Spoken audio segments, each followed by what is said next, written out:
My name is Lin Zhao. I'd been fishing by a reservoir when I lost my footing and fell into the water.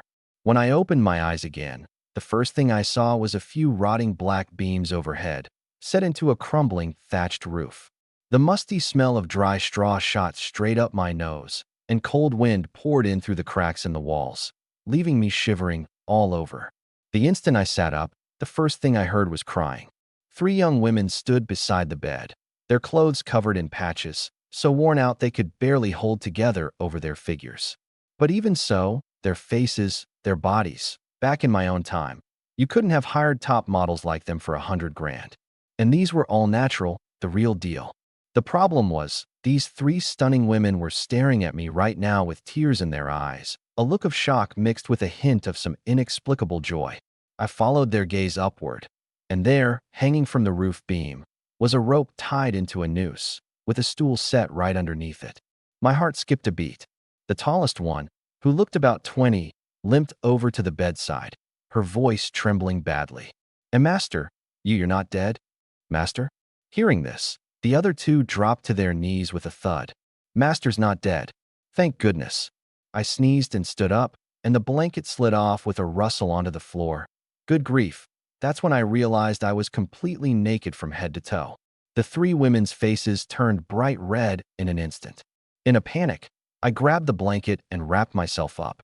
At that peak of awkwardness, a flood of memories forced its way into my head. That's when I understood. I had crossed over into another world. This place was called the Great Yong Dynasty, a fictional era torn apart by chaos.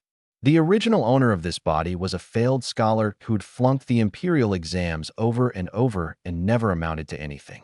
He'd gone to a brothel, couldn't pay the bill, got beaten up, stripped naked, and dumped in the wilderness, where he froze to death. By all rights, a corpse like that should have been gnawed on by stray dogs, or divided up as food by starving refugees driven mad by famine. But instead, it was these 3 women before me who, risking their own lives, had carried him all the way back home. They were slave women the original owner's father had bought from the slave market. Their surname was Song, and they were 3 sisters. The eldest was called Song Yuro, the second Song Yujiao, and the youngest, Song Yuding, was just barely 16. The scene from earlier, they'd thought their master had died, and were preparing to hang themselves together. Because in this chaotic world, a slave without a master's protection was like duckweed with no roots. Best case, they'd be seized and forced into service as army prostitutes. Worst case, they'd be sent to an enemy nation to be sacrificed to war horses, or simply eaten as a meal by starving madmen. Their lives were worth nothing. Looking at these 3 faces, so beautiful, yet so full of fear, my heart churned with mixed emotions. Forcing my weak body to hold up, I said, "Everyone get up. I'm fine." Right then my stomach growled loudly. Rubbing it, I asked, "Is there any food in the house? I'm hungry." The eldest sister, Song Yuro, immediately stood up. "Master, we'll go make you something right now." With that, she pulled her 2 sisters along and limped out. I was puzzled. According to the original owner's memories, this household was dirt poor, and they'd run out of rice to cook long ago. Where would they get anything to make food? Wrapped in that ragged blanket, cold and hard as iron, I searched around the room and found absolutely nothing, only ending up shivering. What kind of transmigration was this? I'd been successful in my career, had a beautiful wife, went fishing and driving around in my free time. My life had been so comfortable. Why should I have to come here and suffer like this? Just as I was moaning about my bitter luck, a flash of golden light appeared before my eyes, and out of nowhere a blue, ultra sci-fi looking panel materialized. The top left corner read, "Push-up count, 0. The top right corner read, "Store coins, 0. Below that was an icon that looked exactly like a shopping app. When I clicked in, it had everything imaginable, but sadly, it was all grayed out, and I couldn't buy a single thing. I stared at that line of text, thinking it over. Push-up count. Did I have to do push-ups? I mustered every ounce of strength I had left and, shaking all over, propped myself up to do one perfect push-up. The panel changed immediately. Push-up count. 1 store coins. 0.01. I nearly cursed out loud. 100 push-ups just to earn a single store coin? And 1 store coin had about the buying power of $1 back in my time. In other words, I'd have to work myself half to death doing 100 push-ups just to make a buck? With my current wrecked body, doing 100 might just cost me half my life. But no matter how brutal it was, I had to do it. A whole family of 4 was going hungry. Even if it only bought half a pound of rice, that'd be one meal covered. Wrapped in the blanket, I stumbled into the kitchen, only to see the youngest sister, Song Yuding, tidying up the firewood by herself. Of the 3 sisters, she was the shortest, but even she was 5'7", with a pair of eyes that were bright and innocent. Yet the moment she saw me, her eyes filled with panic and fear. "Where are your big sister and second sister?" She timidly pointed outside. "My sisters went to catch fish in the river." My heart clenched. Ignoring the pain and weakness, I bolted straight out. When I got to the riverbank, I saw Song Yuro and Song Yujiao with their pant legs rolled up, standing barefoot in the freezing river water, poking around with sticks to find fish. And it was in that moment that I got a clear look at the injuries on their bodies. The eldest sister's left ankle had a huge patch of bruising, and her legs were covered in welts. The second sister still had a clear handprint on her face, and her legs were black and blue all over. All of this, it was that animal, the original owner, who'd done it. My heart ached unbearably. I yelled at the top of my lungs, "What are you doing? Do you have a death wish? Get out of there, both of you." The youngest, Song Yuding, ran up to me, dropped to her knees with a thud, and started slapping her own face while crying. "I'm sorry, master. I'm the one who wanted to eat fish. That's why my 2 sisters." I looked at that river. Though it wasn't deep, if someone slipped into the deep part, they'd be gone. Suppressing my anger, I said firmly, "Stop fishing and get up here now." Only then did the 2 sisters slowly climb out of the water. But the moment they got out, they all knelt down again in the mud. "Master, we're sorry, we were wrong." The eldest, Song Yuro, picked up a wooden stick from the ground and held it out to me with both hands. "Master, if you want to punish someone, punish me. I beg you, spare my 2 sisters." It was in that moment that I fully understood. In these 3 women's eyes, I, their master, was nothing but a monster. I made my voice as gentle as possible. "Enough. Get up, all of you, and come home with me." They followed behind me with their heads down, their manner making it perfectly clear. Even if they were going home to be beaten, they'd accept it, because as slaves, they didn't dare resist. The eldest had even made up her mind that if the master really started hitting them, she'd throw herself in front of her 2 sisters. Back at that drafty, broken-down home, I said, "Big sister, start a fire and dry your wet clothes. It's too cold, don't catch a chill." Big sister, Song Yuro, froze completely. She was 19 this year, actually 1 year older than the original owner, but this master had only ever called her worthless slave. A sudden big sister left her utterly at a loss. I couldn't be bothered to explain. I just said, "Boil a pot of hot water. I have a use for it." I turned and went back to the bedroom, knowing full well what was happening. These 3 sisters had surely misunderstood again, thinking I meant to punish them, or even boil them alive. But I had no such intentions. While I still had some strength, I needed to hurry and do push-ups. Even half a pound of rice would fill the family's bellies. Wrapped in that iron-cold, ragged blanket, I lay down and started. 1, 2, 3. My body was too weak. Every 10 reps, I had to gasp for a long while. 18 years old, and this body was no different from an 80-year-old man's. But the good news was, the store coins were ticking up bit by bit. Outside, the water in the pot had come to a boil, steam rising, and I still hadn't come out. Worried, Song Yuro walked to the bedroom door to remind me. Firewood was precious, all of it gained at the risk of their lives. But she froze dead in her tracks at the doorway. What she saw was me, wrapped in a blanket, rising and falling on the bed, in a position that, no matter how you looked at it, invited the wrong idea. The 2 younger sisters crowded over too, and all their faces flushed red. Song Yuding covered her eyes with her hands, peeking through the gaps between her fingers. Song Yuro quickly pulled her sisters back to the kitchen and whispered, "Looks like the master wants us to serve him in bed tonight." Song Yuding panicked the moment she heard. "Sister, I'm scared it'll hurt. Being able to serve the master is our good fortune. Don't be afraid." Song Yuro comforted her. But the second sister, Song Yujiao, frowned. "But sister, we were never fed the sterility drug. If one of us gets pregnant, the child would be born a slave too." That struck at the heart of the matter. In this world, a child born to a slave woman was a slave from birth. Even if the father were a wealthy merchant, they were only master and servant, not father and son. The child had no right of inheritance, and if someone killed them, the murderer would at most pay the master a bit of money. Only by rising to a 5th-rank civil official or a 6th-rank military officer could one earn the right to shed their slave status. So the moment a master developed real feelings for a slave woman and fathered a child, his official career was essentially over. That was exactly why, no matter how beautiful the slave, most masters refused to let themselves fall for one. And if the master was lecherous and cruel, he'd either feed her the sterility drug in advance, or once she got pregnant, do everything he could to get rid of it, soaking her in ice water, forcing abortion drugs down her throat, working her to death, or even just killing her to bury the whole thing. To be desired by the master was a slave's stroke of luck, but more often than not, it was the beginning of disaster. Song Yuro gritted her teeth. I'll figure something out and get the master to summon only me. But what if the master wants to summon all 3 of us at once? Song Yujiao asked quietly. Song Yuro's face flushed instantly. It took her a while before she stammered out. The master, his body probably isn't in that good a shape, is it?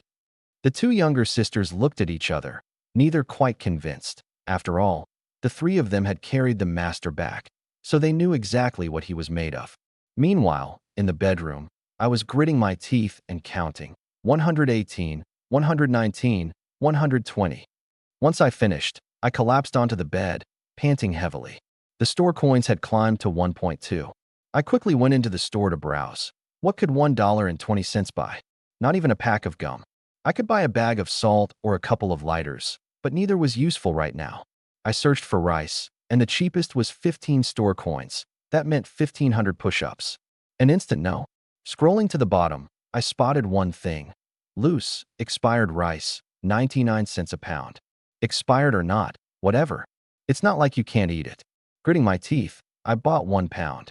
The system immediately prompted, space generation complete. Current space, 120 liters. 1 pound of rice has been stored and can be retrieved at any time. My eyes lit up. There was even a storage space? Now I wouldn't have to worry about where to hide the things I bought. I walked to the doorway. The 3 sisters were still standing there in a daze, each of their faces flushed pink. Song Yuro hurried forward. Master, let me do it. My 2 sisters, their bodies aren't in a convenient state. As someone who'd been around the block, I knew exactly where their minds had gone. I nearly burst out laughing. I was hungry, sure, but it was my stomach that was hungry, not that place. Big sister, get up. Let's eat first. We'll talk about the rest later. Carrying a jar, I headed out and tossed back a line. I'm going out to find some food. Don't anyone follow me. Yes, master. They stepped back in unison. I walked to a spot behind a small hill about 5 minutes away, made sure no one was around, and poured the pound of rice from the space into the jar. Looking closely, the rice was actually decent. Long grain, no musty smell, no bugs. System issued, sure enough, top quality. I carried the rice back and handed it straight to the eldest sister. Cook some porridge. Don't make it too watery. Then, worried she'd skimp on it, I grabbed 2 more handfuls of rice and put them in the bowl. Put all of this in the pot. Song Yuro was dumbstruck on the spot. Rice was a rare luxury these days. Even landlord families didn't eat it often, and the master wanted to use nearly half a pound just for porridge? It pained her so much she was sucking in air, but right after, doubt crept in. Where did the master get this rice? A thought suddenly flashed through her mind. Could it be that the master had sold us 3 sisters and traded our bodies for this rice? She dropped to her knees with a thud. Master, I beg you, please don't give us away. The 2 younger sisters knelt too, crying out.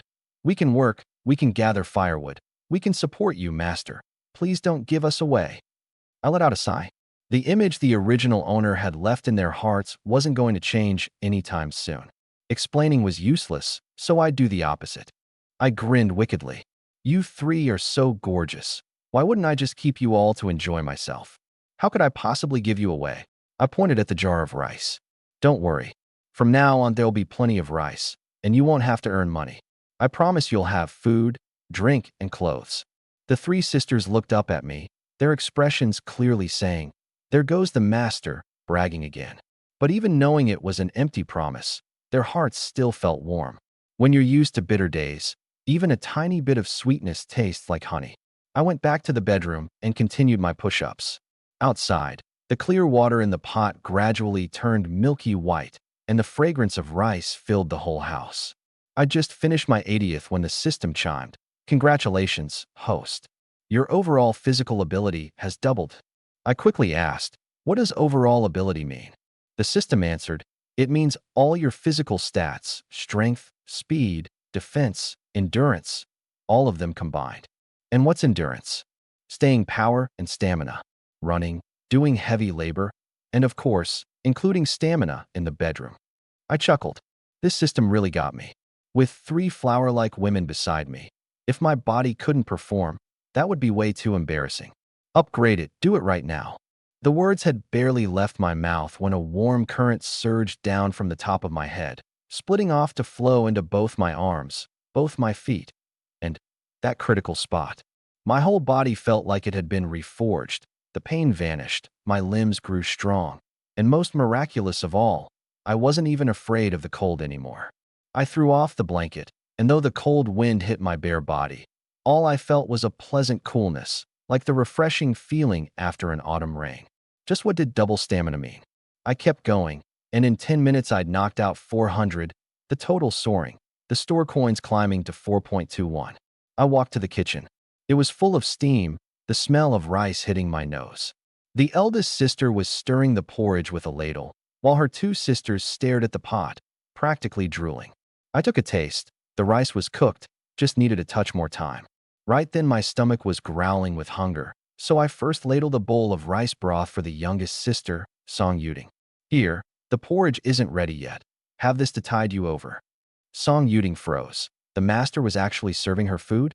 Trembling, she reached out to take it.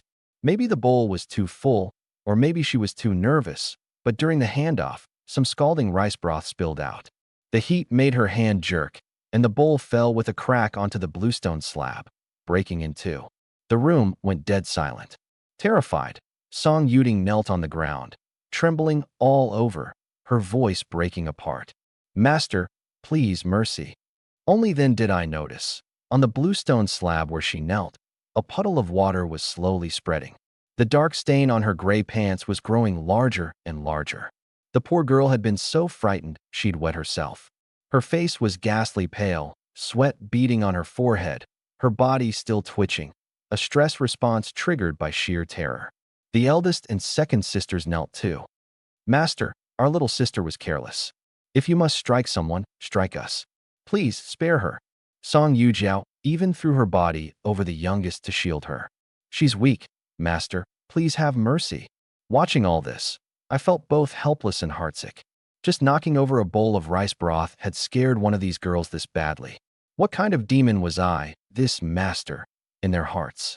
And yet, it was a master like that whose corpse they'd risked their lives to carry home. I dropped the act entirely. They'd already seen me naked anyway. Clutching the blanket with one hand, I reached for Song Yuding's hand with the other. Get up quick, are you scalded? The moment those gentle words came out, the 3 sisters froze again. The eldest, Song Yuro, actually had a light in her eyes. The master wasn't cursing at all, but showing concern. It's just a lousy bowl. It broke, we'll buy another. Ting ting, get up. I helped her up, then said to the other 2. Big sister, second sister, get up too. From now on, no more kneeling at the drop of a hat. Keep this up and you'll dig holes in the floor. I ladled another bowl of rice broth and set it out to cool, then took a sip myself. Nice rich rice flavor. Tastes good. Ting ting, you try some too. This time Song Yuding held the bowl steadily and sipped it in small mouthfuls. The instant the rice broth touched her tongue, her eyes lit up. She'd almost forgotten what rice tasted like. So good. After a bowl of rice broth, most of my hunger faded. The porridge was done too, and I called out, Big sister, have your sisters come get some. Song Yuro hesitated, as if afraid this was all a dream that would vanish the moment she woke. So I just did it myself, ladling out a bowl for each. Everyone eat. Stick with me, and there'll be plenty of good things ahead. They still figured I was spinning empty promises, but they ate happily all the same. I carried my porridge back to the room, eating while browsing the store. After scrolling through it, I noticed something strange. This store had everything under the sun, but not a single hot weapon. No guns, no cannons, nothing. Not even a single cigarette or pinch of pipe tobacco for sale. This system's intentions were rather intriguing. But it didn't matter. I'd never been an ambitious man to begin with. I had no interest in becoming a king or a warlord. I didn't smoke, and I didn't want to fight and kill. With 3 loyal, beautiful women by my side, living a good life and taking it easy for the rest of my days. Wasn't that pretty great? After finishing the porridge, I crouched down and continued my push-ups. This time much faster, one every 2 seconds. In the kitchen, the 3 sisters were sipping porridge, and the second sister quietly asked, "Sister, why has the master suddenly become so kind to us?" Song Yuro thought about it for a long while and couldn't figure it out. She only felt the master had become a different person. Perhaps it was because they'd risked their lives to carry him back. 30 li from the county town to Lust village. For 3 slave girls, all manner of dangers could have befallen them along the way, and one wrong move could have cost them everything. Thinking of it, a wave of dread washed over her again. "Second sister, maybe the master really has changed for the better," Song Yuro said softly. The youngest nodded too. I think the master's gotten gentler too." A faint smile finally appeared on Song Yuro's bitter face, but looking down at her bowl, she sighed again. "Let's just hope all this isn't a bubble that bursts in the blink of an eye." Meanwhile, in the bedroom, I finished 625 minutes, bringing the total to exactly 1,000. The system chimed. "Congratulations, host. You've earned a triple overall ability boost." Another surge of power poured into my limbs, and even those 2 spots at the small of my back seemed to radiate strength. I felt like my whole body had been reforged once more, so strong it was as if I could go up a mountain and wrestle a tiger. But right at that moment, a man's coarse, gravelly voice suddenly boomed from outside the door. "Lin II, I've brought you the grain. I'm here to take the girl away now." The moment that gruff voice shouted from outside, the original owner's memories immediately surfaced in my mind. I knew who had come. Wrapped in the blanket, I walked out. Standing in the courtyard was a man thin as a rack of bones, his face covered in pockmarks, a sack of grain hanging from his right hand. He had a mouthful of big black teeth, wore a black robe, and had a scent pouch dangling pretentiously at his waist. His whole appearance was thoroughly slimy. This man was called Pockmark Lai, real name Lai III, a hooligan of Lust village. He threw his weight around thanks to his uncle being the village chief, his family owning a few dozen acres of land and a courtyard, and rumor had it he had some connections in the county town too. The original owner had little dealings with him. He'd only written a few pieces of calligraphy for his household. "What are you doing at my house?" I asked. He leaned in, and the moment he opened his mouth, his breath hit me like a cesspit. Lowering his voice, he said, "Lin II, quit playing dumb. I've brought the grain. Hand over Song Yuding to me, and I'll bring her back in 3 days." Though his voice was low, the 3 sisters inside still heard it. Song Yuding's legs went weak, and she nearly couldn't stand. "Sister, I won't go. I'd rather die." In that instant, the eldest sister Song Yuro's heart shattered. So the master being so kind to them, cooking them porridge, it had all been to hand the youngest over to this pockmark Lie. She turned to the second sister and said, "Take good care of little sister." She'd made up her mind to go in her place. I saw right through it all. The original owner had indeed made a deal with Pockmark Lai. 10 pounds of yellow rice for 3 days with Song Yuding. But that was just a verbal agreement, and going back on it was as normal as anything. Just as Song Yuro was about to head out, I smiled. "Is that so, Pockmark Lai? I don't recall any such thing." Pockmark Lai's face darkened. He knew I meant to renege. He dumped the yellow rice on the ground and cracked his knuckles. "Lin II, you dare mess with me? I'll give you one chance. Take back your words. Hand over the girl nice and easy, or else. Or else what are you going to do?" I threw back, one word at a time. "Pockmark Lai, you listen to me clearly too. The 3 Song sisters are mine. Nobody's taking them anywhere, not unless I'm dead." The moment I said this, the 3 sisters inside all froze, their hearts pounding like drums. Song Yuro quietly edged to the doorway and peeked at my back through the doorpost. For the first time, a spark of light kindled in her eyes. Pockmark Lie flew into a rage and grabbed a fistful of the blanket on my body. Don't push your luck. Piss me off, and I've got plenty of ways to deal with you. When that happens, I'll take my sweet time with those three sisters of yours, one by one. Let go, I warned coldly. Instead, he laughed smugly. What, you want to hit me? Go ahead, try hitting me. I didn't waste words. I kicked him in the gut. I used less than half my strength, and he went flying several meters, clutching his stomach and writhing on the ground in pain. He glared at me in disbelief. Where had this weakling who couldn't trust a chicken gotten such strength? I gave the 10-pound sack of yellow rice a light kick to send it over beside him. Get lost. Take your grain and eat it yourself. Pockmark Lie crawled up off the ground, rubbing his stomach, not daring to come at me again. He could only throw out a threat as he left. Lin Zhao, mark my words. Within 3 days, you'll bring those three sisters right to my door yourself. With that, he slunk off, muttering that he'd make me kneel and apologize. The moment I stepped inside, the three sisters knelt down in unison again. Thank you, master. How many times have I told you not to kneel? Do it again, and I really will get mad. They quickly stood up. Song Yuro tested the waters in a low voice. Master, that Pockmark Lie won't let this go. Will he pull some kind of trick? I touched her ice-cold hand and reassured her. Big sister, don't worry. He's just a loach. He can't make any real waves. Her face flushed instantly, and she lowered her head, not daring to look at me. The porridge had gone cold, so we divided up what was left. I gulped mine down in a few swallows and went back to the room to keep doing push-ups. With triple stamina, doing them was much easier. 1,015 minutes, bringing the total to 2,000. The store coins climbed to $19, but my physical stats didn't rise any further, so it seemed the boosts weren't something you could pile up just by racking up the count. What could $19 buy?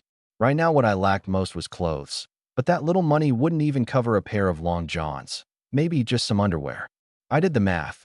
Even at $300, a set of clothes would take 30,000 push-ups. Buying clothes from the store just wasn't realistic. Luckily, the textile industry was well developed in this era. As long as you had money, you could buy any kind of fabric. Even silk wasn't expensive. So besides earning store coins, I needed to figure out how to get hold of this era's silver and cash.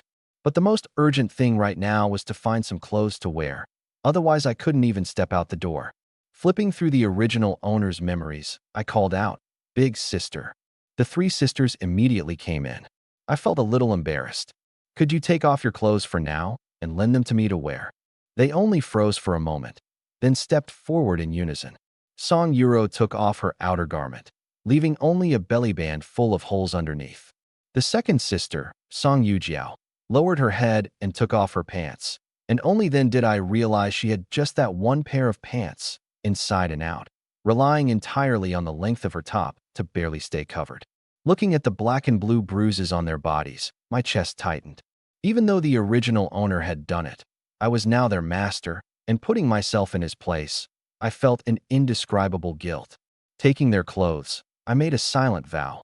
I'd make sure they ate well and dressed well, and put these bitter days completely behind them. The clothes were thin, but I didn't fear the cold anymore. Putting them on was purely to cover myself decently. I jumped off the bed.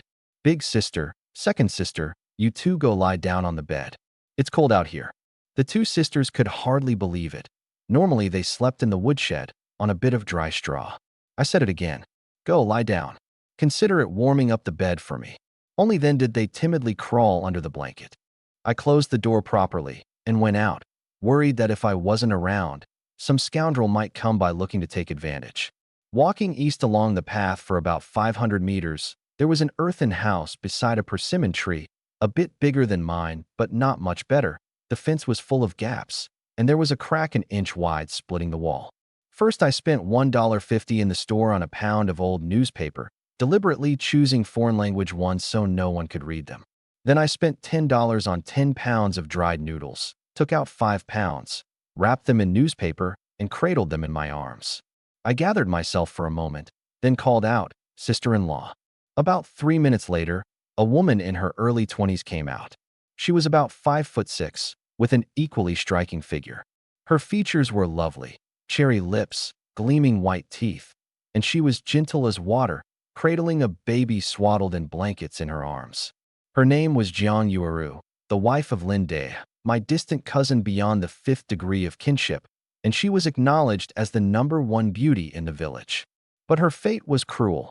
Not long after she married in, her in-laws passed away one after the other, and half a year ago her husband was ambushed and killed by mountain bandits on his way to town, his head severed from his body. So she became the village's notorious jinx. No matter how beautiful, no one dared to have designs on her, all afraid of catching her bad luck. Second boy. She looked me up and down, glanced at my outfit, and pressed her lips into a smile, beckoning. Come inside, quick. The original owner had been rough with the three sisters, but he'd always been respectful toward this sister-in-law. This cousin and his wife had indeed been very kind to their family back in the day. Second boy, what's that you're holding? I spread the noodles out on the table and opened the newspaper, revealing the fine, white strands of noodles one by one. Jiang Yueru shot to her feet in shock. These noodles? Sister-in-law, these are called dried noodles. Boil some water, drop them in, cook them through, and they're ready to eat. Where did you get them? I didn't answer directly. Instead, I flushed and asked, Sister-in-law, does your family have any clothes to spare? Summer ones would be fine. Lend me one. Only then did she understand I'd come to borrow clothes. Without a word, she thrust the child into my arms. Hold Nyo for me. She turned and went inside, then came out cradling a black cotton cloth long jacket. Your cousin bought this. He never got the chance to wear it. You two are about the same build. I felt it. For a farming family, this was about the equivalent of a fine formal robe. Thank you, sister-in-law. Someday I'll definitely repay you with a whole bolt of even better cloth. She smiled helplessly. This second boy still hadn't kicked his habit of big talk. If you like it, it's yours. But these noodles, sister-in-law can't accept them. I quickly explained, Sister-in-law, these noodles come from a legitimate source, so eat them without worry. Just don't put in too many when you cook. They really expand. And if the house has any pickled vegetables, they taste even better together. I picked up the clothes, then stammered again, Sister-in-law. Could you also lend me 10 copper coins? I'll definitely pay you back double. She didn't ask any questions. She went inside and dug a few copper coins from the very bottom of a chest, her rainy day savings, and pressed them into my hand. Hold on to these, don't lose them. Thank you, sister-in-law. I'll definitely repay you 10-fold, 100-fold. She just took it as more of my bragging, smiling without taking it to heart. Just as I was about to leave, she suddenly called out to me.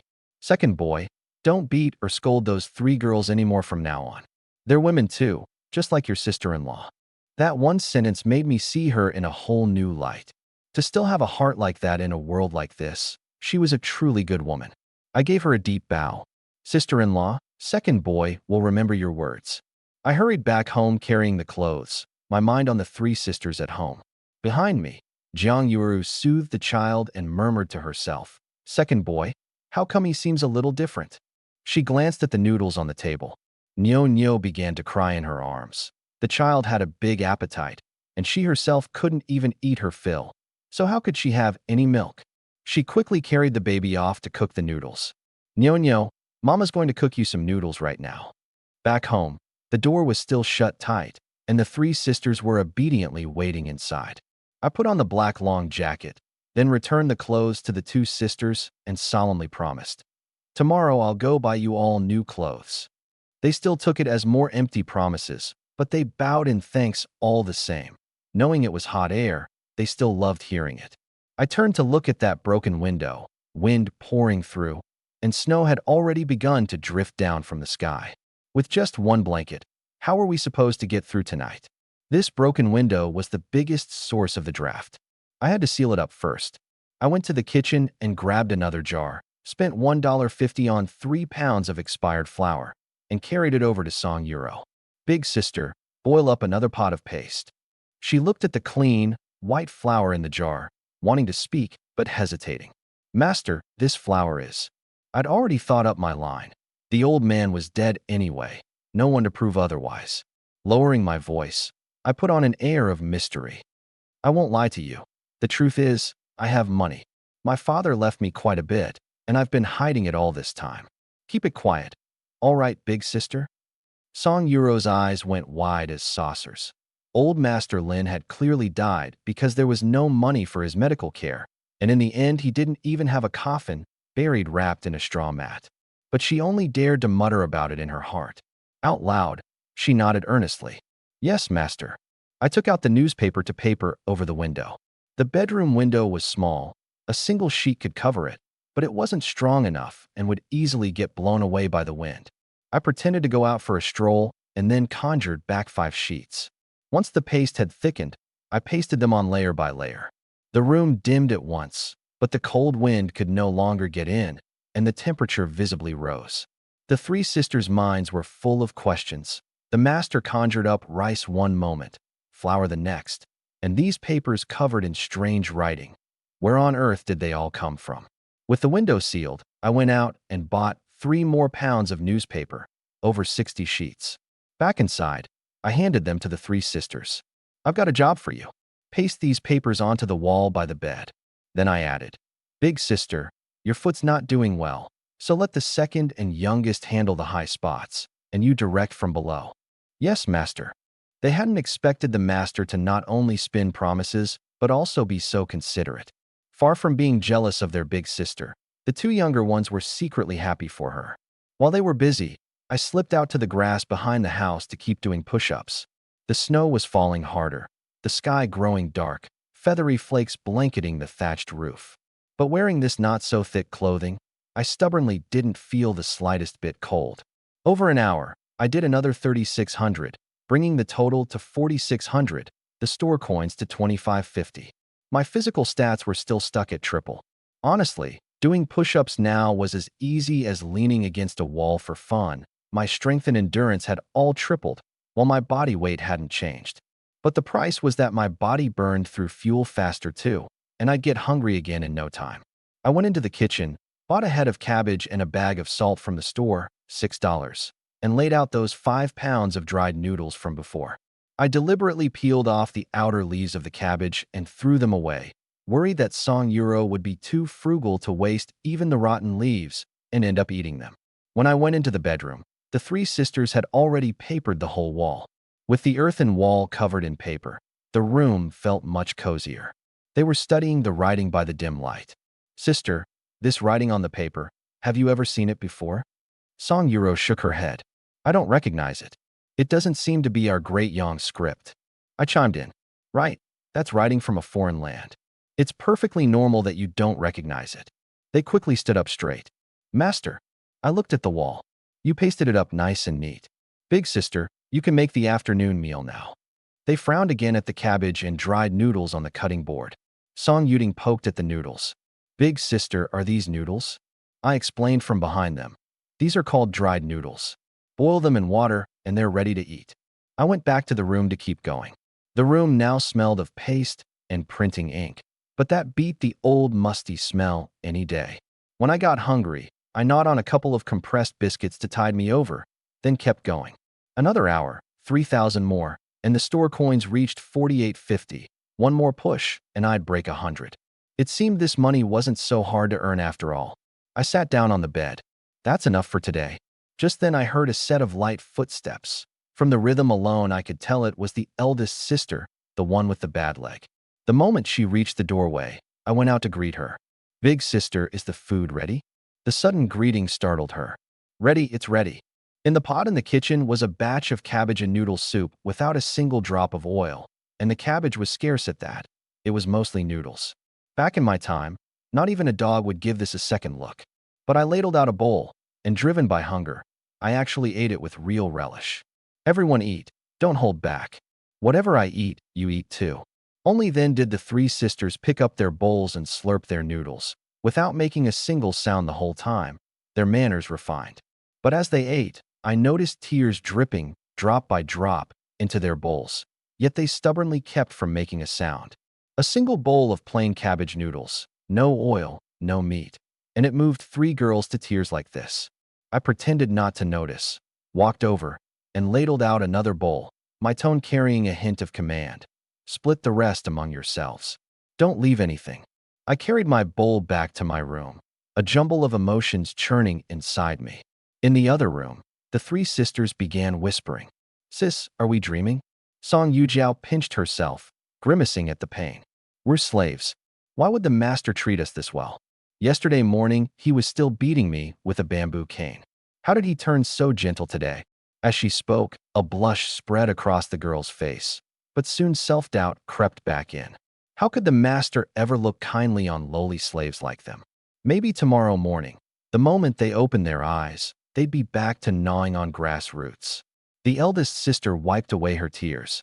Little sisters, even if this really is just a dream, it's worth it. At least the master was gentle with us. At this, she was both crying and laughing. The master told us to finish the food, so we absolutely will. The two younger sisters nodded hard. Noodles tasted so much better than grass roots. If only they could have tasks like this every single day. Night fell completely, and the snow came down heavier. The wind had died, but it grew even colder. People say snow itself isn't cold. It's the melting that chills you. But that's only relative. Falling snow freezes you all the same. I have a strong constitution, so lying in bed, I actually felt cozy. But when I glanced outside, I noticed the three sisters had gone quiet. What happened to them? I got up and searched around. The kitchen was spotless, not a scrap of food left, and nothing wasted either. I stepped outside and walked to the cattle shed, which these days was just a place to store firewood and odds and ends. Sure enough, the moment I went in, I saw the three sisters huddled in a corner. The eldest and the second sister were on either side, the youngest sandwiched between them, all covered under a layer of dry straw. The shed had gaps on all four sides, and the cold air knifed in from every direction. Seeing me enter, they scrambled to their feet. I touched Song Yuro's hand, cold as iron. I truly couldn't understand how the three of them had survived last winter. The original owner of this body must have had a heart of stone, three slave-registered girls, and if some scoundrel wandered in and had his way with them, he wouldn't have borne the slightest responsibility. But I would never allow anything like that to happen again. Come back to my room. At my touch, Song Yuro jolted as if shocked by electricity, her body following me almost against her will. Back in the bedroom, I pointed at the bed. The blanket's a little small, so tonight the three of you will squeeze in with me. The three sisters froze. Song Yuro's face went stiff. The master really wanted all three at once? Her cheeks burned. After all, she was the eldest, and doing this in front of her two younger sisters, it was truly mortifying. I saw right through her and quickly said, Second sister, little sister, you two get in bed first. Eldest sister, wait a moment. I went to the kitchen, heated a basin of water, brought it over, and crouched down in front of Song Yuro. Come, sis, let's wash your feet. As I said it, I started rolling up her pant legs. She paled in fright. Master, I can do it myself. Behave. Don't move. Only then did she obediently hold still. In these times, a woman's feet were only ever touched by her own man. But right now, there was no room for such concerns. I looked at the large patch of bruising around her ankle and felt a pang of sympathy. It must have hurt terribly. Thankfully, the bone wasn't damaged. She bit down and endured it without making a sound. Only after washing did I notice how heaven had played favorites. Even this girl's feet were slender and fair. I pulled a bottle of medicated liniment from the shopping mall, warmed it in my hands, and rubbed it on for her. A sharp, cooling scent spread through the air, and she asked timidly, Master, this is bruise medicine. It gets the blood moving and helps you heal faster. Hearing it was medicine, her eyes welled up again. Since when did a slave have the right to get treatment? And applied by the master's own hand, no less. After I finished, I didn't hand her the bottle. Glass was as rare as gold in these times, and a bottle of medicine in a glass container was like a diamond-studded toilet. While she wasn't looking, I stashed the bottle away in my storage space and simply told her, in a bit your ankle will feel a little burning, a little stinging. That's normal.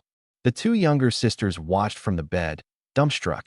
The master was being so gentle with the eldest. Could it be he meant to practice on her first tonight? Song Yuro sat frozen at the edge of the bed, her heart pounding. I came back after emptying the water. Let's go, sis. Squeeze in. In a daze, she climbed onto the bed. I said, I'll sleep in the middle. Eldest on my left, second sister on my right, little sister on top of me. After all, right now I was basically a giant human hot water bottle. In this godforsaken weather, Huddling together for warmth was the most practical thing. Shy and doubtful as they were, the three sisters did as told. There was just one blanket, cold as iron, with dry straw underneath, but before long, it was warm and toasty inside.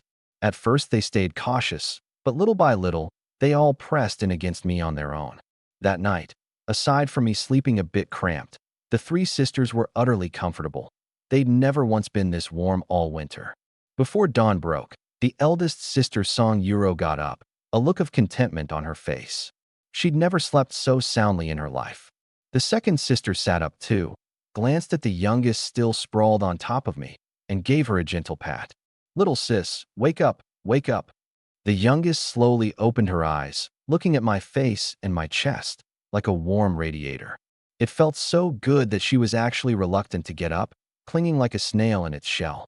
But in the end, she remembered she was a slave, and slaves don't get to sleep in. She quietly climbed off, rubbed her eyes, and the three sisters tiptoed out of the room, terrified of waking me. The truth was, the moment they left, my eyes opened. The three sisters had slept soundly, but I'd been miserably cramped, nearly bursting. I needed to earn money and turn things around fast, and settle the sisters' status as soon as possible. In this era, that wasn't anything shameful. On the contrary, it was honorable, a good deed. While they were busy, I bought a starch-in chicken sausage in my storage space for 3 mall coins. Sure, it was junk food, but starch turns into sugar, and the key thing was it filled you up. One down, and my stomach didn't feel so empty. Then I got started on push-ups. 1 per second, a steady rhythm, 500 to a set. In just over an hour, I did 2,400, pushing my total past 10,000, leaving me with 44 mall coins. A system notification popped up. "Congratulations, host, for reaching an achievement. Quadruple overall physical enhancement obtained." Only then did I figure out the trick. The quadruple boost was gated at 10,000. So what about quintuple? 20,000? I doubted it'd be that cheap. It'd get harder the further along I went. Maybe 50,000 or even 100,000. Still, a quadruple strength body wouldn't make me a top-tier master, but against third-rate nobodies, I could squash them with one slap. Just as I was celebrating, another system message came. "Congratulations, host, for unlocking a new position, 1-arm push-up.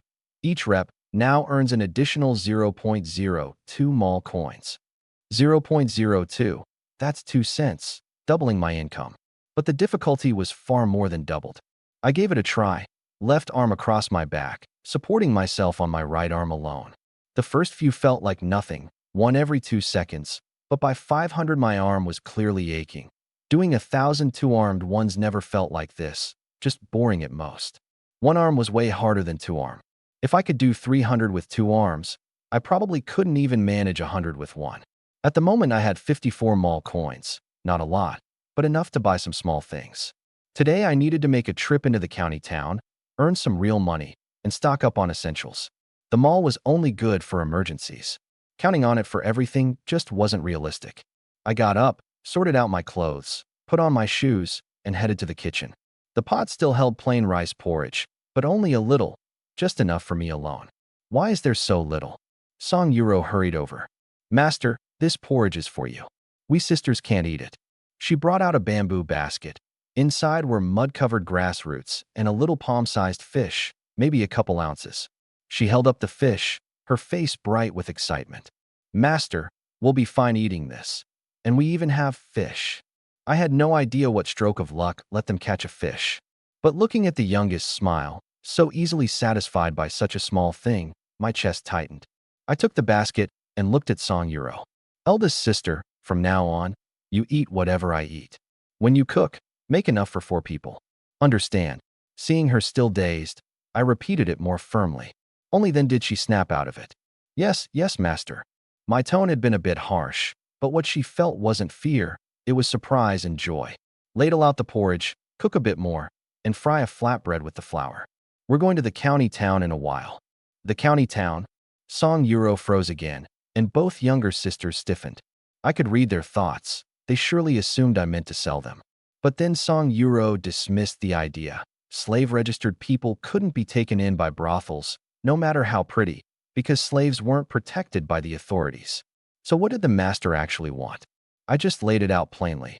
Like I said yesterday, I'm taking you to town to buy some things. I'd thought about leaving them home, but if the place got burglarized while I was gone, that would be a real loss. Safer to bring them along.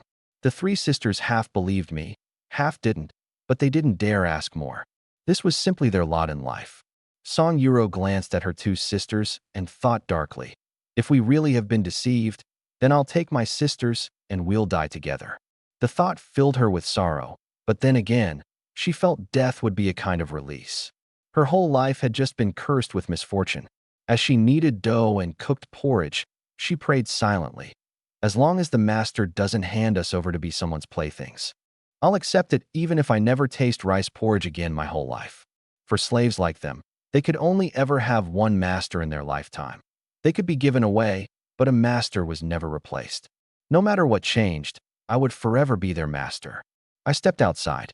The world was a frozen expanse of snow, the drifts 8 inches deep. Hardly weather for a trip to town. But we had no proper clothes, no blankets, no shoes, no bowls at home. I had to go. Out in the snow, I knocked out another 2,000 push-ups, earning 20 mall coins, bringing my total to 74. From inside came Song Yuro's voice. Master, come in and eat. I went in. The pot was brimming with porridge. Eldest, second, little sister, all of you eat plenty. We've got a long walk ahead. All three wore grim expressions, looking like cattle and sheep being led to slaughter, sorrowful and helpless. Explaining would be pointless. They wouldn't believe me. So I said nothing. Once we got there, they'd understand on their own. The four of us finished breakfast, downing several bowls of porridge and eating half the flatbread, keeping the rest as trail rations. I locked the door and set off with the three dejected, downcast girls. Looking at their thin clothes and tattered shoes, I felt a wave of relief.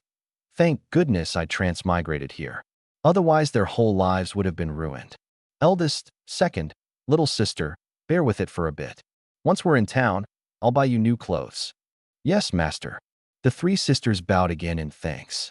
Yellow Earth Village fell under the jurisdiction of Shuanghe Town, and Shuanghe Town was under Yingchuan County. The county seat lay to the south, downstream on the Qinglan River, 15 kilometers south from here. On foot, even empty-handed, it would take nearly 3 hours. The four of us headed east first, passing through the village entrance, crossing the wooden bridge over the little river, then turning south. As we walked, I noticed Song Yuro struggling more and more, frowning now and then. That's when I remembered her injured ankle. Walking this far might leave her with a permanent problem. I crouched down in front of her, my back to her. Sis, I'll carry you. Her mouth fell open. Master, this. Before she could finish, I reached back, hoisted her up, and she was on my back. She was maybe 130 pounds. With my quadrupled strength, I could carry over 400 pounds without breaking a sweat. Carrying her was like carrying a child. The two younger sisters gaped. The master was actually carrying the eldest as we traveled. Was he in that big a hurry to give her away? At first, Song Yuro was still shy, not daring to put her arms around my neck. I reminded her, Sis, hold on tight, or you'll fall and hurt your back. Only then, cheeks flushed, did she cling on. Even through the clothes, she could feel how warm and solid my body was. As for me, well, I'd count it as a little perk fallen into my lap. The snow started falling again. As we neared Shuanghe Town, the four of us stopped in unison. Two corpses lay sprawled across the snow, dusted with a thin layer of white. The sisters cried out in fright, and Song Yujiao quickly covered the youngest's eyes. Carrying Song Yuro, I walked over to look. They were two men, around 30, fairly fair-skinned, both with knife wounds at their throats, their upper garments stripped away, clearly waylaid and murdered. In these times, such things were all too common, playing out almost daily. I didn't dwell on it. Let's keep moving. Less than 2 kilometers from the county seat, on the main road, I stopped again. By a rock at the roadside sat a young woman clutching an infant, her body blanketed in snow. I stepped closer to look. The woman had long since frozen to death, and the baby in her arms was stiff too. The scene made my chest ache. That mother and child looked so much like my cousin's wife, Jiang Yueru, and little Nyo Nyo. Song Yuro, on my back, suddenly said softly, Master, could we bury them? She was only testing the waters, expecting me to scold her for meddling. To her surprise, I nodded. We had no tools. I thought for a moment. Eldest, second, little sister, everyone lend a hand. We moved the bodies to some wasteland nearby, found a patch of soft yellow earth, and gathered some sticks to dig. In a world like this, once a corpse was found by starving refugees, it became food. Burying them, however roughly, at least let them keep their bodies whole. Without proper tools, it took over an hour just to dig the hole. I laid the mother and child in and covered them with soil. It's getting late. Let's keep going. After another half hour or so of walking, the city gate tower gradually came into view in the distance. This whole journey made me more and more grateful. The three sisters were truly fortunate. Back when they'd come to the outskirts of the county town to transport the original owner's body to Yellow Earth Village, the road had been fraught with dangers. Disaster could have struck at any moment. And yet they'd gone anyway, even though that master had beaten and cursed them every single day. For that loyalty alone, I resolved, since I was their master now, I would absolutely give them a good life. The county town wasn't large, its walls not high, but it teemed with life. This was how the final years of a dynasty went. On one side, people struggling to survive. On the other, extravagance and prosperity. Sometimes only a single wall separated the two. The moment we reached the city gate, two guards stopped us, looking us up and down with disdain before holding out their hands. Poor folk entering the city, 2 coppers per head as entry tax. I'd known about this rule, which was exactly why I'd borrowed 10 copper coins from my cousin's wife yesterday. I fished out the coins and paid, and only then did the 4 of us enter. Inside the city was far livelier than outside. Pedestrians coming and going, hawkers' cries rising on every side. Famine year or not, the town was still bustling. I'd inherited all the original owner's memories, so I knew this county town well. Not far in, we headed north, then turned right into a small street, arriving at the door of a pawn shop. Eldest sister, you 3 wait here. I'll go in for a bit. Stepping inside, I saw the shopkeeper seated at a table, sipping tea and reading a book. My eyesight was sharper now. From a distance I could tell it was an erotic picture book, the illustrations quite lurid. The shopkeeper was over 50 and still keen on such things. No surprise, really. In these times, women were the easiest to obtain. 2 pounds of rice could buy a night with a young virgin. Refugees were everywhere, yet those with land and grain weren't affected in the slightest. A shop hand rushed out to drive me off, backing me up several steps. Get, filthy beggar. There's no food here. Go beg at a tavern. That set me off. I glanced down at myself. Sure, my clothes were smeared with yellow mud, but this was a cotton-padded robe. How did that make me a beggar? He reached out to shove me, and I answered with 2 slaps across his face. You blind idiot. You stupid mule. The shop hand clutched his face, stunned. A filthy beggar dares hit me? I'll kill you. He grabbed a wooden club from behind the counter. I ignored him and simply pulled out a glass mirror in a carved wooden frame. 6 inches long, 5 inches wide. A flash of light shot across the room, and the tea-sipping shopkeeper instantly set down his book, his eyes locked on the mirror. He waved a hand, and the shop hand obediently shrank back behind the counter. The shopkeeper came over himself, eyes wide as saucers. This is a mirror? Might I take a look? Never let a treasure leave your hand. That was the old rule. I nodded, walked over, and set it gently on the table. The shopkeeper picked it up and looked. He saw his own face, worn from excess indulgence, reflected with startling clarity. He'd never seen a mirror this clear. What's this made of? I made something up. This mirror is called the Many Treasures Glass Mirror, crafted by a reclusive artisan, the only one of its kind in the world. He stroked the mirror. The mirror itself is good, but this wooden frame, the carvings, too crude. Immediately, I turned to leave. It seems the shopkeeper doesn't recognize its worth. I'll find another buyer. No. Young sir, let me have another look. He knew perfectly well. The wood was inferior, sure, but the mirror was the real deal. Pairing good with bad to disguise a treasure was the most common trick in the antiques trade, done specifically to hide the true prize. His mind spun. The 8th of next month was Miss Wang Shuexian's 18th birthday, and there were plenty of wealthy young gentlemen eager to curry favor with her. This mirror as a gift would surely fetch a high price. Do you want a dead pawn or a live pawn? Dead pawn. How much are you offering? He held up 2 fingers. 20 taels. I sneered. Does the shopkeeper take me for a fool? My family was once wealthy. This is a family heirloom. My great-grandfather paid 300 gold for it. Hearing that tone, he knew I was some fallen young gentleman from a ruined house. How about this? 50 taels, that's my ceiling. 100 taels, not a tael less. My attitude was firm. 80 taels. I reached out to take back the mirror. If you're not sincere, forget it. Fine, fine, 100 taels it is. Wait here. He went into the back room. With nothing to do, I flipped through that erotic picture book, curiously looking for any one-on-three techniques. I have to admit, the ancients were remarkably inventive. Behind the counter, the shop hand held his face, glaring daggers at me. I paid the little punk no mind whatsoever. The shopkeeper came out cradling a bundle and set it on the table, gleaming silver, several large ingots plus some loose bits. Would you like to weigh it? No need. I stood up. He hurriedly cradled the mirror back into his arms, his face calm, but his heart bursting with joy. Shopkeeper, that mirror is fragile. Handle it with care. I know. He replied absently, too absorbed in admiring it.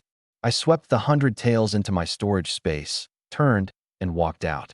The 3 sisters immediately crowded around me, their 3 faces red with cold. They stared at my hands, empty. Though curious, they didn't dare ask, still afraid I meant to sell them. Come on, let's find an inn to rest first. The moment I left, the pawnshop shopkeeper's face darkened. He beckoned the shop hand over, his voice sinister. Find a way to get that 100 taels back for me. What about that guy? Looks like a fallen nobody. Find somewhere and get rid of him. Understood. The shop hand slipped out and quietly trailed behind me. In this chaotic age, pawnshops did honest business on the surface while committing robbery and murder in the shadows. The authorities were powerless to investigate, and even if they did, a bit of bribe money made it all go away. Killing someone with no backing was no different from killing a sparrow. I brought the 3 sisters to an inn called Friends Arriving Inn, not on the main street, but not too far off the beaten path either. This would do. The shop hand followed the whole way, and seeing me go in, he turned and left. The 3 sisters shrank back outside, not daring to enter, afraid of being beaten. I called out, "It's fine. All of you come in." A waiter came to greet us, but the moment he saw the 3 sisters, his face filled with contempt. Get. Beggars aren't welcome here." The 3 sisters recoiled in fright. I threw out an arm to stop them, seized the waiter by the neck, and lifted him clean off the ground, his feet dangling. "You dog, judging people by their looks. These are my family." With that, I flung him to the floor. The waiter yelped in pain, staring at me in terror. The man didn't look strong. So how could he be this powerful? Could he be some fierce bandit? A man in his 40s, with a long beard and a cap, hurried over with an ingratiating smile. "Honored guest, I'm the innkeeper. My surname is Chio. My waiter has no eyes for people. Please forgive him." He too feared I might be a bandit, someone he couldn't afford to cross. I pulled out a fragment of silver, about 2/10 of a tael, and handed it over. "Arrange a fine room for the 4 of us." Innkeeper Chio took the silver, nodding repeatedly, then turned and kicked the waiter hard. "Blind fool, still standing there? Hurry and show the young sir up." The waiter scrambled up, bent low, brimming with courtesy. "Sir, this way please." And the 3 young ladies, "This way please." The 3 sisters were stunned. As slaves, they weren't even fit to be someone's grandchildren, didn't even rank among the lowest of the low, and yet they were being called honored ladies. We went up to the 3rd room on the 2nd floor. The waiter opened the door and let us in.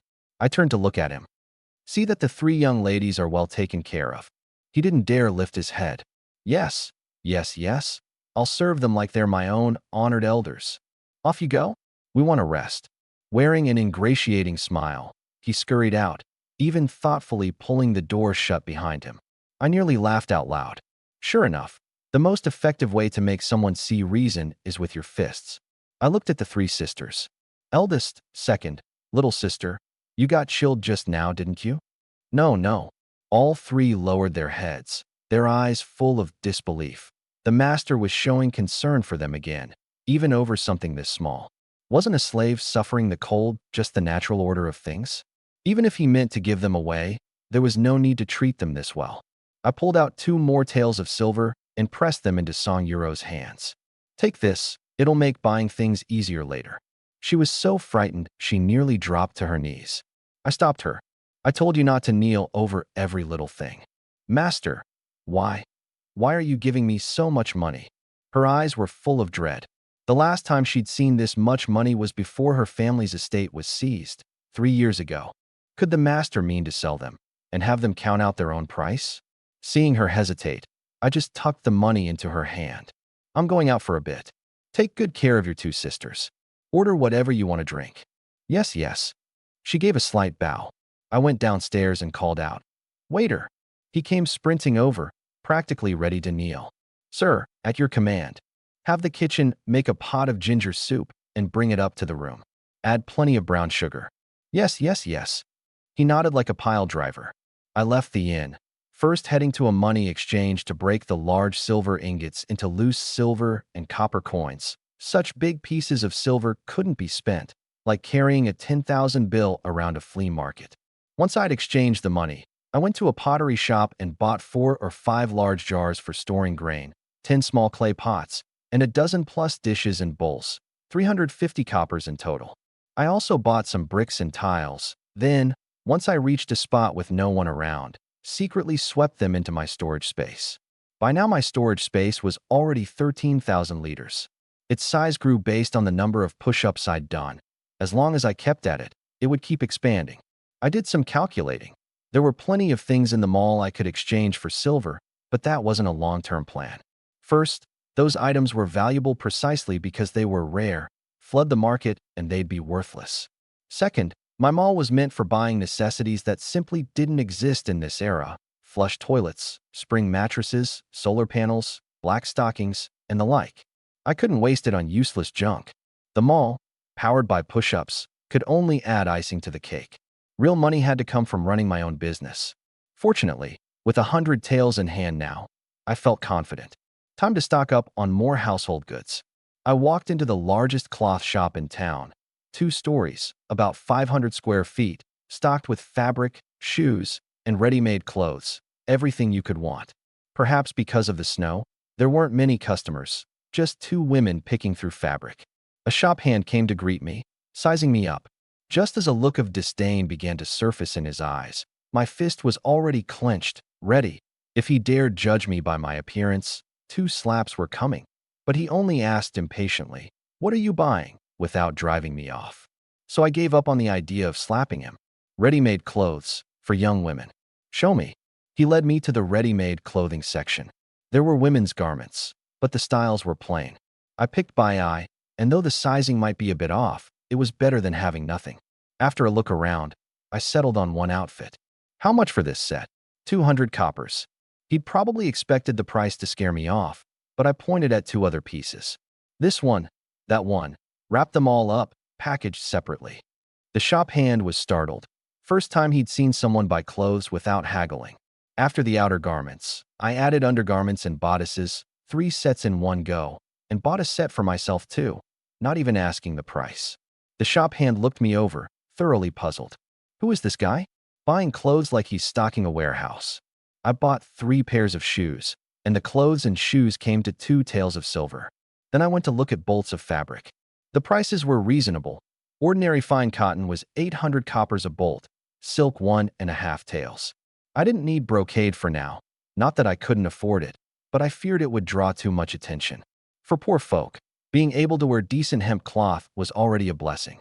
I bought 3 bolts of cotton and 2 of silk, then asked casually, "Do you have quilts?" "We do." "This way, honored guest. The quilts are upstairs." A tall, thin man came striding over, pushing the shop hand aside. "Young sir, allow me to guide you." This was the shopkeeper, in his 40s, fair-skinned, and speaking with a somewhat effeminate lilt. Reaching the quilt section, he explained, "One look, and I can tell the young sir has taste. Take this one. It's filled entirely with silk floss cotton, a full 8 pounds, no shorting the weight." I felt it, soft and substantial. Very satisfying. "How much?" 1 tael 6. The price surprised me a little. Cotton farming had spread everywhere, yet common folks still couldn't afford cotton quilts. So many of the poor were still covering themselves with straw. I picked 2 thin ones and 2 thick, Thin ones for underneath, thick ones on top. Seeing how freely I spent, the shopkeeper grinned from ear to ear and quickly called the shop hand to carry them down. At the counter, he tallied it up. 13 taels total. I pulled out the silver and set it on the counter, gleaming white. The shopkeeper's eyes lit up. Sir, where's your cart? I'll have the hand help you. No need. I picked up the clothes and shoes and left. Then, once I found a spot with no one around, swept them into my storage space, doing the same with the fabric and quilts. I had everything now. Time to head back and take a hot bath with the three sisters. I quickly found a bathhouse not far from the inn. The sign over the door read, Watching Bathhouse. The moment I stepped in, a shop hand came to greet me. Young master, here for a bath. Obviously. Why else would I come to eat? My words were blunt, but the shop hand didn't take offense. Instead, he wore an ingratiating smile, looking just like a tail-wagging dog. The young master is right. I've got a clumsy tongue. Enough, no more chatter. This bathhouse is closed for business today. Send all the customers inside home. The shop hand blinked. I pulled out a silver ingot. Is this enough? His eyes lit up at once, and he nodded again and again. It's enough, more than enough. In these times, anyone who tossed out silver like that was no ordinary person, either rich or powerful. Take me in for a look first. The shop hand led the way through the main hall, down a covered corridor, to the main room in the rear courtyard. Inside was a single pool, about 4 meters square, made mainly of black slate, with solid wood laid around the edges, kept tidy enough. I nodded. This'll do. The shop hand rushed to flatter me. The young master has excellent taste. This spot is only used by young ladies from wealthy households. Then, with a conspiratorial air, he dropped a little secret. Even Wang Shuixian, the #1 beauty of Yingchun, has bathed here. I gave a slight smile.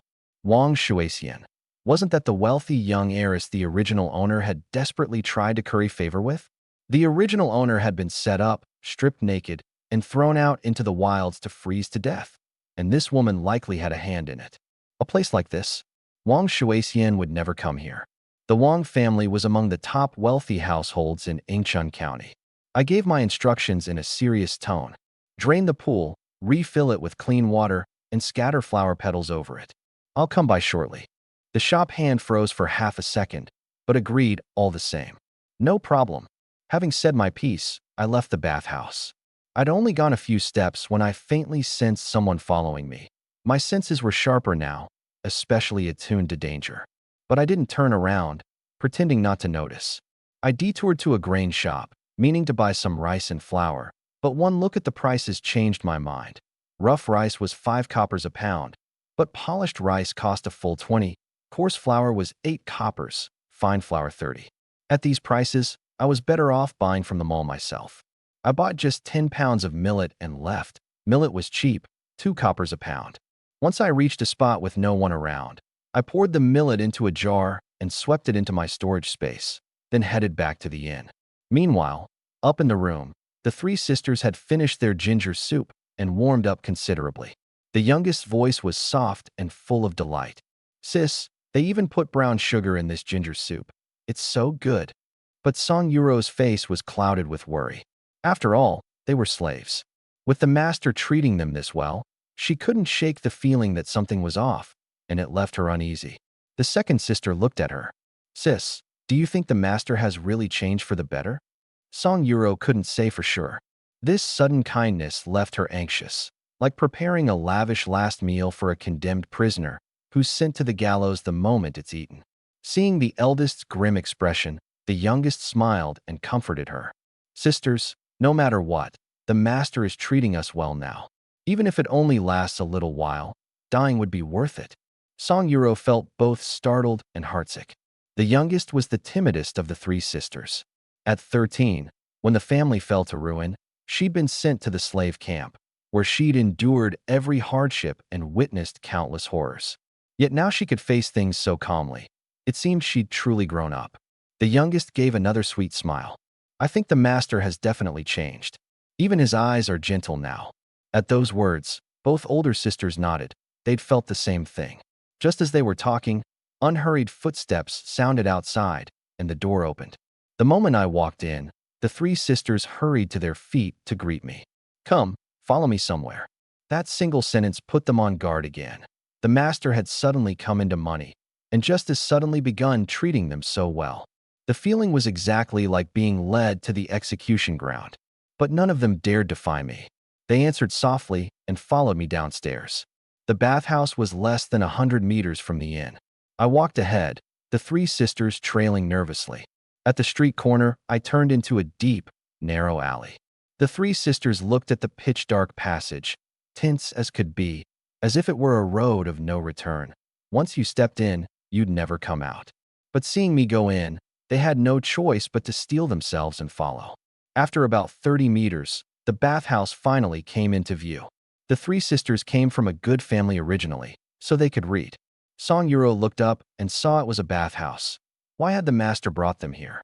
Whatever he intended to do, did it require them to bathe and cleanse themselves first? A terrifying thought sprang into her mind. Were there dozens of men waiting inside for the three of them to serve? The shop hand came to greet us. The young master has arrived. His eyes caught the three sisters behind me, and instinctively he moved to drive them off, but then thought better of it. These three might be with me. The three sisters were strikingly beautiful, only their clothes were in tatters. Why are you standing there? Take me in. Yes, young master, this way please. At the courtyard, the shop hand said, Young master, I won't go in. If you need anything, just pull this bell. Fine, very considerate. Off you go. As he withdrew, he stole another glance at me and the three sisters. The bathhouse had been open all these years, and this was the first time he'd seen a man and women come to bathe together. This young master certainly knew how to enjoy himself. All he could do was envy me. I pushed open the door, and a wave of steam laced with the fragrance of flowers washed over me. A layer of red petals floated on the water's surface. In the whole vast pool, there were only me and the three sisters. Song Yuro stepped forward and asked softly, Master, do you wish us to attend you while you bathe? No, we're bathing together. Two together? Though she'd long resigned herself to a slave's fate, this idea of the master's still shocked her. I stripped off my clothes and jumped into the pool. The warm water instantly wrapped around my body. The steam was hazy, and with the dim sky outside and the weak light through the windows, I couldn't make out the three sisters' faces at all, only their outlines. Eldest, second, little sister, come on in and wash. The two younger sisters tugged at the hem of Song Yuro's clothes, at a loss for what to do.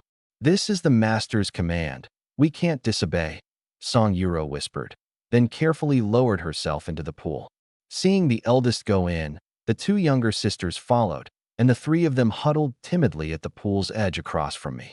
I closed my eyes and relaxed, soaking comfortably. Once I was better off in the future, I'd build a private bathhouse at home and soak in it every day. Eldest, second, little sister, don't be so tense. I swam over, pulled out a bar of shampoo soap, and handed it to Song Yuro. This is for washing hair. Wash yours too. I demonstrated for her. Rub it into your hair, work up a lather, then rinse it out. Then I pulled out body wash, richly fragrant, with a thick, creamy foam. The three sisters watched, wide-eyed. The steam gradually thinned, and my eyes adjusted. Little by little I could make out the details of the three sisters' bodies, but what welled up in me wasn't what you might expect. It was horror. Their bodies were covered in bruises and small cuts, with several spots that looked like frostbite. Skin that should have been smooth and clear now looked chilling to behold, and most of it was surely the original owner's doing. I cursed the original owner 10,000 times over in my heart, then stood and climbed out of the pool. While they were still in the water, I quickly took the new clothes and shoes I'd bought out of my storage space and laid them out on the wooden platform. These are the new clothes and shoes I bought for you. Once you've washed, come up and try them on for size. I changed into new clothes myself. Having soaked in the bath, my whole body felt light and refreshed. Before long, they had all changed too. Looking at the newly dressed Song Yuro, I nearly lost my footing. Her figure was stunning, as if tailor-made. She had curves where there should be curves, nothing extra where there shouldn't be, all carried with the gentle grace of a well-bred young lady. What amazed me most was that after years of famine, she could still have grown up like this. There was simply no rational explanation. She kept her head down, not daring to look at me, both joyful and shy.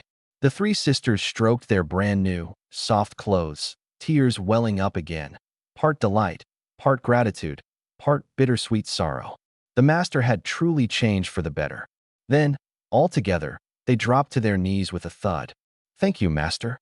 We will serve you with all our hearts." I quickly pulled them up. "Enough, enough, no kneeling. Dry your hair and come out with me." Only then did they rise, drying their hair with towels and pinning it up. In these times, letting one's hair hang loose was improper. I pulled out 3 pairs of cotton shoes. "Here, try them on for fit." Except for the eldest's pair, which pinched a little, the rest fit fine. The 3 sisters wore sweet smiles, like children putting on new clothes for the new year. The master is so good to us. Watching them dressed in clean clothes, their noble elegance shone through at once. Back in my era, they'd be bona fide supermodels, goddesses of beauty, and here I had 3 of them all at once. A rush of happiness swept over me. Better hurry up and make money. Once I'd earned enough, I could kick back and take it easy.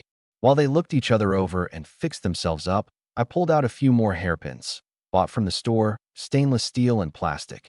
Cheap stuff, but they looked pretty, perfect for replacing those wooden sticks they'd been using to tie up their hair.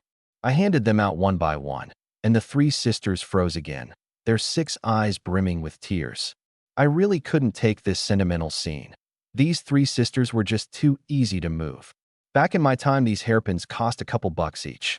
If you gave something like this as a gift, even the deepest bond would fall apart. I bent down, gathered up the dirty clothes they'd changed out of, and wrapped them in a cloth bundle. Dirty or not, I couldn't just leave them here. "All right, let's go." As we came out, the attendant hurried over. "Young master, all washed up. Everything to your liking." "Not bad. I'll be back often." He took one look at the 3 sisters, and his eyes went wide. All they did was take a bath and change clothes. So how had they turned into ladies from some wealthy family, with that untouchable air about them? He quickly snapped out of it and saw us to the door. Once we'd gone a good distance, he scratched his head, completely baffled. "Wait, that's not right. Did they even bring clothes in with them?" He puzzled over it for a long while, then gave his own head a smack. "Ah, forget it. Long day. My brain's just not working." I took the 3 sisters for another stroll around town, letting Song Yuro lead her younger sisters in picking up a few odds and ends, before we finally headed back to the inn. The moment the attendant saw us, he rushed over. "Sir, the young ladies are back."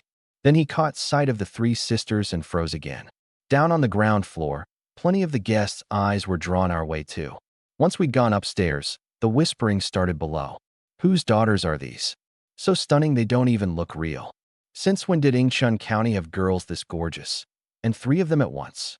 They say the #1 beauty of Ingchun is Wang Shuixian from the Wang family." No, no, no. The top girl at Ingchun House, Miss Qingyan, now she's a real beauty. That figure." Off to the side, a man sipping his tea slowly spoke up in a leisurely tone. "You've all actually seen those 2. "What, and you have?" The man set down his teacup, paused for half a second, and spoke in a tone that was half bragging, half regretful. "Of course, but compared to any single one of those 3 just now, the both of them fall way short." The whole room burst into an uproar, everyone's eyes full of jealousy as they craned their necks to peer upstairs, starting to envy me. Back in the room, I glanced at the bed. "We'll stay here for the night and head back tomorrow morning." Whatever you say, master." Song Yuro nodded. I went to the door and called out, "Waiter." The attendant came scrambling up. "Sir, at your service." "Bring a pot of hot tea and a few dishes." I fished out a small piece of silver, about 1/10 of a tael, and handed it to him. "This is a separate tip, just for you." His face broke into a wide grin. "You got it. Hang tight." He took the silver and turned away, practically skipping.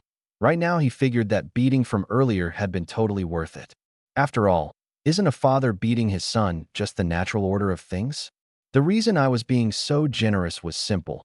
This bit of silver was nothing to me, but it would make him wait on me like I was his own father. The 3 sisters were startled too. A whole 1/10 of a tael, just like that. That was a full month's living expenses for an ordinary farming family. Could it be that what the master said was true, that the old master had really left him an inheritance before he died? While the waiter went to prepare the food, I started doing push-ups on the floor of the room. The 3 sisters were all mystified. Why did the master love doing this unseemly thing? At first, they'd assumed it was to prepare for bedding them, but back in the bathhouse, with such a perfect opportunity, the master hadn't laid a hand on them. Their minds were full of questions, but not one of them dared to ask. About half an hour later, 1,500 standard push-ups done, total now 14,563 store coins. Just then there was a knock at the door. The waiter personally carried in several dishes and a pot of tea. "Young master, and you three young ladies, our humble and doesn't have much, please bear with us." A roast chicken, a steamed fish, a plate of pickled cabbage, a dish of radish and glass noodles, and a serving of bamboo shoots with cured pork. It filled the whole table. In this era I'd crossed into, stir-frying and iron woks had been popular for over 200 years, so cooking had reached a higher level. It was just that ingredients were on the scarce side, nothing like the abundance of the 21st century. These dishes were already considered high-end in a small county town. Back in my time, this would have been like ordering shark fin and sea cucumber. Fortunately, game was plentiful in this era. Whatever hunters caught up in the mountains they sold to the restaurants. And that too was a delicacy that ordinary folks couldn't afford. "Come on, dig in." The three sisters were practically drooling with hunger, but there was still disbelief in their eyes that slaves could actually eat at the same table as their master. "Sit. Remember, you're my family now. From now on we eat together and live together." Only then did Song Yuro sit down, and her two younger sisters followed suit. But they were so constrained they didn't dare pick up their chopsticks. So I ended up serving each of them. "Eldest sister, you lead the way. Hurry up and eat. If we don't finish, it'll all go to waste." Song Yuro took a bite of the fish, and the moment that tender, fresh meat touched her mouth, tears started rolling down. She loved fish, but how long had it been since she'd tasted anything this good? She'd thought she'd never get the chance again in this life. Yet she was also afraid she'd suddenly wake from the dream that the master would swing a bamboo cane down on them. I tore off a chicken leg and gave it to her. "Eldest sister, your foot's hurt. Eat this drumstick to build your strength back up." Then I put a big piece of fish into her bowl. "Thank you, master," she said over and over. I tore off the other drumstick for the youngest sister. "You're too thin. You should have a drumstick too." The youngest sister thanked me, then couldn't help lowering her head to look at herself. There were only 2 drumsticks, and I'd given them to the eldest and youngest. I thought about it and tore off a wing for the second sister. "Here, second sister, have this." She thanked me over and over too. In truth, these girls had long faced life and death and never fought over such things. Instead, each of them just hoped the others would have it good. I tore off a wing for myself too, picked up my chopsticks, and dug in with gusto, not caring at all about appearances. The 3 sisters still ate cautiously. "I'm done. Take your time. I'm going to head out for a bit." I stood up and left. With me here, they were too constrained. The master and servant mindset wouldn't change overnight. Besides, I still needed to buy a handcart, or how would I haul all that stuff back home? The inventory space was convenient, but I'd have no way to explain it once we got back. I left the inn to buy some transport, and while I was at it did another 4,500 push-ups, total now 19,000, and the store coins broke 100 at 105. After dark, as usual, I rubbed the safflower medicine on Song Yuro's foot, which moved her to tears again. That night the 4 of us crowded onto one bed again. Having done it once, it wasn't awkward this time. Besides, the 3 sisters and I had already seen everything of each other. All that was left was to pierce that last thin layer of paper. I wasn't in a rush. I wanted to wait until things settled down before really enjoying it. For now, they still had injuries on their bodies, and I couldn't bring myself to touch them. On top of that, they were still afraid of me and couldn't relax, so there was no point rushing. The next morning I got up the moment it was light. I laid out the plan. "Eldest sister, you pack up the things in the room. I'll handle things downstairs, then I'll come pick you up at the inn's entrance." "Yes, master." Outside the inn, I pulled the 2-wheeled handcart I'd bought yesterday for 15 taels into an alley. Early in the morning, no one around. I took the cloth and bedding out of my inventory space and loaded and tied them onto the cart, then bought a 20-caddy bag of rice and a 20-caddy bag of flour from the store, poured them into ceramic jars, and packed the cart full. I went through all this trouble buying the cart just so no one would get suspicious. Otherwise, stashing everything in the inventory space would have been the easiest thing. The store's premium rice was only 3 coins a caddy, and the high-gluten flour was 2.5. So 40 caddies total came to just 55 store coins, way better value than the grain shop. I pulled the cart and waited at the inn's entrance, and the three sisters soon came out. The instant they saw the cart loaded to the brim, their jaws dropped. "Master, did you buy all of this?"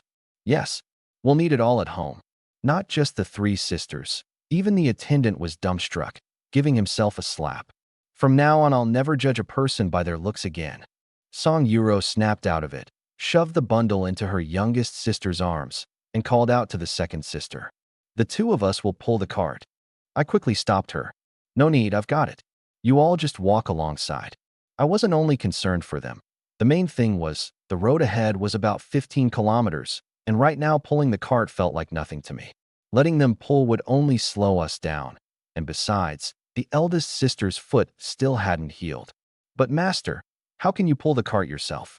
Let me and my sister do it." "It's fine, I'll pull. Your only job is not to fall behind." The three sisters were startled again. How had the master become so confident?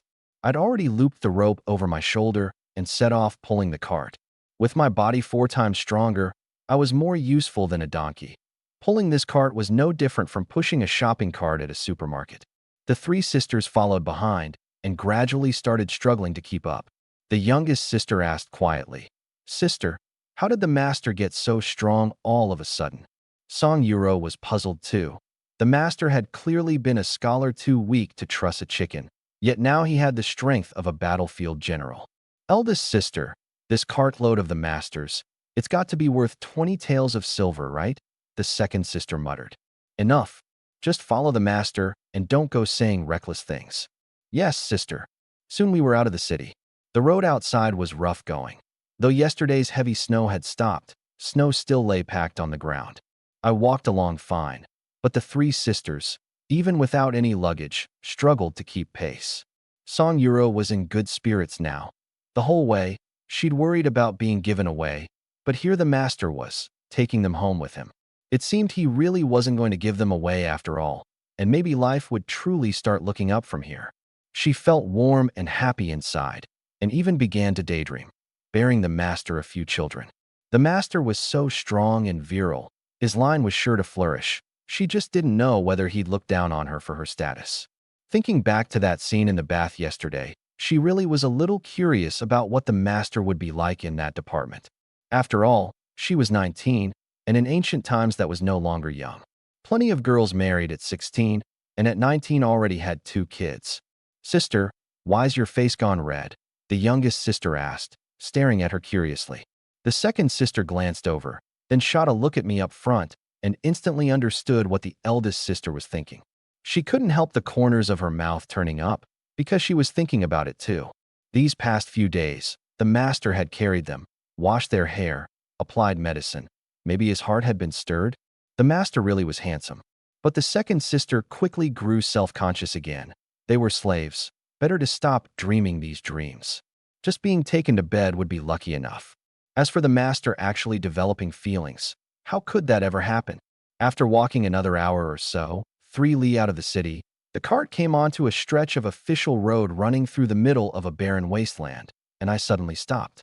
3 burly men had appeared up ahead out of nowhere, gripping broadswords, each of them fierce and menacing. The one in the middle, with a full beard and a red cloth wrapped around his head, stepped forward and bellowed, "Didn't expect a big score to come along today. Leave your goods and your money, and your life, and those 3 girls behind you."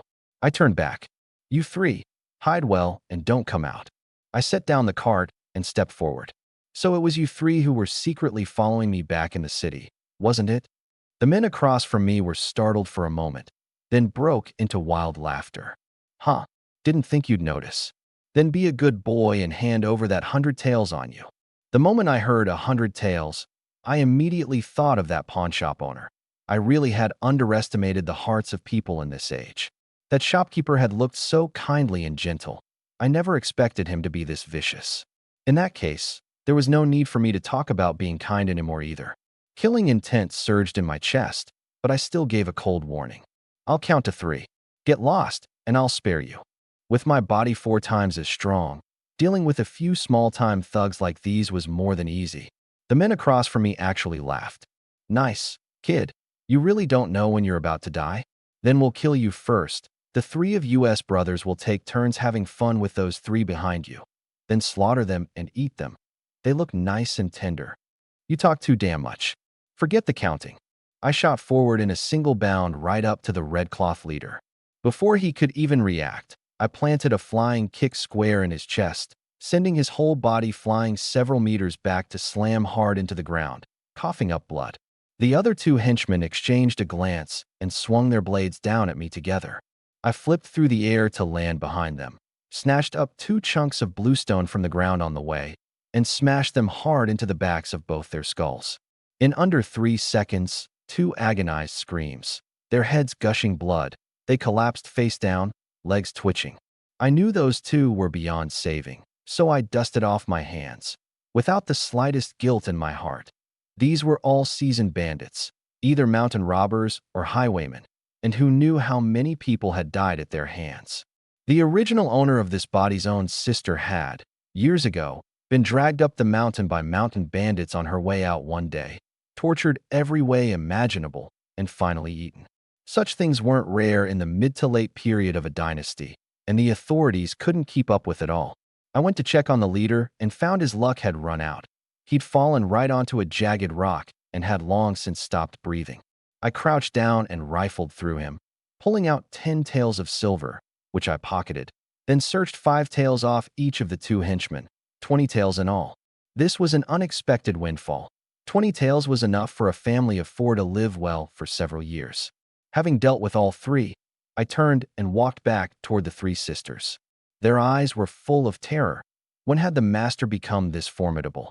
And so ruthless, too. I didn't bother explaining much, just looped the rope over my shoulder. Come on, let's keep moving. The 3 sisters followed close behind without a word, wanting to ask, but not daring to. I said nothing, but there was an air of menace about me. In that instant when I'd killed those men, I'd been as cold and detached as a machine, and it had left them shaken. After another hour or so, Song Yuro was starting to wear out, and with her mind wandering, she wasn't paying attention and fell to the ground. She scrambled up quickly and gritted her teeth to push through, terrified I'd throw her out for being useless. But the next second I walked over and patted the quilt on the cart. Eldest sister, your foot's not up to it. Sit here on the quilt. She waved her hands frantically. Master, I wouldn't dare, I can walk. There are still dozens of li to go. Keep walking like this, and your foot will be ruined. Get up. 1 extra person on the cart was no burden to me at all. Making her walk on it would only slow us down. Besides, I had no desire to see those legs, the ones that could pull off black stockings, limping along. As I said it, I just scooped her up onto the cart, and she let out an involuntary soft cry. Hearing it, my whole body felt like it had been jolted with electricity. This Song Yuro really was top tier. Beautiful, sensual, even her voice was lovely. Who could resist? She lay on her stomach on the quilt, watching my back, full of confusion. The master was so cold to those men just now. So why was he so good to her? Her 2 younger sisters, following behind, were startled too. On the way there, the master had carried the eldest sister, and on the way back, she got to ride the cart. The 2 of them were kicking themselves for not having twisted an ankle. After another 2 hours, the 4 of us finally made it home safe, without running into any more bandits the rest of the way. It was windy today, and we got back right around noon. It was cold out, there was hardly anyone on the roads, and we didn't come across any more corpses. That suited me just fine. If the villagers saw I'd bought so much stuff, I might well get marked as a target. In times like these, it's ordinary people who most easily turn to thievery. The 4 of us reached the yard, and I'd just set down the cart when I suddenly froze. The front door of the house had actually collapsed. I hurried over to inspect it and found the door had been smashed apart by sheer force. At first I thought it was the strong wind, but the several footprints on the door panels immediately told me. This was done by a person. I went inside, the 3 sisters following behind. The moment I stepped into the kitchen, a foul stench slammed into my face. I ran to the stove for a look and was so furious I nearly caught fire. A thief had broken into the house. The rice and flour had all been stolen clean, and the burglar had even taken several dumps in my cooking pot. Then I looked at the emptied rice jar, now holding some unidentifiable liquid, and my temper shot straight up. The three sisters were stunned at the sight too.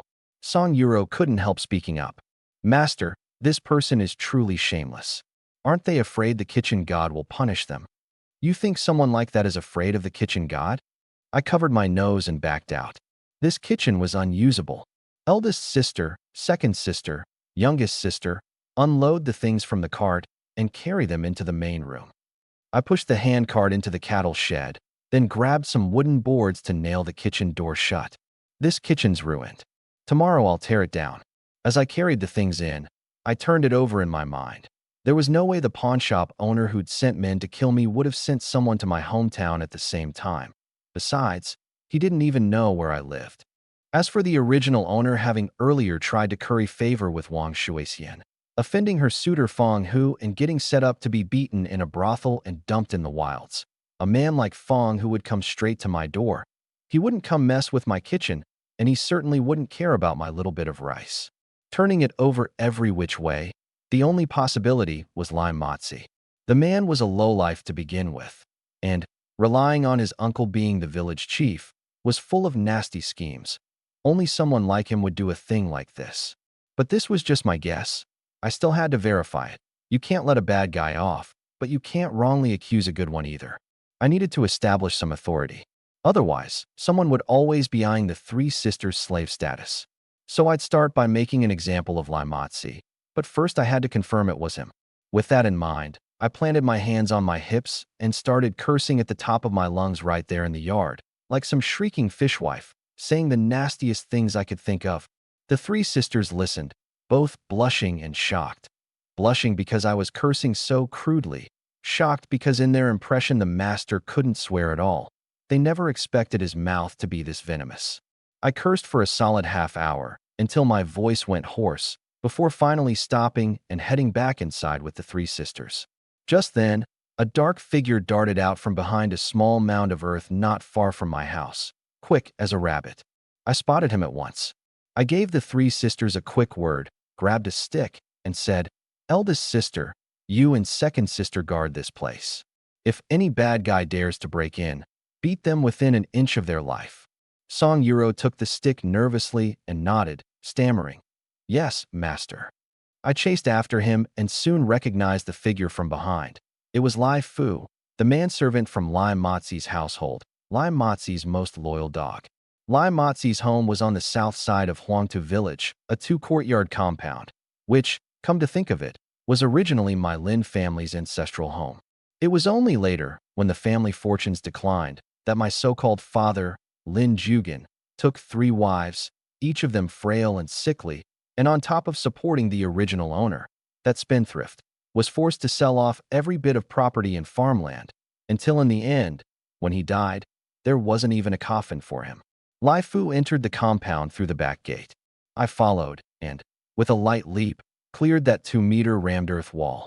Once inside, I saw him run into the main room of the rear courtyard. I quietly pressed myself against the outside of the window. With my hearing now, I could make out every word inside clearly. Lai Fu went in, shut the door, and dropped to his knees with a thud. "Master Lai, Lin Zhao is back, and he bought a whole heap of stuff." Lai Motzi was drinking tea, a charcoal brazier burning in the room. He narrowed his eyes smugly. "Get to the point. Did he notice something was wrong at home?" He noticed. He was standing there cursing his head off. Cursing something awful. Lai Motzi sat up straight. "How did he curse me?" He said, "Master Lai, that you'll never father a son your whole life, only pups, and that you were born from your own mother and your uncle, that your grandmother was the ugliest whore in the brothel, locked up in a pigsty, and that's how she gave birth to your mother." Lai Motzi slapped Lai Fu across the face on the spot, the sound loud and sharp. Lai Fu covered his cheek, aggrieved. "Master Lai, that's what Lin Zhao said, not me." Lai Motzi was so angry he slammed the table. "Bastard. He's gone too far." His expression instantly turned sinister and vicious. "Lin Zhao, since you don't know what's good for you, don't blame me for being merciless." "Oh, you're going to be merciless? Shouldn't it be me who's not showing any mercy?" I kicked the door open and walked in. Lai Motzi jumped. "Lin Zhao, how did you get in here?" "Never mind how I got in. Since you dirted my kitchen, You're going to lick it clean for me." Before he could say a word, Lai Fu snatched up a chair and hurled it at me.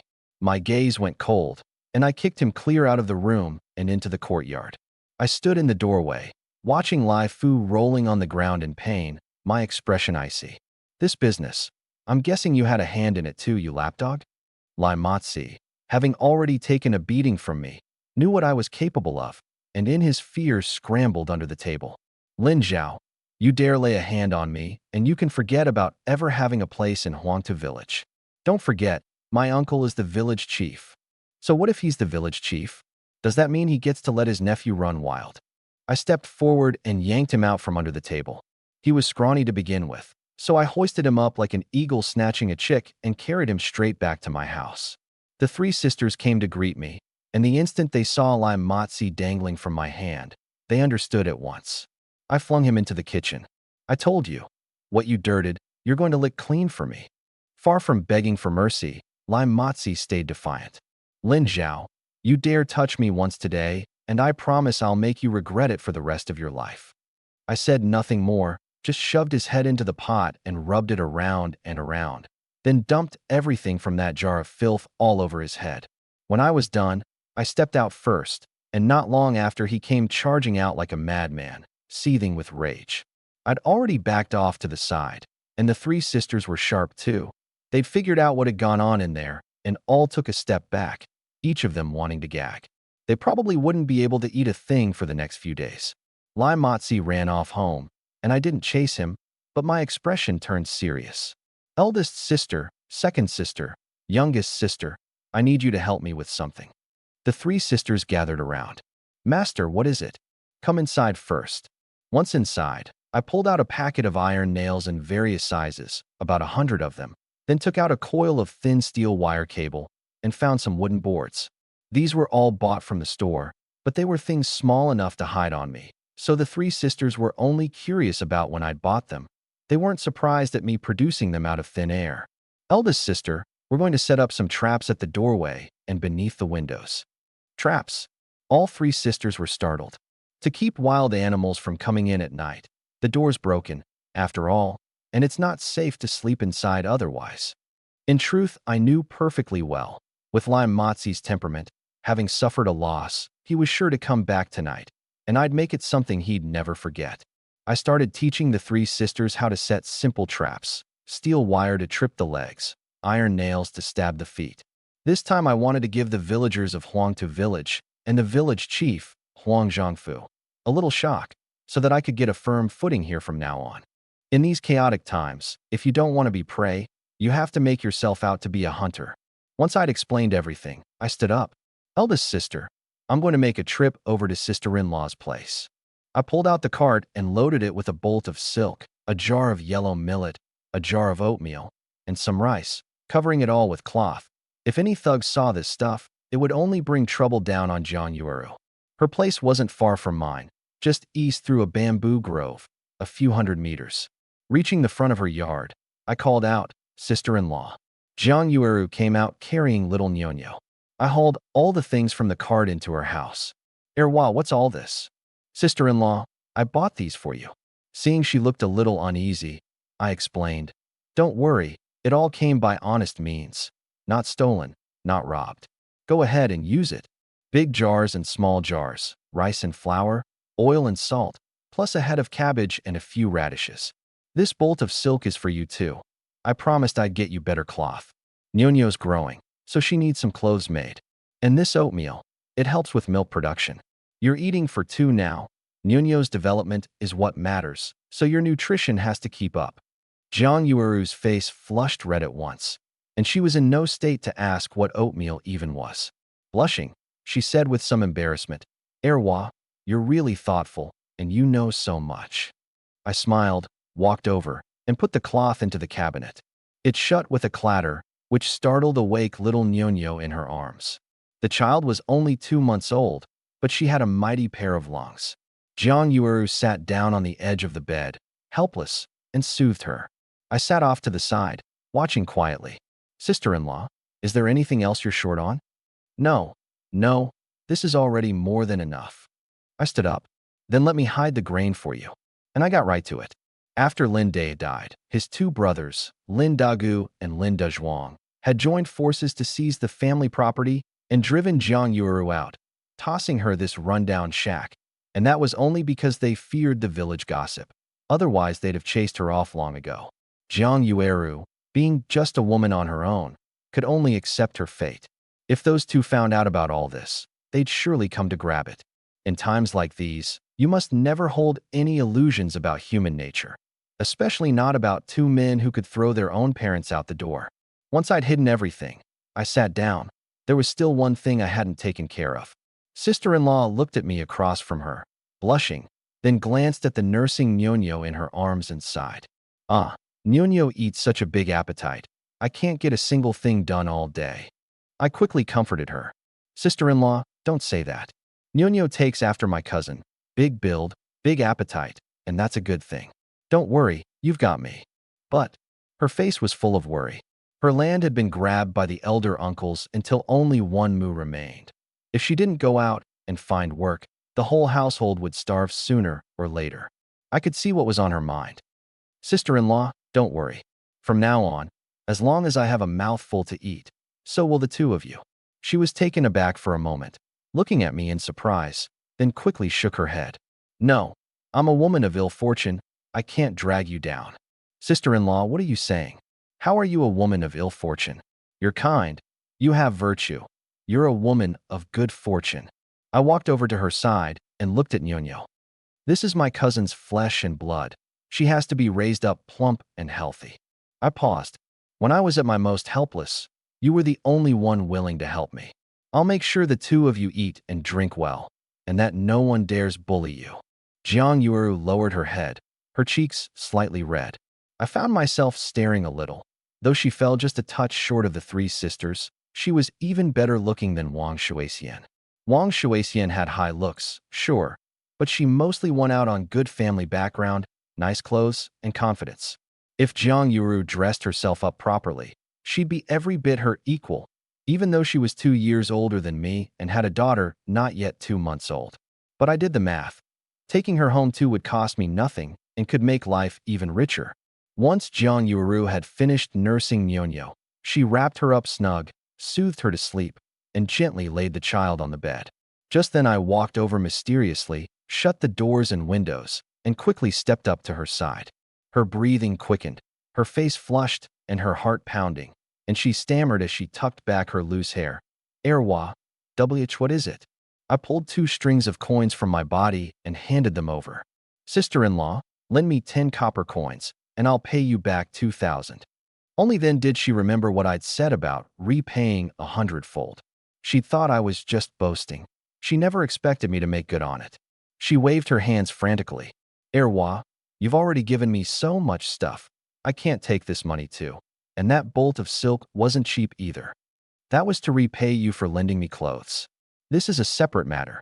I just stuffed the money into her hands. Keep it safe, and don't let anyone see it. With that I turned to go. Sister-in-law, I'm off. I'll come see you often from now on. Left alone in the room, her bright eyes glistened in the dim light. She sat in a daze for a long while before murmuring to herself, Erwa really does seem different now. Only, just now, why was he acting a bit too familiar for his own good?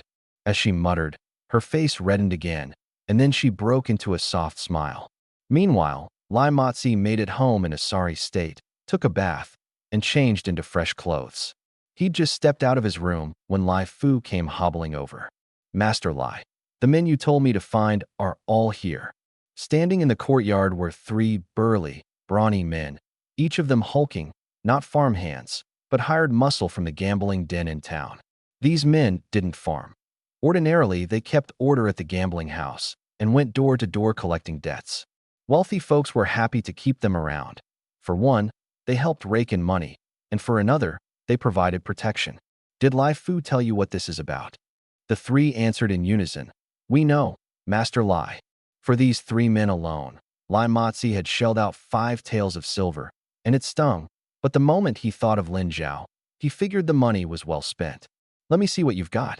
That Lin the second won't be easy to handle. The 3 demonstrated on the spot. One split a brick with his bare hand.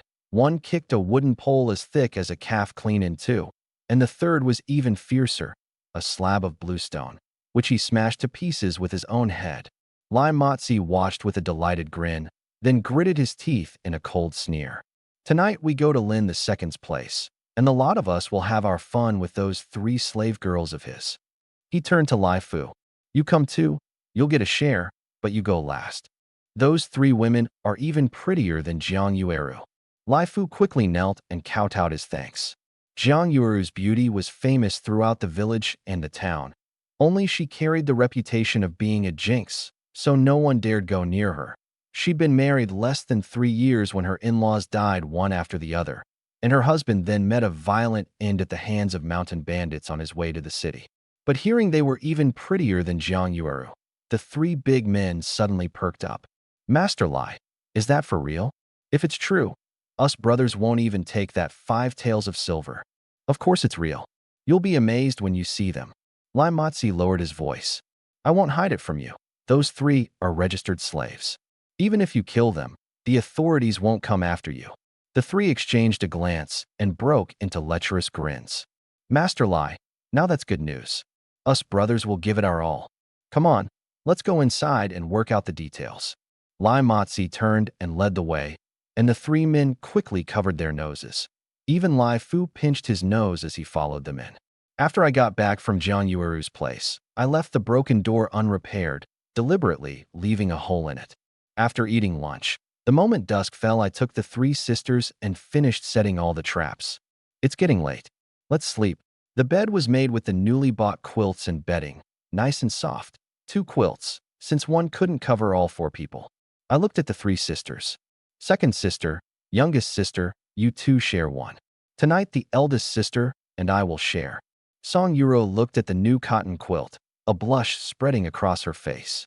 Her 2 younger sisters exchanged a glance without a word, understanding in their hearts. The master was going to start with the eldest sister. I brought over hot water for Song Yuro to wash her feet, personally rubbed on the safflower oil, then said, Eldest sister, let's sleep.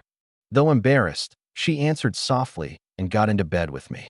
A curtain hung over the doorway, and though there was no front door, the room wasn't cold, and with the new cotton quilts, the coziness was beyond words. The 2 younger sisters curled up under their quilt, warm all over. If only it could always be like this, the youngest sister silently prayed. Song Yuro and I had the thinner quilt, but I put out plenty of heat, so it was warm under the covers all the same. Her heart thumped hard, fully prepared to give herself over, not daring to move a muscle. I turned on my side and pulled her into my arms, and she shivered all over and went rigid, feeling only a wave of tingling numbness. But I just held her, going no further. Conditions right now were too crude, it wasn't the right time. Once I put up a big house, with a room that was warm and soundproofed, then I'd be intimate with the 3 sisters properly. In the current setup, it'd be like grilling in a pile of cow dung, or eating abalone next to a garbage heap, totally out of place. Seeing my hands stay honest, Song Yuro gradually calmed down, but along with it came a thread of disappointment. Could it be the master still looked down on her? The night deepened. The 2 younger sisters slept sweetly, and Song Yuro too nestled drowsily against me. But I didn't sleep. I kept my eyes closed, listening carefully for any sound outside. Around the hour of midnight, a series of light footsteps came from outside. Lai Motzi, with his 3 hired thugs and Lai Fu, had crept up to the outside of my yard. The men peered inside and murmured, Looks like they're all fast asleep. Asleep, all the better. In a bit we charge in, beat Lin the Second first, cripple one of his legs, tie him up, and make him watch us have our fun with his slave girls. Lai Motzi ground his teeth viciously, then added, And when we're done, we castrate him. Rest easy, Master Lai, leave it to me. I'll beat that boy so bad his own mother won't recognize him. The 4 of them started toward the yard, and seeing the front door standing open, Lai Motzi gloated. That lazy oaf didn't even fix the door. Come on, charge in. He'd barely taken a step when Lai Fu let out a blood-curdling scream, giving them all a start. Lai Fu, are you out of your damn mind? Master Lai, I think something stabbed clean through my foot. It hurts like hell. Idiot. Lai Motzi picked up a wooden stick. Bite down on this and keep quiet. With that he led the 3 men inward. Just as they reached the doorway, a jar came flying out with a whoosh and struck the iron head thug square on the head. The ceramic jar shattered on the spot, and the man, unable to keep his footing, staggered back several steps and sat right down on the nails, howling in agony fit to tear the heart out. Inside, the three sisters had woken too, and listening to the commotion outside, they were terrified. "Shoo! Everyone stay quiet," I said in a low voice. They immediately fell silent. It was unnervingly quiet inside, while outside, Lai Fu had a foot pierced through and the iron-head man had been badly hurt. Lai Motzi started to panic, unsure whether he should push further in. The other two big men asked, "Master Lai, I've got a bad feeling something's off about this place." Lai Motzi was scared too, but the moment he thought back to that scene at noon of me grinding his face into the pot, rage came surging up. He thought it over and, in his own clever way, said, "Don't go in the front door. Go through the window." The three of them shifted over to the window. Lai Motzi poked at it with the wooden stick, and when nothing happened, his courage returned. "It's safe here. We go in this way and give Lin the second a surprise. Then, Master Lai, after you." The other two thugs were clearly scared too. Their companion was still howling over there. Lai Motzi sucked in a deep breath and reached out to push the window open. The moment his hand slipped inside, I grabbed the rolling pin and brought it down hard on his wrist. "Ah!" He screamed like a slaughtered pig and staggered backward. He hadn't gone but a few steps when one foot came down right into the trap I'd dug earlier, a pit a foot deep, with a scattering of nails buried at the bottom. His foot drove down into it, and with another heart-rending scream, he fainted dead away on the spot. I called out from inside the room, Who's out there?" That one shout sent the two thugs into a panic, scrambling every which way. On this side by the window, the only way out alive was to hug the base of the wall over to the front door. Everything else was traps. I'd counted on Lai Motzi taking the window once he found the doorway rigged. A scheming, treacherous type like him runs on fixed patterns. When they'd been hugging the wall, the ground beneath their feet had actually been safe, but the moment they panicked, they were done for. On top of that, I deliberately left a big gap in the fence, and the two thugs instinctively bolted for it. I'd already strung steel wire along the ground, and the two of them were tripped up at once, pitching headfirst into the fence, and beneath it, I'd long since laid out a board full of nails. The two thugs instantly shrieked and wailed in pain, a sound that hurt just to hear. I got to the bedroom doorway, changed my clothes, and said, "Eldest sister, you three rest. I'm going out for a bit." I stepped outside and made a show of looking around, even calling out politely, "Well now, isn't this Lai Fu?" By this time Lai Motzi had come to, groaning in pain. "Oh ho, Lai Motzi, why aren't you home sleeping in the middle of the night? What are you doing at my place?" He was twitching from the pain, sweat beading on his forehead, and he was still cursing. "Lin Zhao, you bastard. You dare treat me like this. I won't let you get away with it." "Enough. Stop making threats," I said, walking over to Lai Fu and handing him a crutch. "Your injuries aren't serious. Go fetch the village chief." Lizzie didn't understand what I was up to. Instead, he shouted, "Lai Fu, go get my uncle. Bring plenty of men. I'm going to tear this place apart." Gritting his teeth against the pain, Lai Fu agreed and limped off. Before long, the village chief, Huang Changfu, came rushing over with several men. The moment he saw the miserable scene on the ground, besides his nephew Lizzie, there were 3 burly men, every one of them badly hurt. He immediately demanded, seething with rage, "Lin Zhao, what's the meaning of this? How dare you assault and injure people? Men, seize him. Take him to the county magistrate tonight." A few of the village tithing heads stepped forward. They all recognized me. The tithing head from the south side of the village said, "Lin II, you're an educated man. Come along quietly. Don't force us to get rough." But I gave a cold smile. "Chief, are you sure you want to send me to the magistrate?" "On what grounds?" Huang Changfu stormed forward. "Don't play dumb. These 5 were beaten by you until they're like this. They might be crippled for life. Getting you sentenced to hard labor at the frontier would be letting you off easy. Chief, this is my home. I set traps outside my own yard to keep wild animals away. They fell in on their own. Who's to blame for that?" Only then did Huang Changfu sense something was off. The laws of the Great Yong dynasty took the matter of private property and land extremely seriously.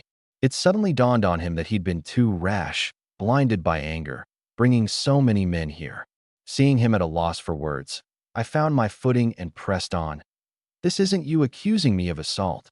This is me accusing Lizzie of attempted robbery and murder. Huh, robbery? What wealth does your household even have? Huang Changfu sneered. I immediately shot back. Then what were these men doing at my home in the dead of night? Huang Changfu was struck speechless on the spot. I was an educated man, well-versed in the law. If this really went to court, he might not be my match. True, money could smooth things over. The Yingchun County Magistrate's office ran on the principle that whoever had more money was in the right. But if it came to that, they'd demand an outrageous sum, and he'd hate to shell out that kind of money. Worst case, he'd have to empty out his entire fortune. After weighing it over and over, Huang Changfu softened. He pulled me aside. Lin Zhao, let's just call it even. Do your Uncle Huang a favor here. I smiled coldly. Of course I'll give the chief his due respect. But I have one condition. Name it. I want 4 or 5 acres of land to build a house. Do you think you could figure something out? Huang Changfu shot me a surprised look, then glanced at his good-for-nothing nephew, and it suddenly clicked. Lin Zhao had probably set the whole thing up as a trap, and what he was really after was the land. But then he was puzzled again. Had Lin Zhao struck it rich? He actually wanted to build a house, and on 4 or 5 acres of land no less. Was he building a house or a whole estate? What's wrong? Chief, is that too difficult? I deliberately dragged out my tone. Fine, I'll figure something out. Huang Changfu's face darkened. He turned to head back, full of resentment, and glanced at Lizzie. Come, some of you, carry him out. I quickly stopped them. Don't just wander around. There are traps everywhere. Go this way. I pointed out the safe path. Only then did the tithing heads carry the 3 men out. His face twisted, Lizzie demanded. Uncle, why aren't you arresting Lin II? The words had barely left his mouth when Huang Changfu slapped him, startling the tithing heads who'd come to help. They looked at me, standing calmly off to the side, and couldn't help wondering to themselves, how had Lin II, that worthless, hopeless loser, actually gotten the better of the village chief? Still, deep down these tithing heads were secretly cheering. Lizzie had always been a bully. It was about time someone put him in his place. Having struck his nephew, Huang Changfu stalked off in a fury, and the tithing heads hurried after him, carrying Lizzie. Once everyone had scattered, the scene fell quiet again.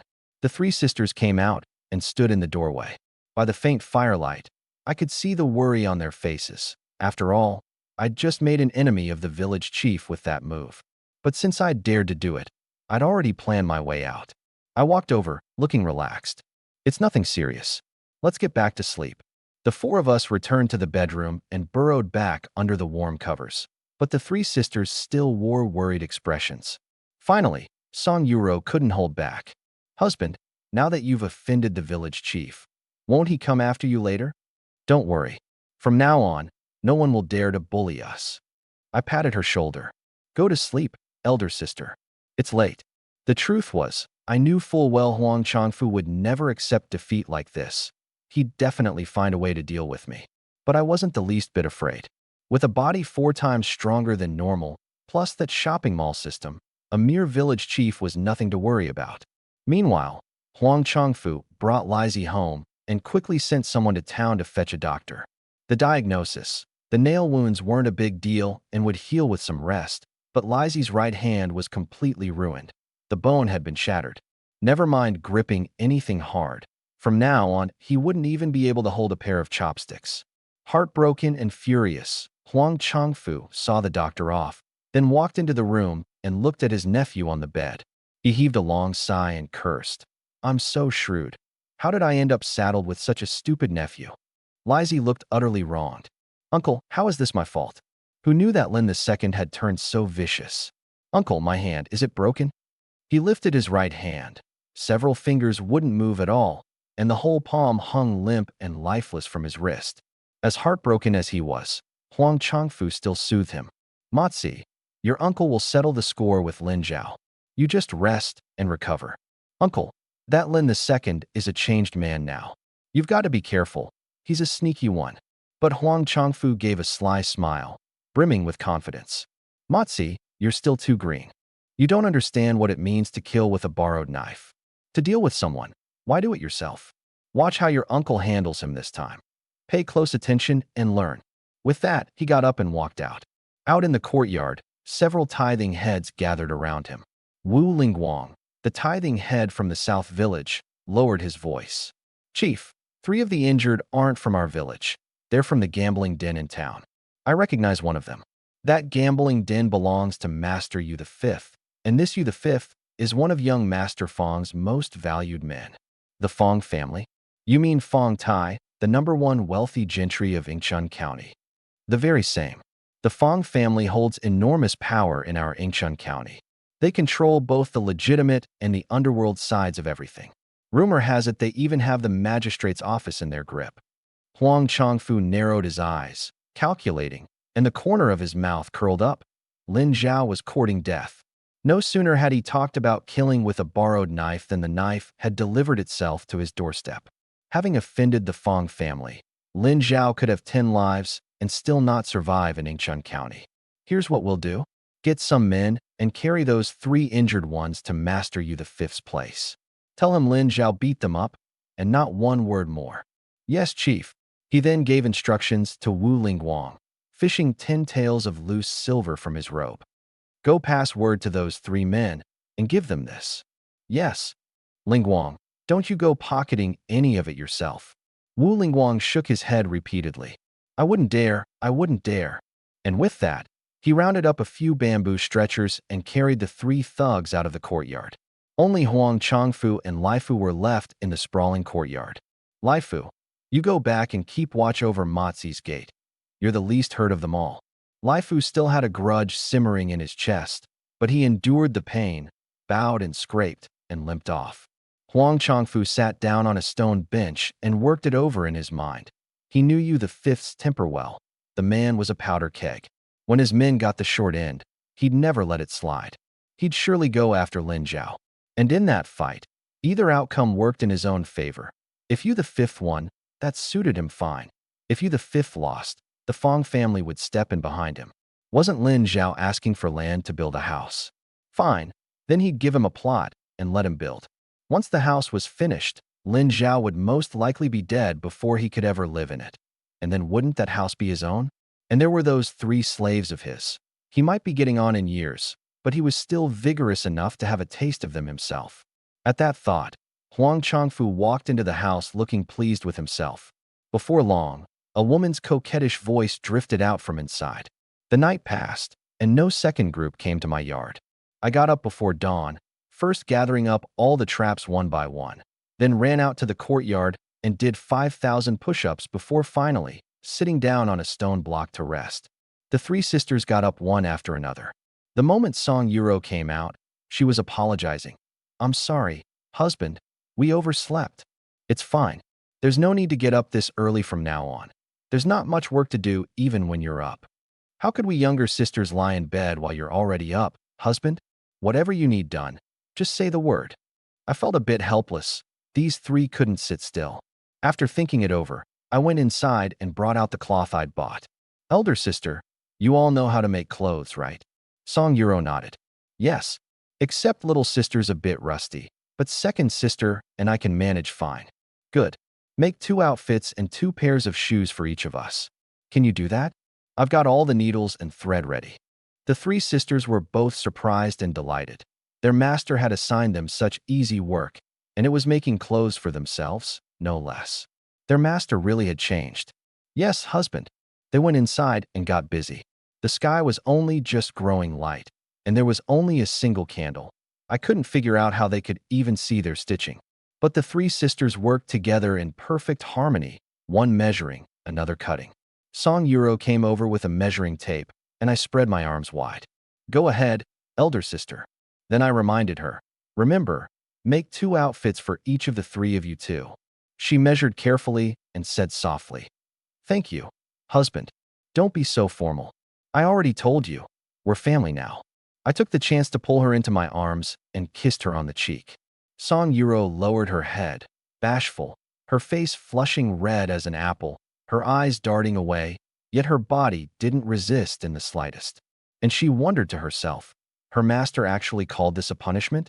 If this was what punishment meant, then she'd gladly hope her master would punish her often. After the kiss, I touched her forehead. From now on, don't be so timid around me. Go on and get to work. She obediently went inside. Only then did I notice. She wasn't limping anymore when she walked, though now she was a bit pigeon-toed. While the three sisters worked, I went behind the house to keep doing push-ups, all the way until dawn, another 6,000. My total broke 30,000, and my mall coins climbed to 154, finally enough to buy a set of cotton thermal underwear. But breakfast posed a problem. There was no pot in the house, and buying one from the mall wasn't worth it, so we'd have to make do with roasted mantu again. I built a fire in the courtyard, bought 3 metal skewers from the mall, skewered the mantu, and started roasting them. Before long, they were golden and crispy. I carried them inside. Come eat, everyone. This'll have to do for breakfast. Little sister came up first and gave a slight curtsy. Husband, white flour mantu is a fine thing. Getting to eat it is our great fortune. That's right, husband. These days, ordinary folks count themselves lucky just to have wild vegetable buns. We're slaves, and you still give us mantu to eat. Stop calling me master. I told you, we're family. From now on, just call me husband. Husband, little sister murmured the word to herself. I praised her right away. Good girl, Ting Ting. Here's a mantu for you. I'd already crossed over into this world. Who was going to keep up the pretense of being a proper gentleman? Having these three sisters call me husband wasn't asking too much at all. Little sister lowered her head, embarrassed, and said quietly, Thank you, husband. Good girl, Ting Ting. Here's another one. Off to the side, both Song Yuro and second sister looked a little stunned. Song Yuro hesitated. They were slaves. How could they call their master husband? But to my surprise, second sister stepped up first, dipped slightly at the knees, and said in a sweet, tender voice, Husband. I hadn't expected the usually cold and aloof second sister to be so gentle. I quickly handed her a golden, crispy mantu. She thanked me. Thank you, husband. Now you're getting it. I tapped her nose and gave her another. Seeing this, Song Yuro stopped holding back too. She stepped forward and called out tenderly, Husband. But instead of giving her a mantu, I put on a stern face. Elder sister, you're the eldest. How is it you were the slowest? I'll have to punish you. Elder sister was about to kneel and apologize, and the two younger sisters were startled too. Was their master going to turn on elder sister and hit her? But just as she started to bend her knees, I caught her in my arms. I haven't even told you how I'm going to punish you yet. She kept her head lowered, dazed. As you wish, husband. I pointed to my own cheek. Give me a kiss. That's your punishment. Song Yuro's head shot up, and those beautiful eyes lit up all at once, like the surface of a lake rippling in a morning breeze, her cheeks flushing red as the sunset glow. Seeing her frozen there, I asked again, What? You don't want your punishment? She gathered her courage and kissed me. I nodded, satisfied, and pressed 2 mantu into her hands. Call me husband from now on. Yes, Mas, husband, she said, head bowed, answering nervously. Having settled that, I headed out the door. Inside, the 2 younger sisters immediately crowded around elder sister. Sister, is that how master's punishments are now? Why does master always love to punish you like that? Song Yuro, blushing, hurried them along. Eat quickly, so you can get to work after. Don't hold up husband's business. But even as she spoke, the corners of her mouth curved up on their own, and her heart brimmed with an indescribable joy. Out in the courtyard, I thought to myself, these 3 sisters, whatever I wanted from them, they'd go along with it. But they were registered as slaves, which meant having them call me husband was really just fooling myself. With slave status, they didn't even qualify to be concubines, let alone proper wives. I needed to find a way to free them from that slave registry, to make them ordinary people again. Otherwise, that unease and inferiority buried deep in their hearts would never be rooted out. Only, freeing someone from the slave registry required a 6th-rank general or a 5th-rank civil official to intervene. It was difficult, but not impossible. There were avenues. That was a matter for later. For now, I first needed to get life going. I took out a gong and swung the hammer against it. At the sharp, urgent clang, the 3 sisters, still chewing on mantu inside, came running out. Husband, what is it? Is something wrong? It's nothing. I'm calling people over. At the sound of the gong, a crowd of villagers quickly gathered outside the yard. The moment they laid eyes on the three sisters behind me, their eyes filled with astonishment, not because the sisters were wearing new clothes, but because they were holding mantu in their hands. Heavens, what kind of world is this? Even slaves have mantu to eat now. Exactly. I can't even remember the last time I ate mantu. I'm gnawing on tree bark while they eat mantu. I must still be dreaming. One villager rubbed his eyes hard. Someone asked, Lin the second, did you strike it rich or something? Did your father leave you money? But your father didn't even have a coffin when he died. The villagers buzzed with talk, every one of them staring fixedly at the mantu, licking their lips. Song Yuro got scared and quickly hid the mantu behind her back, afraid of bringing trouble on me. But I smiled. You all want to eat some? Of course we do. Who doesn't want mantu? We dream about it. Simple. Work for me for a day, and you'll get 6 mantu. Anyone willing. I'd expected someone to haggle, but instead the crowd was full of doubt. Really? A deal that good, in times like these? Hearing that, I understood. It wasn't just the original owner of this body who'd had it rough. The vast majority of common folk were suffering. Huangta village was actually one of the better off places. Elsewhere, those things written in the history books, trading children to eat, people eating people, were no joke. They played out every single day. Those who starved to death first were often carved up and eaten by other starving people. The government had no relief grain to give, so they could only turn a blind eye. But Huangta village had fertile land and hadn't yet fallen to that point. I pointed to the spot beside the thatched hut. I want to put up a straw shed as a kitchen and build a stove. Whoever knows how to build a stove, step forward. 2 men stepped up, one old and one young. The older one was Xiang Shangjiu, the village's old bachelor. He'd built quite a few of the stoves in the village. The younger one was Wang Qianzhan, in his early 20s, with a wife and 1 son and 1 daughter. I couldn't tell whose skills were better, but Xiang Shangjiu was older and more experienced. All right, old Xiang, you take it. Besides the 6 mantu, I'll pay you 10 coppers extra. The others stared with envy, and Wang Qianzhan stepped back, dejected. I walked over to him. How about this? You're young and quick on your feet. Go into town for me and buy 2 pots. Besides the 6 mantu, I'll give you another 10 coppers for the round-trip travel. Sound good? Wang Qianzhan was so excited he was nearly moved to tears. Yes, no problem. I'll go right now. 1 trip and he'd earned 10 coppers. A windfall dropped straight from the sky. I pulled him aside and gave him about a string of coins. Iron pot forging was a mature craft these days, at 300 coppers a pot, so 2 would leave money to spare. The remaining villagers watched eagerly. Lin Zhao, you said a day's work for 6 mantu. Is that offer still good? Of course it's still good.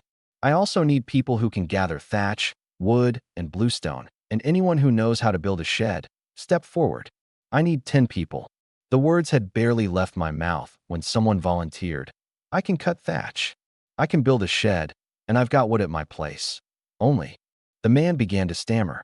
I caught his meaning and said directly, as long as the wood is usable, I'll pay you for it. Great, I'll go get it right now. I quickly picked 10 men. Those who weren't chosen looked a bit disappointed. I reassured them, don't worry. I'll be building a house later on, and we'll need plenty of hands. Really, the villagers looked half convinced. But at that moment, they couldn't spare a thought for jealousy. Being able to eat their fill was better than anything. Of course it's real. Those who weren't chosen can head home for now. Once everyone had scattered, I walked over to the 3 sisters. Elder sister, when you've finished eating, knead some dough and steam plenty of mantu. Yes, husband. The 3 sisters went inside and brought out a clay basin to knead the dough. In winter, dough rises slowly. While we waited, Xiang Shangju had already measured out the stove's outline on the spot I'd marked and was hard at work mixing clay. I'd bought bricks, but those were for another purpose. This stove was temporary, so we'd use clay and stone. Building the straw shed afterward wouldn't be a problem either, just a matter of standing up a few posts. I went behind the house to keep doing push-ups and finally broke 36,000, my mall coins reaching 204. The noise outside was growing loud, so I got up and went out. The villagers had gradually gathered the thatch, wooden poles, and bluestone. I inspected those bamboo and wooden poles. They were all decent. I'll take all of these. How's 50 coppers? The man's eyes lit up. Really? Really?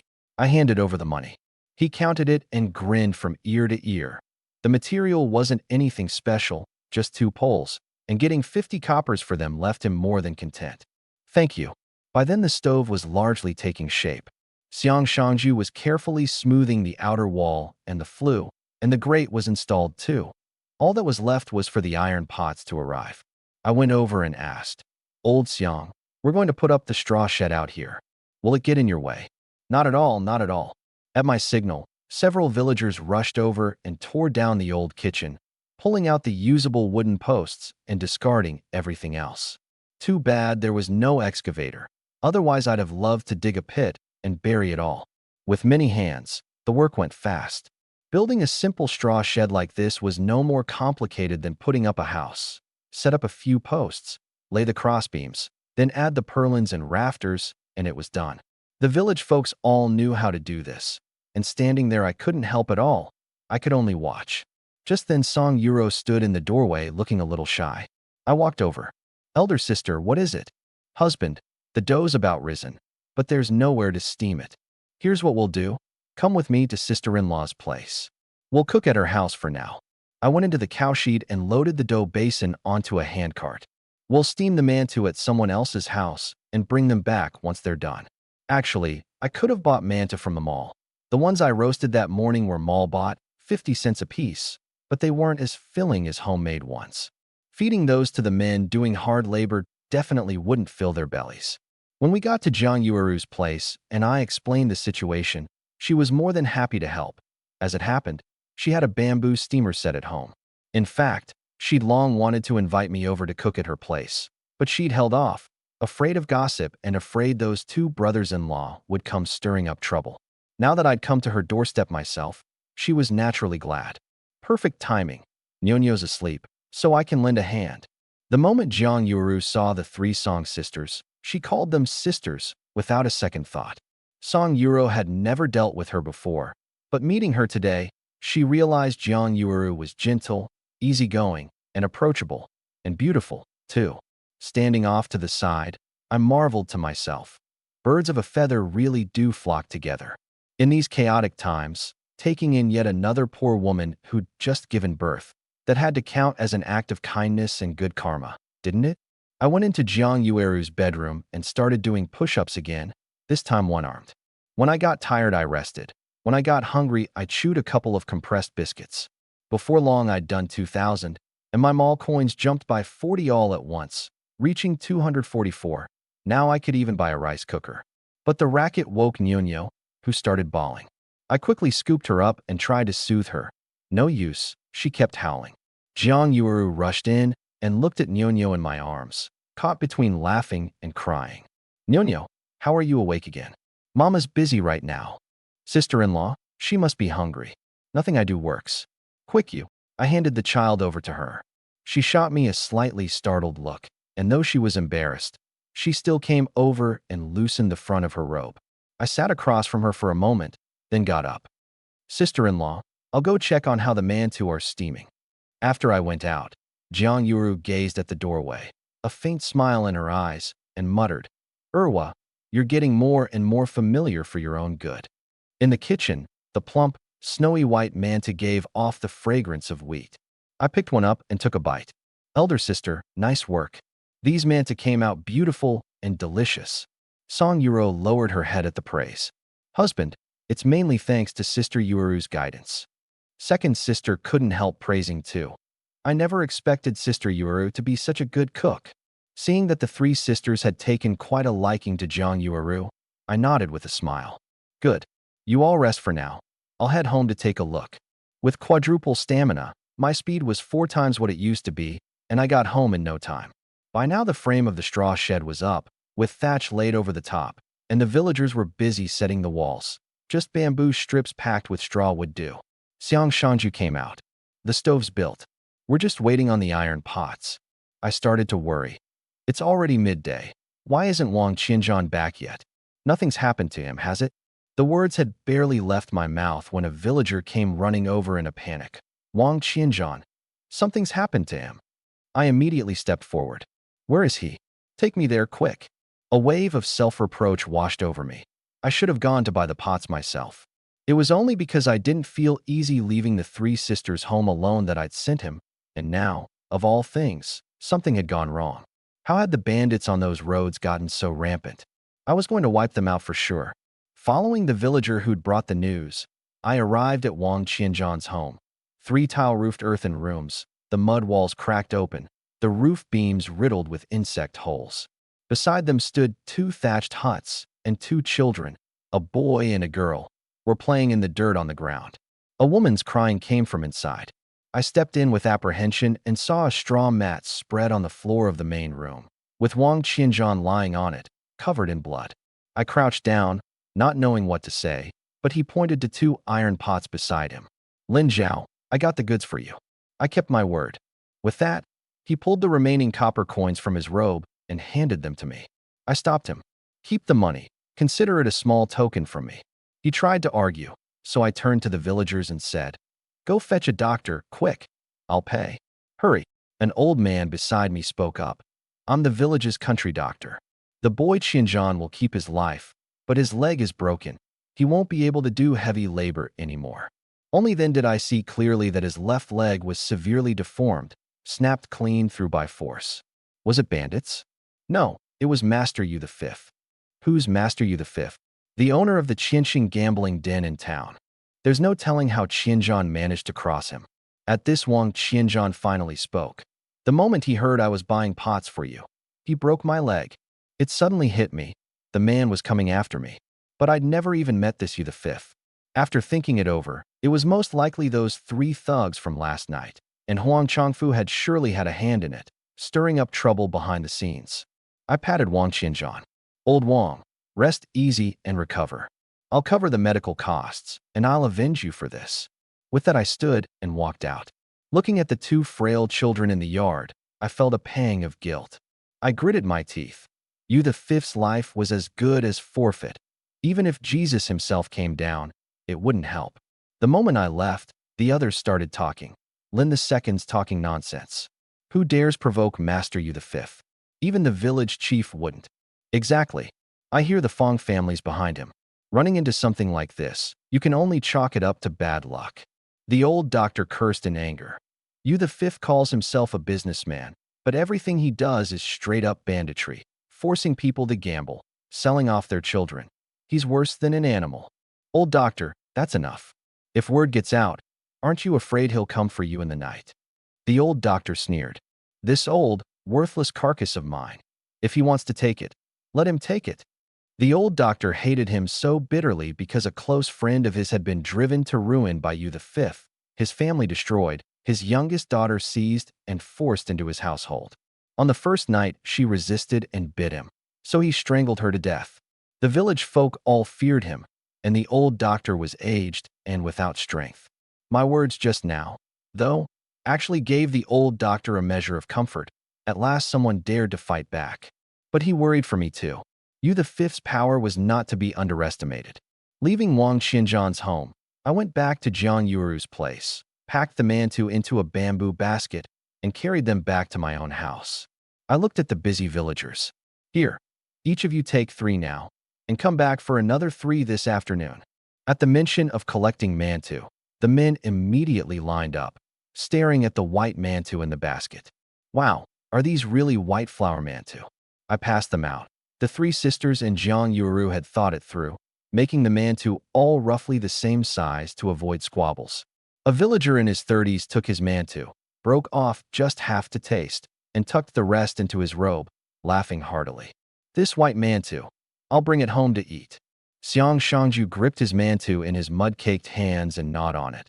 But he too ate only one and tucked the rest away. I knew they wanted to save them and stretch them across several meals. Everyone dreams of crossing over into ancient times, but once you're actually an ordinary person, it's a hard life of worrying about food and warmth every single day. Having handed out the mantu, I headed out again. Judging by the pace of the house building, getting everything finished would probably take until nightfall. I gauged the hour. I still had time to go deal with Yu the Fifth. Only, doubt nagged at me. With my quadrupled physical ability, could I really beat Yu the Fifth? If I ran into a true master and got sent back to respawn? the three Song sisters would fall into vicious hands. But then again, Wang Qianzhan had been injured on my account. If I handled this well, my standing in the village would be firmly established, and from then on the three sisters would naturally command respect too. At that thought, I decided to take the gamble. Statistically speaking, the odds of a master who could beat my quadrupled strength being tucked away in this little town were vanishingly small. I gobbled down 10 mantu in one go and left Jiang Yueru's place. Shuanghe town was 10 kilometers away. The original owner of this body could jog at no more than 5 kilometers an hour, but I could now run 20 kilometers an hour. I'd make it in half an hour. At that thought, I felt some regret. I should have gone to buy the pots myself. Slipping out while no one was watching, I dashed out of Huangta village and made straight for Shuanghe town. The road was rough, but to me it was like walking on level ground. At that very moment, in a 3-courtyard compound behind Shuanghe town, a bald man of around 40 in a black robe sat in the middle of a blue stone-paved courtyard. In the center of the yard lay a man whipped until his whole body was streaked with blood, and a girl with disheveled hair was shaking his body. The girl was slight of frame, yet delicately pretty, her voice full of panic and sobs. "Father, wake up." A burly man with short hair and a headband, standing beside you the fifth, went over to check. "Fifth master, this old wretch couldn't take a beating. He's dead." "Dead? Then what about the debt he owes?" You the fifth's gaze shifted and landed on the helpless little girl. "Your old man's dead, so you'll have to pay off his debt in his place. You've got some looks about you. Go take clients for me. That'll recover part of it." "No, my father was forced by you into gambling. He was never a gambler at all. It's written down in black and white, and you still want to weasel out of it." The man beside you the fifth roared menacingly. But you the fifth said in a mock gentle tone, "Come now, be gentle with the little girl." He pointed to his 4 strongest guards. "Come, you 4, help her get used to what her days ahead will be like ahead of time." The little girl scrambled to her feet in terror, looking wildly about. One guard lunged and grabbed her around the waist to drag her inside. She struggled violently, bit the guard's hand until it bled, and bolted out like a mad woman. And the next second, she slammed headfirst into a stone platform, blood splattering across the ground. Looking at the little girl's corpse crumpled on the ground, you the fifth spared it only a cold glance and cursed. "Damn it! What rotten luck." Then he jabbed a finger at the 4 guards. "Dead or not, don't let her off easy." The 4 men dragged the body away. A thin guard crouched down and asked, "Fifth master, the men are all gathered, and the fire arrows are ready too." "Good. We move tonight." You the fifth sneered. "I was wondering why the name Lin Zhao sounded so familiar. Turns out it's this toad lusting after swan meat, actually daring to compete with our young Master Fong for the #1 beauty of Yingchun County." The thin guard asked again, "Fifth master, are we really setting the fire? I hear that kid has 3 girls at his side, every one of them a stunning beauty." "Idiot! What kind of woman haven't I had? If those 3 were truly stunners, would Lin Zhao still be running off to fawn over Wang Shuexian's face?" Yes, Fifth master's reasoning is sound, but the brothers would still like to give those 3 girls a try. "Fine, I'll give you one chance. Take them alive and do with them what you will. But if you get bogged down in there and can't get out, I'll loose the fire arrows all the same." The guard immediately turned serious. "Kill. Fifth master's right. We can't ruin the big plan over a few women. Once this is done, young Master Fong is sure to reward me handsomely." You the fifth stood up, pleased, stretched, and gave a yawn. "I'm going to catch some sleep. Nobody disturb me." With that, he climbed the steps and went inside. By this point, I'd quietly slipped into a room in the outer courtyard. Those 4 lackeys had just dragged the little girl's corpse in. I'd arrived a step too late to save her. But this only strengthened my resolve to be rid of you the fifth. Every extra day a beast like that lived was an injustice to good people. Considerately, I pulled the door shut for them, turned, and walked in. The 4 men whirled around. "Who the hell are you?" I glanced at the corpse on the ground, then at them, and gave a chuckle. "I'm here to send you all on your way." Before the words were even out, I flicked my wrist and a bamboo spike shot into one man's mouth. I yanked it out and swept it across another's throat. 2 of them dropped in the blink of an eye. My sustained running speed was only 20 kilometers an hour, but my burst sprint could exceed 30 meters per second, and my reflexes were 4 times faster. Dealing with these men was effortless. The third one swung a blade at me. I leaped lightly to his back and, with a crack, twisted his head 180 degrees. The last one was just about to open his mouth to shout when I flung the bamboo spike again, driving it clean through his throat. The shout died in it. My aim, too, was 4 times sharper. For men, dispatched cleanly in an instant. It settled my nerves considerably. It seemed against brutes like these I was smooth as silk. I'd simply been too cautious before. Now it was that fifth master's turn. Avoiding every set of eyes in the front courtyard, I stole into the rear courtyard. For guards stood watch at its gate. There were no womenfolk or maidservants. Masked, I dropped down from the rooftop, drew my dagger, slashed across all 4 throats in a flash, then caught the bodies steadily and lowered them gently to the ground. Then I strode over, pushed open the door, and walked into Yu the Fifth's room. Yu the Fifth was lying with his eyes closed, sleeping comfortably, when he suddenly sensed a figure standing before him. His eyes snapped open and he was about to shout, but I clamped a hand over his mouth. He struggled desperately, yet my hand was like an iron shackle, not budging an inch. Only then did I discover that this fifth master was all reputation and no substance. His strength was barely a bit greater than my original body's. "If you don't want to die, don't shout," I warned, slowly loosening my hand. The moment he started to make a sound, I whipped out a wooden board and smacked it across his mouth. His lips swelled up instantly. He didn't dare cry out anymore, and could only say, enduring the pain and terror, Who are you?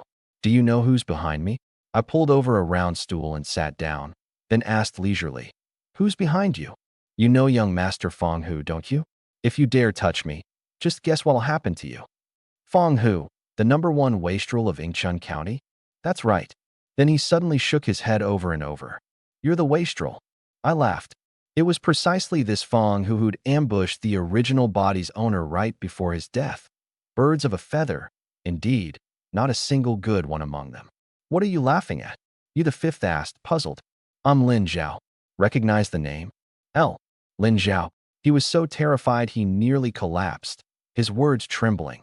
He'd meant to go deal with the man tonight, and instead the man had come to his door first. I stood up. "I'll ask you, Wang Qianzhan from our village, was it you who broke his leg?" He stammered, not daring to answer. I struck him again with the bamboo strip. "What? Dare to do it, but not to own it?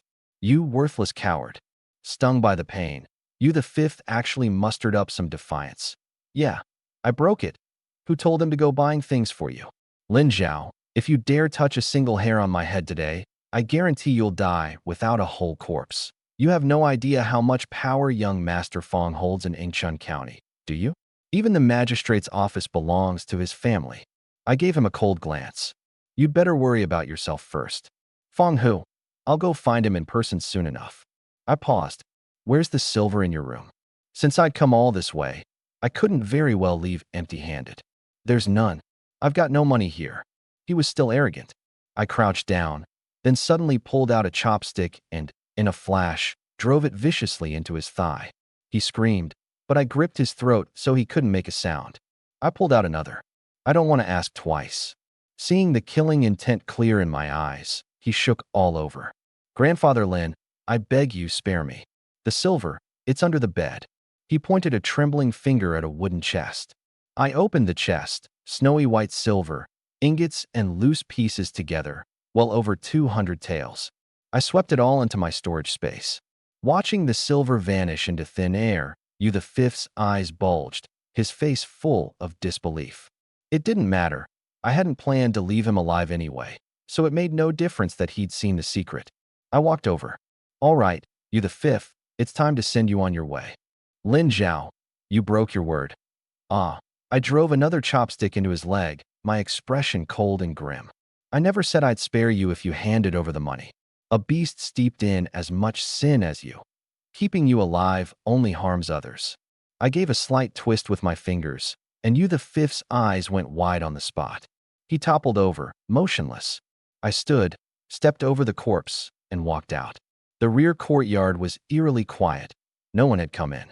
I vaulted over the wall and returned to Shuanghe Town's main street without drawing the slightest notice. then ran straight out of town and sprinted all the way back toward Huangtu village. All told, it took less than an hour and a half before I was back home as if nothing had happened. The villagers were still finishing up the straw shed for me. I inspected it, then went over to Jiang Yueru's place. The three sisters were helping her tidy her house, and they didn't press me about where I'd gone. Being away for such a short while hadn't raised any suspicion at all. Seeing that they were safe and sound, I packed 30 mantu into a basket, and along the way bought from the mall 5 caddies of dried noodles, 5 caddies of rice, and 1 caddy of salt, loading them into a jar, then headed once more for Wang Qianzhan's home. Every time I walk through his door, I feel like the house could collapse any second. Stepping inside, I saw the whole family eating, their bowls filled with a mush of wild greens and grass roots, worse than pig slop. The 2 kids ate the same thing. Having anything at all to eat was considered lucky. He Chunlian was feeding Wang Qianzhan spoonful by spoonful. I set the basket down on the floor. Eat something nutritious. That'll help old Wang's injuries heal faster.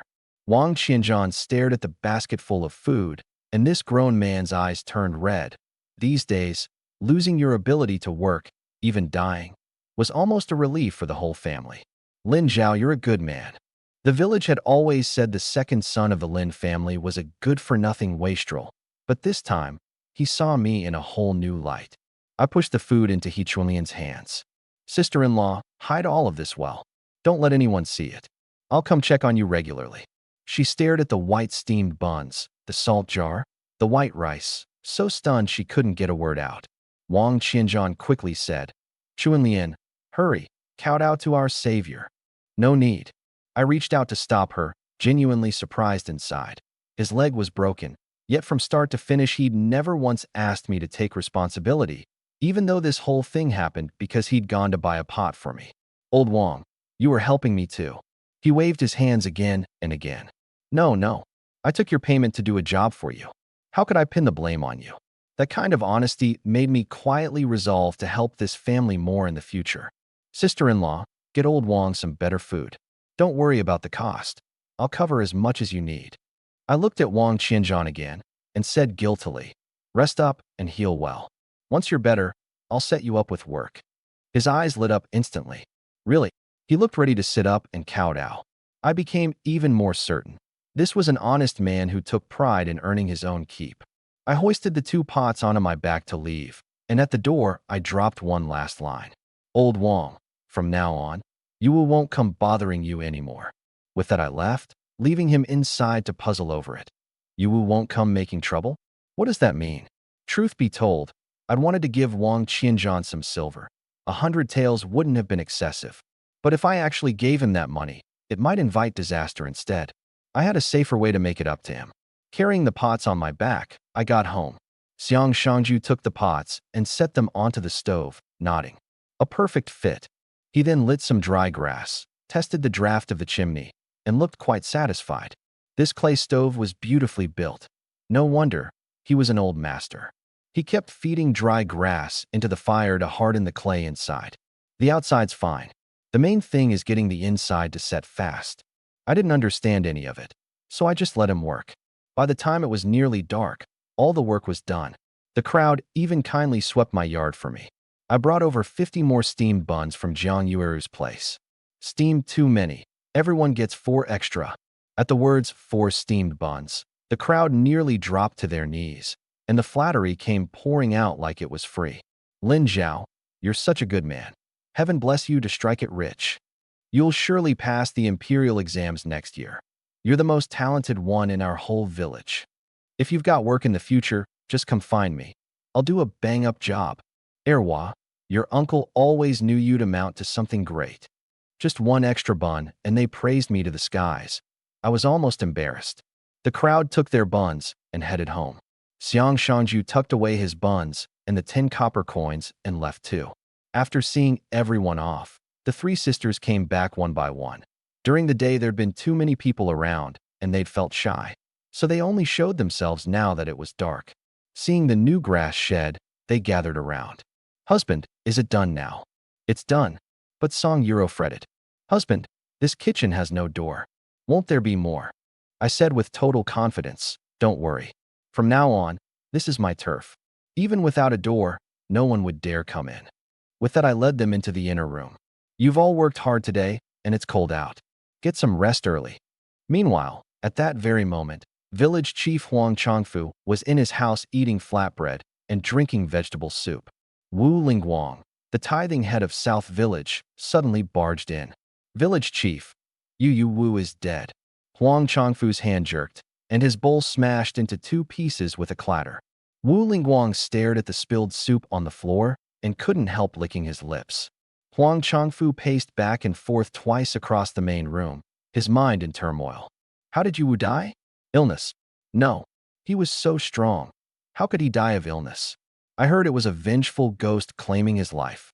Besides Yu Wu, there were 8 guards too. All of them died horribly. And right before they died, they'd just driven a father and daughter to their deaths. No one else went there? No, village chief. Huang Chongfu thought to himself. Could it have been Lin Zhao? But he quickly dismissed it. Lin Zhao had been building his grass shed all day today, so where would he have found the time? Besides, Yu Wu and his men were all trained fighters. How could a scholar like Lin Zhao possibly beat them? So he ruled Lin Zhao out. Was anything stolen from the scene? You guessed it, village chief. Yu Wu's silver is gone. Huang Chongfu immediately grew smug. Huh.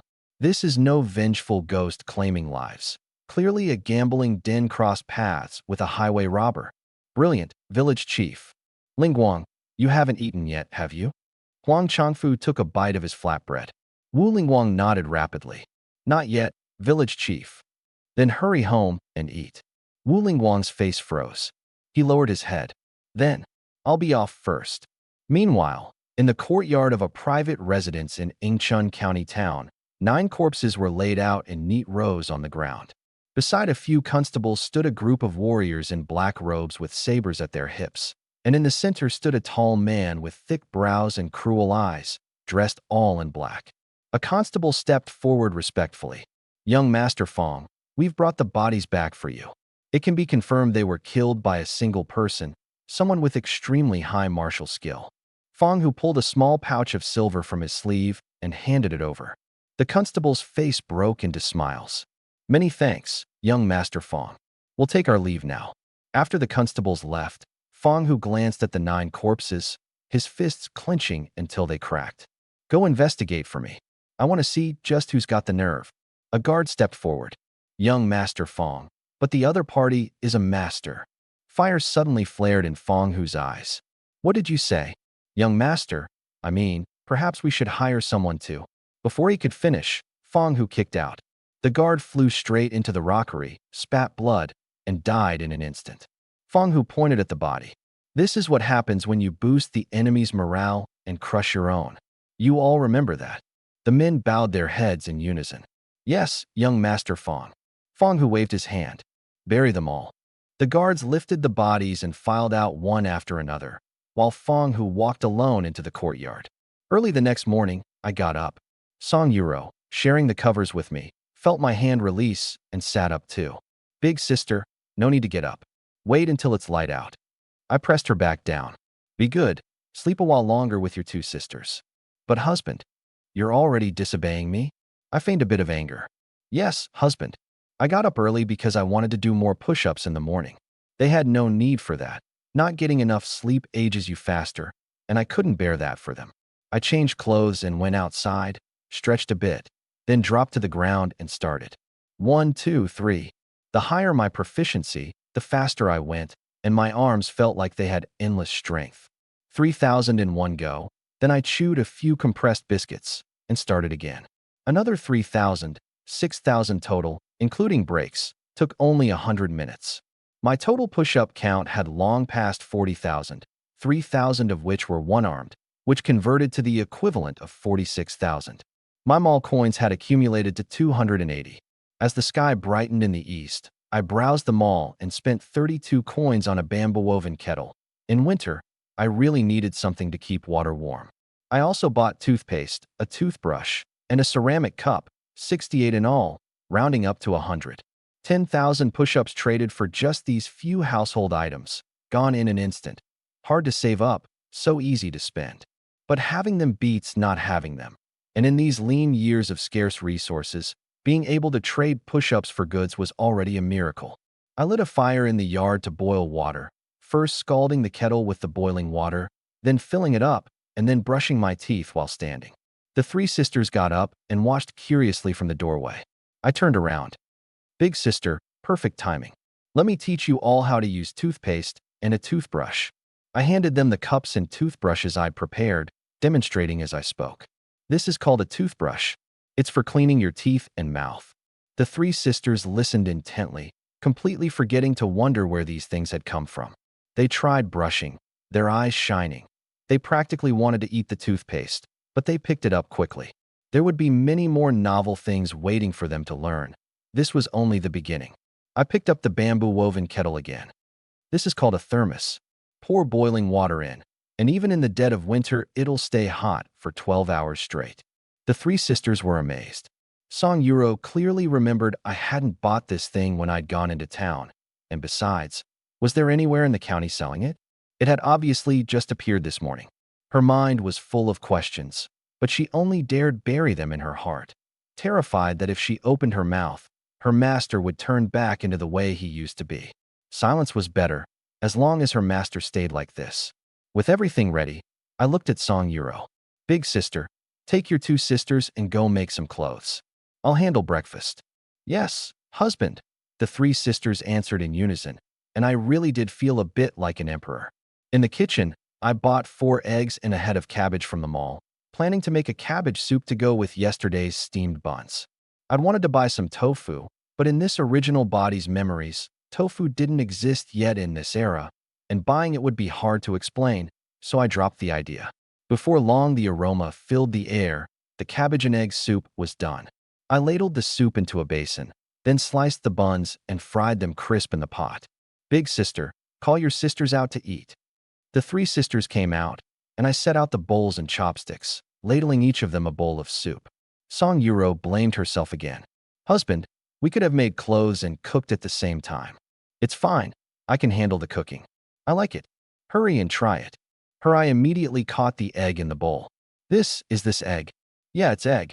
You all worked hard steaming buns yesterday, so I made something a little better. The three sisters looked at their bowls, unable to say a word. Their master really had changed. Just steaming a batch of buns had earned them eggs as a reward. Drink it while it's hot. Egg soup gets fishy when it cools. I picked up a fried bun slice and bit into it with a crunch, when suddenly I heard a cough from outside the yard. Ahem. The next second, village chief Huang Chongfu strode in. The three sisters started to rise, but I stopped them in a low voice. Don't mind him. I kept eating on my own. Huang Chongfu felt a little awkward and walked in. Lin Zhao eating this early? He caught the aroma and took a sharp sniff, nearly drooling, thinking to himself in shock. This Lin's second son has struck gold? He's eating better than I do. He stood in the yard, looking awkward. Lin Zhao, I've taken care of that land business for you. Only then did I set down my bowl and chopsticks, get up, and walk over. That fast. Village chief really gets things done. Of course, I wouldn't dare be careless about anything you assign me. But, he paused, his gaze darting toward the soup and fried bun slices on the table, then pulling back. The spot's over by North Hill. The village's land is all for farming, so if you want to build a house there. I agreed readily. Fine, that spot it is. From the original body's memories, I knew clearly. North of North Hill sits a mountain, though calling it a mountain is generous, since it's barely under 100 meters tall and completely barren. It's the only sandy plot in Yellow Earth Village, with almost solid rock underneath. Huang Chongfu was obviously trying to make things difficult for me, but it suited me perfectly. That place was far from the river, so it was safe, and the rock layer made for a stable foundation. A prime spot, without a doubt. The only trouble was that getting water there was inconvenient, but I had a separate plan for that. Since I'd agreed so readily, Huang Chongfu grew suspicious instead, figuring Lin Zhao must be bluffing to pressure him into switching locations. Don't even dream of it. I'm not that easy to fool. He immediately said, fine, this spot it is. When will you start building? I'll pick an auspicious day and begin. Huang Chongfu nodded, then lowered his voice and probed with a smile. Lin Zhao, have you found some money-making venture lately? I chuckled. Sure have. Otherwise, how would I dare build a house? So could you let your Uncle Huang in on some of that fortune too? I looked at him with a smile. Then my face went stiff and I spat out 2 words. You can't. Huang Changfu froze on the spot, grinding his back teeth nearly to bits, though he forced his expression to stay calm. Oh, right, village chief. You haven't had breakfast yet, have you? I suddenly changed the subject. He nodded eagerly, his face all smiles. No, I eat breakfast late, haven't yet. To be honest, I've got a real taste for this kind of food. His eyes searched around for a stool, about to sit down. But I sat down first, picked up a bun slice, and started chewing. Then we won't keep you, village chief. Hurry on home and have your breakfast. Huang Changfu was so furious his lungs nearly burst, but there was nothing he could do. I held the leverage over him. He could only stalk off resentfully, flinging his sleeve. The 3 sisters were dumbfounded. Their master now dared to toy with the village chief like this? Song Yuro genuinely worried for me. But on second thought, since her master treated them so well and she herself was a slave, she'd accept living and dying alongside him.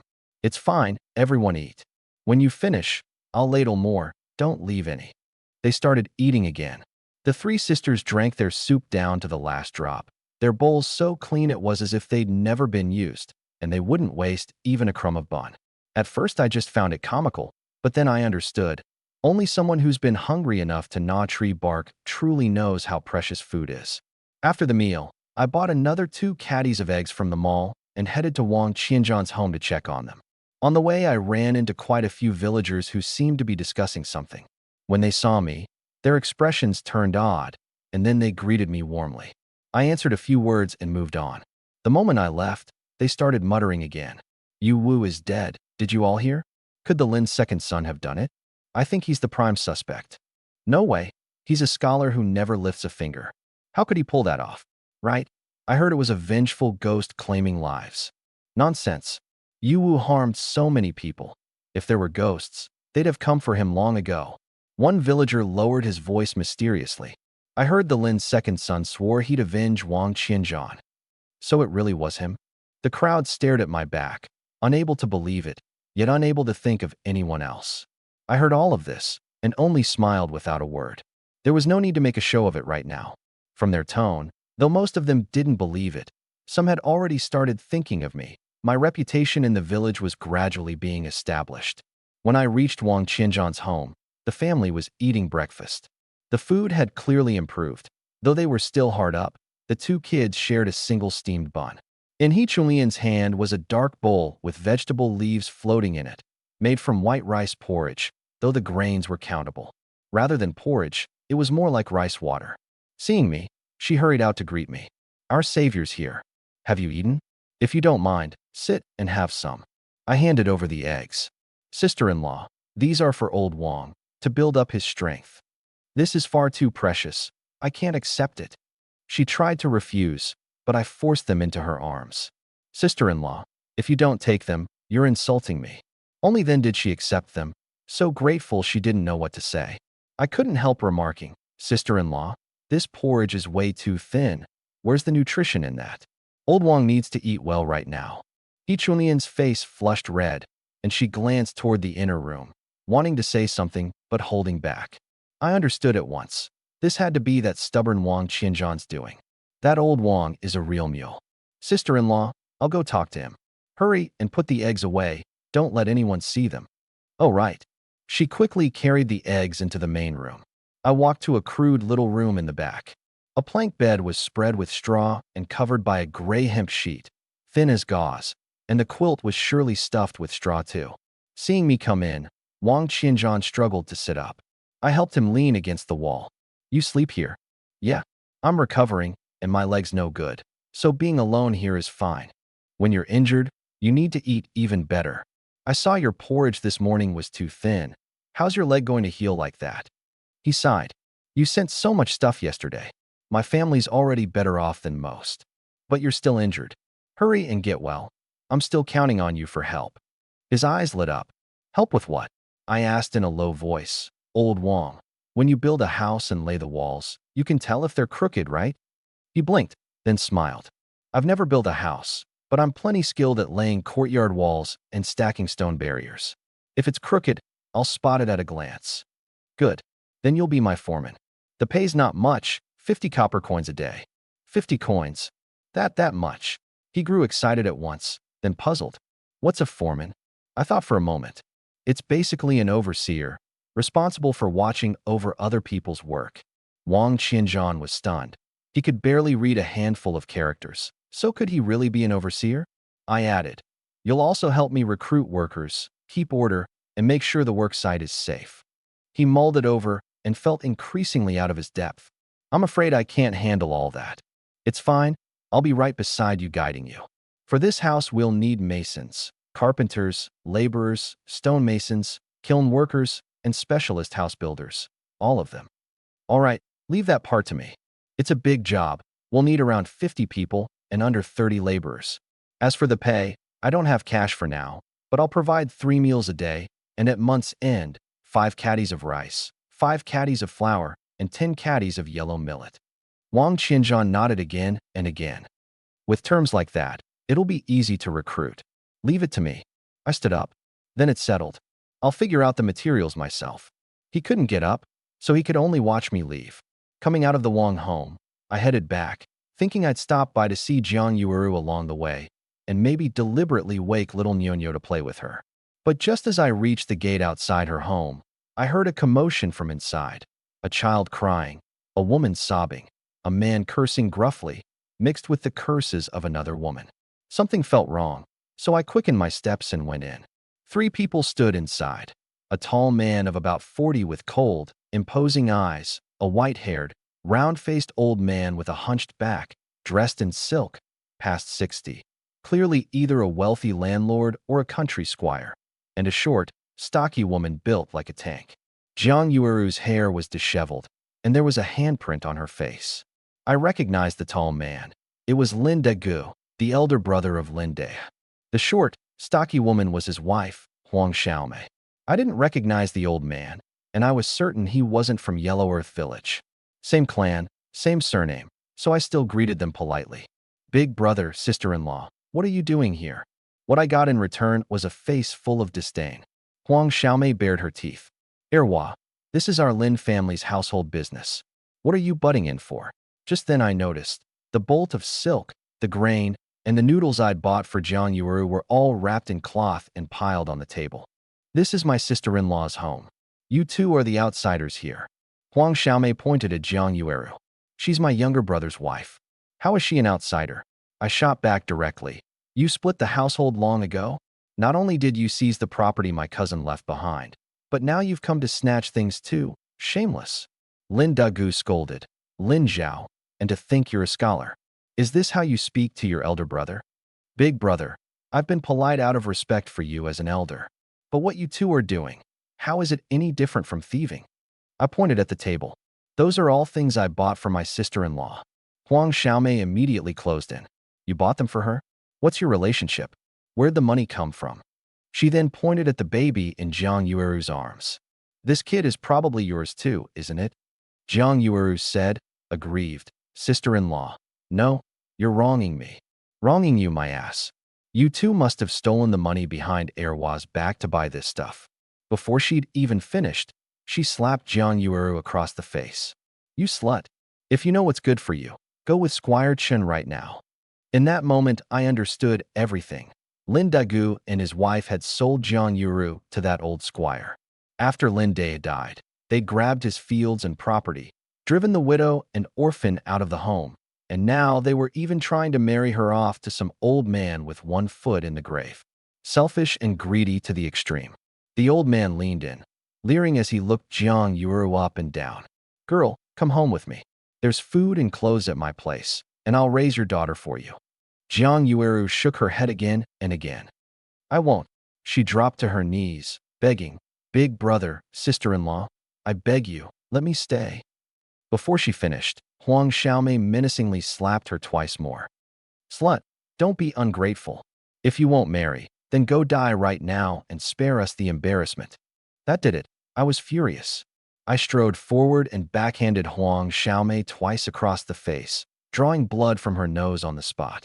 She lost her footing and dropped to the ground, then rolled around wailing and throwing a fit. Heavens! Lin Er was committing murder. This beast won't even spare his own elder sister-in-law. Lin Degu reached out. You bastard, I'll teach you a good lesson on your uncle's behalf. I casually slapped him twice more, and before he could even see it coming, his face was already cracking with the sound of it, leaving him dazed. The old squire moved to step forward too and got two of the same. My hands were so fast they couldn't even follow.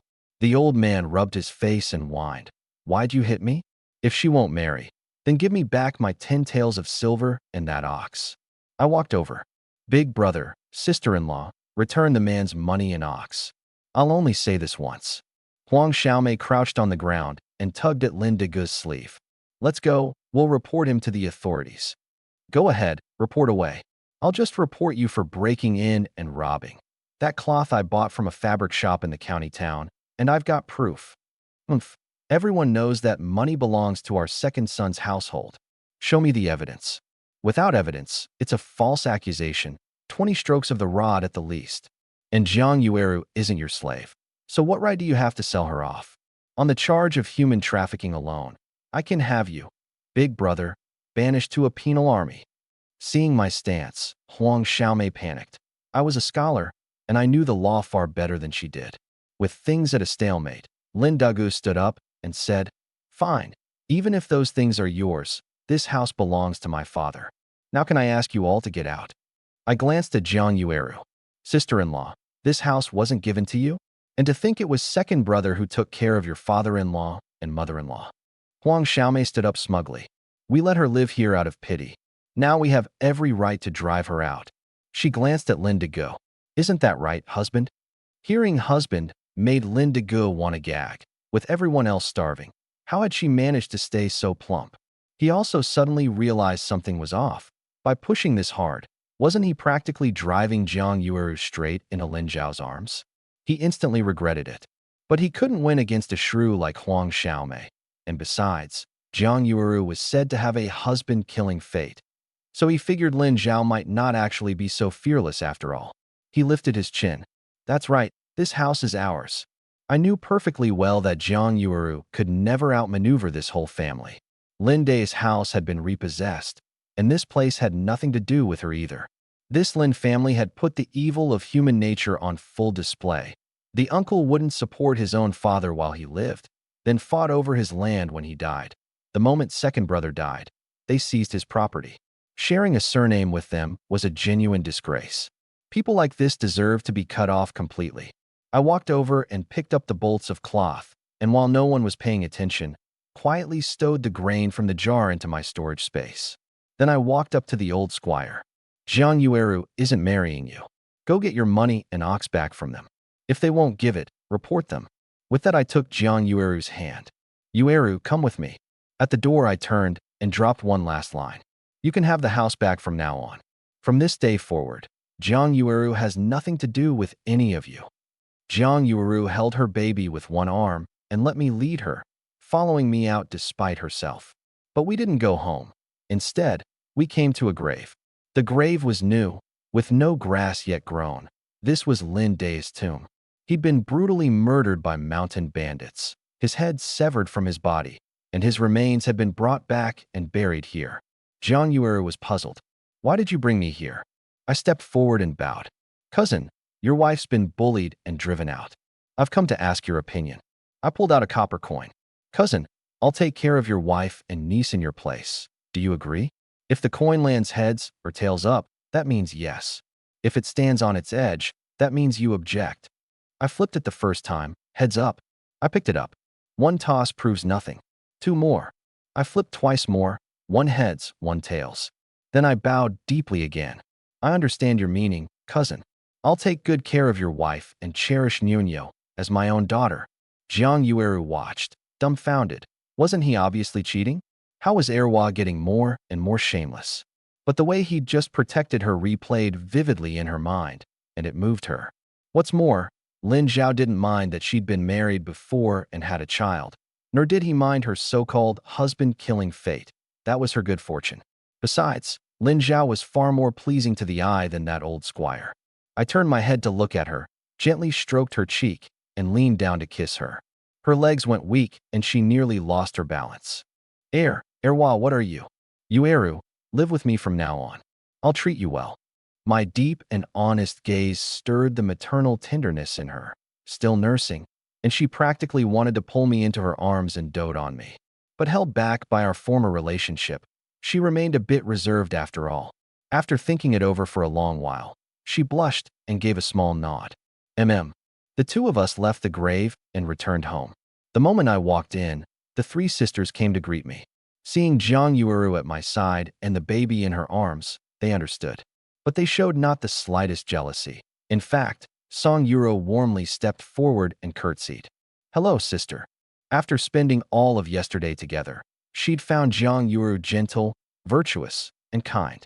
Even though they were slaves, Jiang Yuru had never shown a trace of contempt, calling them little sister this and little sister that so affectionately.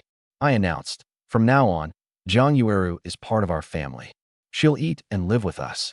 The three sisters all smiled. Wonderful. With Sister Yuru here, she can teach us plenty of things too. Though they were slaves, Jiang Yuru wasn't of slave status, which meant that the moment she stepped through the door, she was the lady of the house. The three sisters wouldn't be jealous. Instead, they were more concerned with figuring out how to please this new mistress. Seeing the four of them get along, I was happy too. From now on, with 5 people living together, things would be much more harmonious. Jiang Yuru came over, looking a little embarrassed. Erwa, you said we're to sleep together? Sister-in-law, there's only one bed at home. We'll just have to squeeze in for now. A flicker of unease crossed her eyes. It wasn't that she was unwilling. It was that becoming man and wife in fact without any formal standing worried her that Erwa might disown her later. I saw through her thoughts at a glance and patted my head. Look at my memory. That bed is too small. I need to figure out how to widen it. I went inside and walked to the wall, looking at that bed, and suddenly had an idea. Turn it into a heated brick bed, 3 meters wide and 2 meters long. That way there wouldn't be much room left in the bedroom. But the problem of 5 people sleeping at night would be solved. No crowding, and warm too. I went out and swung the gong, banging it loudly. The villagers immediately gathered around. Even more of them today than yesterday. The gong ringing meant there was work. Erwa, what's the job today? Whatever it is, us uncles can handle it. We'll do it right. Just give us a bite to eat. Steamed buns'll do. I said plainly. I need masons who can lay walls. Who can do it? No buns today, but I'll pay 1 caddy of rice as wages. At the words, 1 caddy of rice, 5 or 6 men scrambled forward. I can't. I only need 3 people. I casually picked 3, and the rest walked off dejected. Among the 3 was yesterday's Xiang Shangju. He could build stoves, so of course he could lay walls, and since a heated bed involves flues, he had even more experience. Xiang Shangju looked around. Laying walls. Where are the bricks? And the mortar or 3-part earth mix? I'll handle the materials, but this job takes skill. I let him inside. Old Xiang, I want to build a heated brick bed here, with a flue underneath and an opening on the outside like a stove. Once you light a fire, it gets warm. The other 2 listened in astonishment. A bed can be built like that. But Xiang Shangju said directly, you mean a fire bed, right? I paused, then nodded. You could call it that. You've seen one. According to the original body's memory, no one in Yingchun County had ever heard of a Kong. This thing needs firewood, and in lean years, firewood is as precious as grain. I've seen them in the homes of some woodcutters and hunters up in the northern frontier. Can you make one? A simple one is fine. The back of this house is going to be torn down anyway. No problem. I trained in it specially. Then can you finish it by tonight? He thought for a moment. Probably not. Give me another day. All right, no problem. I went out to the back of the grass shed, took out all 600 green bricks and several green stone slabs I'd bought earlier from the county town for my storage space, and piled them on the ground. Then I spent 35 coins buying a 50 caddy bag of ordinary cement from the mall. For building a Kong, there was no need for the high-strength kind. With everything ready, I called out, everyone, come here. Xiang Shangju and the 2 villagers trotted over, and the moment they saw the green bricks on the ground, they were dumbfounded. Lin Zhao, where'd these bricks come from? They've been piled here the whole time. One of them scratched his head. I pass behind your house all the time. How come I never saw any bricks? You just weren't paying attention. Another squatted down for a close look. These bricks are pretty new, like they were just set here. But Xiang Shangju's gaze was drawn to that bag of cement. What is this? It's a three-part earth mix I improved. It's called cement. None of the three could read, so I could make up whatever I wanted. I gave it a kick with my foot. When you use it, mix in sand and water by the right ratio, 1 part cement to 3 parts sand. Judge the water yourself. Don't make it too thin, but be sure to stir it evenly. Understood. Dig the sand from the riverside. Don't let the grains be too big or too fine. I explained carefully. Xiang Shangju was quite the expert and caught on immediately. Though cement was different from the three-part earth mix, the uses were roughly the same. Lin Zhao, don't we need to add glutinous rice paste to this? I shook my head.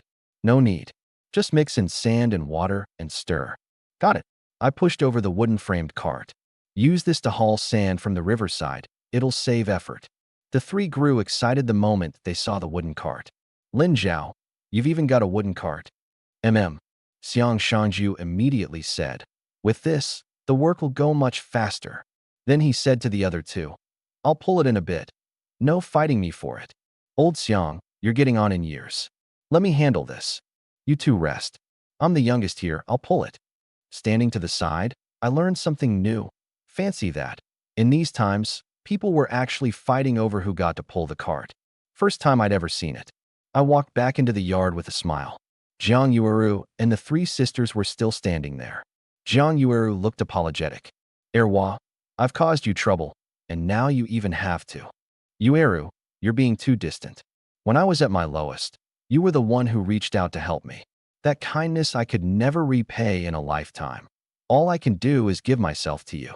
As I comforted her, I was also calculating. The Kong would take 2 days, so where would we sleep tonight? We couldn't very well sit up all night. After thinking it over, I pointed at the ox shed beside us. There's nowhere to sleep tonight, so let's set up a floor bed in there for now. The three sisters were stunned. That ox shed was where they'd been sleeping, so how could their master sleep there? But before they could recover, I'd already gone in and picked a wall. Set up the floor bed right here. I swept clean a patch of ground, brought over some bricks, then said, Big sister, second sister, help me move the things from the bedroom over here. The three sisters ran to fetch them. I found the wooden bed boards and propped them up on the bricks, spread a thick layer of dry grass on top, then laid both the old, well-worn cotton quilt and the new cotton quilt over the grass. Song Yuro watched with a pang of heartache. That new quilt, and her master was using it as a bottom liner. The two quilts stacked together made a floor bed about 2 meters wide. It would still be a squeeze for 5 adults plus a baby, but it would do for 1 night. I brought over 2 more quilts to lay on top as covers. Tonight the several of us will all sleep here. The three sisters were long used to it, and answered in unison, Yes, husband. But Jiang Yueru was startled. Why were the three sisters calling Lin Zhao husband? What had Erwa done with them? But then, they were slaves, so whatever Lin Zhao did was reasonable, and she tucked away her curiosity. Yet the thought of squeezing in beside Lin Zhao tonight left her flustered and uneasy. She was afraid he might make some move, and this was an ox shed, so by tomorrow the whole village would know. But she was too embarrassed to refuse, afraid of displeasing him. From all the signs, she suspected he'd set his heart on her long ago. Still, good looks win the day. Not only was she not put off, but deep down she was secretly delighted. I went to the bedroom to check on things. Now that it had been cleared out, it looked a lot more spacious. Xiang Shangju was hunched over, drawing lines, while the other 2 men were chipping holes into the wall. Seeing me come in, he stood up and said, Lin Zhao, since your place is just a thatched hut, I have to rebuild those 2 smoke vents with bricks. Yeah, I think so too. That'll be safer. Looking at the lines he'd drawn, I could tell right away from the layout that it was a flue system, which put me at ease. This old Xiang really knew his trade. I didn't bother him anymore. People in ancient times took their work seriously. Every craftsman had that dedicated spirit. Leaving the bedroom, I dropped down and started doing push-ups on the floor of the cowsheet. The 3 sisters sat on their stools, unfazed but not daring to ask questions. Jiang Yueru was on the bed, soothing her daughter. When she looked down at me on the floor, her face flushed instantly. Compared to the 3 sisters, she'd been around the block, and this kind of scene was all too familiar to her. I counted the reps with total focus. I'd spent a lot buying cement, and now the household had another mouth to feed. Women's supplies, baby supplies, they all cost money. I had to earn it fast. After 4,000 reps, a ding went off in my head. Congratulations, host, for completing 50,000 standard push-ups. You have earned a 5-fold boost to your overall physical attributes. I was thrilled, so the 5-fold threshold really was at 50,000. A surge of power instantly coursed through my entire body, and my strength seemed to grow even greater. Jiang Yuru rocked her daughter to sleep, laid her on the bed, then stood up and said, "Erwa, come out here. I need to talk to you." I got up and followed her outside. She led me out past the yard. "Erwa, do you think your sister-in-law is a loose, careless woman?" "Sister-in-law, where's this coming from?" I asked with a smile. She lowered her head, staring at the ground, wringing her hands together, and bit her lip as she said softly, "Lin Zhao, the truth is, I like you too. I dream about you often, and even, but..." I was stunned for a moment, then let out a hearty laugh. "But what, Yueru?" She lifted her head, her face full of quiet resentment. "But you can't treat me like one of those women in a brothel, used and then cast aside." At this point her face turned as red as an apple, and she stammered, "I'm afraid that once you have me, you'll turn around and not want me anymore, that you'll abandon me and my daughter." The way she looked tickled me. She was already a mother, yet still so innocent. But thinking about it, even though she had a child, she was only 20, just 2 years older than me. Back in my time, that was still the prime of youth. I smoothed back her hair for her. "Yueru, don't worry. I'm not the kind of man who's fickle or heartless. Once the house is settled, you and I will hold a wedding ceremony and be married." Just as she was about to speak, I added, "And before that, I won't make a single improper move." She raised her head again to look at my face, and hope for a beautiful future kindled in her heart. Then I explained further. "Yueru, I do push-ups just to train my body. It's a form of practice." Her face reddened again, and she reached out to give my nose a little flick. "Quit lying to me. Don't think I don't know what dirty little thoughts you've got. But I understand, getting some practice in early isn't a bad thing." With that, the corner of her mouth curled up in a smile that was both sweet and mischievous. I couldn't help but chuckle. She actually didn't believe me. She wasn't nearly as innocent as she seemed on the surface. But I didn't plan on explaining. This stuff couldn't be explained. I could hardly tell her I was doing it to buy things from a shop system. Could I? "Let's go, Yueru, get inside. It's windy out here." Okay. Back in the cowshed, she chatted with the 3 sisters while I kept doing push-ups off to the side. As night fell, just past the hour of high, everyone climbed into bed. I laid out the arrangement. "I can handle the cold, so I'll sleep in the middle. Little sister and second sister sleep on my left, eldest sister and Yueru on my right. Eldest sister, help Yueru keep an eye on little Nyonyo." "Yes, husband," Song Yuro answered earnestly. I lay down first, pulling a bit of each blanket over me. On the left I was pressed against Song Yujiao, on the right against Song Yuro, with Jiang Yueru on the far right. The others fell asleep quickly, resting comfortably. The night passed, and little Nyonyo didn't cry or fuss at all. She was very well behaved.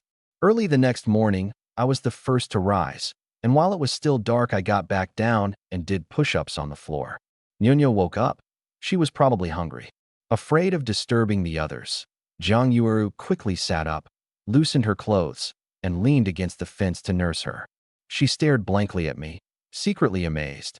Erwa was a scholar, so how did he have such a strong build, such powerful arms? But then she smiled to herself knowingly.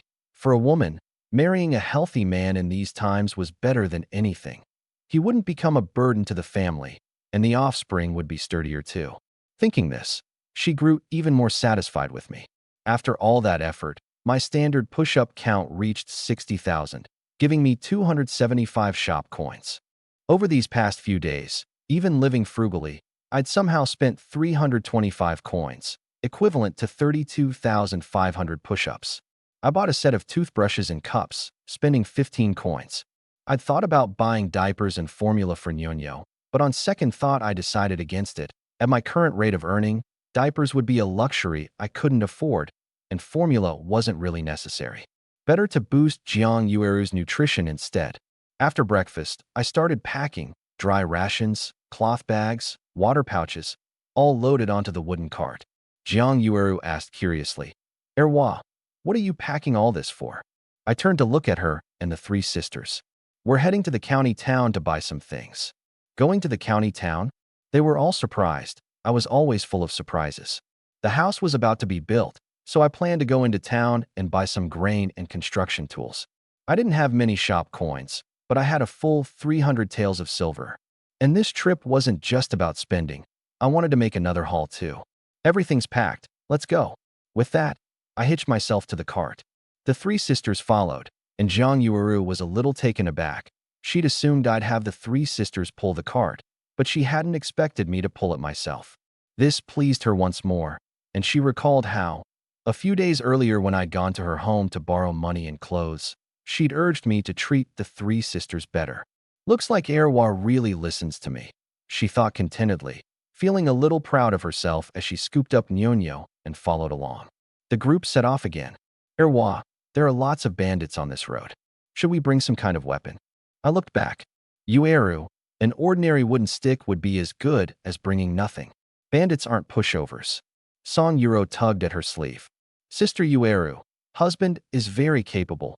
Bandits are no match for him at all. As she said this, she couldn't help stealing a glance at me, gauging my reaction, terrified of angering me. I showed no response, but she still hadn't gotten used to it. She lived in fear that one day the old Lin Zhao, the one who used to beat and curse them, would come back. Traveling with the whole family, we couldn't move fast. We rested 4 or 5 times along the way, and the 20-kilometer post road took a grueling 6 hours to walk. By the time we reached the county town, it was already afternoon. Fortunately, today went smoothly. We didn't run into any corpses or any villains. Once inside the town, I made my way to the front of the Dongyang Inn, the biggest in the county. The 5 of us were dressed neatly, not in silk, but not shabby either.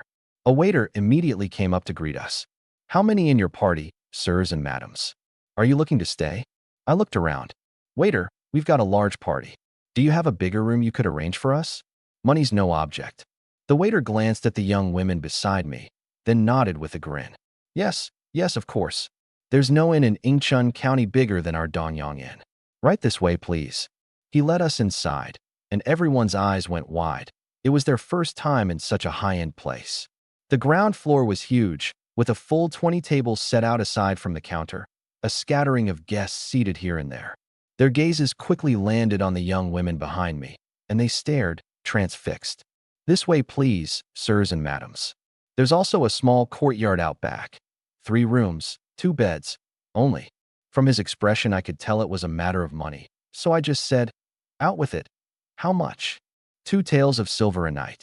Hearing 2 taels, Jiang Yuru tugged at me, ready to leave, but I pulled out a silver ingot instead. Is this enough? Enough, more than enough. The waiter beamed. Right this way, please. I reassured Jiang Yuru. Save where we should save, spend where we should spend. Besides, with a party our size, splitting up would be both inconvenient and unsafe. After a few words, she didn't know what to say and could only follow along toward the back courtyard. Just then, a scholar in the corner suddenly spoke up. Strange, wasn't that just now Lin Zhao? The one who'd spoken was a scholar, seated by the window. I hadn't noticed him at all. He patted his own head in disbelief, muttering, That's not right. That kid's so broke he can't even afford tea. Where'd he get the money to stay in such an expensive room? His friend across from him turned to look. Lin Zhao? Isn't he the one young Master Fong? Halfway through, the man suddenly lowered his voice, not daring to finish. The scholar cupped his chin, pondering. This is the Wong family's turf. Could it be that Lin Zhao still hasn't given up on Miss Wong? His friend slapped the table. Puffed, a toad lusting after swan meat. Is young Master Fong someone to be trifled with? He should take a good look in the mirror and figure out just how much he's worth. The scholar was puzzled. But Lin Zhao had 4 beauties with him, every one of them gorgeous as a fairy. Really? His friend whipped his head around in irritation, but saw nothing, growing even more vexed. Why didn't you say so sooner? This scholar was named Qian Cheng, a classmate of mine. His family was fairly well off. His father ran a small business. He shot to his feet, brushing the melon seed shells off his hands. Cover my tea for me. I've got something to do. With that, he hurried out. By this point, I'd been led to the back courtyard by the waiter. Behind the courtyard stood 3 tile-roofed rooms, looking quite new, with some flowers and plants growing in the yard, all withered now in winter. Stepping inside, the floor was uniform chestnut wood, fitted seamlessly, and the rooms were clean and elegant, with a bed just behind a gauze curtain. The waiter explained, "Besides here, there's another bed over there. The 2 rooms connect, and you pass through here to reach it. That side is a study. You can read there." I nodded, satisfied. Those 2 taels were well spent. This counted as the top-tier suite in Incheon County. "All right, we're going to rest. You may go now." The waiter bowed his head and backed out, closing the door, muttering as he went, "So many girls. Can he even keep up with them all?" I arranged the sleeping spots. "Here's what we'll do. Second sister, third sister, and I will sleep over there. Yueru, you and eldest sister sleep on this side." Song Yuro bent slightly at the waist. "Yes, master." Jiang Yueru also nodded. "All right, whatever you say. Then you all rest. I'm going to look around." I pushed the door open and went out. Meanwhile, Qian Chung had run to Fong Hu's residence and reported everything he'd seen, down to the last detail. Fong Hu was stunned to hear it. "What? That kid isn't dead?" I remember it clear as day. He'd definitely stopped breathing back then, which is why I had my men haul him out to the wilderness. And even if he hadn't stopped breathing, he should have frozen to death that night. "Young Master Fong, I wouldn't dare lie to you. It really was Lin Zhao, and he had several beautiful girls with him." At the mention of beautiful girls, Fong Hu's interest was piqued, and he stood up. "Is that so? If you don't believe me, young Master Fong, come see for yourself." Fong Hu was raring to go, but then thought better of it. That inn was Wang family territory. If he went, and the Wangs found out, Wang Shuixian, with her temper, would be hard to placate. He waved for his servants to take Qian Chung away, then beckoned. "Find 2 men, and go keep watch on Lin Zhao." "Yes, young Master Fong." 2 of his personal guards, one dressed in black, one in white, stepped forward with cupped fists. Just as they were about to leave, Fong Hu added, "If you get the chance, finish him off, but don't use our own people." "Understood." The one with the long, loose hair asked, "And those girls?" "Keep the girls for now." "Yes." The 2 withdrew. I made a loop around the courtyard and returned to the room, only to find all 4 women had gone into the study. Song Yuro was holding a book, reading, while Jiang Yueru sat across from her, asking for guidance. Seeing me come in, Song Yuro hurriedly stood and rushed to put the book back on the shelf. "It's fine. Read if you enjoy it. From now on, we'll build a study in our home too." Song Yuro's eyes lit up. Ever since falling into slavery, she'd never once dreamed she'd get to touch a book again, and her eyes reddened once more. I didn't go to comfort her, just turned and said, "You all read in here. I'm stepping out for a bit. Don't wander off." I left the inn. I still had 300 taels on me, but I needed to scrape together another 1,000. Building a house, buying land, there'd be plenty of expenses ahead. Earning 1,000 taels of silver in this small county wasn't easy. The spending power here was limited, so I had to think differently. There was no oil to squeeze out of ordinary folk. I could only set my sights on the wealthy households. My mind turned it over, and I quickly hit on an idea. I jogged along and arrived once more at that "once you enter, you don't come back" pawn shop. The clerk stood behind the counter, staring off into space, while the shopkeeper sat at his table reading that dirty book of his, cracking nuts as he read. Seeing me come in, the clerk snapped to attention as if he'd been pricked by a needle, his eyes full of both shock and fury. I ignored him and walked straight over to sit down in front of the shopkeeper. This shopkeeper was named Zhou Buren. He ran the largest pawn shop in Incheon County and had amassed a modest fortune. He lifted his gaze from the book, and the moment he saw me, he nearly toppled to the floor. You. Shopkeeper Zhou, why so flustered? Seen a ghost." I picked up a walnut, crushed it barehanded, and started chewing. He scrambled up from the floor and steadied himself. No. I was just so absorbed in my reading that you startled me." "Sir, what can I do for you?" He kept wiping the sweat from his forehead in fistfuls. Inside, he was in a panic. He'd sent men to kill Lin Zhao and failed, and now the man had come to his door himself. Could it be he was here to settle the score? I answered while chewing the walnut. I've come to the pawn shop, so naturally I'm here to pawn something. With that, I set a kerosene lighter down on the table. He stared at the exquisite little box and stammered, "WH, what is this?" "It's called a lighter. It's also a family heirloom of mine." "Oh, a lighter?" Seeing his confusion, I flipped open the lid to demonstrate. One flick of the wheel and sparks burst out, a flame shooting up with a pleasant whiff of kerosene.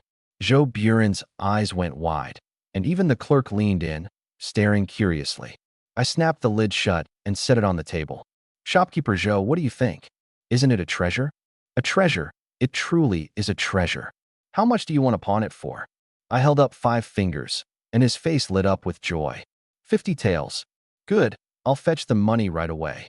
"Shopkeeper Joe, you've misunderstood. I said 500 taels. "WH what?" "500 taels." He shot to his feet on the spot.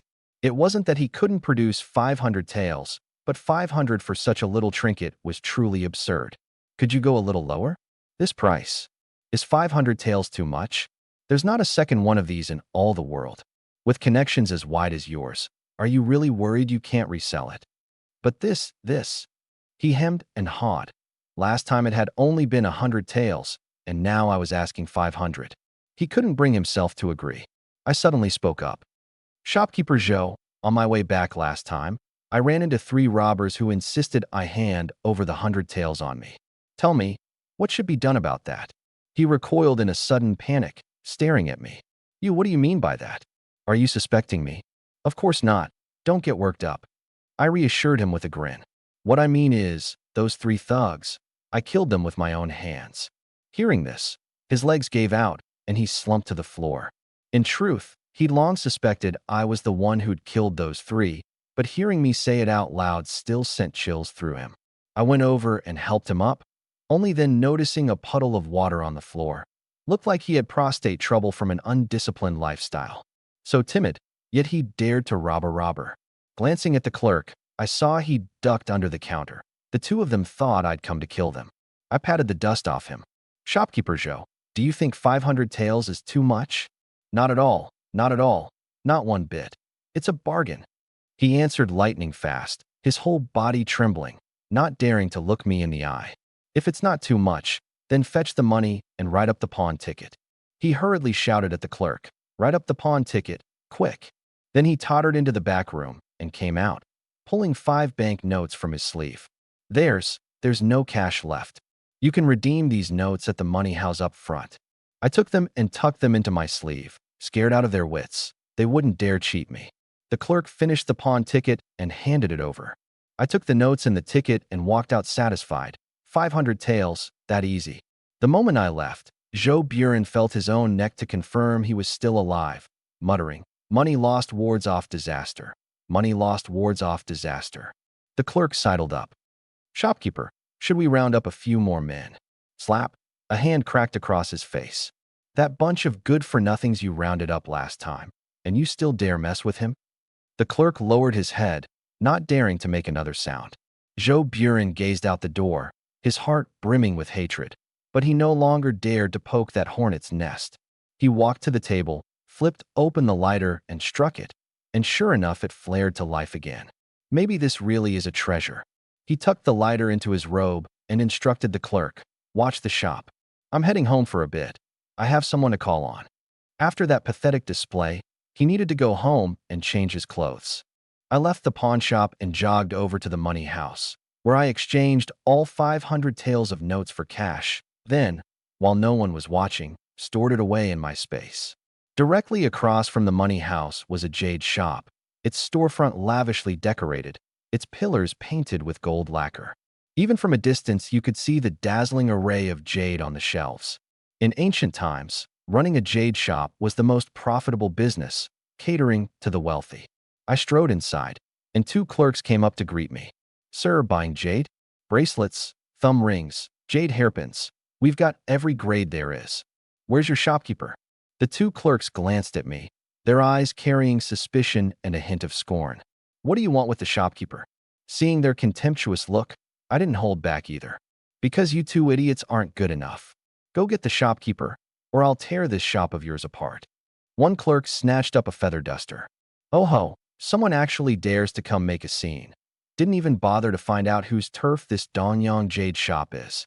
I was about to blow up when a hoarse voice came from upstairs, followed by footsteps descending. A man of medium build, in his 40s, wearing a black satin robe, came down, toying with a jade green thumb ring. He glanced at me. What sort of nobody is this, that I have to come deal with him personally? The clerks quickly bowed. Boss, boss. Hearing that title, I understood at once. The man before me was Wang Shuexian's father, Wang Donyang, the second richest merchant in Yingchuan County. Truly, enemies cross paths on a narrow road. All the more reason to fleece him good and proper. I walked over and sat down, and he waved the clerks away. I pulled out a white, round stone about the size of a ping-pong ball. What's this supposed to mean? Wang Donyang asked. A night luminescent pearl. Are you interested in it? A night luminescent pearl. He instantly lost his composure. He'd handled plenty of jade, but a night luminescent pearl he'd truly never seen. Legend held it was a priceless treasure. But then a flicker of doubt crossed his eyes.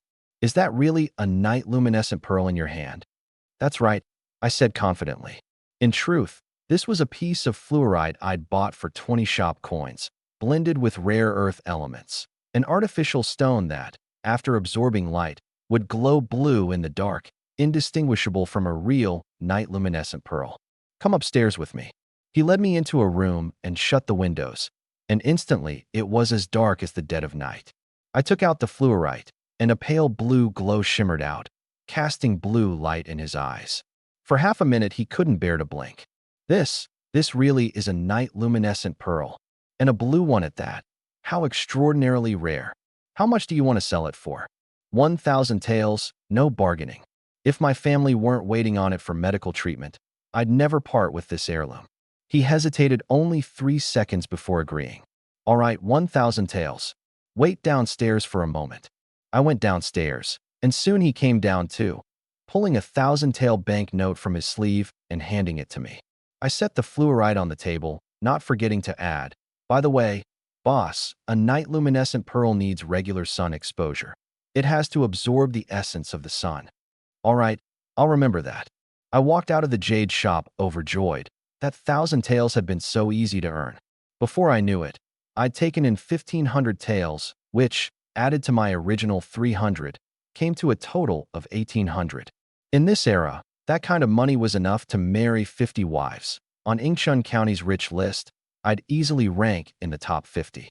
But this way of earning couldn't last. My goods were all about novelty, and if I sold too many the price would crash. I'd have to find another route. Money in hand, I headed straight for the grain shop. With plenty of silver now, there was no need to keep buying grain with shop coins.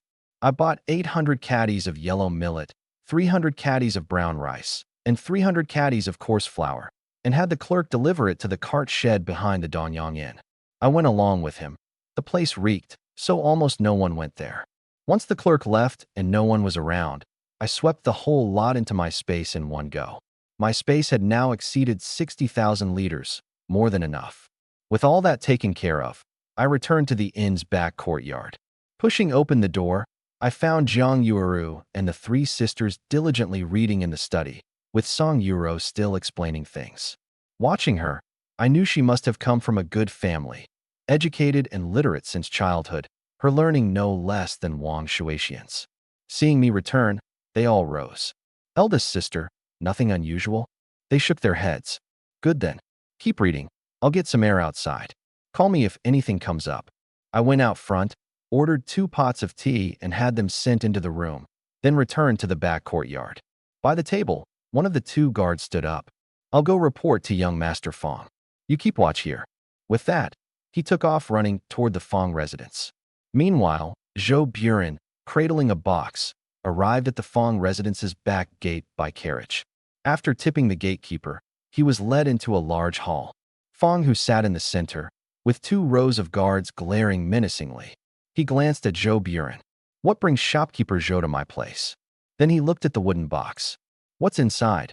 I've brought 2 treasures for you to appraise, young Master Fong. Treasures? Open it, quick. Zhou Buren first took out that mirror, refitted with a new wooden frame. It looked far more beautiful now. This is a glass mirror. A glass mirror. Fong Hu stood and stepped closer, and the moment he saw it, he was astonished. How can this mirror be so clear and lustrous? A treasure, truly a treasure. I'll give this mirror to Shui Xian. She's sure to love it. He picked it up and studied it. I really am quite handsome. Zhou Buren hurried to flatter him. Young Master Fong is the #1 handsome man in Yingchun County. Only the #1 beauty is worthy of you. Fong Hu was so pleased he could practically float. How much is this glass mirror? I'll take it. Don't be hasty, young Master Fong. There's another treasure. Zhou Buren took out the lighter and demonstrated, dazzling Fong Hu once again. This is an even greater treasure, simply miraculous. Old Zhou, where did you get it? From an extraordinary man. He said there's not a second one in all the world. Zhou Buren's face was full of reluctance. It cost me a full 1,600 taels. He paused, then said through gritted teeth, since you like it so much, young Master Fong, I'll part with it at a loss. Just give me 1,000 taels. Fong Hu did the math. Such fine goods for only 1,000 taels, truly a bargain. All right, I'll take it. He ordered someone to bring a bank note and handed it over. Zhou Buren could barely contain his elation. Bought for 600, flipped for 1,000, a clean 400 tael profit. If only deals like this came along often. Taking the note, he took his leave at once. Just then, the guard who'd been on watch returned to Fong Hu's side and reported what he'd seen. Fong Hu looked surprised. You're saying Lin Zhao went to the pawn shop? Yes. Fong Hu grew suspicious. Could Zhou Buren be in cahoots with Lin Zhao to swindle me? But then he shook his head. Zhou Buren didn't have the guts, and it was even less likely he'd team up with Lin Zhao. He gave the order, keep watching Lin Zhao. Yes. After the guard left, Fong Hu toyed with the lighter and the mirror. Marvelous. I've seen my share of the world, yet I never knew such things existed. Back at the Donyang Inn, having finished their midday meal, everyone was reading in the room. I went out to the courtyard to do push-ups again. Now with 5-fold stamina, I could easily knock out 3,600 in an hour without the slightest fatigue. As I was doing them, there was suddenly a commotion outside, followed by a sharp smack, a resounding slap, and then a young woman's scolding voice grew nearer and nearer. The nerve of you, daring to make decisions on your own. Soon a pretty, delicate-featured young woman walked into the courtyard, dressed in pink brocade with a black fox fur-collared cloak draped over her, her face full of arrogance as she looked toward me. The instant I raised my face, her expression changed drastically. It's you. The one who'd come was none other than Wang Shuixian, hailed as the #1 beauty of Yingchun County. The very woman the original owner of this body had relentlessly pursued. I was a bit surprised to see her too.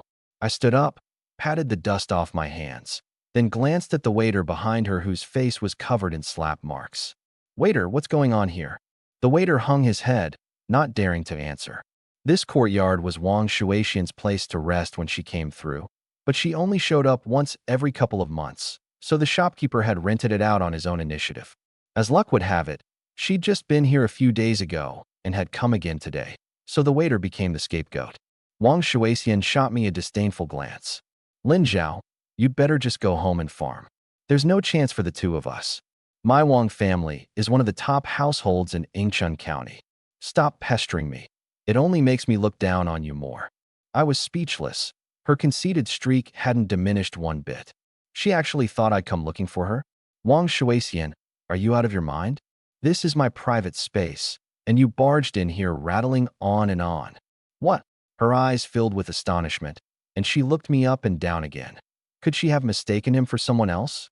He dared to say she was out of her mind, but then she thought she understood, and scorn welled up in her eyes again. Lin Zhao was playing hard to get. Enough, Lin Zhao. You must have taken on quite a bit of debt to pull all this off. Though I can't imagine who'd still be willing to lend you money. As she was speaking, the 3 sisters and Zhang Yueru came out of the room and stood behind me, sizing up Wang Shuixian. Wang Shuixian froze for a moment. Though the 4 women before her were plainly dressed, every one of them was strikingly beautiful. She questioned me with a touch of irritation. Lin Zhao, who are they? I turned to introduce them. They're all my family. Family. She looked them over a few more times, her face full of disbelief.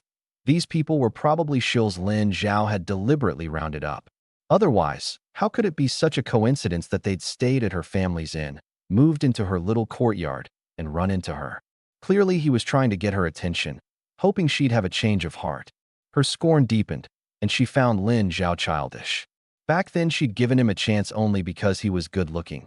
But the result had been too disappointing. No money, mediocre in his studies, destined to amount to nothing his whole life. If she'd actually married him, she'd have been the laughingstock of the entire county. Yet she was puzzled. Pulling off all this took money. Where had he gotten it? Borrowed. She couldn't be bothered to think further. She just didn't want him clinging to her and dragging down her reputation. Enough, Lin Zhao, I won't waste more words. Move out immediately, this is my place. Move out. On what grounds? I paid for this, a full 2 taels. Impatient, she called out. Shopkeeper Wong, get in here. The shopkeeper hurried in. At your command, miss. Refund his money, make him leave at once, and clean the rooms.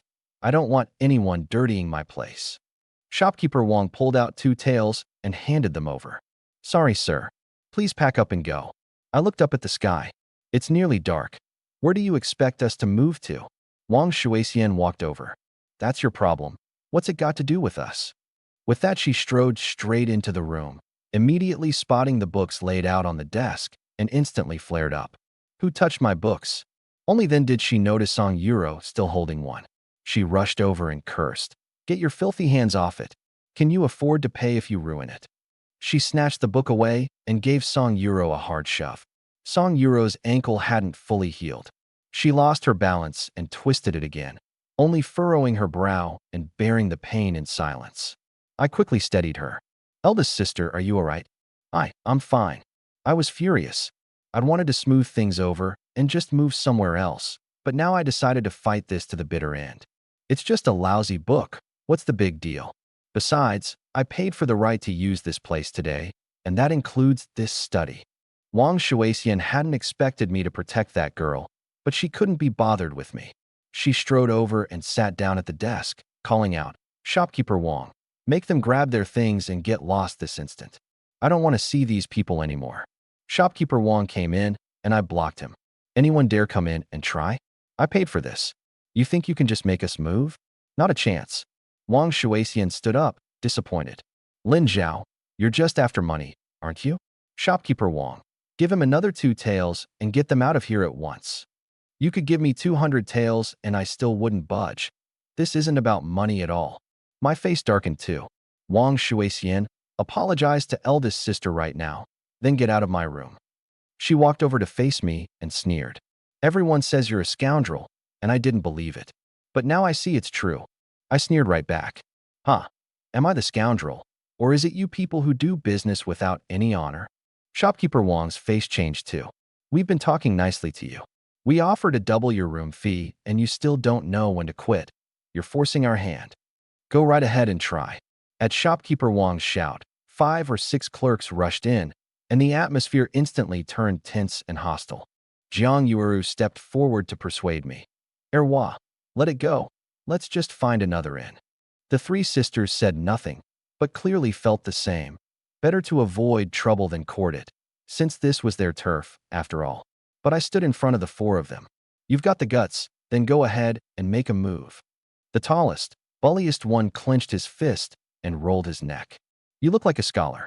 Later, when you're crying on the ground, don't blame me for going hard. Before he'd even finished, he strode forward and swung a punch. I didn't budge an inch, taking the punch square with my head. Jiang Yueru was so frightened she covered her eyes, but my expression stayed calm. The burly man's face, however, was another story. It took only a few seconds to shift from confusion to a crisis of faith to twisted agony. His fist was still clenched, his arm trembling. Because my 5-fold physical attributes included defense too. His punch was like slamming into an iron plate. Come on again. Haven't you eaten? Provoked, the burly man swung with his other hand. This time I didn't take it head on. I caught it barehanded and gave it a gentle twist. He shrieked over and over, crying for his mother. I followed up with a kick, and he flew off and crashed to the ground, howling nonstop. Everyone in the room was dumbfounded. The 3 sisters weren't surprised, but Jiang Yueru had a crisis of faith. She remembered Erwa grunting and struggling to carry even half a sack of grain. Since when could he fight like this? The most shocked of all was Wang Shuixian. Lin Zhao had always been so meek and fawning around her. When had he ever had skills like these? Anyone else want to try forcing me to move? Shopkeeper Wang had long since ducked behind the others. Get him. All at once. There are so many of us. Seeing no one move, he shouted again. I'll raise your wages. At the mention of a raise, the crowd snatched up clubs and charged. But a dozen or so seconds later, they'd all been flung away, sprawled on the ground and wailing. I turned and walked toward Wang Shuixian. She kept backing away. You're going to hit me, Lin Zhao. I pointed at Song Yuro. Wang Shuixian, apologized to eldest sister now. Want me to apologize? Not a chance. Her face was full of arrogance. I raised my hand, but she showed not the slightest fear, instead lifting her chin. Lin Zhao, you dare hit me? Go ahead. I also felt that striking a young woman in public would be beneath me, so I lowered my hand. She grew smug. Enough, Lin Zhao, stop the act.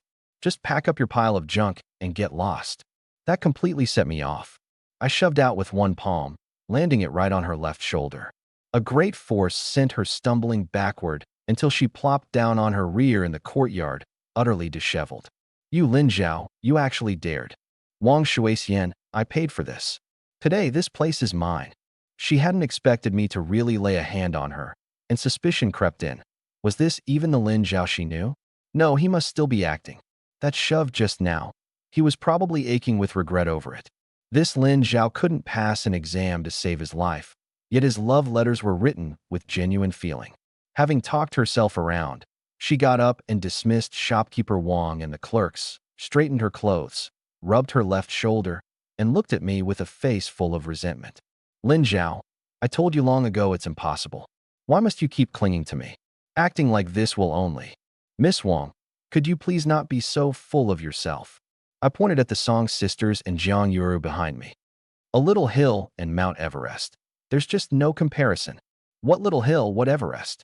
What are you talking about? She was baffled, then turned serious, her voice softening. Lin Zhao, chasing you off is actually me protecting you.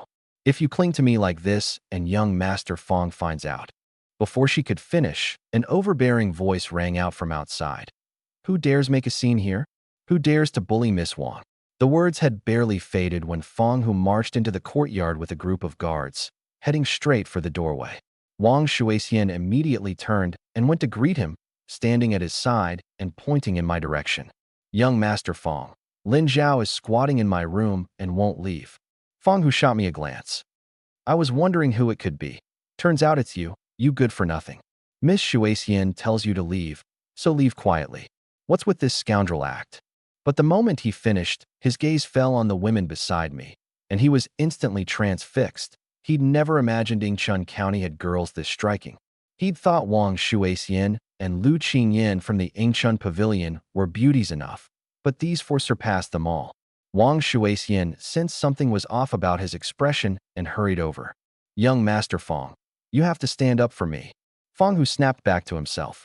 Don't worry, Miss Shuixian. He beckoned, and a guard brought over a chair. He plopped down and crossed his legs, looking at me with contempt. Lin Zhao, I'll give you a chance. Leave now, and I'll let you off. Dare to keep pestering, and don't blame me for being ruthless. I turned to the four of them. You Eru, eldest sister, you go inside first. Things are about to get a little messy out here.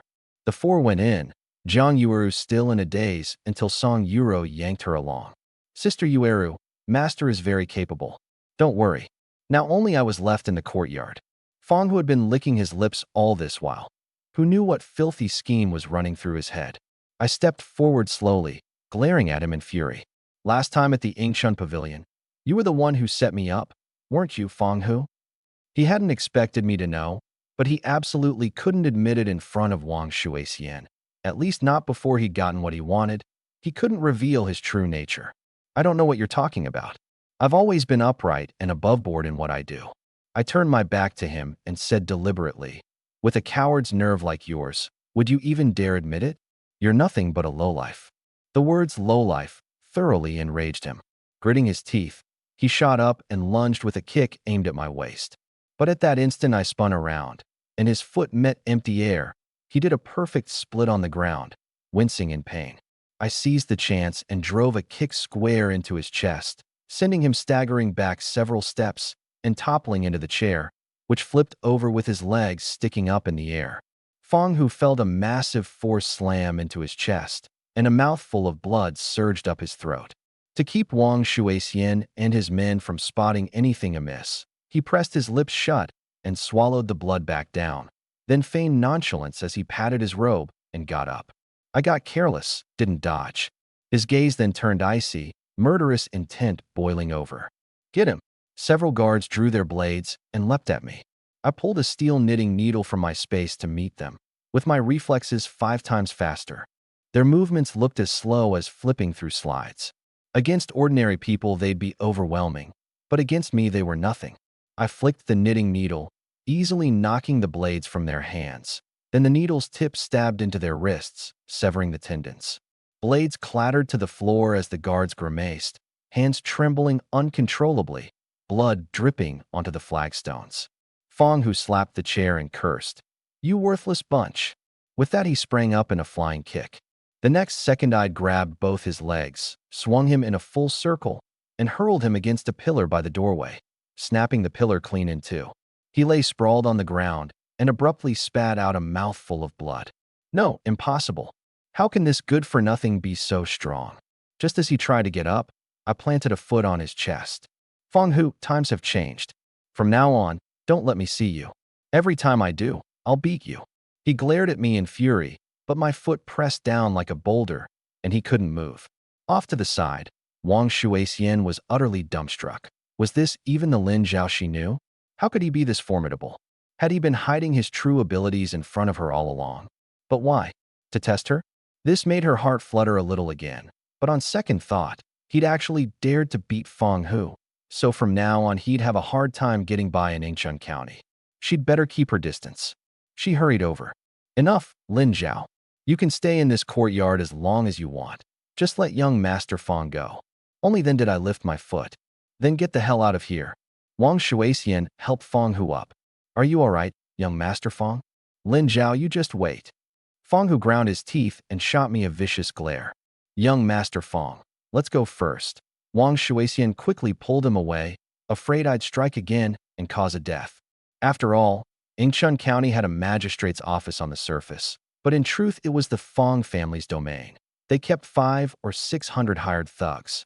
If I beat Fong Hu to death, no matter how great my martial skills, I'd be hard-pressed to escape execution, and it might even drag the Wang family down with me. So the two went out first, and seeing this, the rest scrambled and stumbled their way out of the little courtyard. I only shot them a cold glance, then turned and went inside, closing the door. Jiang Yueru and the 3 sisters came to meet me, and Jiang Yueru carefully looked me over head to toe. Erwa, are you hurt? I'm fine, Yueru. I turned to the 3 sisters. After what just happened, we can't eat the inn's food anymore. We'll eat our own dry rations. Though I really wanted to buy a bucket of instant noodles, it would be hard to explain, so I had to drop the idea and keep gnawing on my flatbread. By now, Fong Hu had made it outside, his crowd of men trailing behind, faces grimy and downcast. The inn's guests all stared at this group in astonishment. Though they didn't know what had happened inside, they could all tell that this young Master Fong had come out the worse for it. In Yingchun County, that was extraordinary news. Who would dare provoke young Master Fong? To Fong Hu, it was a monstrous humiliation, and he secretly swore through gritted teeth that he'd kill Lin Zhao no matter what. Wang Shuixian escorted him to the inn's entrance and then stopped. Young Master Fong, you head back first. I still have some matters at the inn to handle. Fong Hu eyed her with suspicion but didn't say much. Today had been too disgraceful. He'd meant to shine in front of her, but instead had been thoroughly shamed, and he was mortified. Let's go back home. He led his men away from the inn. Once in the carriage, he ground his teeth viciously. Lin Zhao, I will see you dead. He lifted the curtain and called to his men outside. Go, find me 10 archers, the best marksmen there are. Yes, young Master Fong. A man took the order and ran off. Fong Hu's eyes flashed with malice. Back to the manor. After nightfall, in the largest courtyard of Fong Hu's rear garden, 10 well-trained archers were already in position, each with a bow on his back and a quiver holding 15 feathered arrows. Fong Hu stood in the center. Are you all truly the finest archers? A tall, lean man stepped forward. In reply, young Master Fong, we're all well-trained bowmen, dead-on accurate, we hit wherever you point. Fong, who had several targets carried in, opened a door and set the targets inside his own room. You stand at the doorway. It's 50 paces from here. Hit the bullseye for me. One archer stepped up, drew his bow, and knocked an arrow, and with a whoosh struck the bullseye dead center. Fong, who nodded, satisfied. Not bad. Anyone even better. A man of medium build who looked sturdy stepped out. Young Master Fong, you could have them place a copper coin on the target. Fong, who ordered it done. The archer drew his bow to full and loosed an arrow. With a crack, the copper coin fell to the ground. Two crisp sounds, one after the other. It had been split in two. A servant retrieved it and handed it over. Holding it, Fong, who was delighted. Excellent, superb archery. What's your name? In reply, young Master Fong, my name is Wu Qiong. Fong, who waved his hand grandly. Reward him 10 taels of silver. And tomorrow, whoever can shoot Lin Zhao dead gets another 100 taels. The archers all stepped forward in unison. Thank you, young Master Fong. Fong, whose gaze turned cold and grim. To make absolutely sure, coat all the arrows with poison. Yes, young Master Fong. Go and prepare. The 10 cupped their fists and withdrew, and Fong, who, hands clasped behind his back, walked into the room, thoroughly pleased with himself. Meanwhile, in the little courtyard of the Dongyang Inn, the four of them and I finished our dry rations and went to sleep. Jiang Yuru slept with the child and Song Yuro in the bedroom next to the side room, while second sister, third sister, and I slept in the main room, the two sisters flanking me on left and right. Second sister, Song Yujiao, was normally the quietest and most serious of the three, yet unexpectedly, she turned out to be the most forward. It completely floored me. This, I supposed, was what people meant by the surprise of a hidden side. But things weren't fully settled yet, so I could only hold back for the time being.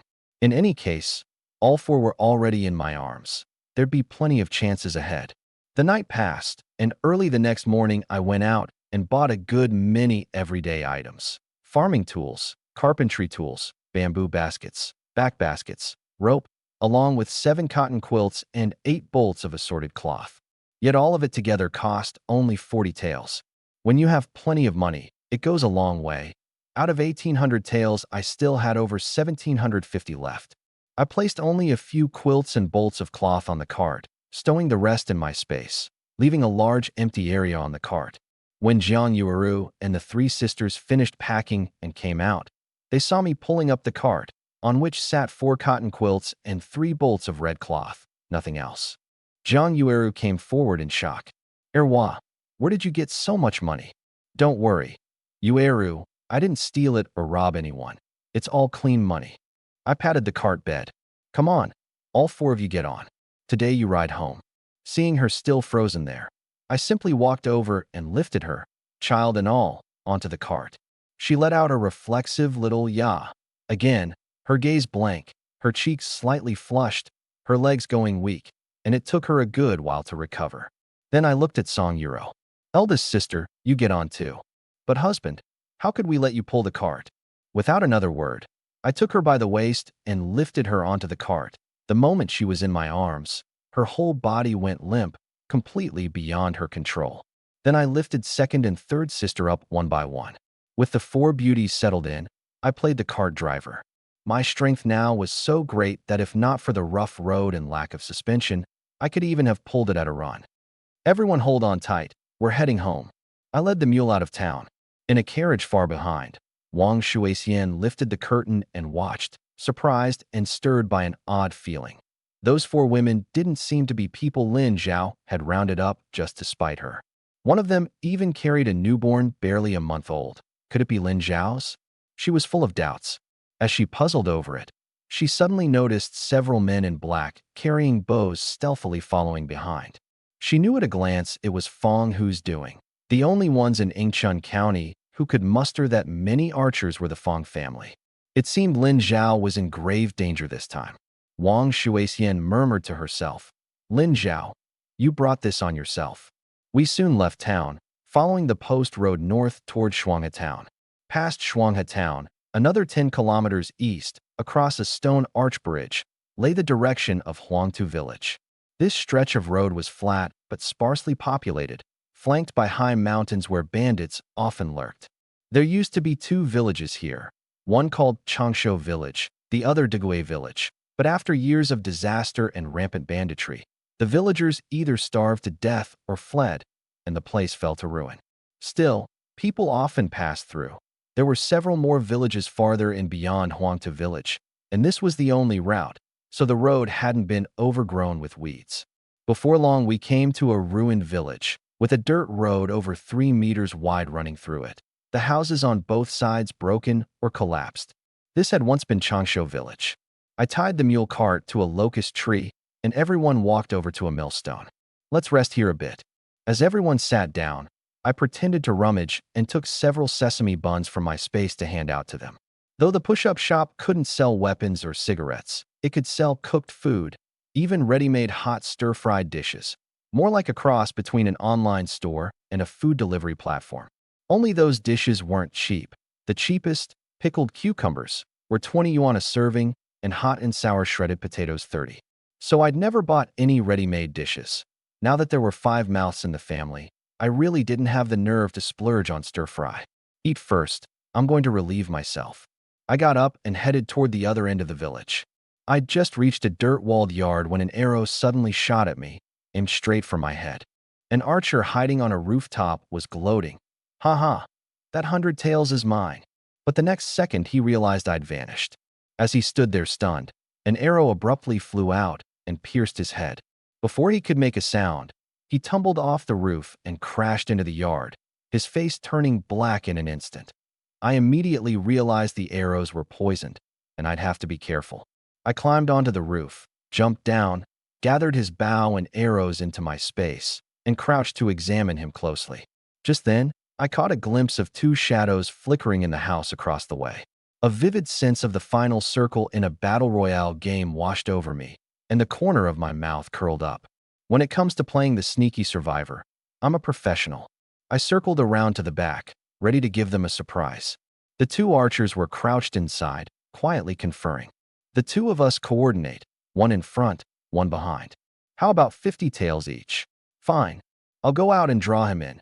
You hide on the roof, and when he comes, shoot him from behind. Good.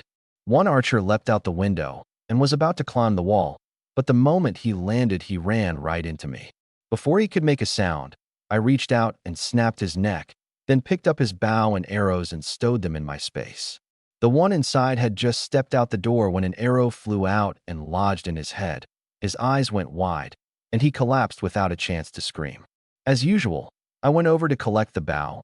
Picking up gear is standard procedure, after all. Then I did the same again, taking out 6 more. My hearing was now extraordinarily sharp. I could clearly make out the faintest footsteps and breathing 20 meters away. In this kind of alley, fighting these archers couldn't put their skills to any use. I simply steamrolled them. At that moment, Wu Qiong, draped in dry grass, was hiding in the brush high up on a hillside, watching the whole scene unfold below, and he was deeply impressed. What formidable skills. It seems I can't play hide and seek with him. I'll have to face him head on. He looked toward the group eating by the millstone, slung his bow, and dashed off in that direction. Sure enough, I was quickly drawn back over. Running along the high ground, Wu Qiong loosed arrows, each one flying precisely at me, but I dodged them all with ease.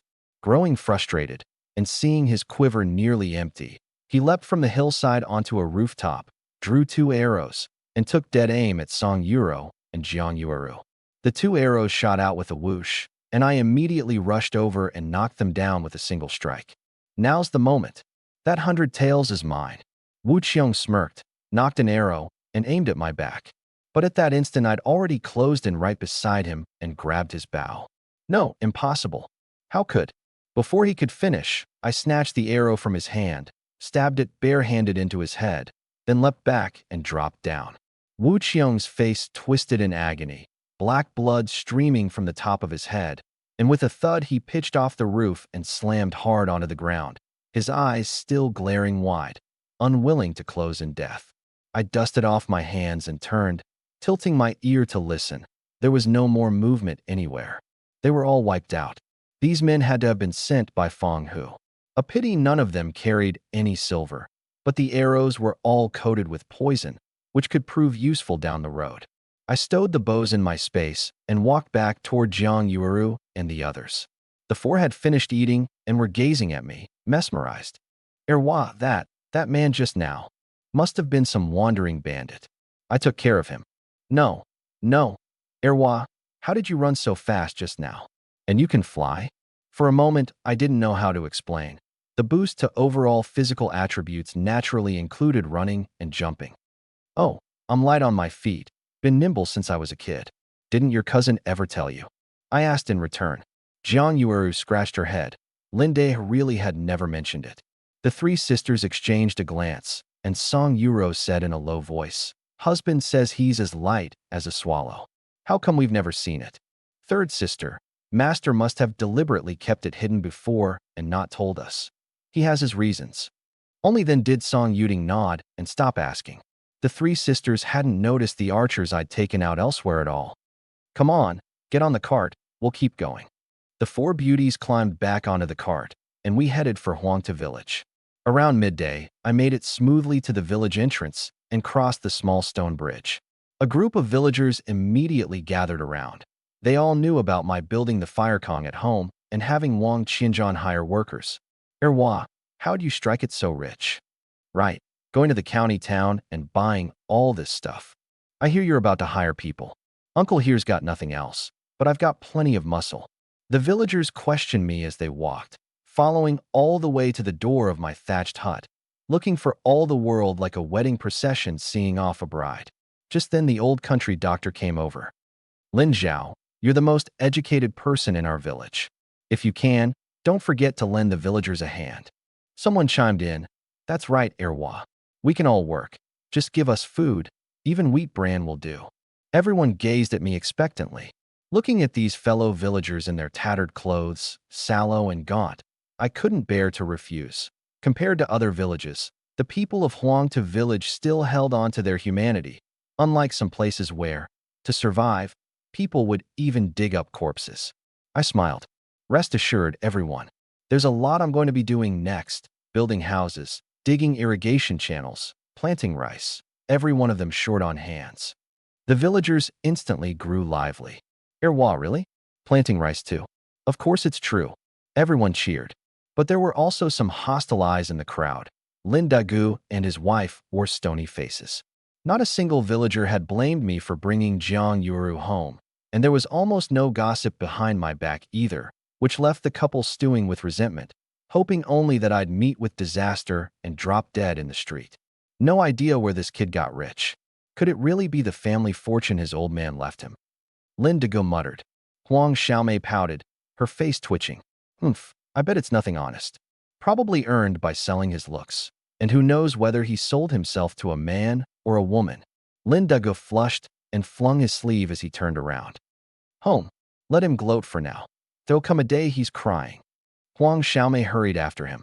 Exactly. Let's see how many more days he can keep gloating. After the two left, I looked at everyone. Everyone head back for now. Come gather here again the morning after tomorrow. Having sent the villagers off, I looked toward my little courtyard.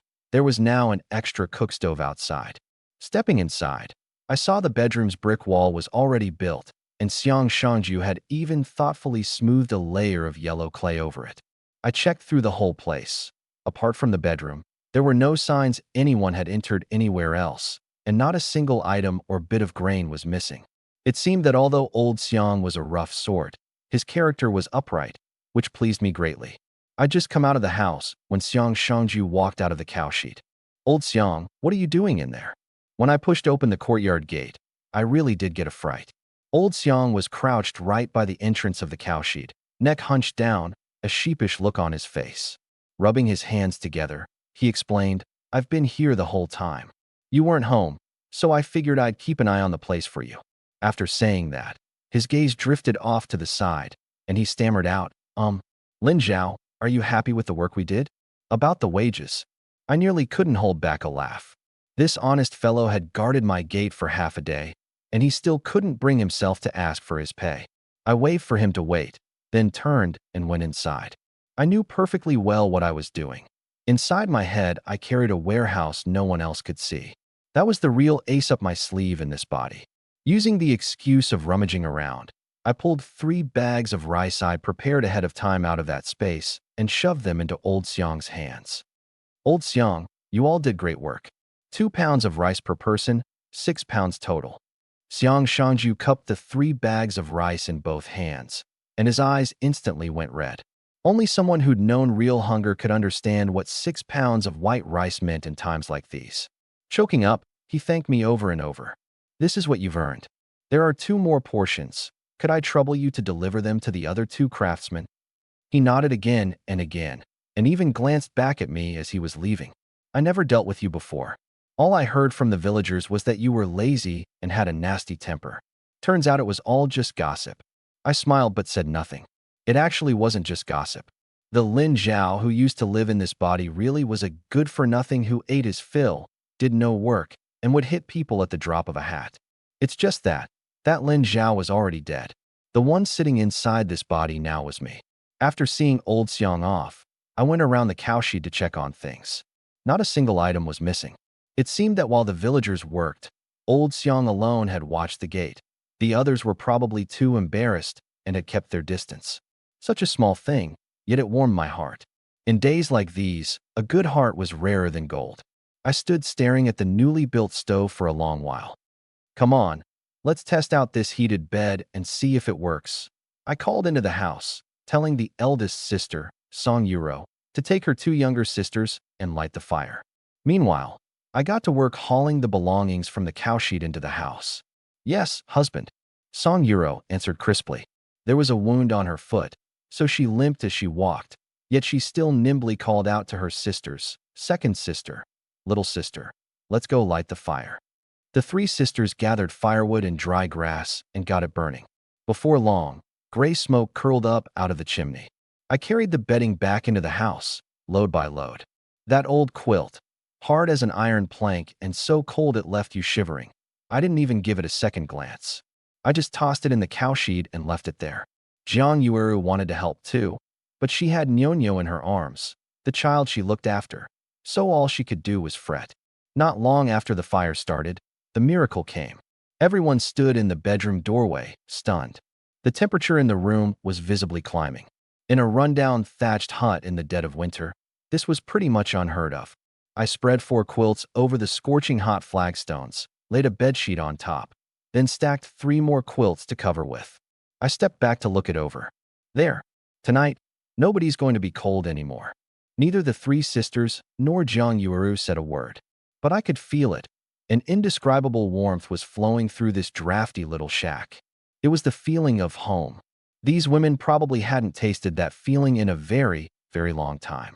Eldest sister, your foot's hurt. Go rest for a bit. Second sister, little sister, you 2 need some dough, and make plenty of it. I'm heading out for a while. I again pretended to dig around in the corner of the room and pulled out a clay jar. Inside was actually high-gluten flour I'd bought from the shop. I handed it to Song Yuro. Eldest sister, do you know how to roll out dumpling wrappers? I'd expected to have to explain what dumplings even were, but to my surprise she nodded without a second thought. I do, master. That saved me a lot of trouble. Good. Then you show your sisters how. I'll be back soon. Once I'd given my instructions, I headed out, straight for the village chief's house. If I didn't settle this score today, I wouldn't be able to swallow my anger. The chief of Yellow Earth Village was named Huang Changfu. He was the landlord of these parts. 80% of all the good farmland in the village was in his grip. His courtyard, in a village full of thatched huts, was downright grand. A gate 2 meters tall, 3 stone steps leading up. I went up and pounded on the door. The moment it cracked open, a hulking dark figure nearly 2 meters tall filled the doorway, bellowing at the top of his lungs. Lin Zhao, what do you want? This man was called Zhang Daoyuo, famous for his booming voice. He served as Huang Changfu's hired hand, bodyguard, and beast of burden all in one. He had brute strength to spare.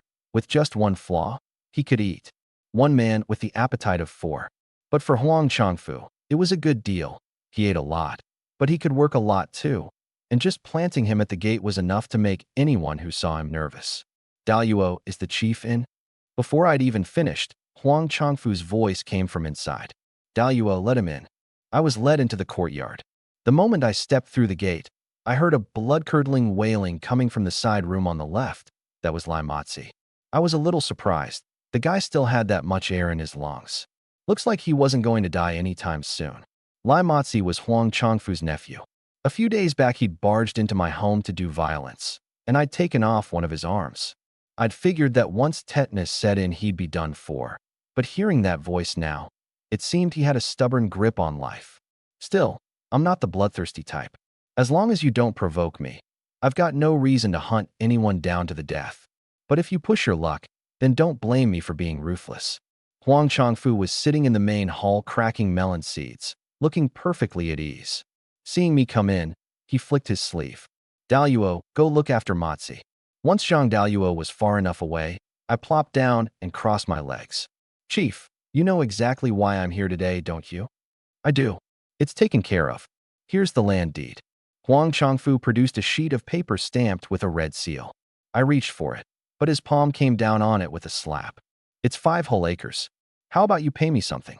I found that funny. Chief, these 5 acres are compensation for your nephew barging into my home and committing violence. Why on earth would I pay? Violence. Huang Chongfu's face darkened. Where's your proof? Who's going to vouch for you? Just your word alone. I sneered inwardly. This old fox, backed by his position as chief, was clearly out to play the scoundrel. If he flat out denied that Lai Motzi was recovering in his house, then, with those few local ward heads all depending on his good graces to eat, who would dare speak up for me? But today, I had no intention of reasoning with him at all. The smile faded from my face. Suddenly, I shot out my hand and clamped down on his arm. His whole body went rigid.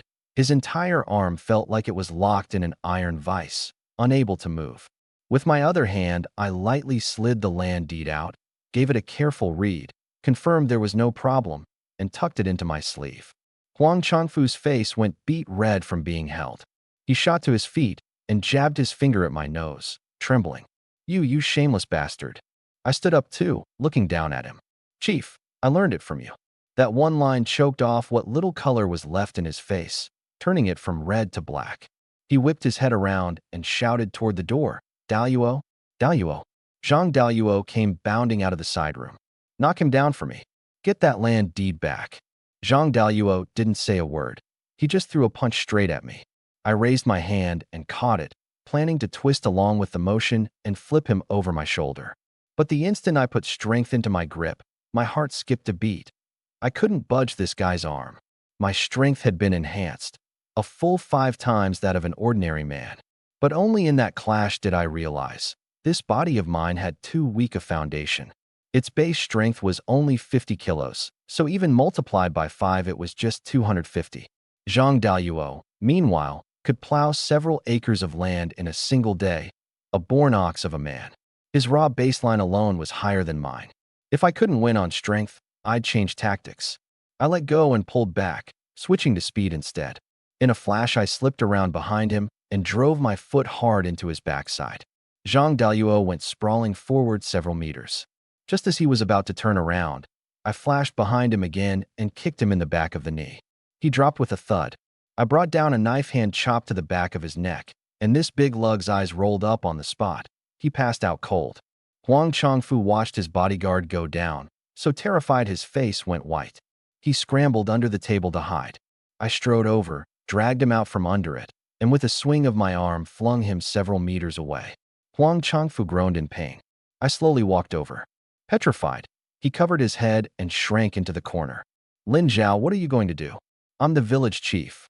So what if you're the chief?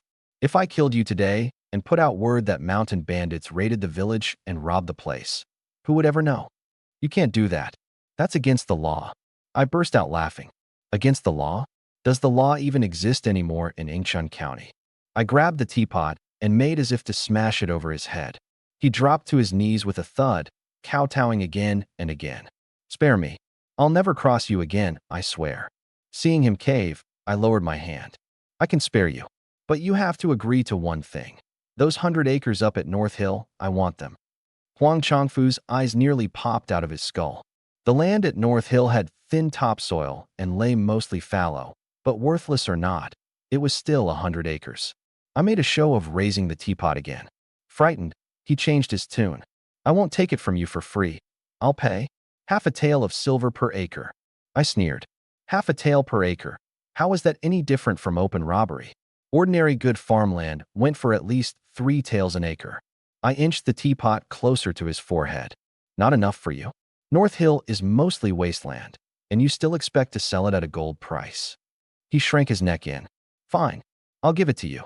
I stood up, counted out 50 taels of silver from my robe, and slapped it down on the table. Take this money. You've got 3 days to get the paperwork done properly. If you don't, you'll find out exactly what I'm capable of. With that, I clapped my hands and started to leave. But at the door I stopped, turned around. There was one thing I still wanted to do, a test. Chief, let me lay my cards on the table. Yu Wu and his whole gang of underlings. I killed every one of them, by myself. And the silver? I'm the one who took it. The moment those words were out, Huang Changfu looked like he'd been struck by lightning.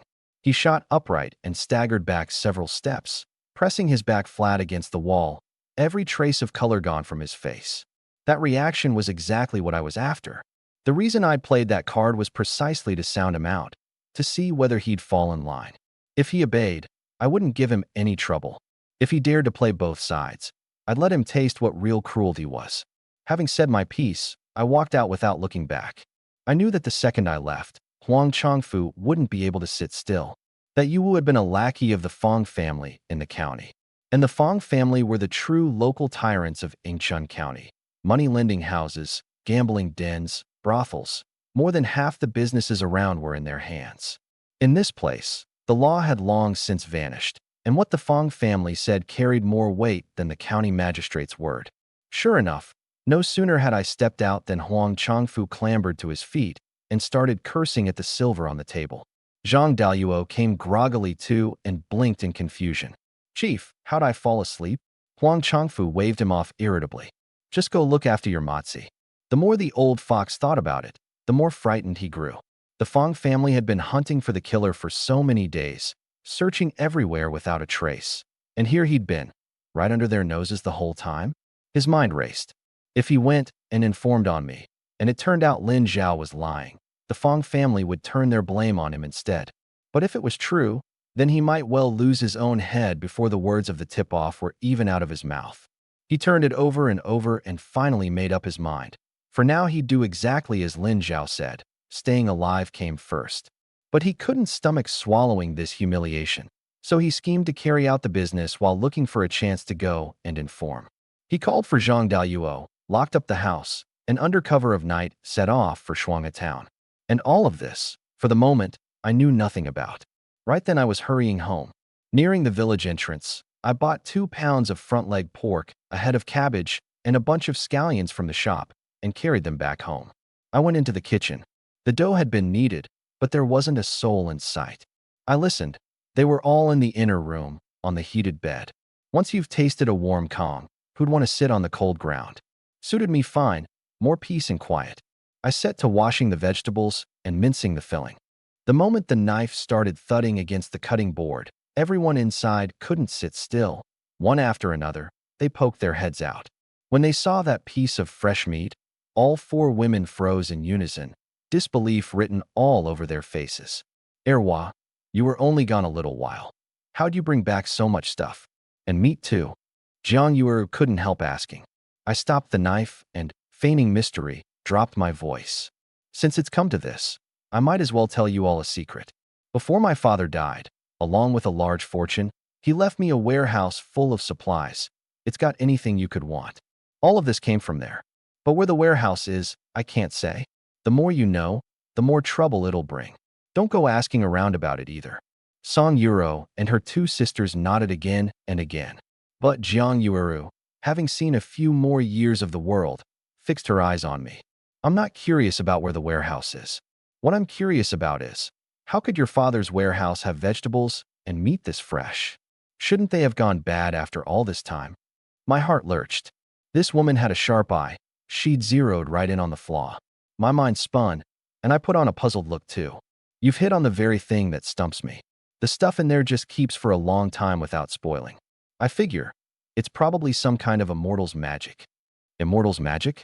The suspicion in Jiang Yueru's eyes was slowly overtaken by a layer of wonder. The three sisters hardly dared to breathe. Immortal magic was something they'd never seen, but had heard of in legends. In that moment, they believed it from the bottom of their hearts. Otherwise, how could their master have suddenly become like a completely different person? The old Lin Zhao, who'd hit and cursed them over nothing, was gone. This one now not only had money, but all these rare treasures, and he treated them so well. All right, as long as you understand. From now on, never breathe a word of it to anyone. I put on a stern face and repeated it. This time all four of them truly believed and nodded solemnly. Once the filling was seasoned, several pairs of hands pitched in at once, and before long a steaming pot of dumplings was ready. The five of us gathered around one table, each dumpling dipped in sauce. As the three sisters ate, tears started falling again. Just one meal of dumplings, and it moved them to this. Jiang Yuru kept praising my cooking, but when she caught sight of the three sisters like that, her gaze softened too, tinged with a bit of heartache. Though she herself hadn't been born a slave, she'd tasted her share of bitterness over the years. She'd had two little sisters and a little brother, and they'd either died or been scattered. Seeing these three sisters probably reminded her of herself. "Erwa," she said, suddenly turning serious. "From now on, no more bullying them, no more hitting them." I nodded as I ate. "Don't worry, absolutely not. I swear it." Then she shifted her tone and looked at me. "Here's a thought. You've already got them calling you husband. Why not just marry all four of us at once?" The whole room went silent. Song Yuro shot to her feet and bowed deeply to Jiang Yueru. "Thank you, Sister Yueru. But our station is lowly. We wouldn't dare hope for such a thing." I set down my chopsticks and gave a faint smile. "I actually think Yueru's suggestion is a good one. When the time comes, the five of us can bow before heaven and earth together. From then on, you four will be true sisters, no distinctions between you. All of you my family. No high or low, no superior or inferior." I turned to Jiang Yueru. "Yueru, what do you think?" She nodded. "I've no objection." Then she paused and gave me a half-teasing glance. "It's just, Erwa, that body of yours. You sure you can handle it?" Truly a woman who'd been around. The three sisters had long since dropped their heads in embarrassment. Unhurried, I curled up the corner of my mouth. "We'll find out when the time comes, won't we?" But inwardly, I was doing the math. Every attribute of mine had been multiplied fivefold. Stamina alone, 5 times over. What did that even mean? I didn't dare think about it myself. Let's just say it was absurd enough to break records. Jiang Yueru was tickled into a suppressed smile. "In that case, let's pick a day and hold the ceremony." I counted it out on my fingers. "The day after tomorrow's a good day. The day after tomorrow it is. We'll be wed." The three sisters answered in unison. "We'll do whatever master arranges." "You forgot again," I said, glaring. "Call me husband." "Yes, husband." Three voices answered all at once. That very night, the four women couldn't even bother about sleep. They stayed up through the night, sewing wedding robes, working late into the small hours. But on their faces was a contentment and joy I'd never seen before. In their hearts, the three sisters prayed over and over, "Let these good days not turn out to be a dream." And there was another place destined for a restless night as well, the Fong family mansion. Fong, who was pacing in circles inside his room, anxious as an ant on a hot pan. A guard came tumbling in, half-crawling. Fong, who rushed up to him. "How'd it go?" "Young master, we found them. In Longevity Village, 5 li east of Shuanghe town. They're all dead. Wu Qiong's dead too, and every one of their bows and arrows has been stripped away." "Impossible." Fong, who staggered backward. "Lin Zhao's a scholar who couldn't even truss a chicken, never trained a day in martial arts. How could he pull this off? There has to be a master helping him. Otherwise, how'd we beat him to a sorry pulp that day at the Yingchun restaurant?" While they were still in an uproar, a servant came to report that Master Zhou, manager of the money-lending house, was requesting an audience despite the late hour, and he'd brought someone along. Fong, who had them shown in, and it was none other than Zhou Buren, followed by Huang Chongfu, the chief of Yellow Earth Village. Huang Chongfu bowed and scraped. "Young Master Fong, there's a villager in our village named Lin Zhao. He told me to my face that Master Yu Wu and that whole gang of his underlings He killed every one of them. What? Lin Zhao. The expression on Fong Hu's face changed completely. He'd been hunting the killer for so many days, wearing out his shoes with nothing to show for it. And it really had been Lin Zhao all along. If both of these matters were true, then this scholar was anything but simple. Either he was a master hiding his true depths, or he had someone powerful backing him. He forced down his thoughts and waved a hand. All right, take your cousin and head home. I understand the situation now. Sent off, Huang Changfu was left thoroughly bewildered and quietly asked Zhou Buren, Cousin, didn't you say Fong Hu was a ruthless character? I just handed over such a huge tip, and he didn't so much as bat an eye. What? Zhou Buren was puzzled too, but he steeled himself and explained, Young Master Fong's schemes aren't for the likes of us to guess. The fact that he says nothing, that's precisely what shows his methods are even more merciless. Huang Changfu thought it over and found it made sense and nodded again and again. After seeing the two of them off, Fong Hu immediately gave the order. Send men to keep close watch on Lin Zhao. Ready a horse. I'm going to see my father. The Fong family's ancestral estate, the Fong Garden, lay not far east of the county yamen and covered a full 10 acres. Fong Hu passed through courtyard after courtyard until he found his father's. Outside stood a crowd of maidservants, and from within came his father's heavy panting, mingled with a woman's coy cries. Fong Hu had no choice but to wait outside the door. Father, could you come out for a moment? I have something urgent. After quite a while, a slightly plump man in his 50s came shuffling out in his slippers, hitching up his trousers. This was Fong Hu's father, Fong Tai.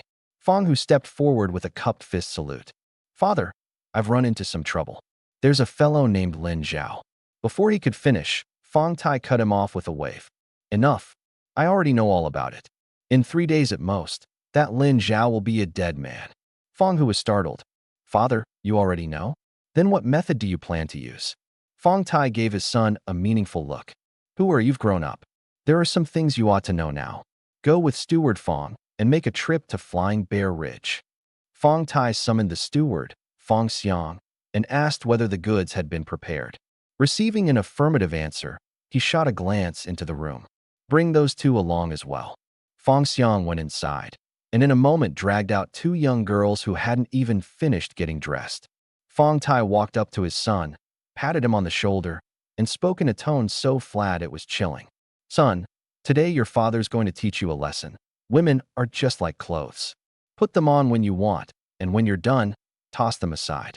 As long as you've got the ability, what kind of woman is there in this world you can't have? The 2 girls dropped to their knees with a thud, kowtowing and pleading. Fong Tai didn't so much as lift an eyelid. He merely waved his hand. Take them away. Watching this scene, Fong Hu couldn't say whether what he felt was awe or fear. He only lowered his head and answered, Yes, father. I understand. Before daybreak, Fong Hu set off with Fong Xiang. Several large carts hauled the goods, and they brought along 8 girls as well, all heading for Flying Bear Ridge. Flying Bear Ridge was the haunt of a band of mountain bandits, their stronghold perched on a high mountain 5 kilometers north of Shuanga town. Year-round, they came down the mountain to rob passing merchant caravans, and that official road happened to be the only route for trade heading north. Over time, the merchants had no choice but to pay the Fong family for protection. Put bluntly, Fong Tai had long since been in cahoots with these bandits. The bandits sat and split the loot. The Fong family raked in protection fees hand over fist, and the two sang the same tune, squeezing the passing caravans bone dry. By midday, the party arrived outside the Flying Bear stronghold. The stronghold was built amid sheer cliffs, deep ravines on 3 sides, a high mountain at its back, and its only way in was the main gate. Bandits armed with blades manned the walls, with archers stationed on the heights. The gate guard recognized Fong Xiang at a glance and immediately called for the gate to be opened. Steward Fong's here to deliver the goodies again. The gate swung wide, and Fong Hu's party, carts and all, entered the stronghold and headed straight for the highest building at the very back. Inside, a man with a face full of fierce, jowly flesh and a savage glare sat squarely in the center, flanked by a crowd of vicious-looking bandits whose eyes glinted with a beastly menace. Fong Xiang stepped forward to make the introduction. Master Xiong, this is Master Fong's son. The man in the center was none other than the stronghold's chief, Xiongba. The moment he heard, he sprang up with a broad, fawning smile. "Io, so it's my worthy nephew. Come, come, find a seat." Fang Hu got straight to the point with a cupped fist salute. "Uncle Xiong, my father sent me to ask you to lend a hand to kill a man. His name's Lin Zhao, lives in Yellow Earth Village." He deliberately stressed the words. "I'd like you to bring out every last man in the stronghold." Xiongba burst out laughing. "Just one man, and you want the whole nest turned out? We've got over 300 men in this stronghold. If they all really went, there wouldn't be enough of that little punk's flesh to go around." The whole room roared with laughter. A dark, brawny man with a broadaxe in each hand stepped forward. "Young Master Fang, you're underestimating our flying bear stronghold. When the time comes, I'll go myself and chop that kid's head off to go with my wine." Xiongba swept his big hand through the air. "All right, worthy nephew, since your father's spoken, I guarantee this'll be done beautifully for you." At just the right moment, Fang Xiang announced the generous gifts. "Master Xiong, our Master Fang has prepared 1,000 taels of silver, 50 jars of fine wine, 2 fat pigs, and 8 beauties." The 8 girls were pushed to the front of the hall, and the pack of bandits' eyes lit up, drool practically running down. The third chief, Niu Bo, tossed his axe aside, rushed over, and picked out 2 of the girls. "Brothers, let me sample the goods for you first." He hoisted one over his shoulder and made to leave. Xiongba laughed and cursed at him. "Third brother, look how little ambition you've got." Fang Hu stoked the fire further. "Uncle Xiong, there's something you don't know. That Lin Zhao keeps 4 peerless beauties at his side, among the finest in all of Yingchun County. Next to them, these 8 can't even hold a candle." At the words, peerless beauties, Niu Bo's eyes went wide. "For real? I saw them with my own eyes. Would I lie to you?" Xiongba grew interested too and gave the order on the spot. "Whoever grabs those 4 first can take his pick of 4 out of these 8. But Niu Bo just chuckled, shouldered off with the 2 girls he'd already claimed. "Big brother, I'm not competing with you all. These 2 are enough for me." Fang Hu had meant to head back that same night, but Xiongba warmly insisted he stay, demanding a banquet be held. Fang Xiang gave him a look, so Fang Hu had no choice but to stay a night.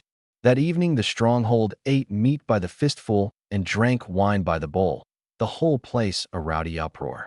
Fang Hu sat in the middle, ill at ease all over, forced by etiquette to grit his teeth and play along with a smile. Only once everyone was drunk and toppling over did he rise to take his leave and head down the mountain through the night. The moment he was out the gate, he lowered his voice and grumbled, "What a bunch of rabble. How could you count on them to accomplish anything great?" "That may be so," Fang Xiang consoled him, "but there are a lot of them. To kill one Lin Zhao, they're more than enough." Fang Hu thought it over and figured that was true. 300 men surrounding a single scholar. Even if Lin Zhao had heaven-shaking abilities, he couldn't sprout wings and escape. With that thought, his heart settled.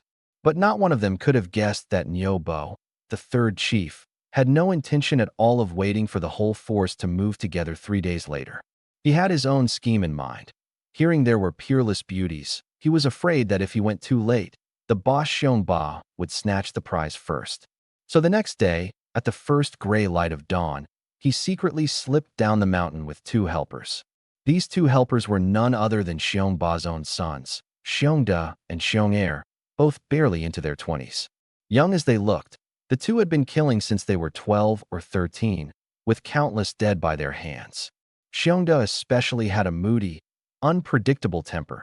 Any girl he brought home who displeased him even slightly, he'd take up a blade and slice her belly open alive. Niu Bo kept these 2 close for a reason. If the boss ever came asking, these 2 flesh and blood sons made ready-made scapegoats. Early the next morning, Yellow Earth Village, my home. Today was the big joyous day. I got up before dawn and, together with Jiang Yueru and the others, tidied the house inside and out. I hung 2 strips of red cloth by the door, and the 5 wedding outfits had all been finished in time. In days like these, poor families couldn't afford to make proper clothes. They'd just tear off a strip of red cloth and tie it around themselves and call it a wedding garment. But since I was taking wives, I had to make it at least somewhat dignified. I also arranged to feed the villagers who came to witness the ceremony. Steamed buns aplenty, yellow millet porridge to fill every belly. The buns were steamed. All that was left was to cook the porridge. To hold a wedding, one had to bathe first, of course. Early that morning, I cleared out the cowshed, fitted it with a wooden door, and sealed it up tight all around to serve as a makeshift bathhouse. As for who'd go first and who'd go after, they discussed it among themselves, and in the end, everyone pushed Jiang Yuru to go first. Unable to decline, she reluctantly agreed. I ran down to the river myself and had a good, refreshing bath. In the dead of winter, cold water was torture for others, but for this body of mine, it was no different from soaking in a hot spring. When I got back, I hauled the bathing tub into the cowshed, heated up water, and had Jiang Yuru change into clean clothes from head to toe. Song Yuro went in with her and pulled the door shut. The second sister, Song Yujiao, gently soothed Nyonyo in her arms, while the third sister, Song Yuding, stood off to the side in a daze. As for me, I crouched in the courtyard doing push-ups. No matter how much I had going on these days, I never skipped my training. The reason was simple. The money in my shop was all traded for with exercise. Over these past days, my equivalent push-up count had already broken 90,000, and the money saved up in the shop had climbed to 429. This was the foundation of my survival in this chaotic age. I couldn't slack off for a single day. By afternoon, Jiang Yueru and the three sisters had all changed into brand new wedding robes and sat quietly inside, waiting. I picked up the brass gong and struck it with a clang. At the sound, villagers gradually gathered around. When everyone saw the red cloth hanging on my door, and even on the cowshed, they were puzzled for a moment. Lin Zhao, is there work again? Xiang Shangju spoke up first. It wasn't until some sharp-eyed villagers spotted the red wedding robe on me. Erwa, is this, you're getting married? That's right, I declared loudly. Fellow villagers, today I, Lin Zhao, am marrying Jiang Yueru and the three sisters Song Yuro, Song Yujiao, and Song Yuding. I invite you all to bear witness. The crowd erupted with a roar. What? Marrying four at once? Can your body even handle that? Someone muttered, but Jiang Yueru's your cousin's widow. Isn't this a bit improper? I'd expected someone to make an issue of it, and I countered at once. Jiang Yueru cut ties with the Lin family long ago. On that side, she suffered every kind of grievance and humiliation. My elder brother Lin Degu seized the property my cousin left behind, drove her out to a rundown shack, and not long ago even planned to sell her off. I couldn't just stand by and watch that happen. Would that even make me human? What's more, my cousin came to me in a dream and urged me, over and over, to take good care of his widow. The villagers looked at one another, and no one could offer a word of objection. Everyone had seen with their own eyes what Jiang Yueru had suffered all these years. I steered the conversation elsewhere. There's nothing fancy to offer today, just buns and porridge, all you can eat. Anyone who wants to join, go home and bring over some tables and stools. At the mention of a free meal, the crowd instantly perked up and offered their congratulations with cupped fists. Erwa, congratulations. Wishing you a son soon. Chattering all at once, it was quite the lively scene. In no time, most of the crowd had dispersed. I understood well enough. In times like these, what family wasn't scraping by? A free meal was an enormous bit of good fortune. And with my current means, I really needn't worry about a few dozen villagers eating me into poverty. But what I failed to notice was that just behind that little hill not far off, 3 pairs of eyes, hungry as wolves, were fixed dead on my courtyard. At the front was Nyobo, third chief of Flying Bear Stronghold, with the brothers Xiongda and Xiong'er behind him. Their gazes were greedy, like they were staring at prey. Xiongda lowered his voice, half in disbelief. Third uncle, you really saying that rundown shack's got 4 peerless beauties hidden in it? Of course, Nyobo snorted impatiently. Would your third uncle lie to you? The words had barely left his mouth when Jiang Yueru led the 3 sisters out of the house. Dressed in red wedding robes, all of them looked all the more striking. The eyes of the 3 men went rigid on the spot. Well, it's true. Such gorgeous women. How have we never heard about them before?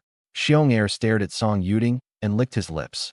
That little thing in the wedding robe is a real beauty. I want her. But Xiongda's gaze was glued to Song Yuro, and he gave a sinister laugh. That one looks meek at a glance. When the whip lands on her, her cries are bound to sound real sweet. Nyobo shot a glance at these two reckless brats who didn't know the sky from the ground, gave a cold laugh, and pointed at Jiang Yuru holding the child. The real prize is the one with the baby. Why's that, third uncle? Xiongda and Xiong asked in unison. Nyobo smacked his lips and, offering no explanation, spat out just one line. Your third uncle here. This is exactly my type. Now that's flavor. Xiongda rubbed his hands together anxiously. Third uncle, when do we make our move? I can't wait any longer. Nyobo thought it over. We'll wait a bit and see how things play out before we move. His eyes flashed with murderous intent, fixed on that figure in the wedding robe down in the courtyard. When it's time, we kill that kid first, and I'll take his place as the groom. Third uncle, that idea is not vicious enough. Xiongda licked his lips.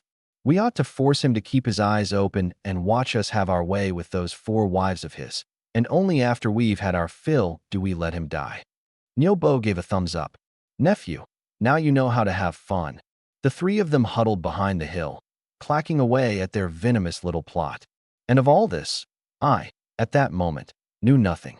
I stood in my own courtyard, gazing at the 4 women who'd changed into their wedding robes, and still couldn't help being dazzled. I saw them every single day, yet every time I looked I found them stunning. They wore no lavish ornaments, yet each had a striking figure and a beautiful face.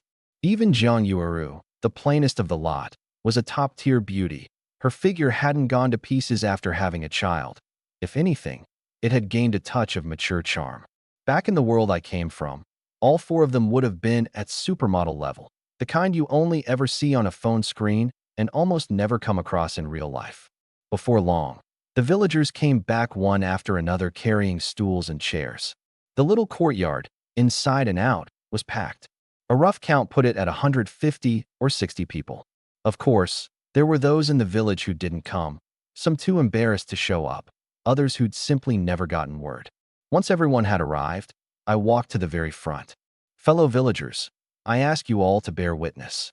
She and I, we're all people who've lost our parents, so we'll keep the ceremony simple. With that, I went inside. The 4 women wore no red bridal veils over their heads. It wasn't the custom in these parts, completely different from what I'd seen on television. But the bowing ritual still had to be done. I led the 4 of them in bowing to heaven and earth, then in the bows between husband and wife, and with that, the ceremony was complete. I had the 4 of them wait in the inner room while I went out to attend to the villagers. I beckoned to Xiang Shangju. Old Xiang, could I trouble you to organize some hands to ladle out porridge and hand out buns for everyone? Sure thing, no trouble at all. Xiang Shangju was a craftsman, a bit older in years, and since I, the host, had called on him by name, no one raised any objection. He soon had everyone arranged. I'd prepared the porridge buckets ahead of time, and the buns were all in bamboo baskets in the kitchen. They were cold, true, but in days like these no one would turn their nose up. Before long, everyone had scooped up their yellow millet porridge and was eating away happily alongside the buns. Those hard buns, they somehow chewed the flavor of braised pork out of them. That yellow millet porridge, they drank it down as though it were a feast of rare delicacies. Watching from the side, I felt both like laughing and like crying. Such scenes were the norm in ancient times. How many had wanted to change things, only to find their efforts came to little in the end. In times of peace it wasn't so bad, but once chaos descended, people became no different from beasts. And this present age was on the very eve of a dynasty's final years, some places already rotten to the core, others still barely holding on. I turned and went inside. The 3 sisters sat on the heated bed, and Jiang Yuru leaned against the wall feeding Nyonyo. There'd be a task that night, so the child had to be fed full first to keep her from fussing in the dark.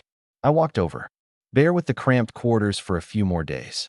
Once the new bridal room is built, you'll have spacious rooms to live in. Song Yuro shot to her feet, her face full of emotion.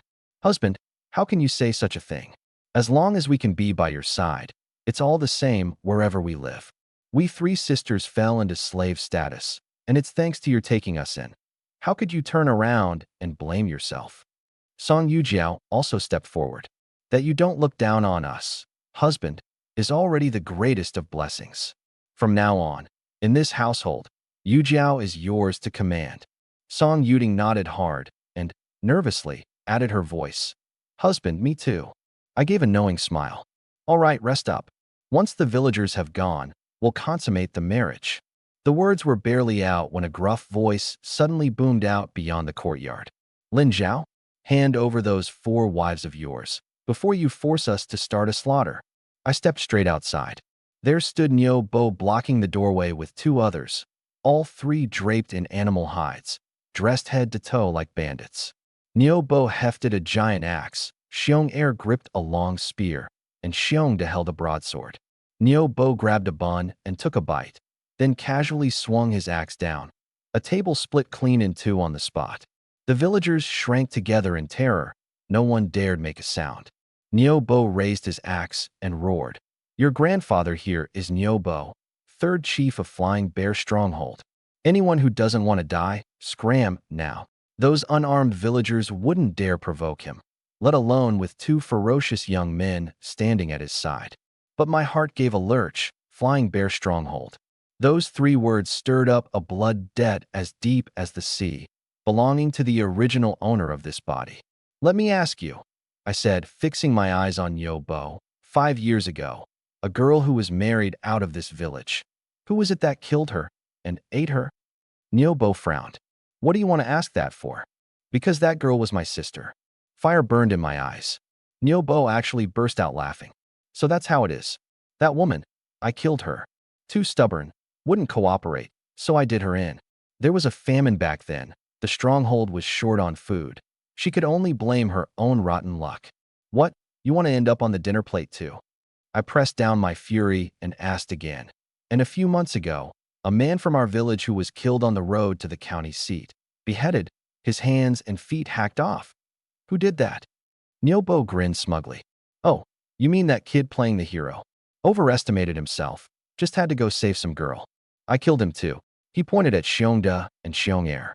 The ones who cut off his hands and feet were these 2. The moment the words were out, Jiang Yueru came rushing out of the house and glared viciously at the 3 men. So it was you. Then she whipped around to look at me, her face full of guilt. I'm sorry, Lin Zhao, I really am a jinx. You've only just married me, and already you. The villagers nearby all sighed. Just as they'd thought, Jiang Yueru was cursed to doom her husbands. Lin Zhao hadn't even consummated the marriage, and disaster had already struck again. I paid no mind to those looks. I simply reached out and wiped the tears from Jiang Yueru's face. Don't worry, Yueru. This isn't my disaster. It's theirs, all 3 of them. That line set Niu Bo laughing again. Big talk for a kid. I'd love to see just what disaster's coming for us. Everyone who's ever run their mouth like that died under this axe of mine long ago. Is that so? I clenched my fists and stepped forward 2 paces. The 3 sisters came out after me, crying anxiously. Husband, be careful. The ones who should be careful are them. I stared at the 3 men. Since you've come, then stay here forever. Take a couple more looks at this world. You won't have many looks left. 3rd uncle, let me chop this kid's head off and kick it around like a ball. Xiong De raised his blade in both hands, let out a great roar, and came charging straight at me. Everyone present squeezed their eyes shut in fear. That blade coming down, I was sure to be split in 2. But the next second, I leapt into the air, kicked the broadsword out of Xiong Da's hands, snatched it up with my right hand on the way, and drove another kick into his shoulder. Xiong Da's whole body went flying 10 some meters. In a few bounding steps I caught up to him. He'd just scrambled up from the ground when my blade came down. Swish, swish, 2 strokes, and both his arms flew off. Before he could even scream, I slashed across again, and in the blink of an eye, his head rolled off a good several yards away. The whole courtyard was dumbstruck on the spot. No one had imagined I could kill so cleanly, so decisively. Brother, you bastard, pay with your life. Xiong Er's eyes went red, and he lunged with his long spear. Barehanded, I seized the spear shaft. In this world, apart from a born ox like Zhang Daoyuo, no one's strength could yet overpower mine. Xiong Er strained until his face went red but couldn't budge it. Suddenly, I released the resistance, and he pitched forward out of control. I stepped in, using elbow and forearm together, and with a light twist of force, his head was wrenched a full 180 degrees, and he was dead on the spot. Only Niu Bo was left standing. He'd lost it, panicked and half mad. The way things were going, even if he made it back alive, the boss would never let him off the hook. You bastard. You'll pay for this. You don't know your own limits. I sprang backward, dodging clear. Nyobo's axe hit nothing but ground, gouging out a huge crater and kicking up a cloud of dust. He'd just lifted the axe to swing again when I snatched up the spear Xiong Air had dropped and ran him straight through the gut. The point punched clean out his back and stuck fast into the ground behind him. Nyobo froze. Both axes slipped from his hands. No, impossible. He never finished. He toppled over, eyes wide, and stopped breathing. I clapped the dust off my hands. Nothing to be scared of, folks. Just a little trouble. Keep eating, keep drinking. But my words didn't land at all.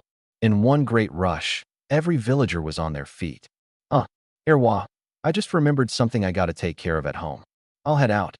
I'm stuffed, gotta go. Don't want to keep you from your wedding night. I'm off. And with that, they bolted. I stood there baffled. They're bandits. I was defending myself. I'm not the bad guy here. But the villagers ran faster than jackrabbits. In the blink of an eye, they'd swept up every last table, chair, and stool, and the courtyard held nothing but 3 corpses, along with Xiang Shangju and a handful of men who'd stayed behind. I walked over. Old Xiang, what's this about? Lin Zhao, they're not afraid of you. They're afraid of getting dragged into it. Xiang Shangju let out a sigh. You killed the 3rd chief of Flying Bear Stronghold. You really think that pack of bandits is just going to let it slide? Scum like that, don't they deserve to die? They do. They absolutely do. He nodded again and again, then lowered his voice. But don't hold it against the folks here. They're truly scared. He shot a glance at the 4 women behind me. How about you take them somewhere to lay low? After a mess like this, the bandits are sure to come out in full force. But I cut him off. That's exactly what I'm waiting for them to come out in full force. Then I can wipe them all out in one go. All of them. In one go. Xiang Shangju's eyes went wide. His whole expression said he thought I was talking big, but he swallowed the words before they left his mouth. After all, I treated him well. All he could do was offer some kindly advice. You've got real skill, but better safe than sorry. He thumped his own chest. Old Xiang here's got no family, no ties. Anything you need, just say the word. Actually, there is something I need from you, I said. Cut me some thin bamboo, about as thick as my index finger, at least 50 stalks.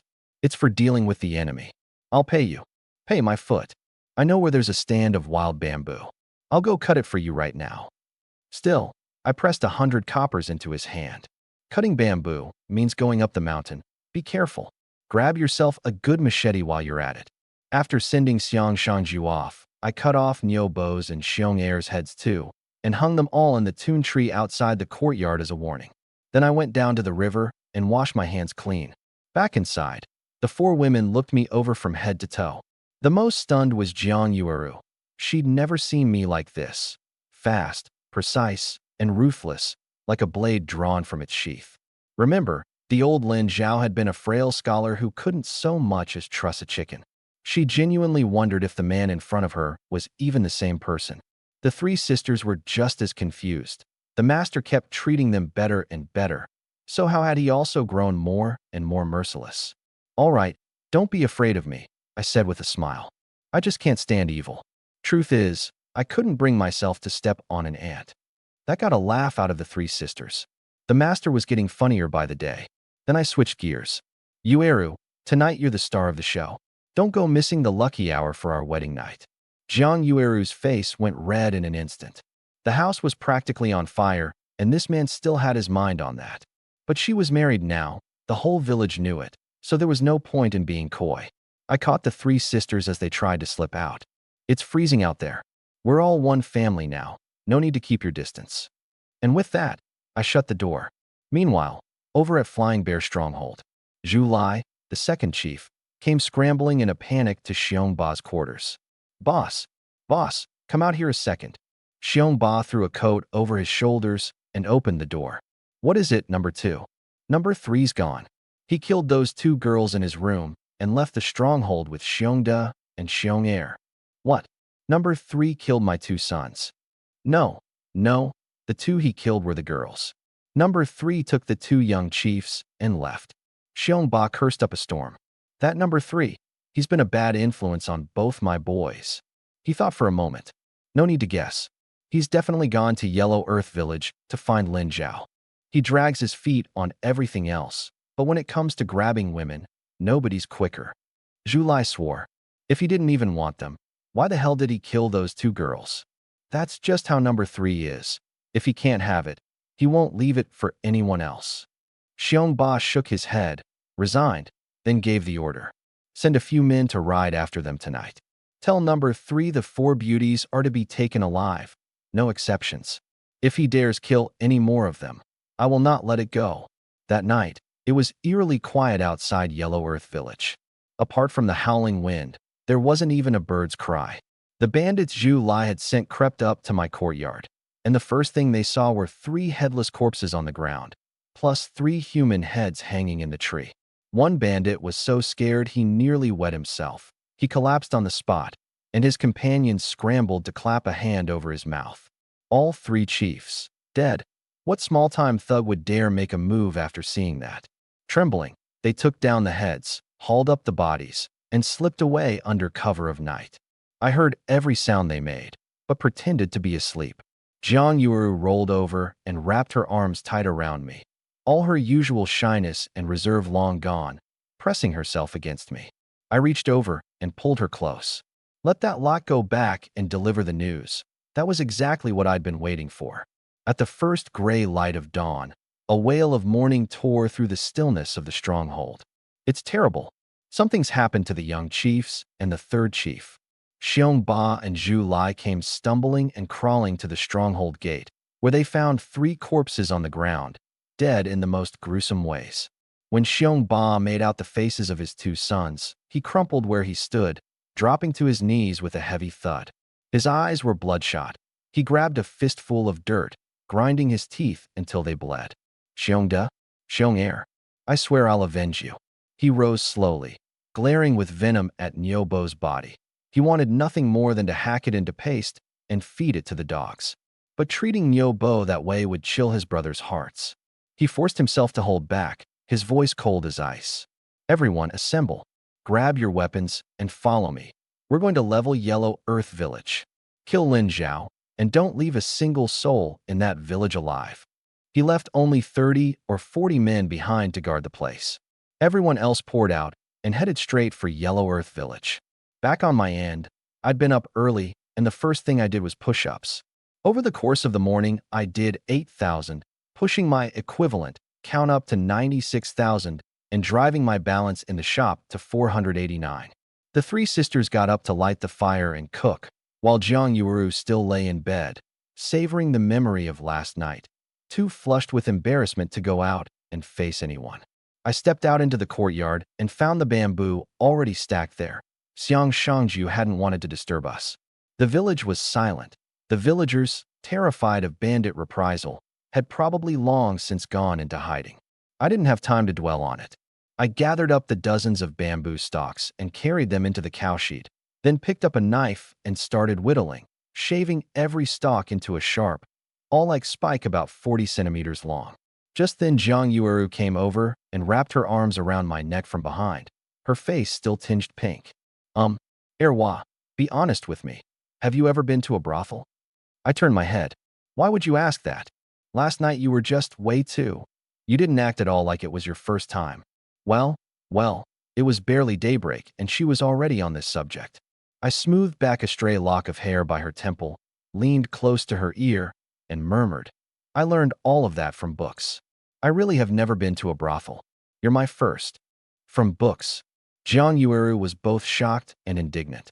There are books like that? They corrupt people. No wonder you never passed the exams. So, did you like it or not? I pressed my forehead against hers. Oh, so you didn't like it. Then from now on I'll just. She cut me off in a hurry. I liked it. I was just curious, that's all. Watching her flustered, funny little expression, I couldn't help but grin. She takes what she wants and then plays innocent. But that's exactly the side of her I love. All right, go rest. It's cold out here. Jiang Yuru stared at the bamboo spikes covering the floor. Erwa, you're not really planning to go after the bandits, are you? She'd noticed early on that the 3 corpses were gone. and had already guessed the bandits had come and hauled them off in the night. Retaliation would surely follow. Those men were brutal. Falling into their hands could only end badly. I am, and I'm more than enough on my own. She threw her arms around me and held on tight. You can't. Those bandits are vicious to the bone. I patted her back. Yueru, whether we go or not, they'll come knocking. If I go to them first, the advantage is mine. Seeing she couldn't talk me out of it, Jiang Yueru's face set with resolve. This is all because of me anyway. I'm going with you. If we die together. She turned to leave. I'll go tell Yuro to run with Nyonyo right now. I stopped her. Yueru, the three sisters are bond servants. They can barely protect themselves. If you hand Nyonyo over to them, do you think the child would survive? Only then did she grasp the heart of the problem, and she panicked. Then let's all run together. There's no running. If the bandits really mean business, they'll already have set an ambush somewhere along the road. Step out the door, and it's death. Trust me, nothing's going to happen. I looked at her, dead serious. She stared for a moment, then nodded. All right, I trust you. Then I'm coming with you. No, you stay home. If you come, I'll be too distracted trying to protect you. I nudged her out of the cow sheet. All of you wait for me here at home. She wanted to say more, but in the end she just squeezed my hand. Be careful. After she left, I sat back down and kept whittling spikes. Before long, there were exactly 300 of them laid out on the ground. Not one more, not one less. I gathered them all into my storage space. Now, it was time to send this pack of bandits to their graves. To avoid rousing any suspicion, I still tucked a bundle of bamboo spikes into my coat, then went inside to show my face to the women. The four of them watched me with worry written all over their faces, but I kept a carefree look. Have dinner ready and waiting for me. Anyone who messes with bandits is out of luck, but that's the bandits' problem, not mine. Song Yuro watched me walk away, and regret gnawed at her. If she'd known, she never should have yielded last night to Jiang Yueru. But it was too late now. She quietly made up her mind. Once I came home safe, tonight she'd give it her all. And of course, if something did happen to me, she'd already resolved to follow me into death. Once out of the village, with no one around, I stowed all the spikes back into my storage space and jogged toward Longevity Village, which I'd passed on my way back last time. If the bandits were coming, they had to pass through here. The place was packed with houses, perfect terrain for an ambush and for playing dirty. To make absolutely sure I came out without a scratch, I did more push-ups while I waited, this time one-armed. With the stamina I had now, one arm was no strain at all. After 4,000, that came to 8,000 equivalent. Right then a prompt sounded in my head. Congratulations, host, on completing 100,000 push-ups. Overall physical fitness raised to 6 times baseline. 4-finger push-ups unlocked. Each rep now earns 0.05 shop coins. 4-finger push-ups meant doing a standard push-up supported only by the thumb and index finger of each hand. 5 times more efficient. I gave it a try, and it was somehow even easier than one-armed. 4 points of contact made balance simpler, and with my fitness already 6 times a normal person's, the load-bearing strength of each finger was multiplied 6-fold too. I didn't feel the strain at all. I knocked out 1,000 in one go, adding 50 shop coins and pushing my equivalent push-up count to 109,000. I was about to keep going when I heard hoofbeats a kilometer off. I leaped up onto a thatched roof, lay down at my leisure, and waited. 6 times the combat power. This time, I was going to show them the meaning of hell. Astride his horse, Xiongba gazed at the deserted village in the distance. How much farther? Boss, it's less than 10 li to Yellow Earth Village. When we hit the village, kill every man, old or young, no exceptions. Grab the women. Once we've had our fun with them, we finish them off too. Yes, boss. Zhulai sidled up. Big brother, don't rush in yourself. My guess is number 3 and the 2 young chiefs got ambushed by this kid. The moment you see Lin Zhao, don't hesitate, just kill him. Xiongba nodded, then called out loudly. Whoever brings me Lin Zhao's head gets his pick of any one of those 4 gorgeous women. The bandits erupted with glee. Kill Lin Zhao? Kill Lin Zhao. One bandit with a bow slung over his back stepped forward. Boss, I was a hunter by trade. I guarantee I'll take the kid alive and hand him over to you. Good. If you can really pull it off, the 3rd chief seat is yours. The words had barely left his mouth when an arrow came screaming through the air and buried itself right between that bandit's eyes. Black blood oozed from his forehead as he dropped dead on the spot. Ambush. Form up. Xiongba bellowed. The bandits scrambled into groups of 5, backs together in a circle. But another arrow flew, and another man took it between the eyes. Xiongba swung down off his horse and ducked behind a wall. Who's out there? Why the cowardly arrows? You came looking for your granddaddy, and you don't even know who your granddaddy is? I flipped up onto a rooftop and loosed 3 arrows in a row. 3 men spat blood and collapsed. A dozen or so of the bandits who could shoot formed a ring, so that no matter which direction I appeared from, they could return fire. Zhu Lai huddled in a corner. Now I get why number 3 got taken down. This kid's an archer, and he's using poison arrows to boot. Xiongba shouted, Lin Zhao, you've got guts. Come out and fight fair and square. What kind of hero shoots poison arrows? I ignored him and just kept firing, appearing and vanishing like a ghost, dropping bandits one after another. Screams rose on every side, and Xiongba was so furious he jumped up. Shameless little coward, do you dare come out and fight me? Sure. I flashed into view and landed on the rooftop across from him. Only then did he get a clear look at my face. And, of all things, he laughed. Didn't expect him to be so fair-skinned and pretty. Any of you boys interested? Sure enough, a few of the bandits started hooting and jeering. This bunch had some seriously twisted tastes. It turned my stomach. I hopped down off the roof and walked right up to him. So, do you want to finish yourself off, or should I do it for you? Xiongba threw his head back and roared with laughter. You've got a death wish. You ambushed number 3 and my 2 boys, and now you think you're really something? Get on your knees. I'll be real gentle with you, leered one grubby, unshaven, thoroughly repulsive man, eyeing me hungrily. Disgusting. I flicked my hand, and a bamboo spike shot out and hit him square in the crotch. He let out a heart-rending shriek and rolled around on the ground. The bandits who'd been jeering a moment ago all went pale in unison, wincing as if they could feel it themselves. So noisy. I grabbed a gray brick and hurled it, thunk, straight into his forehead. The brick shattered into pieces, and the man shut up for good. You animal. You're asking to die. Xiongba flew into a rage, hoisting a 9-ring broadsword and leaping in to cleave me. I dodged aside.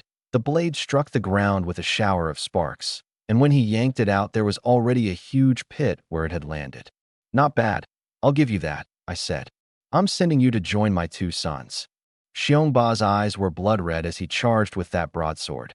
A good 60 or 70 pounds of steel. Take one real hit from that thing, and even a bronze statue would lose a chunk. I sprang lightly into the air. I'm done playing with you. I drew an arrow from my storage space and, plunging straight down, drove it by hand through the crown of his skull, sinking it until only a sliver of the tail end showed. Xiongba dropped where he stood, no time even for last words. His skin blackened fast, and he died spewing black blood. Fire. Loose your arrows. Zhu Lai screamed. A dozen odd archers all fired at where I'd been standing, but by the next instant I'd already vanished, only to reappear behind them. My arrows fell like driving rain, each one punching cleanly through an archer. 6 times the fire rate, 6 times the speed of reloading, 6 times the accuracy. In a matter of seconds, the bandits' ranged firepower was wiped out. I bounded back up onto a rooftop. Clear out now. Leave your valuables, and I'll spare your lives. Like hell. Don't listen to him, brothers. We've still got 200 men. Surround him and finish him. Zhu Lai yelled. Everybody get inside the houses. Don't give him a shot. The bandits scrambled into the buildings. But I only gave a cold little smile and drew out a bamboo spike. The hunt begins. I dropped off the roof. A figure had barely flitted past a window when the spike was already flying, pinning that bandit dead to the wall. In my hands, those spikes were like precision-guided bullets. Show your head, you die. Show your rear, you get skewered. In a quarter of an hour, bandits fell in droves, and wails filled the air everywhere. It hurts, save me. I don't want to die. I'm still young. Please, I'll let you cut off my anything just. But I didn't stop. Leaving these men alive would only mean more people harmed. Kill Xiongba and another would rise to take his place, and go right on robbing and killing. So I'd made up my mind. Send them all on their way, even if it took some effort. I just picked up my spikes and charged straight into the houses. The bandits raised their blades and closed in, but I was quick and nimble, one snaking weave through them, and I took out 7 in 3 seconds. By the time I stepped out the door, they'd only just clutched their throats and slumped to the ground. After another hour or so of fighting, the bandits had been all but wiped out. Corpses lay sprawled in every direction throughout the deserted village, and the reek of blood hung in the air. I consoled myself. Ba, these were all condemned criminals guilty of the worst crimes. I was merely escorting them off to atone. That left about 50 men. Julai knew I was no easy mark and no longer dared come near. Retreat. Leave a few to cover the rear. He was the first to leap onto a horse and flee, and a few of the faster ones grabbed horses too and bolted back the way they'd come. The rest ran around in blind confusion, like headless flies, while my spikes kept flying in from every impossible angle. Where's he getting all that bamboo? Is he hiding it up his sleeves? Before the man could finish, a spike drove into his chest. It's not his sleeves. He's doing some kind of magic trick. Another man took a spike to the head. 6 times the power plus 6 times the speed turned mere bamboo into a deadly weapon. Seeing that only a few were left, I deliberately eased off my attacks and let them scatter and run, because my plan was to wipe them all out in their own den. Watching that lot stumble and crawl off into the distance, I hopped onto a rooftop, traded for 2 chicken drumsticks in the shop, gnawed them down at my leisure, then dropped to the ground and set off after them. The bandits were already scared out of their wits and had no idea anyone was following behind. I tailed them the whole way and slipped into Flying Bear Stronghold without a hitch. The moment Julai got inside, he ordered the gate held at all costs, then dashed into Xiongba's bedroom to loot the valuables. For kidnapped girls cowered in a corner, terrified. Xiongba's fortune was hidden beneath the bed, and the bed had to be moved to get at it. You 4, get over here and help. The girls didn't dare disobey. Trembling, they shifted the bed aside. Julai pried up the floorboards and stuffed the plundered gold into a bundle like a starving ghost. He turned up his nose at silver, taking only the banknotes and the gold. Once the bundle was full, he turned and fixed a vicious stare on the 4 girls. All of you kneel, and don't look up. The girls dropped to their knees with a thud. Julai slowly raised his blade. You lot can't be left alive. At the moment I kicked the door open, the blade in Julai's hands was raised over his head. The 4 girls inside sensed the killing intent and jerked their heads up, shrinking back. One of them, retreating, began tugging at the clothes on her body. Mercy, please, sir, spare me. I'll do anything you want. But Julai said in a chilling, sinister voice, there's no staying in this stronghold anymore. I'm doing you a favor. Even if I did spare you, you couldn't escape being passed around by the other brothers. The 4 girls knelt kowtowing frantically, but he wasn't moved in the slightest. He raised the blade higher, on the verge of bringing it down. When I kicked the door open, Julai stumbled, nearly losing his footing, and staggered back several steps. How did you get in here? I walked in, obviously. I glanced at the big pit exposed under the bed, gold glinting inside so brightly it dazzled the eyes. This time, I'm really about to strike it rich. Julai snatched up his blade and slashed at me, but I dodged aside with ease. Seeing that brute force was hopeless, he pulled a dagger from his belt and flung it, hoping to land a follow-up blow while I was caught off guard. What he didn't expect was that I'd catch the dagger out of the air, flash around behind him, and drive the blade backhand into his back.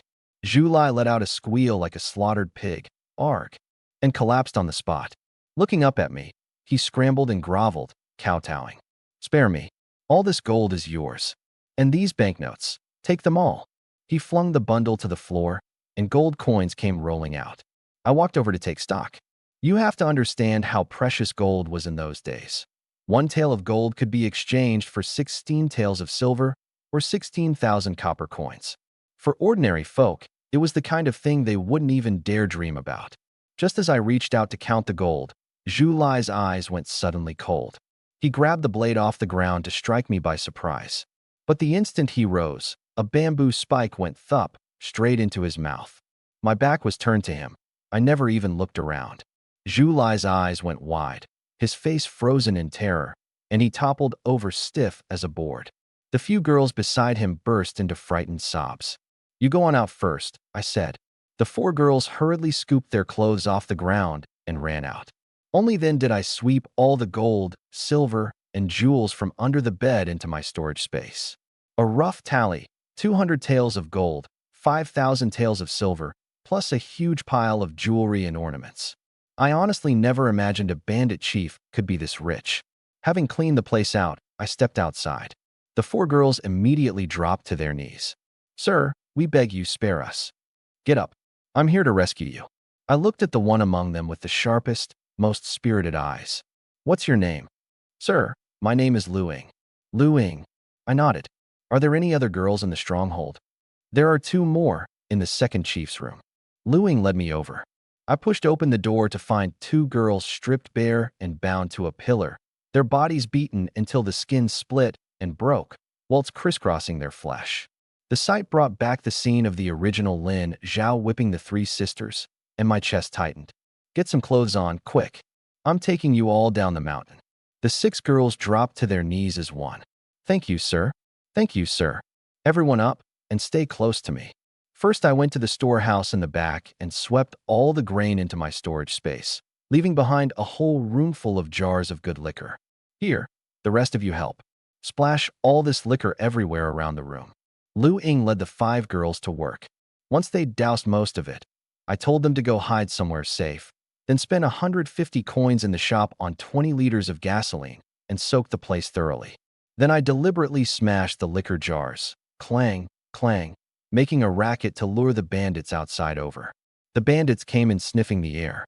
What's that smell? Why does it smell so good? Kinda goes to your head.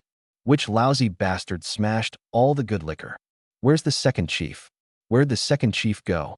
While they stood there puzzling, I struck a match with a flick, snap. The match hit the floor, whomph, and flames roared up to the sky. The whole stronghold was timber frames and thatched roofs. Once the fire caught, there was no putting it out. The bandits were hemmed in by a wall of flame, their despairing screams rising all around.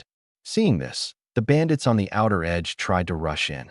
I whipped out my spikes, 1 spike, 1 man, and in no time had cut down a whole swath of them. Come on, we need to get out of here too. I led the 6 girls toward the stronghold gate. A few more bandits popped up along the way, but that ragtag bunch was no match for me. I dealt with them all in a few strokes. Once out the gate, I turned back and set another fire, torching the gate as well. Thick smoke billowed skyward as I led the 6 girls down the mountain.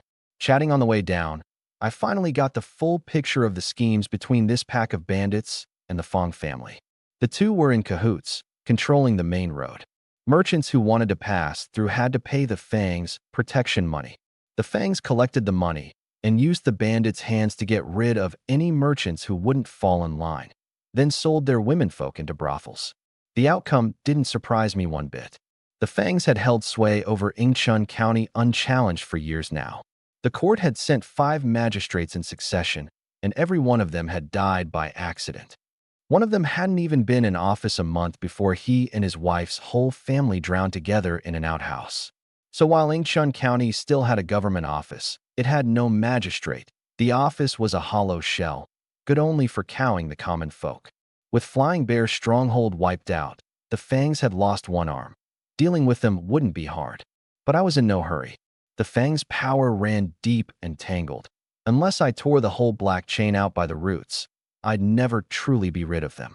And more to the point, the Fong family fortune was something I fully intended to have.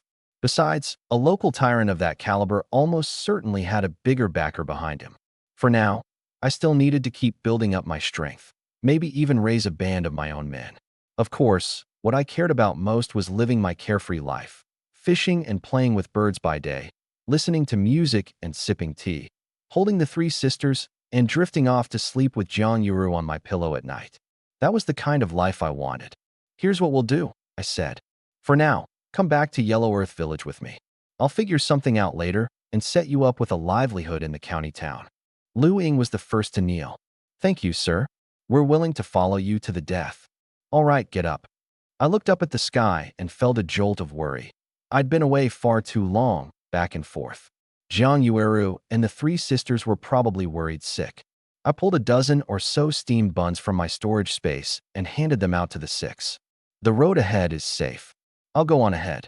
When you reach Yellow Earth Village, just say you've come looking for me. Having said my piece, I drew a deep breath and took off running toward Yellow Earth Village, and in the blink of an eye I was gone. The six girls were left staring, dumbfounded. Our savior. He runs faster than a horse. Luing snapped out of it. All right, we'd better get moving too. It's still a fair distance to Yellow Earth Village. I ran fast, reaching Longevity Village in half an hour. Corpses still littered the ground everywhere, but from a distance I spotted a few familiar figures weaving among them. It was Jiang Yueru and the three sisters. They were turning over the bodies one by one, and even Song Yuding, normally the most timid of them all, was leaning in without fear to examine the dead amid the piles of corpses. "What are you all doing?" I called out. At that shout, the four of them straightened up like startled fawns and turned toward my voice. The instant they saw it was me, their four faces first brimmed with tears, then broke into smiles. Jiang Yueru was the first to come flying over. Without a word, she threw herself into my arms and held on tight. "Thank goodness. Erwa, you're all right. You scared the life out of me." The three sisters gathered around too, each pressing in close of her own accord, pinning me in the middle, soft and warm, like being wrapped up in a quilt. All right. Hug me one at a time. Form a line." Song Yuro immediately took her two younger sisters and lined up behind Jiang Yueru. I kissed Jiang Yueru on the forehead. "Sister Yueru, let the three sisters have a hug too." She kissed me back, wiped the tears from her face, and yielded her spot. Song Yuro rushed into my arms, eyes brimming. Even though she'd known in her heart I'd be fine, facing several hundred bandits had still kept her stomach in knots. I stroked her head. "There now, I'm fine." She actually kissed me of her own accord, then said with a blush, "Husband, please punish me. Yuro has overstepped." Then I'll have to punish you good and proper." I planted a kiss on her cheek in return, and she instantly flushed red as a ripe apple, going weak all over and sinking into my arms. "Big sister, my turn, my turn." Song Yujiao urged impatiently from behind. Song Yujiao clung to me. "Husband, if something had happened to you, Yujiao wouldn't have gone on living either." She kissed me twice. "Yujiao has overstepped too. Please punish me, husband." So I kissed her twice in return. Last was Song Yuding, who came up and kissed me 3 times right off. I laughed and returned 3 of my own. These 3 sisters, each one greedier than the last. But I loved it. Once I'd shared the affection all around, my eye fell on that handcard in the distance, and my face darkened at once. "Who told you to come here? What did I say before I left? Did my words go in one ear and out the other?" I pointed at the cart. "And you brought a cart, too. What? Was it to haul my body home?" Seeing I'd gotten angry, the 3 sisters hurried to kneel in a row. Song Yuro picked up a stick from the ground and held it out in both hands. "I'm sorry, master. It was all my idea, mine alone. Please punish me." Jiang Yueru quickly stepped forward. "Erwa, this was my idea, sister's idea. It's got nothing to do with the 3 of them. If you're going to be angry at me." That scene, oddly, warmed my heart. Not only did these 4 women not squabble over favor, they covered for one another. To see them getting along so harmoniously filled me with a contentment I couldn't put into words. Clearly, they'd only been afraid something had happened to me. Jiang Yuru hadn't even brought Nyonyo along. Plainly, she'd been prepared to live or die alongside me. If I died, all 4 of them would likely have followed me into the grave together. To have wives like these, what more could a husband ask for? I quickly helped them all up. "There now. I'm not trying to blame you. It's just that the road here was far too dangerous." I gestured at the bandit corpses strewn everywhere. "If any of them weren't fully dead, or any had slipped through the net, and you'd come out here, then I'd have no family left." "I'm sorry, master." Song Yuro owned up to it sincerely. I gave her nose a gentle pinch. "You forgot again, it's husband now. We're married." "Yes, husband." Yuro will remember. Once more I spread my arms and gathered the 4 women into my embrace, breathing in their sweet scent, my heart blooming with joy. What does it mean to see true feelings in times of trouble? In that moment, it took on flesh and form. "Come on, everyone into the cart." I scooped Song Yuro up, and this time she didn't turn shy. Instead, she wrapped her arms around my neck of her own accord, right up until I set her in the cart. Jiang Yueru and the two younger sisters climbed aboard too, and I picked up the cart and set off for home. With a body 6 times as strong, hauling the 4 of them was like child's play. It was only about 5 kilometers from Longevity Village to Yellow Earth Village, and even at a leisurely pace, I had them home in a little over an hour. The moment we entered the village, Xiang Shangju and a crowd of villagers swarmed around us, every one of them wearing a look of pure disbelief. Erwa, you actually made it back without a scratch. The bandits didn't come? That can't be. Those Flying Bear Stronghold guys never let an offense slide. Then how did Erwa come back all in one piece? Not even one of his 4 wives got hurt. The bandits must have gotten lost, one villager declared, thumping his chest. The man beside him slapped him on the back of the head. Lost. There's only one road from Flying Bear Stronghold to here. Lost my foot. The villagers chattered away, and I only smiled and offered no explanation. The 4 women exchanged a glance and stifled their own giggles. The moment they'd reached Longevity Village and seen the ground blanketed with bamboo spikes, they'd known it was my doing. They just couldn't work out how, since the bundle of spikes I'd carried out the door clearly hadn't been anywhere near that many. Jiang Yuru sized me up hesitantly. No wonder he had such astonishing stamina last night, several orders of magnitude beyond Linde. Now, looking at all those corpses skewered on bamboo, she understood completely. Lin Zhao was no ordinary man. And here she'd been worrying his body was weak. All that fretting for nothing. The more she thought about it, the redder her face grew. Back home, I wheeled the cart into the cowshed, then came out and said to the villagers, who still wore odd expressions, "Folks, the bandits won't be coming anymore." Really? Of course. If you don't believe me, go take a look at Longevity Village. Longevity Village? That's a ghost town. I hear it's haunted. Xiang Shangju stepped up. Who's willing to come check it out with me? The villagers all lowered their heads. No one dared answer. It was the old physician who came forward. Old Xiang, I'll go with you. As the two set off, a few more young, able-bodied men fell in behind them. All right, everyone break it up. The bandits aren't coming. I took the 4 beauties inside, and the villagers gradually dispersed. I pretended to go out for a stroll and came back carrying a sack of rice. That one was from the bandits' den, along with a few pounds of potatoes, 2 heads of cabbage, and half a pound of sweet potato noodles, which I'd bought from the shop. Jiang Yuru came out to meet me. Erwa, I'm going to go bring Nyonyo back. She's over at Wang Qianzhan's place. She's probably starving by now. Be careful on the way. After she left, I called the second sister, Song Yujiao, to lend a hand. Song Yuro also hobbled out. Husband, what's the matter? Big sister, go rest. Your foot hasn't healed yet. It's fine. Second sister isn't good at cooking. I walked over to her. Big sister, do as I say. Tonight, I still have to consummate things with you. At those words, Song Yuro's mind went blank on the spot. Her whole body went limp and she started to fall, but I caught her quick as a flash. I couldn't help wondering, why does this eldest sister go weak in the knees at the drop of a hat? Was she short on calcium? For all her height, a good 5'9", she turned out to be the sort of delicate girl who melts at a single touch. The thought had me rather looking forward to tonight. Song Yujiao hurried in after us. Big sister, you rest up. Leave it to me and little sister. All along it had been Song Yuro looking after her 2 younger sisters. So now that the master was telling the eldest to rest, Song Yujiao naturally couldn't have been happier to take over. I set Song Yuro down on the Kong and told her, rest up well. If you end up crippled, I won't want you anymore. That threw her into a panic. Master, I'll do as I'm told. I'll do as I'm told. Her expression made me laugh, and I tidied the hair at her temples. Rest well, so you'll have your strength tonight. The moment I turned and walked out, Song Yuro felt her head spin and slumped weakly onto the Kong. She never would have dreamed that one day she'd truly be favored by the master.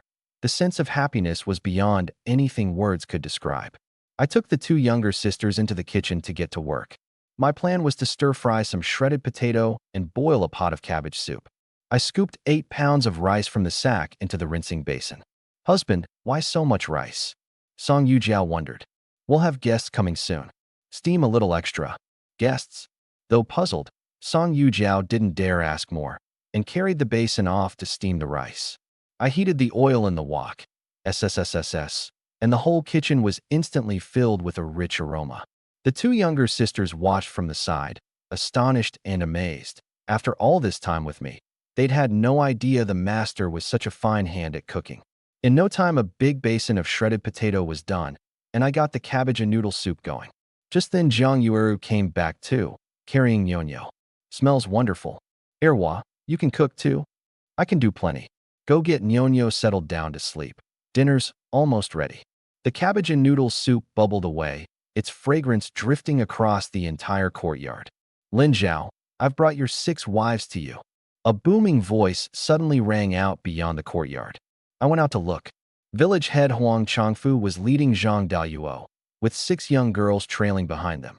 The 4 beauties glanced first at the girls, then turned to me, puzzled. They wouldn't dare object to me taking concubines, but 6 at once? They feared my body couldn't take it. I stepped forward. Village head, what nonsense are you spouting? Huang Changfu's face changed, but it wasn't anger. It was a trace of fear and dread. His voice dropped, and he stammered with his head bowed. Lin Zhao, I ran into them at Longevity Village. They said they'd come to find you. Seeing Huang Changfu actually acting afraid of me left Zhang Yueru and the 3 sisters stunned. But I knew perfectly well what was going on. The old man had surely seen the ground blanketed with bandit corpses at Longevity Village, and it had scared him into behaving as meek as a lamb. Luing glanced at the 4 beauties across from her, astonishment all over her face. As a woman herself, she couldn't help feeling she paled by comparison. These 4 were simply too stunning. She quickly led the 5 girls in kneeling. Savior, we've come just as you instructed. I explained to the 4 beauties. The 6 of them are girls I rescued from Flying Bear Stronghold. I've brought them back to Yellow Earth Village for now, and I'll make arrangements for them later. Once the whole story was laid out, everyone understood. Huang Changfu was even more horrified. To break into Flying Bear Stronghold and come back without a scratch. How terrifying must this Lin Zhao be? He put on a fawning smile. Lin Zhao, that was a slip of the tongue, a slip of the tongue. Then he hurried to claim credit. I just happened to run into them at Longevity Village. They said they were looking for you, and I was worried the road wouldn't be safe, so I brought them along. I sauntered over beside him. Village head, are you cold? Why the shivering? Just the chill. Huang Changfu looked up and met my eyes, and at once felt a wave of cold shoot up from the soles of his feet. That bloody scene at Longevity Village seemed branded into his brain. He understood clearly. If I wanted to kill him, it would be as easy as crushing an ant. Right now, he didn't dare harbor the slightest crooked thought. He had no wish to end up with a bamboo spike through his throat. He hastily pulled several land deeds from his sleeve. Lin Zhao, that land. I've taken care of it all for you. I took them and looked them over. Very satisfactory. Nicely done. When the village head handles something, he handles it fast. For your business, how would I ever dare drag my feet? As long as you're satisfied, that's what matters. He kept up his fawning smile, then turned to call Zhang Daluo. Come on, Daluo, let's head back. As he left, he was still all smiles at me. Well then, Lin Zhao, we'll be off first. All right. Safe travels, village head. Huang Changfu walked homeward with his head down, and hadn't gone far before his legs buckled and he pitched to the ground with a thud. Zhang Daluo scrambled to help him up. Huang Changfu was as panicked now as a stray dog. If Lin Zhao ever found out it was I who tipped them off, would I have any way to live? At that thought, he slapped himself hard across the face several times. Why in the world did I have to go provoke him? After a few slaps, his head cleared considerably, and he quickened his pace toward home. The moment he got in, he headed straight for Lai Mozi's room. Lai Mozi was still lying in bed, groaning. Seeing his uncle back, he quickly propped himself up.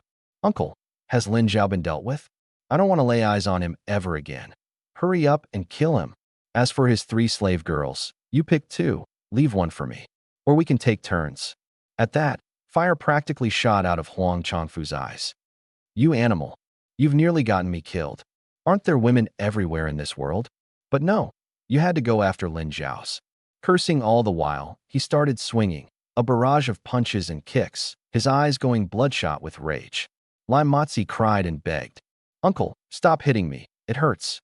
Huang Changfu was really into it now, beating him for a good while before finally easing off. He sat down in a chair to catch his breath, then said in a heavy, earnest tone, "Matsi, from now on you'd better behave. Stop provoking Lin Zhao, or I won't be able to save you, and you'll drag me, your own uncle, down with you. You hear me? That Lin Zhao is like a completely different man now. His methods." But there wasn't a peep out of Lai Matsi. Huang Changfu stood up. "What? You still won't listen?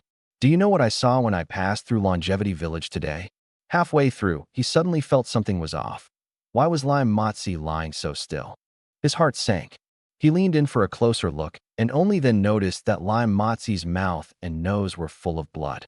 He put a finger under his nose to check for breath. He'd been gone for a while. Huang Changfu staggered back in terror and dropped down onto the floor, flat on his backside. Dead? Impossible. He kept backing away until his back hit the doorpost, staring at his motionless nephew on the bed, trembling all over. "It wasn't me. I didn't do it." Just then a voice came from outside. "If not you, then who? Ruthless, aren't you, beating your own nephew to death?" The words had barely landed when the door burst open with a bang. I was standing in the doorway, and out in the yard lay Zhang Daluo, knocked out cold. I walked over to Lai Matsi and took a single glance. Sure enough, no heartbeat. A pest like this was no use alive anyway. Once he healed up, he'd only come back to cause trouble. Killing a maggot is easy, but you still have to stomach the disgust of it. I turned to Huang Changfu and walked over. "Village chief, this business. If I don't say anything, and you don't say anything, who's going to know you did it?" Huang Changfu stared at me, full of suspicion he'd help me. I gave a faint smile, bent down, and hauled him up. A puddle on the ground caught my eye. Looks like another one who couldn't hold it. I smiled wickedly. "Village chief, Lai Matsi died from severe injuries and drained vital energy. Isn't that right?" Meeting my calm eyes, calm, but with a killing edge, he nodded frantically. Yes. Matsi's injuries were too serious. I kept finding people to look after him, but there was just no saving him. There you go. I patted his shoulder. "Come on, let's step outside and talk." Once in the yard, the second Huang Changfu saw Zhang Daluo sprawled on the ground. He dropped to his knees again with a thud. "Spare me, Master Lin. I'll never give you trouble again. I'll agree to any condition." He kowtowed as he spoke, wetting another patch of the yellow earth. "Zhang Daluo isn't dead, just knocked out." Only then did Huang Changfu let out a breath, but he was even more shocked. Zhang Daluo was so big that 6 or 7 men couldn't pin him down, yet I'd taken him out without a sound. But recalling the scene at Longevity Village, he didn't dare question my abilities anymore. I didn't waste words. "Those 6 girls, I want them to stay in Lai Matsi's house for the time being." Huang Changfu scrambled to his feet. No problem. Stay as long as you like." "Oh, no. That house was yours to begin with. I'll give it back to you now." I waved him off. "Lai Matsi's filthied that place up. I don't want it. I'll just borrow it for a few nights." Whatever you say. Seeing him trembling like that, I understood. The most effective way to make someone listen to reason is with fists. Plenty of fists, and reason falls right into line. One more thing. Since Lai Matsi died of untreatable injuries, then bury him openly and properly. Yes. I'll do as you say, Master Lin. "Village chief, from now on, in front of the villagers, just call me by my name." Yes. I turned to go. "I'll head back first, then." I'd taken barely 2 steps when I suddenly whipped my head around, my gaze turning icy. "Let me ask you, this trip into town, did you go to inform on me?" Huang Changfu dropped to his knees at once. "No, I wouldn't dare. I went to sort out the land for you." I stepped forward and gripped his throat with one hand, lifting him off his feet. "Changfu, let me make this clear. This is your last chance. If there's a next time, you know exactly what you'll get." With that, I tossed him to the ground, gave a light leap onto the rooftop, and left. The whole scene left Huang Changfu's spine cold. He rubbed the back of his neck again, and from then on he never dared harbor a single treacherous thought. Back home, the 4 beauties had already set up the table. Zhang Yueru came to greet me. "Erwa, did you find a place for them?" "I did." I looked at the 6 girls. "Let's eat first, then I'll sort out where they'll stay." I went into the kitchen and brought out cabbage soup and a big bowl of shredded potatoes, along with a basin of rice. 11 of us gathered around the table and dug in. It was just 1 dish and 1 soup, but everyone ate with real relish and kept praising my cooking. The three sisters and Jiang Yueru were especially puzzled. In their memory, Lin Zhao had been nothing but a lazy good-for-nothing. How could he cook so well? After dark, I led the 6 girls into Lai Mozi's courtyard house. Both the yard and the rooms had been cleaned up, and there wasn't a single man left inside. I settled them into the east wing, 3 to a room, and made a special point of telling Lu Ying, "Rest easy here. In a few days I'll take you into the county town and set you up with a way to make a living." "Thank you, benefactor." Lu Ying moved to kneel first, but I caught her. "Everyone get some early rest. I'm off." With that, I couldn't wait to get out, but instead of the front gate, I hopped the wall. Tonight was the night I'd consummate my marriage with Song Yuro. I jogged all the way home, worked myself into the mood, and without a word shut the bedroom door behind me. Song Yuro was sitting on the heated bed, her face as red as an apple. Off to the side, Jiang Yueru was feeding little Nyonyo, while Song Yujiao and Song Yuding sat on the floor, making room for me and their sister. I walked over and looked at Song Yuro. "Big sis, tonight let me take good care of you." She lowered her head and gave a soft then slipped off her own clothes. Outside it was oddly quiet. No bird song, no wind. Only Song Yuro's soft gasps drifting through the night. Meanwhile, in Ingchun County Town, at the Fong residence. What? Wiped out. Fong, who listened to his man's report, staggering back several steps. That was a mountain stronghold of 300 men. How could it just be wiped out? His face was full of terror as he paced the yard twice. No, Lin Zhao must have someone backing him. There's no way one man could pull that off. "Well said, young master." One of his men hurried to flatter him. But right then, a voice came from outside. "One man did do it, and he burned down the stronghold single-handedly too." Fong Tai walked in, following the steward Fong Xiang. Fong Hu went to greet him.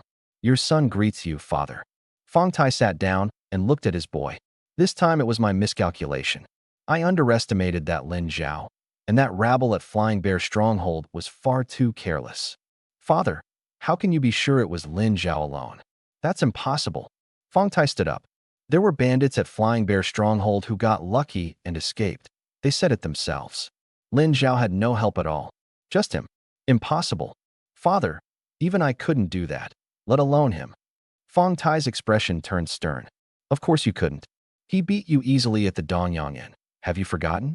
You're no match for him at all." Fong Hu's face went red. That was because I was careless. I let my guard down." "Enough, no excuses." Fong Tai cut him off. "Don't worry. I've already spent 300 taels of gold to hire a top-tier assassin. This time, Lin Zhao is a dead man for certain." 300 taels of gold? Who is it?" Fong Hu was skeptical. "Last time you said Lin Zhao would be dead within 3 days. And instead the man lived while Flying Bear Stronghold went up in smoke." Fong Tai saw right through his son's doubts. Relax. This time I've hired an assassin who's never once failed. Lian Hong." "Lian Hong? Father, you mean that notorious flower-picking thief?" "No, he's more than just a flower thief. They call him the #1 lecher demon under heaven. In 20 years, countless women have died at his hands, and he's never once been caught." "Then how did you find him? How do you know it's really him?" "That's not your concern. All you need to know is that this time, Lin Zhao is done for." Fong Hu couldn't help but laugh. "Father, he's just a lecher. You actually trust him? He only dares to lay hands on women." The words had barely left his mouth when a cold, calm voice drifted down from the night sky.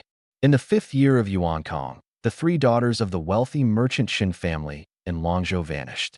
3 days later, they were found dead, stripped bare, on the Shun family's tea hills. In the 6th year of Yuan Kong, Liangzhou saw a string of a dozen flower-picking crimes. The prefect was ordered to hunt the culprit down, and in the end an entire family of 5 died horribly in their home, the 2 women violated to death. In the 8th year of Yuan Kong, the wife of Guotai, garrison commander of Yingzhou, vanished from inside the general's manor. Later she was found in the woodshed, without a stitch on her, having been utterly defiled before her death. A masked man in black stepped out of the darkness. Medium build, about 5'7", with only his eyes showing, and those eyes were so unnerving that even Fong Hu felt a chill. Who are you? What did you mean by those imperial cases just now?" The man in black gave a cold smile. "I'm Lian Hong. The lecher you were talking about. The crimes I've committed are too many to count. Those I just mentioned are only the famous ones. There's no place in this world I can't reach, and no woman I can't take. Fong, who still wasn't convinced. Oh yeah? I'm not so sure I believe that. Then you're welcome to try me. Fong, who clenched his fists, stamped his foot, and rushed him at full speed. The next instant, Lien Heng slid smoothly around behind him and kicked him in the small of the back. Fong, who went sprawling face first on the ground. As he flipped over to get up, Lien Heng's hand was already clamped around his throat, and a small dagger flicked out of his sleeve. Fong, who felt a cold touch at his neck. Fong Tai hurried forward. Master Lien, please stay your hand. My son was reckless. Only then did Lien Heng withdraw the dagger. Boss Fong, if I'd really wanted to kill him, he'd already be dead. Fong, who didn't dare act up again. He understood. Just now, if Lien Heng had gone all out, one move would have been enough to end his life. But he still cautioned, I really can't beat you. But that Lin Zhao is no simple man either. Lien Heng laughed scornfully. Those bandits were nothing but a disorganized mob, fine for small-time troublemaking, but they know nothing about working together. Back in the day, Guotai led 800 crack troops to catch me, and I still slipped away, then went back and killed his concubine. After the 10th year of Yuan Kong, I retired. I've only come out of retirement now, and not for your 300 taels of gold. I hear Lin Zhao has 4 stunning beauties. Fong, who quickly said, that's right. Their looks are extremely rare in all of Great Yong. Lien Heng was very pleased. Don't worry. Within 3 days, I'll bring you Lin Zhao's head. As for his beauties, I'll gladly take them. Once I've grown tired of them, I'll send them off to their deaths myself. Fong, who badly wanted to ask for 2 of them, but was afraid of losing face. After a moment's thought, he let it drop. Father was right. There are plenty of women in the world. Lien Heng leaped up and vanished into the night. Fong Tai gazed up at the rooftop and sighed. See? That's what you call a true master. But Fong, who still felt uneasy. All the previous failures had come from carelessness. He only hoped this Lien Heng wouldn't get careless too. All right, don't worry. With Flying Bear's stronghold gone, we need to put together another band of bandits quickly, or nobody in the county will be willing to pay protection money. Rest easy, father. Leave that to me. Fong Tai patted his shoulder. Good boy. You've grown up, learning to shoulder your father's burdens. The night passed. In the morning, the first thing I did after getting up was push-ups, using the 4-finger form. But now that I was at 6 times the norm, it was no different from using both palms. I only did 2,200, equivalent to 11,000 standard push-ups, bringing my total to 120,000 and my shop coins to 559. The further along I got, the harder it became to boost my physical stats. Going forward, I'd probably have to keep increasing the daily count. Still, the stronger my body got, the easier the reps became. Once day broke, Jiang Yueru and the 2 younger sisters got up one after another. Song Yuro came last, her face flushed, her legs a little wobbly. Song Yujiao hurried to support her. Sis, if your legs are weak, go rest. I'm fine. I rested all day yesterday. I should move around a bit. Song Yuro looked at me, her eyes full of infatuation, and gently patted her sister, as if she found it hard to put into words. Second sister, tonight you'll understand. Breakfast was ready, and Lu Ying led the 5 girls into the yard. Come on, everyone, come eat. Rice porridge, steamed buns, and a plate of greens. A breakfast like this was something most people in the village could only dream of. I was already planning. Once the house was built, I'd raise pigs and chickens too, so we'd have eggs and meat from then on. And in these times, it was all clean, unpolluted, natural food. As soon as breakfast was done, I grabbed a small sack of grain and 2 caddies of eggs and headed to Wang Qianzhan's house to tell him we'd start work today. My plan was to first dig a kiln to fire gray bricks, then clear the plot for the house. I wanted all 5 mu leveled out. Even if I couldn't build that many rooms right away, it'd make future expansion easier. But just as I was heading back, a dark figure quietly appeared outside my courtyard. Those cold eyes, like a hungry wolf's, were fixed dead on the group of girls in the yard. When his gaze swept over Jiang Yueru and the 3 sisters, his eyes suddenly lit up, and he headed straight for my courtyard. I swallowed down the taste of those 2 chicken legs. It wasn't even fully light out, and I was already in the yard mulling over the big tasks for the next few days. But what I didn't know was that at that very moment, a pair of wolf-hungry eyes was locked onto my courtyard. The dark figure was still 40 meters from the yard, and a scalpel-sized dagger was already peeking out of his sleeve, glinting with a chill that made your hair stand on end. In his eyes, Lu Ying's 6 girls didn't deserve to live at all. Pretty enough, sure, but a hole cut below the 4 beauties. No reason to keep them. But just as he was about to strike, another dark figure suddenly lunged out, pinning him hard behind a mound of dirt and hissing in fury, "Idiot!" I step away for one moment to relieve myself, and you go acting on your own again. The one pinned down covered his face and whimpered, "Brother, why are you hitting me?" Before he finished, he took another hard slap. "Have you forgotten the lesson we learned in the 10th year of Yuan Kong?" "Brother, that was an accident. This is different. I don't believe there's some master hiding among a pile of women." The one on the bottom was the younger brother, Lian Shu. The one slapping him on top was the older brother, Lian Heng. Lian Heng glared at him. 3 years ago, it was because you didn't follow orders that our third brother, Lian Go, lost his life. Lian Shu shoved him off. That was my fault. It was clearly because you refused to go save Lian Go that he got killed. I refused to save him. That mysterious woman's martial arts were fathomless. How was I supposed to save him? I barely made it back alive myself that time. Lian Heng pointed at my courtyard. Fong Tai said 4 women. So how did 6 suddenly show up here? Use your head. Have you forgotten the lesson from 3 years ago? Only then did the killing intent churning in Lian Shu's eyes gradually fade. Brother, I'm sorry. Lian Heng patted his shoulder. Ah Shu, my eyelid's been twitching badly lately. I'm afraid something's going to go wrong. You can't keep being this reckless. Back when we made our name across the martial world and succeeded time after time, it was because on the surface we looked like one man, when really we were 3. But Lian Go is dead now. I don't want to lose you too, little brother. Lian Shu straightened up. Yes, brother, I understand. So what do we do next? Observe first. If there really is a master hidden among those girls, she'll show her hand sooner or later. Brother, I don't think there's a master. Otherwise, she'd have sensed me when I walked over just now. What do you know? What if she's just waiting to catch us both in one net? You think everyone's as impatient as you? The more Lian Heng said, the more certain he grew. I strongly suspect now that the one who killed those bandits wasn't Lin Zhao at all. It was more likely a female master, hidden among these women. Lian Shu knew his big brother had developed a mental hang-up over this, but it wasn't his place to say so, so he just nodded obediently. Lian Heng leaned back against the haystack and pulled off his mask, revealing a long scar down his left cheek. He touched the scar, terror flashing in his eyes. That woman was so fast. In all my years roaming the martial world, I'd never met such a terrifying opponent. So we hold our position for now. When the time's right, we take out that Lin Zhao kid first and see how those girls react. Lian Shu seemed to grasp it. Brother, I get it. Once Lin Zhao's dead, that master won't be able to hold back. Finally, using your brain. Lian Heng poked his head fondly. With beauties before us, hold back a little. It'll only make the enjoyment all the sweeter. And through all of this, I pretended to know nothing. I went back into the yard and was immediately surrounded by everyone. Zhang Yueru came up. Erwa, everything you asked for is ready. Lu Ying stepped forward too. Benefactor, we can stay and help with the cooking and chores. I thought it over.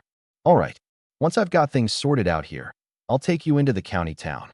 Yes, benefactor, we'll do whatever you say. Then let's go. Pack up, we're heading to Beichio. I went into the ox shed and shut the door, loaded the grain from the bandit den onto the cart, then added some pots and basins, digging tools, and brick molds, a full cartload. All 11 of us pitched in. I pulled the cart in front while the others pushed from behind. Jiang Yueru carried little Nyonyo, and Song Yuro followed along slowly. Beichio lay 500 meters northeast of my house, at the very northern edge of Yellow Earth Village. 3 kilometers beyond it was Black Dragon Mountain. The place was full of pits and loose rocks, dotted with small dirt mounds, and to the south it was all grave mounds, though my plot was still 200 meters clear of them. The upside was that it faced south with its back to the north, nothing blocking it in front, so the light was excellent.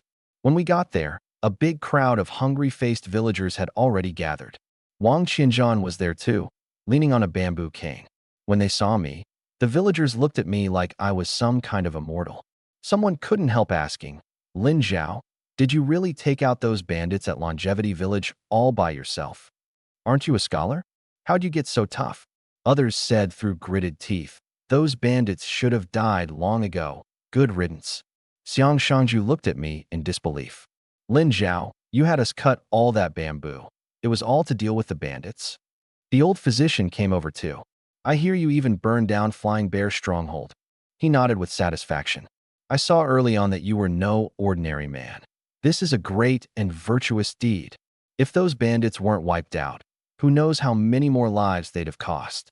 The scene was as lively as a press conference. I raised a hand to quiet them. All right, everyone. Old Wang should have told you what we're here to do today. The villagers immediately buzzed with excitement. He told us, we all know. We're just waiting to start. My whole family's counting on me to earn grain to feed them. Lin Zhao, you say how it's done, and we'll do it. We're all in your hands. Watching them all fired up like they'd been shot with a stimulant, I half wondered whether they were even hungry at all. Fine, let's get to work. 2 main jobs today. I pointed at the ground beneath us. This plot is about 5 mu. I'm going to build a house. Help me level it. Then I looked at Wang Qianzhan. Old Wang, I'll leave the job of picking people to you. Wang Qianzhan nodded and started assigning tasks. Second uncle, third uncle, you take a few men and start gathering stones. Mark out the rough boundary. Old Yang, Goshing, take some people to cut grass. I turned to Xiang Shangju. Old Xiang, your job's simple. Build me 2 big stoves first. Later I'll set up 1 3.5-foot pot and 1 4.5-foot pot. Leave it to me. I pointed into the distance. The bricks are all over there in that patch of tall grass. Xiang Shangju walked over and found over 1,000 gray bricks in the grass. He scratched his head, utterly baffled. When had these bricks been hauled here? There were no cart tracks on the ground. Had they just sprouted up on their own? He looked over at me, completely lost. The truth was, I'd secretly moved those bricks over during my nighttime trips out to relieve myself. From my house to here took me 1 minute, and no one noticed. What's up, old Xiang? Something wrong with the bricks? No. He quickly shook off his confusion, crouched down, and started stacking them. The corner of my mouth curled up.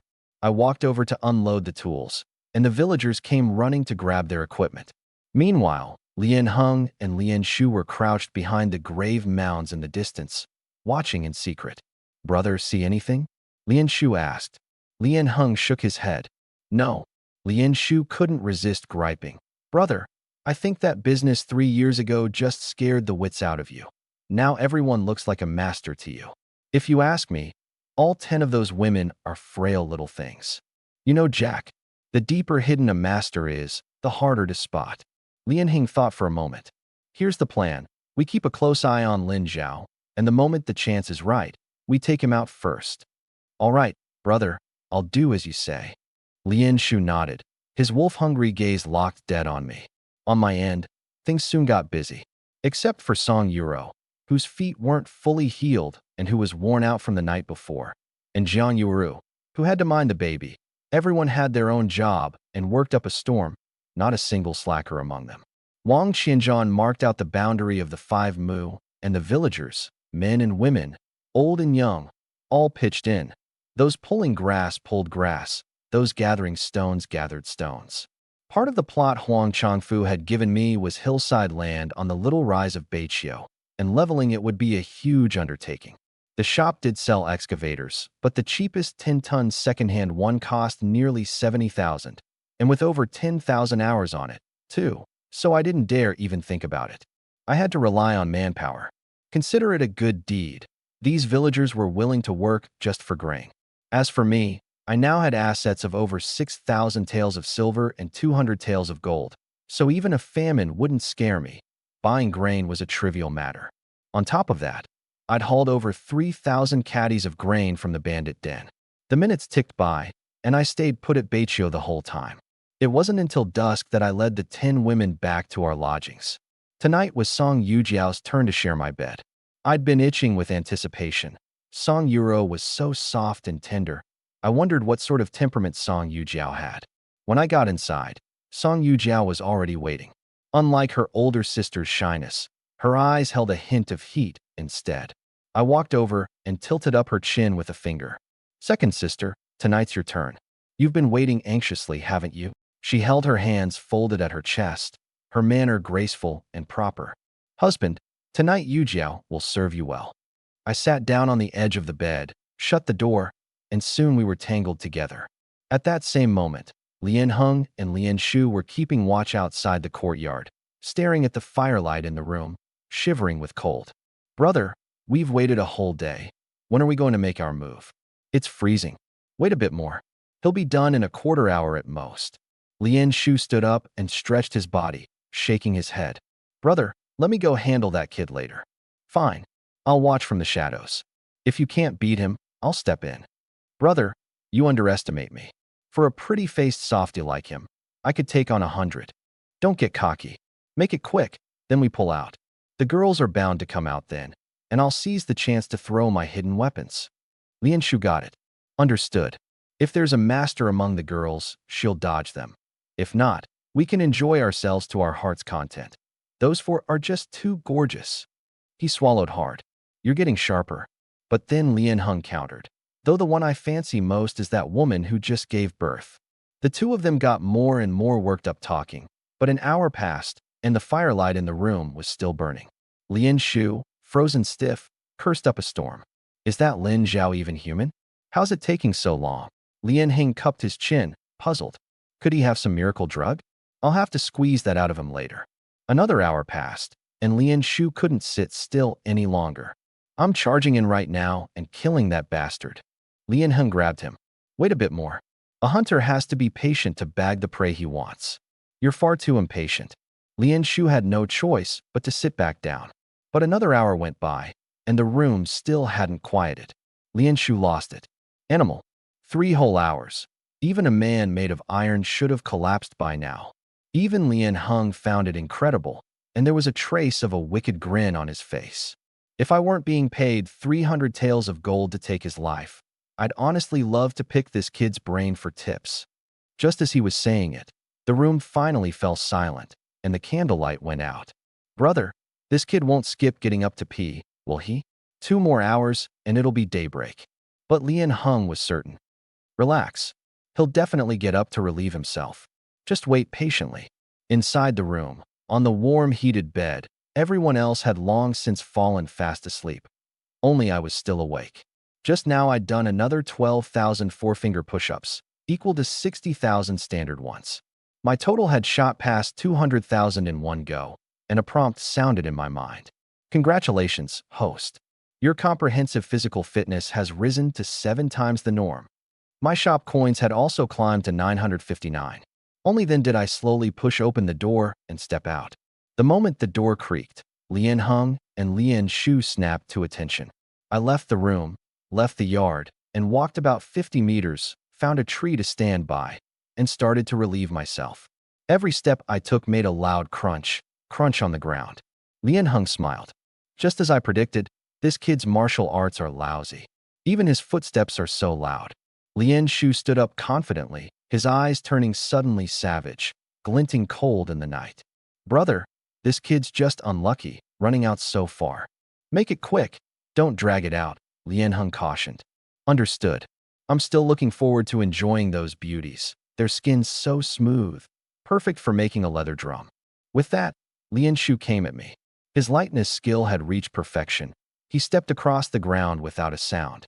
In an instant, he'd closed to within 10 meters, a blade flicking out of his sleeve, and straight at my throat. But right then, I whipped around. You've been tailing me all day, then lurked outside my room half the night eavesdropping. You've had it rough. Lian Shu jumped. You knew about us all along. Can't be bothered wasting words on you. Now die. Lian Shu shot toward me with astonishing speed, reaching me in a flash. I was a little surprised too. His movements were far faster than any of those bandit chiefs. But in my eyes, it was still slow. The dagger stabbed at my eyes. Then, the next instant, Lian Shu froze. It's impossible. I'd caught his dagger with just 2 fingers, and the blade wouldn't budge an inch, like it was wedged into stone. A second dagger snapped out of his left hand, slicing toward my neck with lightning speed. But the moment he moved, he let out a blood-curdling scream. My hand. I'd already snapped his left wrist a beat ahead of him. The dagger dropped, and I caught it in my right hand. Aiming at his belly, in the span of 2 seconds, I stabbed him 28 times in a row, every strike deliberately missing the vital points. By the time he realized what was happening, I was already done. Then I wrenched the dagger from his right hand and, quick as a flash, drove it into his left eye. Ah, my eye. I'll kill you. Lian Shu bared his teeth like a rabid dog, lunging to bite.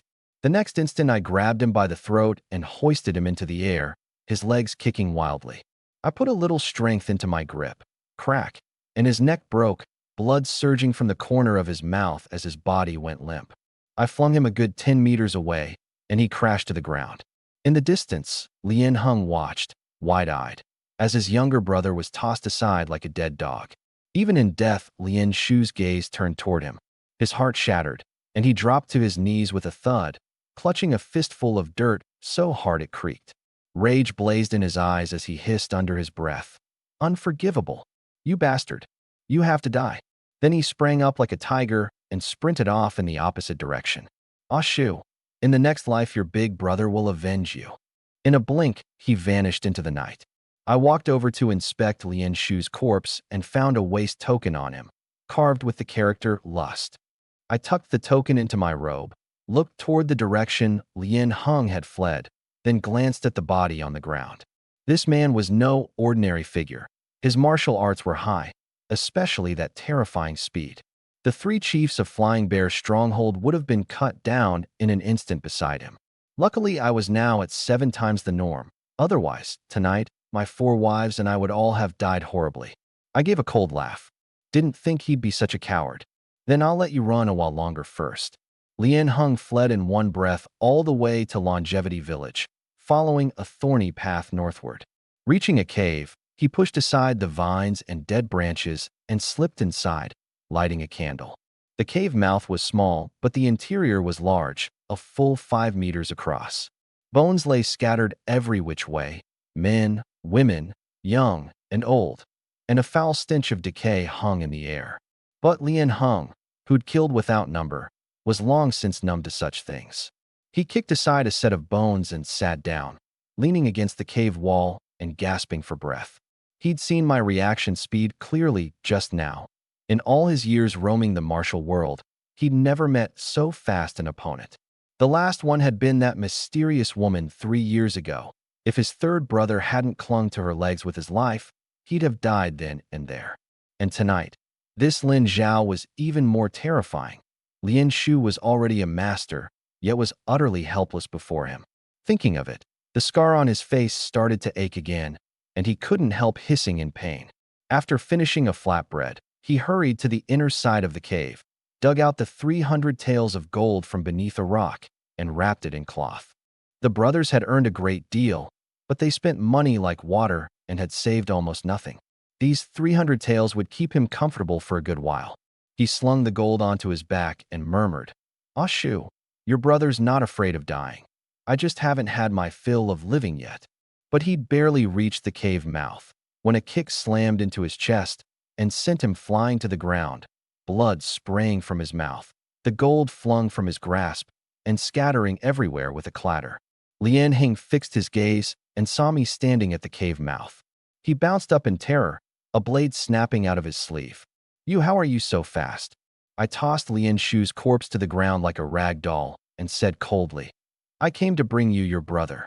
Lian Hung looked at his brother's body, the veins bulging on his face. "Animal, I'll flay you and rip out your tendons." "Oh yeah? We'll see if you've got what it takes." I sized him up. "Though I'm curious, your identity's not so simple, is it?" Lian Hung laughed like a madman. "Good that you know. I'm the #1 flower-picking bandit who once terrified the whole world." Lian Hung. I shook my head. "Never heard of you. Pretty cowardly, anyway." "Damn you," Lian Hung warned coldly. "Just now, when I left, I spared your life out of mercy. Even a tiger will sometimes avoid a wolf's edge, but that doesn't mean the tiger can't beat the wolf." "Enough, stop babbling." I settled into a stance. "You came here to kill me, and you're a man guilty of every evil there is, so I've no reason to let you live." Lian Hung kicked up a gold ingot, sending it flying at me, and in the instant I dodged, he flung his sleeve. A dozen or so poison darts shot out, but I dodged them all with ease. What quick reflexes! Where did you learn that footwork? King's Canyon. King's Canyon. Lien Heng was stunned for a moment, then stabbed at me like lightning, the dagger aimed straight at my throat. But the instant I caught it barehanded, he gave a cold, sinister smile, savagery flashing in his eyes. You've walked right into my trap, now die. As he spoke, he kicked toward my groin, and hidden in the toe of his shoe was a gleaming dagger, laced with deadly poison. One scratch on my skin, and I'd be a dead man for certain. But just as he gloated, I leaped into the air and landed behind him, then slammed down hard. Lien Heng dropped into a full split on the spot, and the ripping agony tore a scream from him. Before the pain could ease, I put my strength into it and stomped both his legs to pieces. He let out a heart-rending howl, and I snapped both his arms next.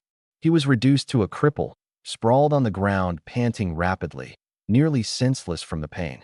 I walked over. Talk. Who sent you? Lien Heng said nothing. I kicked him several times between the legs, and he begged for mercy again and again. Give me a quick death, I beg you. Stop torturing me. It hurts too much. Tears seeped from the corners of his eyes. Then tell me, who sent you? It's the Fong family of Yingchuan County Town, Fong Tai. He forced out through the agony. I nodded. Got it. Then, gathering all my strength into my foot, I stomped down hard. Lien Heng let out a scream like a pig being slaughtered. Damn your hole, ants. Ah. Before he could finish, the pain burst his eyeballs and he died. A hideous sight. I looked him over. TSK. Can't even take a beating. Nothing special after all. Griping all the while, I gathered up the gold on the ground. 300 taels total, stamped, sure enough, with the Fong family's mark. I stowed every bit of it into my space, and after leaving the cave, I hauled over rocks and sealed the mouth shut. And so, the once untouchable lecher demons, the 3 Lien brothers, were completely wiped out. I combed through the original owner's memories and found not the slightest record of them. It seemed the original hosts simply never cared about such matters. But from my experience, men of this sort surely had a bounty on them from the court. Still, I had no interest in reward money and no wish for fame. As for the Fong family, I'd already decided to take the offensive. I just had to get things in Yellow Earth Village settled first. With that in mind, I headed back to Yellow Earth Village as if nothing had happened.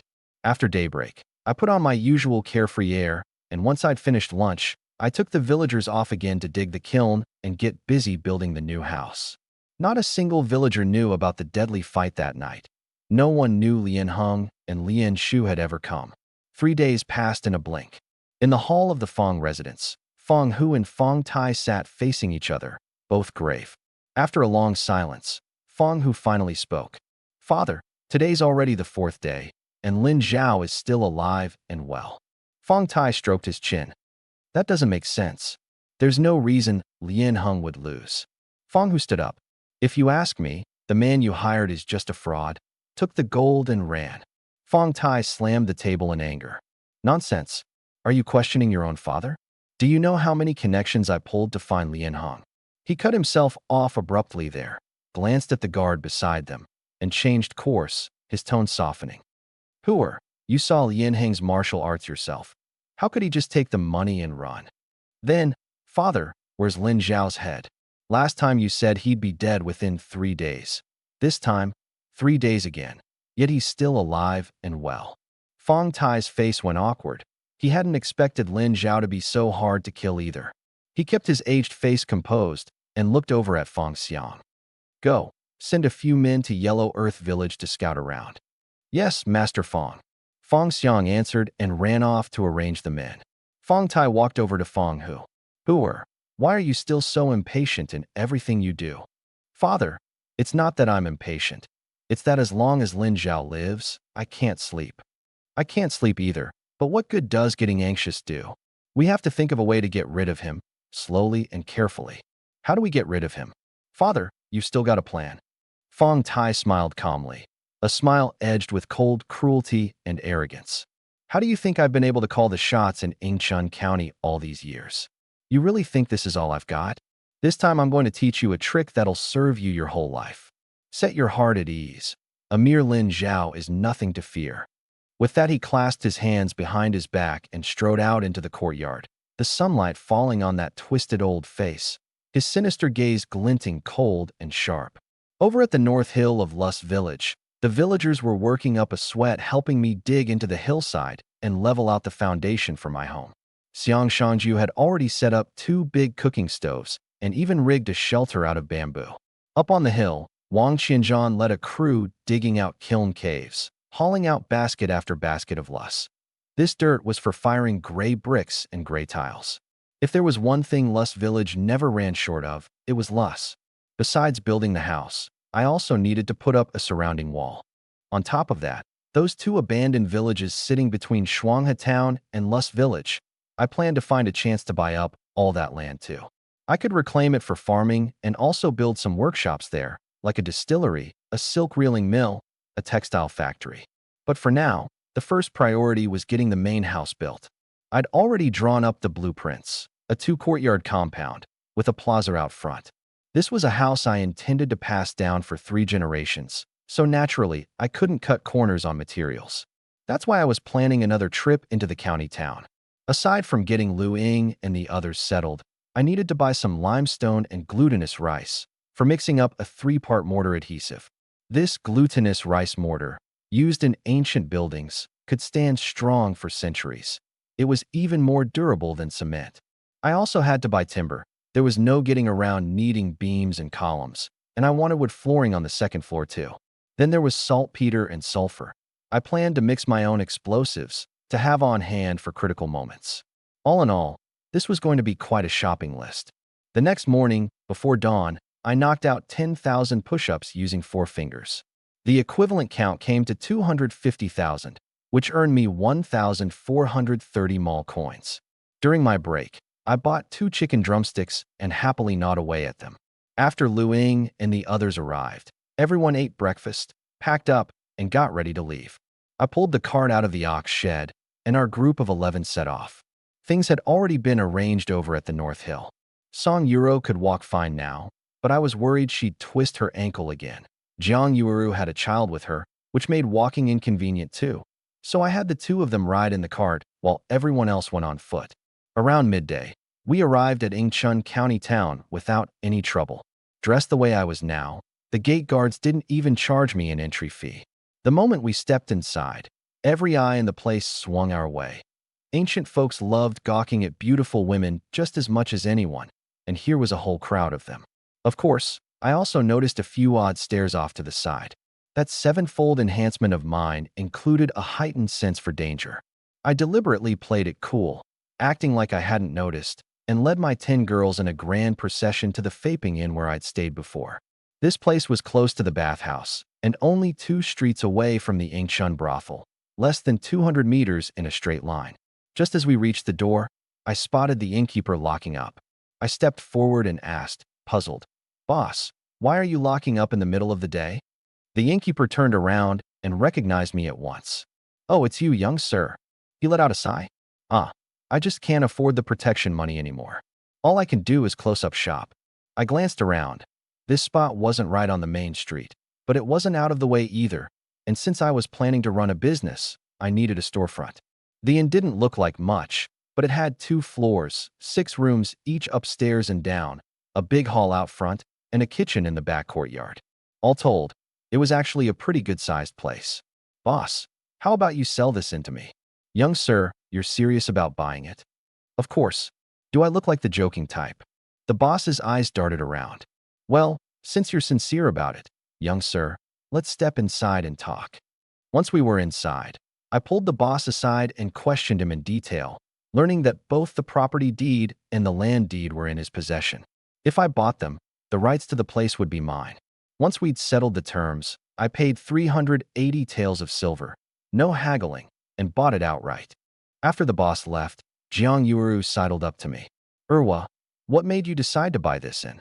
The 3 Song sisters looked at me with curiosity too. I looked over at Lu Ying. "From now on, you'll all be working here in this shop." Jiang Yuuru took another look around. "Erwa, you're going to run an inn?" I shook my head. "No, I'm going to sell tea eggs." "Tea eggs?" Everyone was baffled, and they crowded around. "What are those?" There was no such thing in these times. Spices were scarce, and both tea and salt were expensive, so nobody sold tea eggs at all. But my selling them was the result of careful calculation. Tea cost a little over $10 a pound in the mall. Salt, bought in bulk, was no more than 50 cents a pound. And as for eggs, Lust Village would raise its own chickens down the road. I'd set the price at 1 yen of silver apiece, targeting rich folks' deep pockets. Sell just 200 a day, and that was 20 taels of silver, with the cost being practically nothing. You'll understand when the time comes, I said, not bothering to explain further. I stood up. All right, everyone go find yourselves a room. I'm heading out to buy eggs. I stepped out the door and pulled it shut behind me, then looked up at the wooden signboard over the entrance. With a single leap, I took it right down. If I was going to make tea eggs, I needed a new storefront sign. But before the grand opening, I planned to first pay the Fong family a warning visit. With that, I strode quickly through the streets and alleys and vanished from sight in the blink of an eye. At that very moment, 4 or 5 men emerged from an alley, moving with practiced ease, their eyes fierce. The one leading them had a handlebar mustache and beady, crocodile-like eyes. He said in a cold, sinister voice, "Those girls are conveniently alone. Get the sacks ready. Anyone who resists, stab him dead." As he spoke, he reached out and rapped on the inn door. Bang, bang, bang. Soon there came the sound of light footsteps from inside. The door opened, and Crocodile Eyes gave a signal, ordering his men to get the sacks ready to throw over her. But in that instant his eyeballs bulged round as marbles. You didn't leave?" The one who'd opened the door was none other than me. Crocodile Eyes practically doubted his own eyesight. "That's right, I didn't leave. But now you're in for a world of trouble." Crocodile Eyes snatched up his dagger and lunged. With my right hand, I grabbed a wooden bench and slammed it down on his head. The bench shattered all over the floor, and he went down with blood all over his face, looking like a dead dog. The others trembled from head to toe, their eyes full of terror.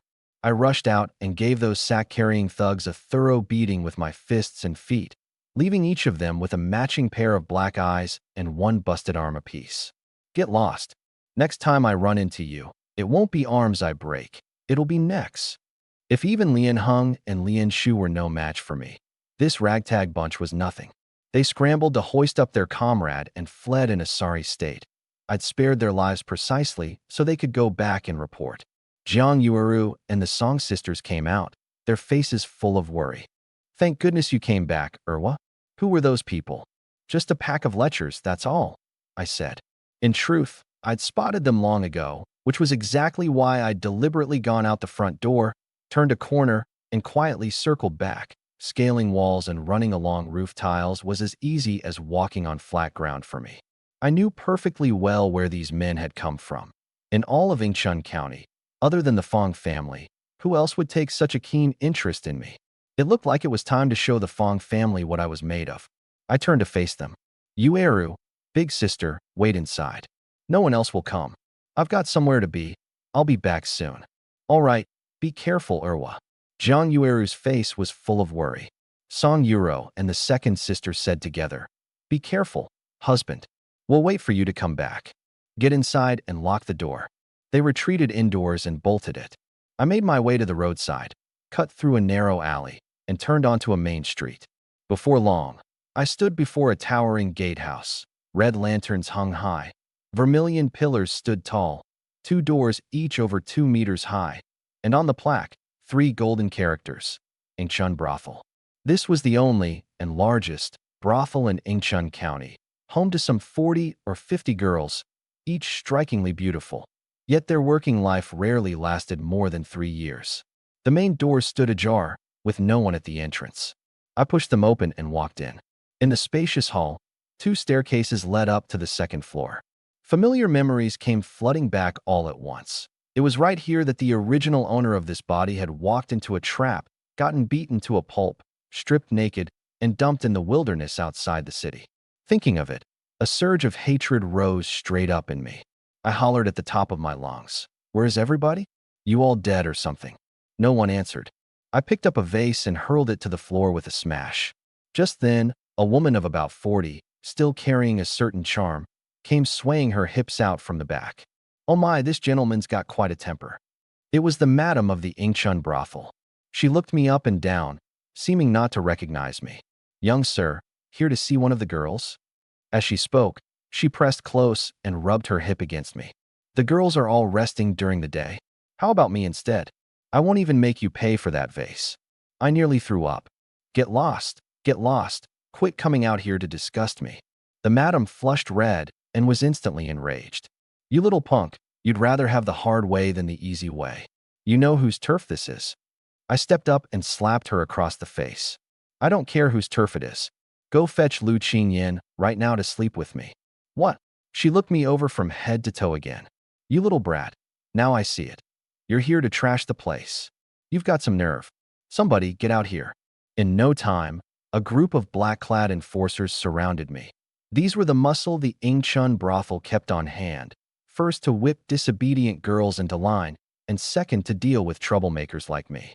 8 of them in all, the leader tall and burly. I could see it clearly. This was the very bunch that had beaten me back then, and today I'd get my revenge. The leader recognized me at a glance. "Isn't this that penniless broke scholar? You took a beating last time, and you dare show up again today? Amazing you didn't die." The madam smacked her own forehead. "Oh, now I remember. It's you, Lin Zhao? A toad lusting after swan's meat, still won't give up on Qingyan. What are you standing around for, boys? We didn't finish him off last time. This time, don't hold back." At the leader's command, 7 of the enforcers rushed forward. He toyed with a pair of scissors in his hand, looking thoroughly amused. "Hold him down for me. Later we'll geld him and cure him of his little fantasy for good." I pulled a stainless steel knitting needle from my sleeve. "Since you dogs look down on everyone, then you've got no use for those eyes." Before the words had even finished, I'd already charged into the crowd, darting through them like a black shadow, and in a flash retreated to a distance. Every one of those enforcers clapped their hands over their eyes, blood seeping out from between their squeezed-shut lids. My eyes. I can't see anything." Suddenly blinded, their hands flailed wildly in the air. The leader was stunned dumb, his pupils shrinking, the hair on his body standing on end. I walked coldly toward him, and he kept backing away. "You, what do you want?"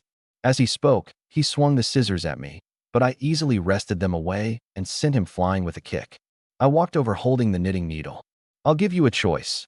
Either castrate yourself, or I blind your eyes and then deafen your ears." The leader flew into a rage.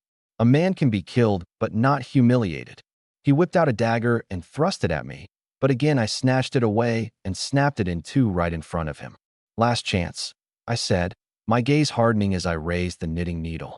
The leader gritted his teeth, stamped his foot, and let out a scream. I choose to castrate myself."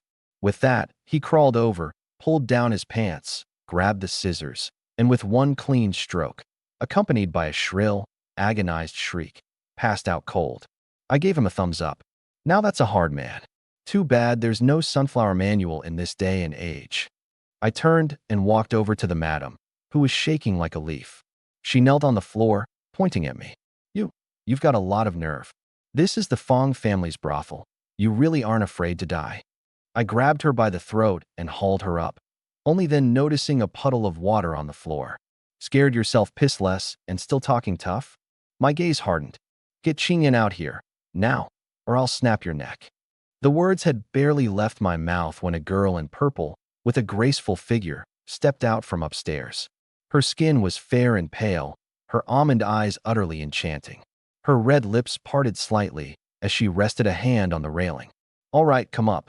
I tossed the madam to the floor, pulled out a gold ingot I'd taken from Lien Hong, about 20 taels worth, and handed it straight to her. I'm a reasonable man. I don't take anything for free. With that, I went upstairs and walked over to Lu Qingyan. "Long time no see, Lu Qingyan." She recognized me at a glance. Plenty of young gentlemen came and went in the brothel, and I was the most handsome, and also the most dirt-poor of them all, so naturally, I'd left an impression. In that whole affair last time, she'd had a hand in it too. She waved her sleeve, and a wave of rouge and powder fragrance drifted out. "Come with me." Lu Qingyan led me into her private chamber. As befitted the brothel's top girl, this room was far grander than the ones outside. Just inside the door was a tea room, set with a round table and a full tea set. On a long side table sat a 7-stringed zither steeped in ancient charm, with an incense burner beside it, a pipa hanging on the back wall, and 12 landscape paintings hung all around. By the window were a few pots of orchids, and the whole room was filled with a faint, delicate fragrance. Lu Qingyan didn't sit down. She went straight through, lifted the curtain, and sat down on the edge of the bed inside. Master Lin, I know you've had your eye on me for a long time. Since you've already paid, tonight this girl belongs to you. I followed her in. She'd already loosened her sash, revealing a pale green satin bodice. She looked up at me, but there was a trace of scorn on her face. Lin Zhao, I belong to Master Fong. Since you dared do this, you'd better be ready to own up to it later. All right, put your clothes back on.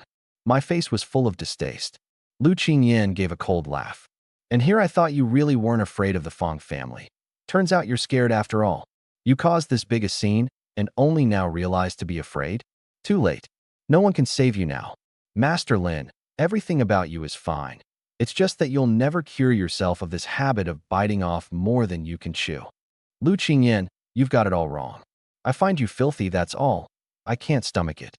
I sat down off to the side, crossed my legs, and gave my robe a shake. I'm a clean-living man. I'd rather not catch some venereal disease. Lu Qingyan's face flushed crimson, and she stood up, furious. Lin Zhao, you've gone too far. What? Isn't it the truth? Don't tell me you're still pure. She was struck speechless. The smug pride she'd worn a moment ago scattered in an instant, leaving her face full of grievance. If you think I'm so filthy, then why did you come looking for me? The body's original owner hadn't just fawned endlessly over Wang Shuixian. He'd groveled shamelessly over this top girl too, throwing away plenty of money, yet in the end he never so much as touched her hand. One glance from her, and he'd trot after her like an eager puppy. My reason for coming to her today was simple. She was a woman both Fong father and son cared about, and provoking them was exactly what I wanted. The skies over Yingchun County were due for a change. I walked over. It's my pleasure. What's it to you? Lu Qingyan looked at me, puzzled, mulling it over for a while, and then suddenly pressed her lips into a smile, as if she'd instantly caught on to something. All right, I know you're still angry with me, but I really didn't have a choice. If I didn't obey them, they'd kill me. She grabbed my arm and lowered her voice. I may be the top girl, but the truth is I'm still pure. Fong Tai keeps me here to entertain his important guests. It's just that this guest has never shown up. You think I'd believe that nonsense? In a place like this, you could still. She got a little irritated, planting her hands on her hips. Lin Zhao, quit putting on an act. Don't you know I've always sold my art, not my body? Customers come in, listen to a tune, and touch my hand at most. Her expression was earnest, but I still wasn't quite buying it. She came over and pulled out a white cloth, spreading it on the bed. If you don't believe me, check for yourself. With that she went to undress again, but a sly glint flashed in her eyes. Either way, sooner or later Fong Tai would give her away, most likely to some old man about Fong Tai's own age. This Lin Zhao before her was young and handsome. She might as well let him have the benefit instead. If Fong Tai asked about it later, she'd pin it all on Lin Zhao. She was just a weak woman, forced into submitting to him. That was all. But how had this scholar suddenly gotten so formidable? That beating last time. Could he have been deliberately hiding his true strength? She was full of suspicions, yet she gazed at me coquettishly. Lin Zhao, quit playing the saint. You think I don't understand what's on your mind? Asking for me by name. Isn't it just because you wanna with me? Tonight I'll satisfy your every wish. As she spoke, she tore off her bodice and flung it at my face, then crooked her index finger. Come on, Master Lin. Steady as my self-control was, I nearly gushed a nosebleed. But it made me suspect all the more that she was no pure maiden at all. Otherwise, how could she be so practiced? Only today I had no time to verify it. I walked over. Fine, let me see what you've got. Don't worry, I guarantee I'll leave you satisfied, Master Lin. Her eyes brimmed with allure, like a fox spirit. In looks, she couldn't match the three sisters or Jiang Yueru, but she still had her charms, enough to nearly make me lose my grip for a moment. I walked over to her side, and then my gaze suddenly turned cold as I brought a hand chopping down. Lu Qingyan fainted on the spot, right into my arms. Whether you're a pure maiden or not, I'll come verify it when I've got the time. But today, I've got real business to attend to. I retied her bodice for her, put her outer robe back on, bound her to the bed with rope, and then peeled off one of her socks and stuffed it into her mouth. That done, I climbed out the window and left. Meanwhile, over at the Fong residence, the wounded stalkers from earlier knelt on the floor, and the leader, Crocodile Eyes, whom I'd killed with that bench, was now a corpse. Fong, who stared at the dead man on the ground, trembling with rage. Lin Zhao, if I don't kill you, I'm your grandson. Just as he was speaking, a servant came rushing in, flustered.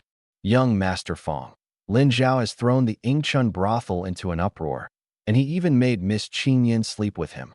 What?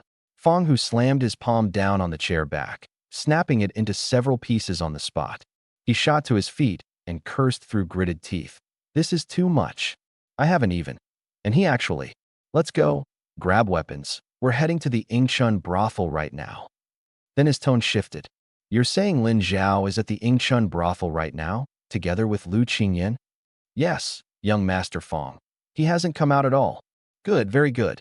Fong, who gazed coldly up at the sky. Take some men and go straight to that inn. Tie up those pretty women and bring them back. Kill the rest. Then set the inn on fire. Lin Zhao, you laid hands on my Lu Qingyan, so I'll lay hands on your beautiful wives. Still, he decided to go to the Yingchun brothel himself for a diversionary move. Make a feint to the east while striking in the west to keep me pinned down. Once he had those women in hand, I'd have no choice but to let him do as he pleased, and then he'd find a chance to send me to meet my maker. You three come with me to the Yingchun brothel. The rest of you go seize the women at the inn. And this time don't knock, just charge straight in. Yes, Master Hu. Fong, who led his men galloping off toward the Yingchun brothel on horseback, while a dozen-odd armed men in black descended on the Faping Inn, kicked the door open, and rushed inside. But there was one thing they never expected. The moment the dozen-plus men in black charged in, several of them were so startled they dropped their blades on the spot. Because at that moment, I was sitting at the table, happily eating a bucket of instant noodles, with a carton of yogurt sitting beside it. Weren't you at the Yingchun brothel? The leader asked. I twirled a mouthful of noodles onto my fork and stuffed it in my mouth, chewing unhurriedly. I never went out at all. The men in black couldn't help licking their lips. What is that? Why does it smell so good? Junk food. Eat too much and you'll get full. One of the underlings was righteously indignant. Boss, he called us junk. You're the junk. You and your whole family. I was a little at a loss for words. You guys are way too thin-skinned. One of the men in black lost it and charged forward, pointing his blade at me. Hand over those girls right now, or I'll hack you to death. I don't believe you. I slurped up another big mouthful of noodles and took a sip of broth. You son of a bitch! You dare ignore me, the man bellowed, raising his blade to cleave down at my head. But the instant he raised the blade with both hands, his whole body froze in place. And then, clunk, the blade fell. By the time everyone got a good look, they were all shaking with fright, and several more blades hit the floor.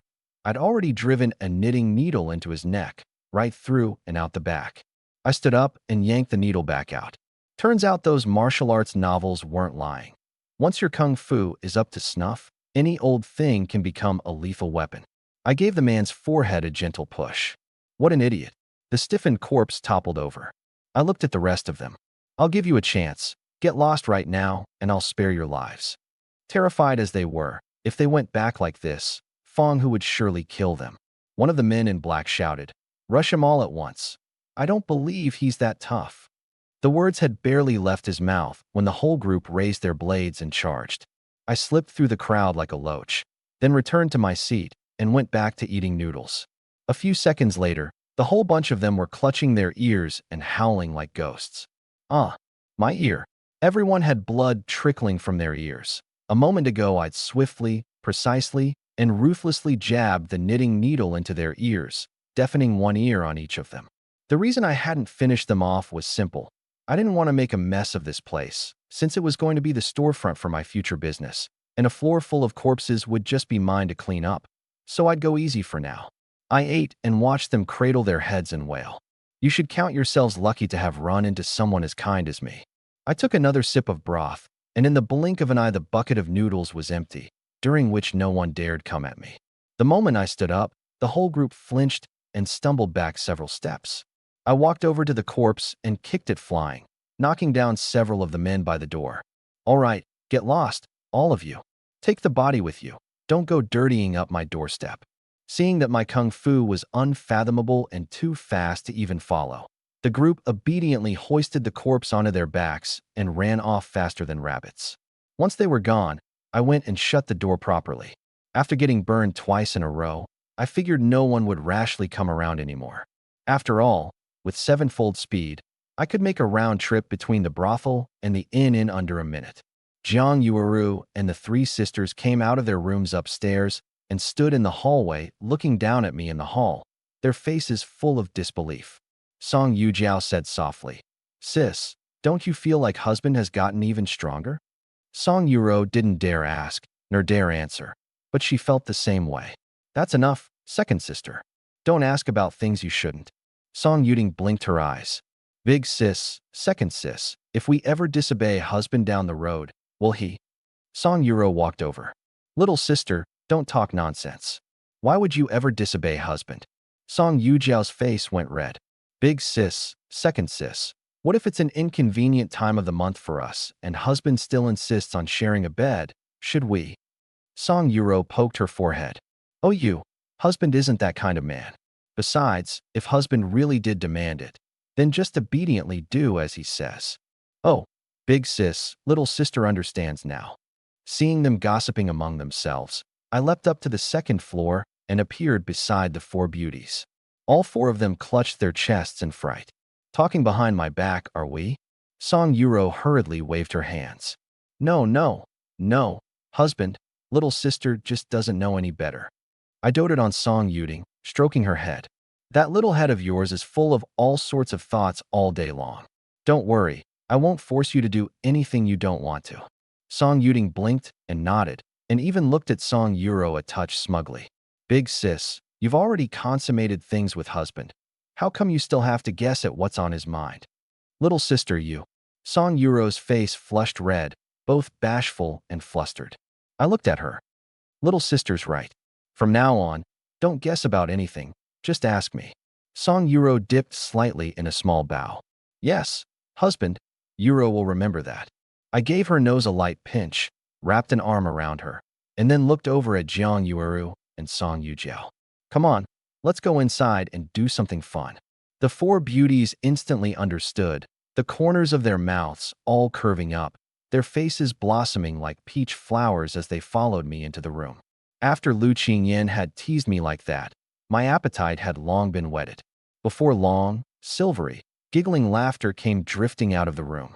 Meanwhile, at the Ingchun brothel, Fong, who had arrived and heard the whole account from the madam.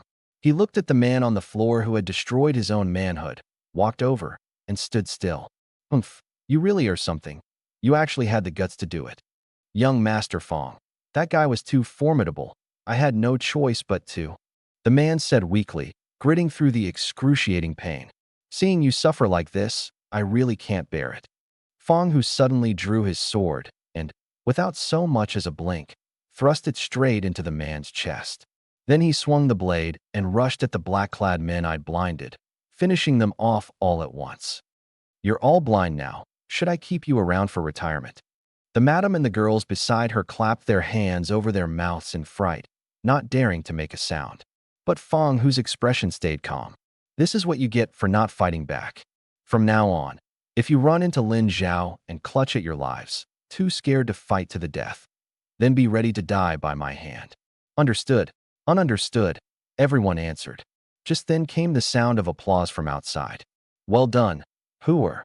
Now that's the bearing a man needs to accomplish great things." Fong Tai walked in from outside, followed by a group of sword-wielding men in black. Fong, who went up to meet him. "Your son greets you, father." Fong Tai glanced upstairs and said calmly, "Is Lin Zhao still up there?" Father, he's still inside."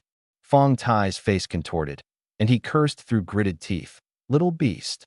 A girl I painstakingly trained, and this bastard got to enjoy her for free. Father, what do we do now?"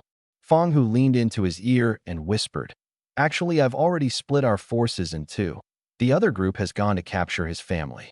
Hearing this, Fong Tai burst into hearty laughter and praised him again and again. "Hooer, Now that is wisdom. You're more and more your father's son. He gave a wave of his hand. Go. Fang Hu went upstairs and stopped outside Lu Qingyin's door. Lin Zhao, I know you're in there. You've got the guts to bed, my girl. Do you have the guts to open the door? There was no movement inside. He went on. The truth is, there's no need for us to be enemies. Work with me, and this Yingchun County will be ours to run. Lin Zhao, don't you fancy Wang Shuixian?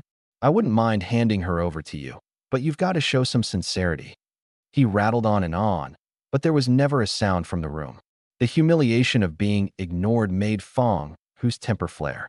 All his life, no one but his own father had ever dared ignore him. Lin Zhao, don't push your luck. I've already been more than polite. Still no answer from inside. By this point, Lu Qingyin had already come to inside. She opened her eyes to find herself trussed up tight and unable to move, with her own sock stuffed in her mouth. Furious, she cursed my ancestors 18 generations back in her heart and worked her tongue frantically against the sock. Finally, she managed to push it out, and hearing Fang Hu outside, she immediately cried out for help at the top of her voice. Master Fang, help me. Fang Hu kicked the door open and rushed in, not even daring to look closely, unsure what I'd done to Lu Qingyin. But when he got to the bedside and took a look, Lu Qingyin was bound up with her clothes wrapped tightly around her. He glanced around and saw no sign of me. Qingyin, where's that punk Lin Zhao? Master Fang, I don't know. Please untie this girl first. Fang Hu pulled out a dagger and cut the ropes in 2 strokes. Lu Qingyin sat up and worked her wrists, her face full of grievance. Master, thank goodness you came, or this girl would have been done for. What happened? Lin Zhao did nothing at all to you. Lu Qingyin looked down at her clothes and instantly realized I'd been the one to dress her. Her face flushed scarlet, but inwardly she was cursing. Lin Zhao had actually done nothing. She was still a virgin. This man must be sick in the head. Qingyin, why are you blushing? What filthy thing did Lin Zhao do to you? She dropped to her knees with a thud. Master, that Lin Zhao has strange tastes. He tied this girl up, knocked her out, did everything, and afterward even helped this girl get dressed. If the Fang father and son ever found out she'd willingly seduced Lin Zhao, they'd torment her to death, so all she could do was frame him. Though she'd always been treated well, plenty of her sisters in the brothel had died at the hands of the Fang father and son, every one of them tortured mercilessly before being killed. She decided to strike first and pin all the blame on Lin Zhao. After all, they'd never believe a word Lin Zhao said anyway. But Fang Hu grew suspicious. That's not right. Weren't you knocked out? How would you know what he did? Lu Qingyin froze, then hastily explained. Young Master Fang, I was only pretending to be knocked out. You know how it is. This girl is a weak woman. I didn't dare resist. Then she leaned into his ear and whispered that Lin Zhao stripped off this girl's clothes, and not only, but also, he even. At this point she started to cry. Young Master Fang, you must get justice for this girl. Fang Hu's eyes went round, his whole body trembling violently. Bastard. Lin Zhao, I will kill you for sure. Don't worry. Qingyin, since he treated you like this, I'll do all of this twice over to his beautiful wife. But halfway through his words, he suddenly sensed something was off. If Lin Zhao wasn't here, then where had he gone? When did he leave? It's been a little while now. Then why didn't you call out sooner? He'd gag my mouth. It was all I could do to finally. In an instant, Fang Hu realized things had gone wrong. Damn it. I've walked into a trap again. The words had barely left his mouth when Fang Tai and the madam walked in. Who were? A servant just reported. The men you sent to the inn were all crippled by Lin Zhao. What? Impossible. How did he fool everyone? Fang Tai pulled out a gold ingot and handed it to Fang Hu. Father, what does this mean? Fang Tai's expression was grave. This is the gold your father gave to Lian Hong. Lin Zhao gave it to the madam. What? Fang Hu's eyes went wide, and he nearly lost his footing. Father, you're saying Lian Hong has already died at Lin Zhao's hands. Fang Tai was silent for a moment, then said slowly, at this point, I'm afraid that's the only explanation. How could he be this formidable? Fang Hu grabbed Fang Tai's arm. Father, what do we do now? That gold from Lin Zhao is clearly a warning to us. Fang Tai gave a cold laugh. Heh, Lin Zhao may be formidable, but your father is no pushover either. I've got plenty of ways to deal with him. Father, What other way is there? We can't beat him at all. Fong Tai clenched his teeth, his gaze suddenly locking into place. If you can't beat him head-on, then play dirty. Play dirty. Fong, who was utterly baffled. By now he trusted Fong Tai's words less and less. Fong Tai suddenly turned to look at Lu Qingyan, walked over, and backhanded her across the face. Lu Qingyan spun around and fell to the floor, blood at the corner of her mouth, and knelt back up in a daze. Master Fong, this was all Lin Zhao's doing. This girl truly couldn't resist. Fong Tai held out his hand, and a subordinate immediately handed him a sword. He drew the blade across Lu Qingyan's chest, and her clothing fell open with the cut, revealing the green satin bodice. At this, Fong Tai noticed the bodice had been put on backward, and he instantly pressed the sword point to her chest. Since you're no longer pure, what use do I have in keeping you? Terror drained all the color from Lu Qingyan's face, and she kowtowed again and again. Master Fong, spare me. This girl was forced into it by Lin Zhao. I didn't want to either. Fong Tai suddenly withdrew the sword. I can spare you, but you have to go kill Lin Zhao. Lu Qingyan was stunned. What? Master Fong. How could I possibly? Fong Tai crouched down, his face grim. I'm not telling you to do it yourself. I'm telling you to wait until he's off guard. As he spoke, he pulled out a small black vial. This is poison. Lin Zhao is sure to come looking for you. Find a way to get him to drink it. Lu Qingyan took it with trembling hands. Yes, Master Fong. Fong Tai stood up. Of course, if you have some other method, that works too. As long as you can kill Lin Zhao, there'll be a handsome reward. But I'm only giving you 3 days. If you can't kill him, a flash of ruthlessness crossed his eyes. I guarantee I'll have you die on the wooden donkey. Lu Qingyan shook all over. Yes, Master Fong. This girl will definitely. Fong Tai instructed the madam. For these next few days, Lu Qingyan is free to come and go from the Yingshun brothel. Then he flung his sleeve and walked out, with Fong Hu following. Father, Lu Qingyan doesn't know a lick of martial arts. Do you really think we can count on her to kill Lin Zhao? Fong Tai gave a cold laugh. Killing a man doesn't necessarily take martial arts. Lu Qingyan is just a blade in your father's hand. Don't worry, I've already set my plan in place. This time, even 10 lives wouldn't be enough for Lin Zhao.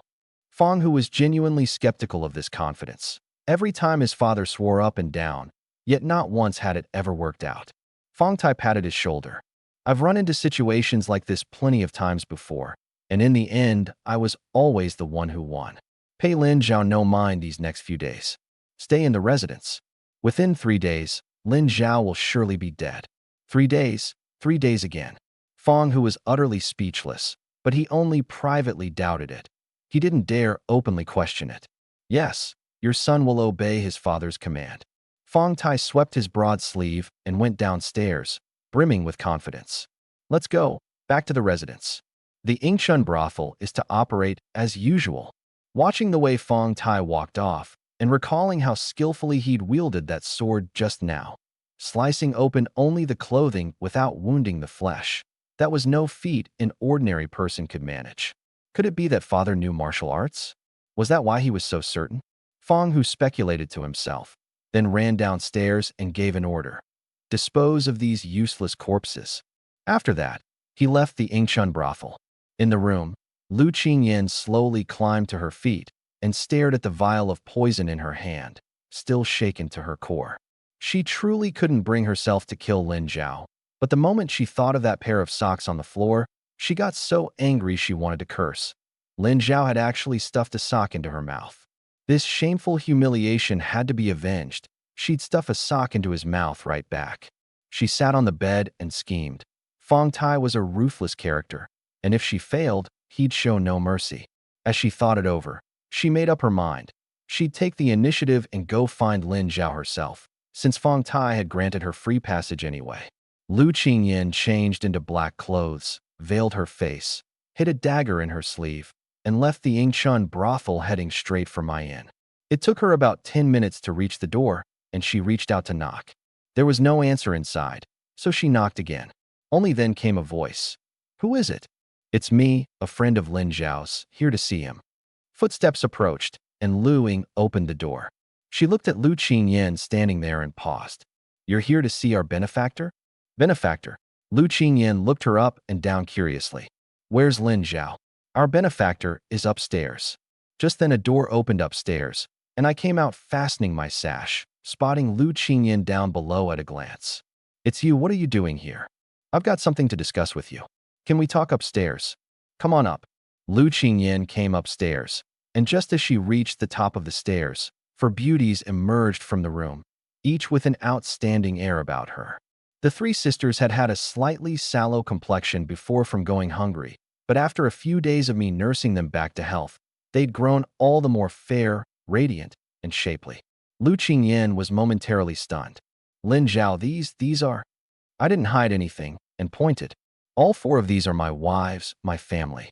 Lu Qingyan looked at Song Yuro's flushed cheeks and slightly disheveled clothing, and putting it together with what I'd been up to a moment ago, she seemed to understand something. Song Yuro noticed her odd gaze and hurriedly straightened her clothes. Before the 4 beauties could ask anything, I took the initiative to introduce her. This lady is the famous top girl of the Yingchun brothel, Miss Qingyan. At this introduction, Lu Qingyan wished she could find a crack in the floor to crawl into. Her face flushed crimson, and she lowered her head, not daring to look at anyone. Lin Zhao, I've got something to discuss with you. Come on, let's talk in the room. I pushed open a door beside me and went in. Jiang Yueru and the others just waited outside, asking nothing. I sat down at the table, and Lu Qingyan came over nervously. I pinched out some tea leaves, picked up the kettle of hot water, and poured it into the teapot. Here, have some water. Lu Qingyan looked at the insulated kettle in astonishment. Lin Zhao, what is this? I poured her a cup of tea. Drink up. She took it, then stared at that bamboo-woven insulated kettle. Where did you buy this thing? I set the kettle down on the floor. That's not important. You're here to kill me, aren't you? Lu Qingyan choked on the water and coughed, then abruptly stood up. Lin Zhao, no, it's not. I sipped my tea, watching her out of the corner of my eye.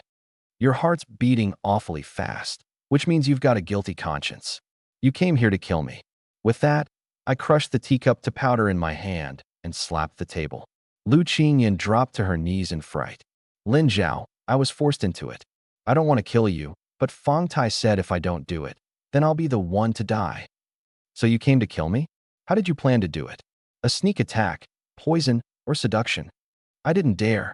She pulled out the poison. Lin Zhao, Fang Tai told me to poison you with this. I don't want to. You don't want to.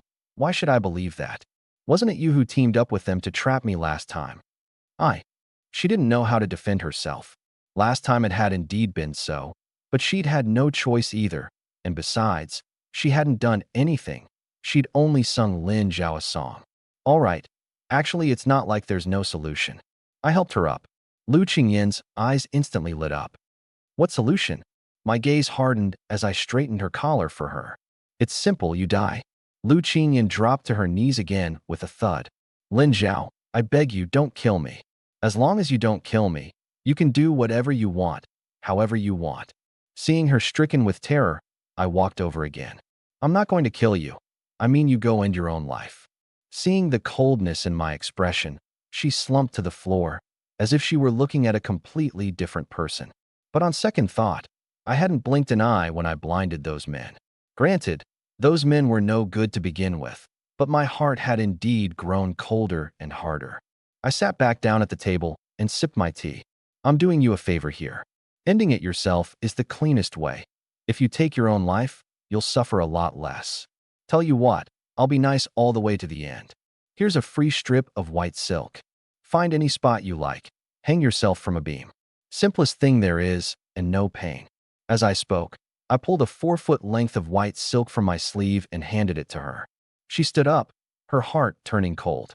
I never thought you'd become like this, so cruel, without a shred of pity. Become like what? Back when those thugs beat me half to death, stripped me naked, and dumped me out in the middle of nowhere. Who helped me then? But what could I do? I'm just a weak woman. If I don't obey, I'll die too. Enough. I'm not going to argue about it. I've already given you the best option. Anyway, the moment you dare make a move, the second that dagger in your sleeve dares come at me, I'll snap your neck, then strip you naked and toss you in a latrine pit. You're not even human, Lin Zhao. I ignored her and shoved the white silk into her hands. You want it or not? If not, I'm throwing it away. Lu Qingyan snatched it in a fury. Lin Zhao, I've got you all figured out now. Even after I'm dead, my ghost will come haunt you every single night. With that, she turned and walked out, her face full of despair. When she saw the four beauties standing outside, she said nothing at all, just went straight downstairs and out of the inn. I followed her out too. Jiang Yueru and the three sisters stood dumbly at the door, staring at me, but I just smiled. It's fine, everyone's tired. Go rest. I'm heading out to buy some eggs. Then I called down the stairs. Lu Ying, take the girls and tidy up the kitchen out back. Yes, benefactor. Lu Ying gathered the girls and headed to the rear. I went downstairs and out the door too, leaving Jiang Yueru and the three sisters standing there stunned. Jiang Yueru muttered, "This Erwa. How did his heart get so hard?" Song Yuro and her two younger sisters also felt a faint fear, but none of them dared say it aloud. What they didn't know was that this whole gift of white silk errand of mine was meant to save Lu Qingyan's life. Right now I was walking briskly, and I found a general store and bought 100 eggs. Who'd have thought eggs cost 10 copper coins each these days? In my system shop, they were only 50 cents. But money was no problem for me. I had 500 taels of gold and 6,000 taels of silver. One tael of silver could buy 100 eggs. I hadn't opened this shop to make money anyway. Mainly it was to give Lu Ying and the others a place to settle down. This kind of pocket change didn't even register with me. If I really wanted to make money, I had plenty of ways. As for spices, aside from soy sauce, things like star anise, bay leaves, cinnamon, Sichuan peppercorns, and tea leaves could only be bought from the system shop, costing me 120 shop coins in all. After that I asked around all over town, trying to find where I could buy coal and saltpeter. As the sky grew darker, Lu Qingyan had already returned to the Yingchun brothel, which was now open for business. The huge scene I'd caused hadn't hurt its trade one bit. Wiped the blood off the floor, and the place was right back to its singing and dancing. Men who acted all proper during the day came flooding in, scholars, rough laborers, round butterball rich men, scrawny bony old men, and even hard-faced killers. The moment Lu Qingyan walked in, those men stared at her and swallowed hard, like starving beggars, but they all knew she was the top girl. They only dared look from afar, never touch. The sky over this Yingchun county belonged to the Fong family. Just then 5 big, rough men came in the door. The one in front shoved aside the madam who came to greet them and boomed, "Bring out Miss Xiaohong. She's going to keep us brothers company." The madam hollered at the top of her lungs. A frail girl came limping out and stopped in front of her. "Mama, my body isn't up to it today." The madam slapped her across the face. "Up to it or not? What's that got to do with anything? You're hide itching again?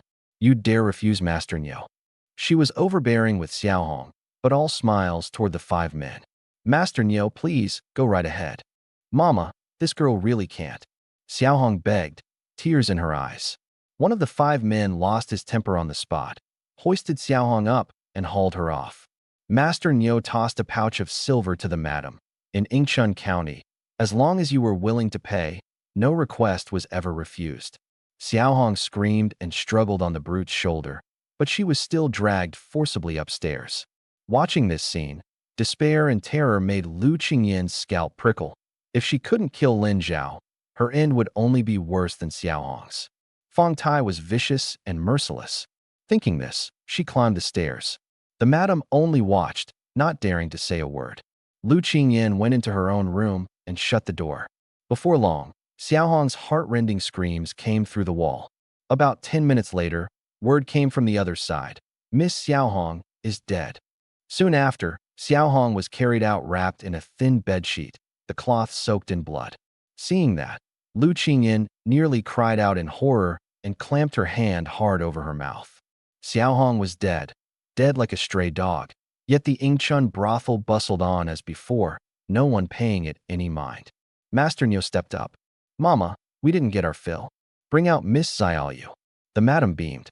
Yes, of course, Master Nyo." Despair and terror swallowed Lu Qingyan whole. Things like this had happened often before, and it had never gotten to her. But at this moment, all she could feel was that the next one carried off wrapped in a sheet would be her. Her heart was like cold ashes. She pulled over a stool, took out the white silk I'd given her, looped it over the beam, tied it tight, hung herself in the noose, and kicked the stool out from under her. Lin Zhao was right. Better to end it herself than be tortured to death by the Fong father and son. Her breathing grew harder and harder. Blood stopped reaching her brain, and the world before her eyes slowly went black. When she woke again, she found herself lying on her boudoir bed. She slowly sat up and saw me doing push-ups on the floor beside the bed, that strip of white silk still hanging conspicuously from the beam. Only then did she realize she wasn't dead, that I had saved her. She looked at me, baffled. Lin Zhao, you saved me? What? I answered while still doing push-ups. I was just running a test. Since you chose death, I'll give you a way to live. What do you mean, Lin Zhao? It's okay if you don't get it. From this moment on, I guarantee you won't die. Fong Tai won't dare touch you. Lu Qingyan gave a cold laugh. Lin Zhao, you seriously underestimate Fong Tai. Is there anything he wouldn't dare do? I stood up and clapped my hands together. When I say he wouldn't dare, he wouldn't dare. All you have to do is stay in your room. Seeing how relaxed and certain I looked, she still had doubts but didn't dare ask more. She lowered her head. Lin Zhao, what were you doing on the floor just now? Were you trying to? As she spoke, she slowly began undoing her waistband and patted the bed. We're all going to die anyway. Might as well give myself to you before I go. I gravely backed up several steps. You switch gears way too fast. I'll be going now. I still have to get back and cook those tea eggs. The instant I said get back and cook the tea eggs, I vaulted out the window and vanished in a flash. Lu Qingyan chased out and called after me. Lin Zhao, I really am pure and untouched. I'm not lying to you. But only silence answered her. Embarrassed and at a loss for words, she went back into her room. Meanwhile, on her rooftop, a man in black had been crouching all along. The moment I left, that man immediately sprinted off in the opposite direction, fast as lightning, and in the blink of an eye melted into the night. On the other side, in the back courtyard of the Fong estate, Fong Tai was practicing swordplay in the moonlight. His movements were as nimble as a swimming dragon as he wove between several straw dummies. In a moment, the dummies' heads all dropped to the ground at once. He suddenly kicked off and shot forward, running a sword clean through a wooden post, then pulled it out cleanly. Just then Fong, who leaped down from the roof. Father, you really do know martial arts. Fong Tai tossed the sword to him and rubbed his lower back. Looks like you caught your father's little display today. Fong, who caught the sword and only then discovered it was a soft sword. He was astonished. I never realized your martial arts were this strong, father. I haven't practiced in ages. I've gotten rusty. Fong Tai turned modest instead. No, father, your skills far surpass mine. No wonder you're not afraid of that Lin Zhao brat. Fong Tai waved a hand. My skills are good, sure, but if I actually went up against Lin Zhao, I might not win. To kill him, there's no need for me to do it personally. Then, father, what do you mean? Fong Tai's expression turned solemn. Let me teach you another lesson today. Suppose you run into an opponent. You can kill him, but you'd have to take a minor injury yourself. Would you make the move? Of course. It's just a minor injury after all. Fong Tai cursed him right off. Fool. An absolute fool. Fong, who instantly lost all his confidence. Father, is something wrong with that? In a situation like that, why must you strike yourself? Can't you deal with your opponent without getting hurt at all? At all times, preserving your own strength is what matters most. Everyone else can be a chess piece. Fong, who nodded, half understanding. I understand, father. But I'm still uneasy about Lu Qingyan. Is she really? Before he could finish, a white pebble came flying through the darkness, aimed straight at Fong Tai. His hand snapped out like a cobra and caught it firmly. The pebble was wrapped in a piece of paper covered in dense, tiny writing. He read it and smiled calmly. Everything is proceeding exactly as I calculated. That worthless little Lu Qingyan really is still untouched, just as I thought. What? Father, how did you know? Fong, who thought of the pebble a moment ago. The one who sent you that message was. Fong Tai mysteriously raised a hand to cut him off, signaling him not to ask further.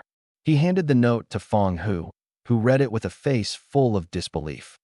This Lu Qingyan deserves to die. She actually dared to deceive us. Father, I'll go kill her right now. Fong Tai looked at him with the exasperation of a father whose son just won't learn. How can you still be so brainless? Can't you see this is my scheme? Your father has known countless women. Do you think I couldn't tell whether Lu Qingyan had lost her virtue? I was pretending on purpose. Why? She dared to deceive us, which shows she's got a treacherous heart. What's the point of keeping her? Fong Tai softened his tone. The reason I forced her to go kill Lin Zhao today was precisely to push her to the brink of death. On top of that, I also arranged for people to let Xiaohong die horribly right in front of her. Push Lu Qingyan to her death? Father, didn't you send her to kill Lin Zhao? Fong Tai was speechless all over again. How could his own son be this dense? Once Lu Qingyan is dead, Lin Zhao will trust her. This is what they call placing someone in a death ground so they can find new life. Seeing Fong Hu still confused, he sighed. Come with me. He led Fong Hu to a side courtyard where several guards stood at the entrance. Ordinarily, no one was allowed anywhere near it. They went into a room, and Fong Hu was dumbfounded on the spot. The layout here was exactly the same as Lu Qingyan's boudoir. Father, why is this identical to Lu Qingyan's room? And that wooden plank on the bed is… Fong Tai didn't explain. He walked over to a pillar and twisted a lamp holder on it. In an instant, 3 sharp foot-long blades sprang up from the bed and pierced clean through the plank. And it wasn't over. 36 crossbow bolts suddenly shot out from the bed, all nailing into the plank. Fong Tai looked at his handiwork, deeply satisfied. Who were? Tell me. When Lu Qingyan and Lin Zhao are busy together on that boudoir bed and run right into this, what do you think happens? Fong Hu was struck with sudden clarity. Father, you mean the bed in Lu Qingyan's room has this same mechanism? Fong Tai nodded. Of course. And the one there is even more advanced than this one. Even if Lin Zhao got lucky and leaped off the bed, dodging the blades and the bolts, hidden darts in the walls would fire out instantly, all coated with deadly poison. By then, even an immortal couldn't escape death. With that, he burst into laughter. Fong Hu laughed along. Father, you're incredible. I've still got so much to learn. Fong Tai looked at him. Now do you understand why I had to force Lu Qingyan to her death? Fong Hu shook his head. I don't understand, Father. What's the connection between the two? Fong Tai was about ready to explode with rage. I honestly wonder if I sired you with a donkey. This mechanism only works if Lu Qingyan can lure Lin Zhao onto the bed, and that requires Lin Zhao to completely trust her. Do you think that's easy? But once she's died a single time, Lin Zhao will trust her. Fong Hu nodded repeatedly. Oh, Father, so this is your death ground brings new life. But what if Lu Qingyan really dies? If she dies, she dies. She's just a chess piece, irrelevant to the big picture. Fong Tai's tone was easy. Lu Qingyan was a girl I'd been keeping around with great care to entertain honored guests anyway. Of course, she can also be used to kill dangerous characters. When the time comes, no matter which of them ends up on top, they'll both die. Still, you'll need to go tell her something. Tell her to seduce Lin Zhao as fast as she can, and then she won't have to die. Yes, Father. Remember, use the right approach. If you threaten and coerce her, you'll only rouse his suspicion instead. Consider this a test I'm giving you. Fong Hu clasped his fists. I will not let you down, Father. The two left the courtyard, and Fong Hu then departed the Fong estate. Back at the inn, I had already finished cooking the eggs. I boiled 50 first, let them cool for a bit, then began teaching. Once these eggs are boiled, you have to use a tool to tap fine, even cracks all over the shells. That way the flavor soaks in. Here, Lu Ying, you girls give it a try. Lu Ying and a few of the girls set to tapping. Jiang Yueru and the 3 sisters watched from the side. This way of eating eggs was new to them too. Back in the village, when folks dug up bird eggs, most of them ate them raw or beat them into egg drop soup. I ladled several big scoops of water into the pot and started simmering the braising mix, adding tea leaves, cinnamon, star anise, bay leaves, salt, rock sugar, and then soy sauce for color. Once the water boiled, the aroma quickly filled the whole room. Jiang Yueru and the 3 sisters gathered around, sniffing away nonstop. It smells wonderful. Erwa, how did you ever come up with this way of cooking eggs? Read it in a book, forgot which one. There were thousands upon thousands of books in the world. It was perfectly normal for them not to have seen it, so no one grew suspicious. Once the braise was about ready, I dropped in the cracked eggs, boiled them a while longer, then turned off the fire. Let them soak overnight and the flavor gets even deeper. Tomorrow, just warm them up a bit before eating. We start selling tomorrow. Lu Ying and the others were a bit surprised. My efficiency was almost too high. When it came to business, I just went and did it. Lu Ying, you can read and write, so you'll be both the shopkeeper and the bookkeeper on your own. Yes, benefactor. I looked at the rest. From now on, you all listen to Lu Ying. Yes, benefactor, they answered in unison. Just then Jiang Yueru seemed to have something to say, constantly throwing me meaningful glances. I was a little puzzled. Ever since this girl married me, she seemed to have gotten a bit addicted. But hadn't we just finished at midday? Then on second thought, I was now at 7 times the norm, a full-on calabash brother of iron. So I could only say to Lu Ying, that's it then. You girls turn in early too. I'm heading upstairs. I followed Jiang Yueru and the 3 sisters upstairs. The moment we were through the door, Jiang Yueru shut it and sat down in my lap. The 3 sisters were all there, but they were long used to it, and Jiang Yueru didn't shy away from them. I scooped her up and walked toward the bed. Yueru, you're getting more and more mischievous. Fine, your husband will make an exception today. But Jiang Yueru shyly lowered her head.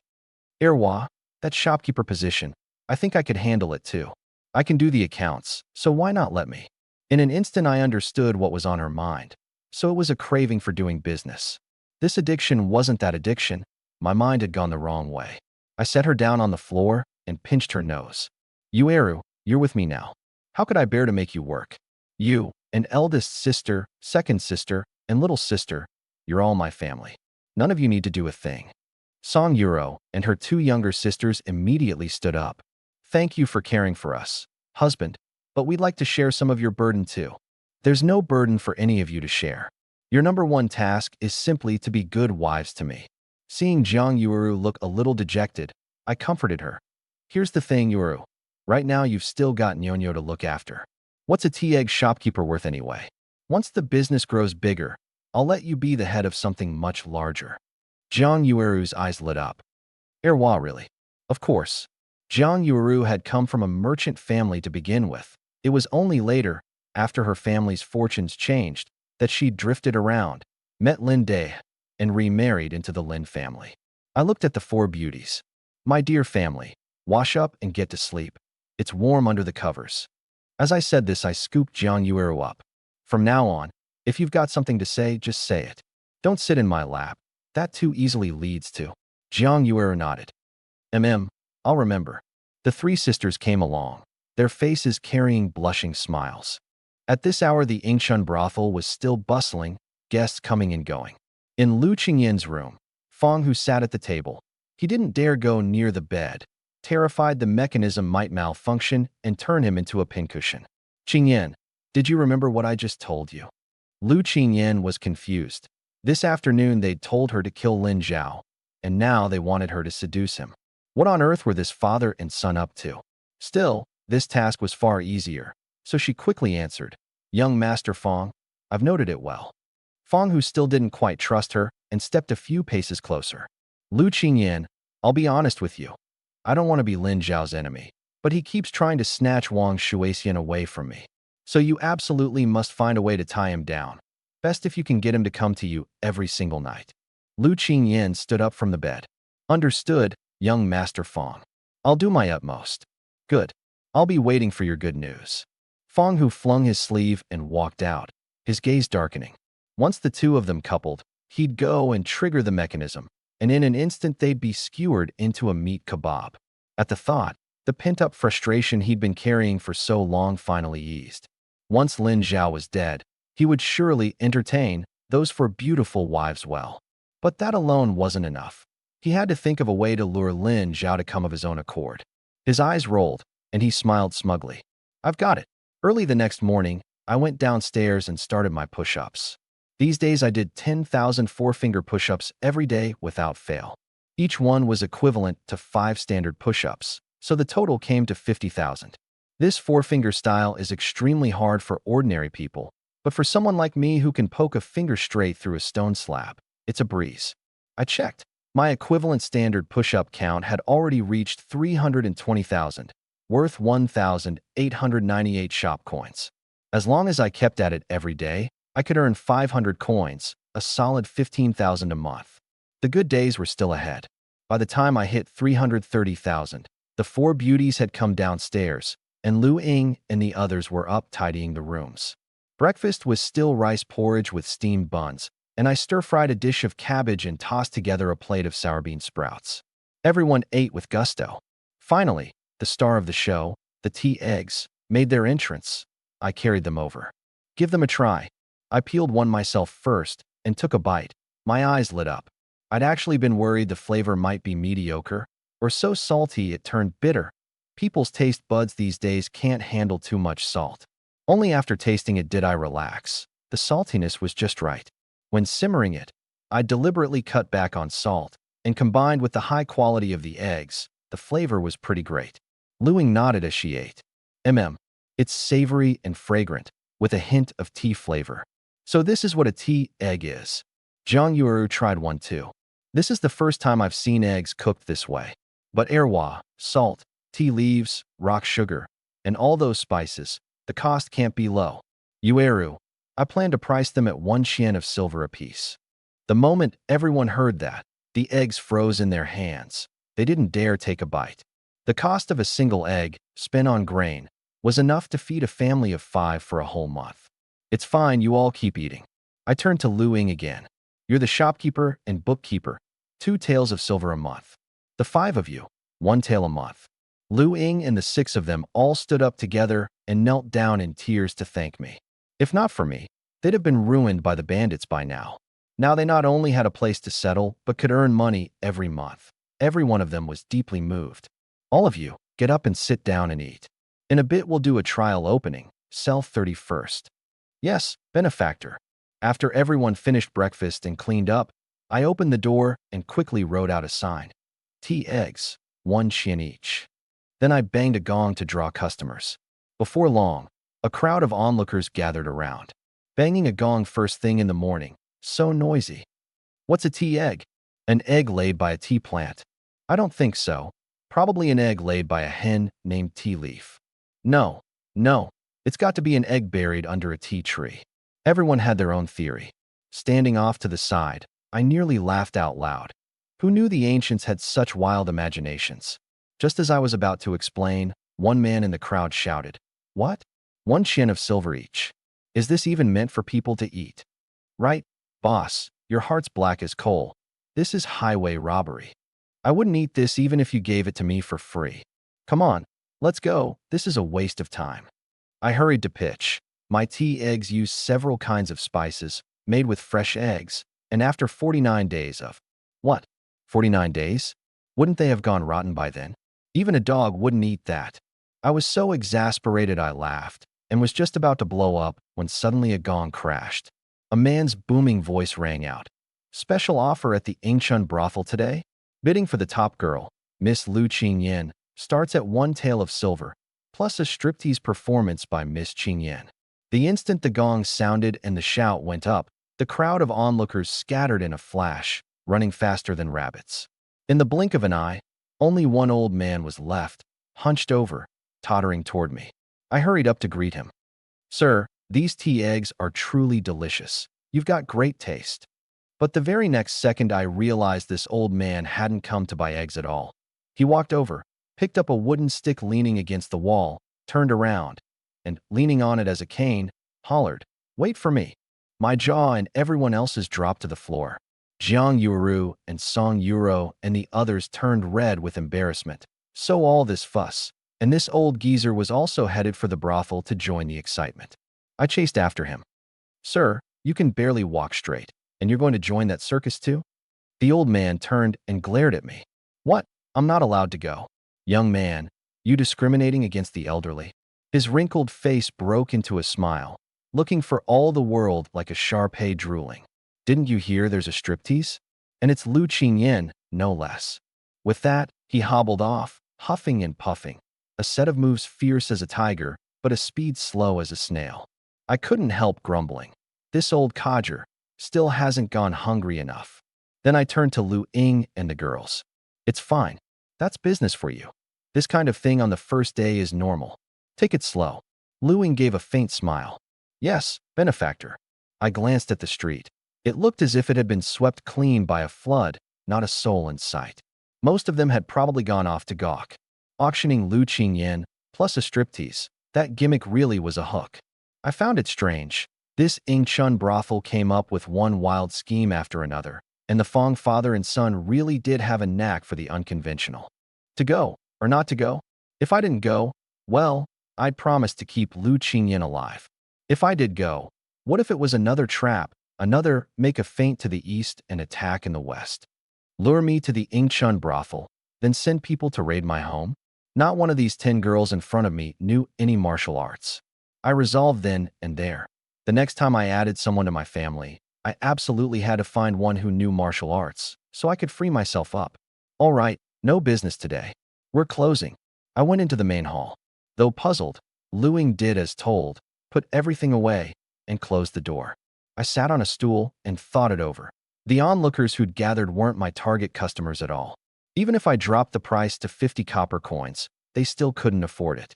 The ones who could really pay had all probably run off to the Ingchun brothel. To sell these tea eggs, I needed a marketing push, set off a wave of buzz, so I could fleece the rich folk of Ingchun County a little. My mind whirled, and soon I went upstairs and started dressing myself up in front of the mirror. I bought a fake beard from the shop, dyed my hair gray, and painted age spots on my face. In no time, the me in the mirror had become an old man. Even I couldn't recognize myself. Satisfied, I went downstairs and walked over to Jiang Yuru and the others. The 4 of them stared at me in alarm, and Jiang Yuru clutched the child tightly in fright. Who are you? How did you get in here? Song Yuro didn't recognize me either and spread her arms to shield her 2 younger sisters. I deliberately put on a lecherous expression and pinched my voice to sound old.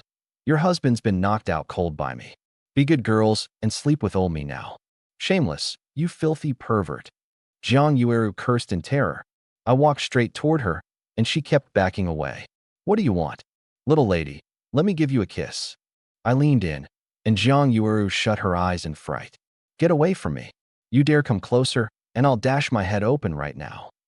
Luing hoisted up a chair. You get out of here.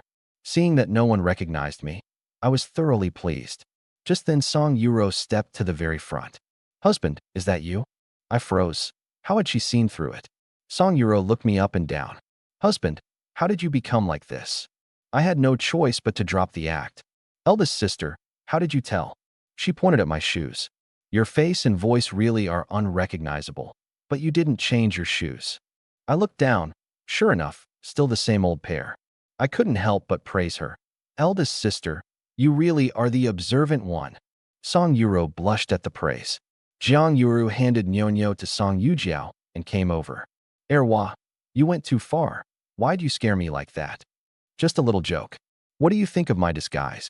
I planted a kiss on her cheek. Tonight I'll treat you nice and gentle. Jiang Yuru gave a jolt as if shocked by lightning and said bashfully, Erwa, you dressed up like this. Are you going to? I've got to head out for a bit. You girls stay home and wait for me like good girls. With that, I leaped up to the 2nd floor in a few bounds, climbed out the window onto the roof, used the rooftops as springboards, and in no time reached the Yingchun brothel. At this moment, the area outside the brothel was packed solid, the street a sea of bobbing heads, but most of them were blocked outside because getting in cost money. At the entrance stood several burly, broad-shouldered guards, stripped to the waist in the dead of winter, one holding a wooden box, another shouting at the top of his lungs. 10 taels of silver to get in. Fong, who was poking his head out at the door, scanning around, his face full of anxiety. He'd gone to all this trouble staging this show just to lure Lin Zhao onto the hook. So why hadn't he shown up yet? I walked up to the entrance and asked in a weathered old voice, So, once I pay, I can go in? No, an old man like you. What business have you here? One guard shot me a scornful glance. Fong, who glanced at me too but didn't recognize me, then backhanded his own underling across the face. Idiot. Anyone who comes today, as long as they can pay, regardless of status or age, can spend a beautiful night with Miss Qingyan. I pulled out a 10-tael ingot of silver, tossed it into the box, and swaggered right in. Fong, who was still watching at the door, grumbling inwardly. This Lin Zhao, he won't just not show up, will he? If he really dares not come, I'll actually sell Lu Qingyan off. Once inside, I saw Lu Qingyan hung from a beam, a cloth stuffed in her mouth, her outer garments removed, wearing only a bluish-green satin bodice and long skirt. The crowd was ogling with relish. Lu Qingyan really is the top girl. That figure, that skin. Right, spend one night with her, and you could die happy. I hear this Miss Qingyan is still a virgin. Why hasn't it started yet? Any longer and Miss Qingyan's going to be hanged to death, someone urged impatiently. I studied the scene carefully. The people who'd come were all sorts, every one of them draped in silk and satin, wearing the look of wealth, and behind them stood a number of young gentlemen. Just then Fong Hu came in and addressed the anxious crowd. All right, thank you all for your patience. We'll now begin the contest for the right to Miss Qingyan. Bidding starts at 1 tael of silver. I bid 2 taels, 5 taels, 10 taels, 50 taels, 100 taels. I bid 500 taels. A familiar voice rang out. I turned to look. It was none other than Zhou Buren, the shopkeeper of the Yulawuhui pawn shop. This old codger really was willing to spend big. Looked like he was quite well off. When I got the chance, I'd fleece him again. I bid 1,000 taels. A rich man in the corner shouted, and the scene erupted in gasps once more. I couldn't be bothered to drag it out and just called out, I bid 100,000 taels. The moment those words came out, the whole place fell dead silent. Even Fong, who was stunned on the spot. He'd meant to fish for Lin Zhao and hadn't expected to hook a whale instead. This old man was probably an out-of-towner. Yingchun County had never heard of anyone this rich. Any higher bids? Fong Hu asked. Total silence. 100,000 taels. Who would dare bid against that? No one in Yingchun County had that kind of wealth. Fong Hu walked over and sized me up. Old man, you're not playing me, are you? You really have 100,000 taels. I gave a cold laugh. You think I'd dare come here with no money? 100,000 taels, that's chump change. All right then, take us to fetch the silver. Once we've got the money, Miss Qingyan is yours. Hanging from the beam, Lu Qingyan looked down at this old man and immediately began struggling frantically. I stroked my beard and said coldly, you should at least let me inspect the goods first, shouldn't you? When you go to a restaurant to eat, do you pay first? Fong Hu's face darkened. Old geezer, you're not toying with me, are you? A dozen or so thugs immediately surrounded me, glaring menacingly. Utterly unafraid, I backhanded him with a slap across the face. Insolent. Go ask around about the name Sang Biao. When have I ever welched on a debt? You dare talk to me like that? The slap left Fong Hu dazed. His men were about to close in, but he raised a hand to stop them. Sang Biao? How come I've never heard of you? I slapped him again. Well, now you've heard of me. Fong Hu flew into a rage. Old codger, don't push your luck. I've been giving you slack out of respect for your age, so don't you. I slapped him yet again. The onlookers were all dumbstruck, doubting whether they were dreaming. Someone actually dared to strike Fong Hu. Yet secretly they were cheering inside. This time Fong Hu couldn't hold back at all. He swung a fist and lunged at me. I slipped smoothly around behind him and brought a hand chop down, knocking him out cold on the spot. The guards swarmed me all at once. I didn't hold back. In a few swift moves I snapped all their legs, and the floor was instantly filled with howls of agony. The crowd gasped again and again. Good heavens, who'd have guessed this old man was so fierce? At his age, and his body's tougher than mine? What tonic did he take? I want to try it too. I jumped right in. Great question. The reason my body's this strong is that every single day I go to Stone Shop Street and buy 1 5-treasure tea egg. Ever since I started eating these eggs, my ears are sharp, my eyes are keen, and I'm bursting with energy. With that I performed a backflip, followed by 10 full Thomas flares. After this whole routine, the onlookers' jaws hit the floor, and even those guards were so shocked they couldn't close their mouths. I suddenly leaped up to the second floor, jumped into midair, cut the rope, and dashingly brought Lu Qingyan down to safety. She didn't recognize me and struggled in terror, so I slung her over my shoulder. She flopped about like a fish out of water. Then I bent down and hauled Fong Hu up, and with the struggling Lu Qingyan over one shoulder and Fong Hu dangling from the other hand, I marched straight into her room. The crowd was astonished all over again. Good heavens, this old man is unbelievably strong. No wonder he still visits brothels at his age. The old blade hasn't dulled a bit. But one young scholar sneered. Strong, Sure, but bedroom matters aren't about brute strength. That remark stirred the crowd's curiosity. Why don't we go up and take a look? At first, no one spoke, but in a flash, they all rushed upstairs together and crowded outside the door. I quickly heard the footsteps outside. For me, this was a rare opportunity. First, I tossed Fong Hu onto the floor, then pulled Lu Qingyan into my arms and deliberately raised my voice. Little lady, you're so fragrant, so soft. As I spoke, I planted a kiss on her cheek. Lu Qingyan was overcome with disgust. This old man before her looked even older and more lecherous than Fong Tai, and she struggled with all her might. I lowered my voice. Stop struggling. The more you struggle, the more I like it. Then I leaned close to her ear. I'm Lin Zhao. Lu Qingyan, if you understand, blink. Lu Qingyan's eyes went wide, staring at the old man, holding her. I tore the cloth strip from her mouth. Play along with me in a little act. You really are Lin. I hurriedly covered her mouth. Keep it down. I'm an old man. My name's Sang Biao. Lu Qingyan blinked, and her face flushed crimson. So the one who'd kissed her just now wasn't an old man at all. It was Lin Zhao. He really did have feelings for her after all. I set her down on the boudoir bed and said earnestly, for what comes next, you don't need to do anything. Just moan as loud as you can. Moan. Her face was full of confusion. I was a bit speechless. Lu Qingyan, what are you playing dumb for? In a brothel, you've never heard. She instantly caught on and blushed again. I get it. Very soon, she let out a string of soul-stirring sounds, so professional that even I was a little moved. Sure enough, certain soil grows certain seedlings. I chimed in from the side with some lines of my own, and she responded coquettishly. Master Sang Biao, you're so amazing. I like it so much. The crowd outside the door listened with relish, full of both envy and jealousy. The hands gripping the railing were practically gouging holes in the wood. Ah, what a shame, a fresh flower stuck in cow dung. The way I see it, Miss Qingyan seems quite taken with this old man. From inside the room came Lu Qingyan's soft, melting voice again. Master Sang Biao, why are you so powerful? My voice promptly rang out. Miss Qingyan, it's because I eat a 5-treasure tea egg every single day. Only 1 shin of silver each. Such a bargain. Watching me holler in that pinched voice, Lu Qingyan couldn't help but laugh, and she softly asked, Lin Zhao, what is a 5-treasure tea egg? Why do you keep going on about it? Come by one at my place later, and you'll find out. Oh, okay, I urged her. Keep going, don't stop. She was a sharp one to begin with, so she quickly understood my intent and played along energetically. Outside the door, the onlookers wore long, worried faces. Miss Qingyan won't come to harm, will she?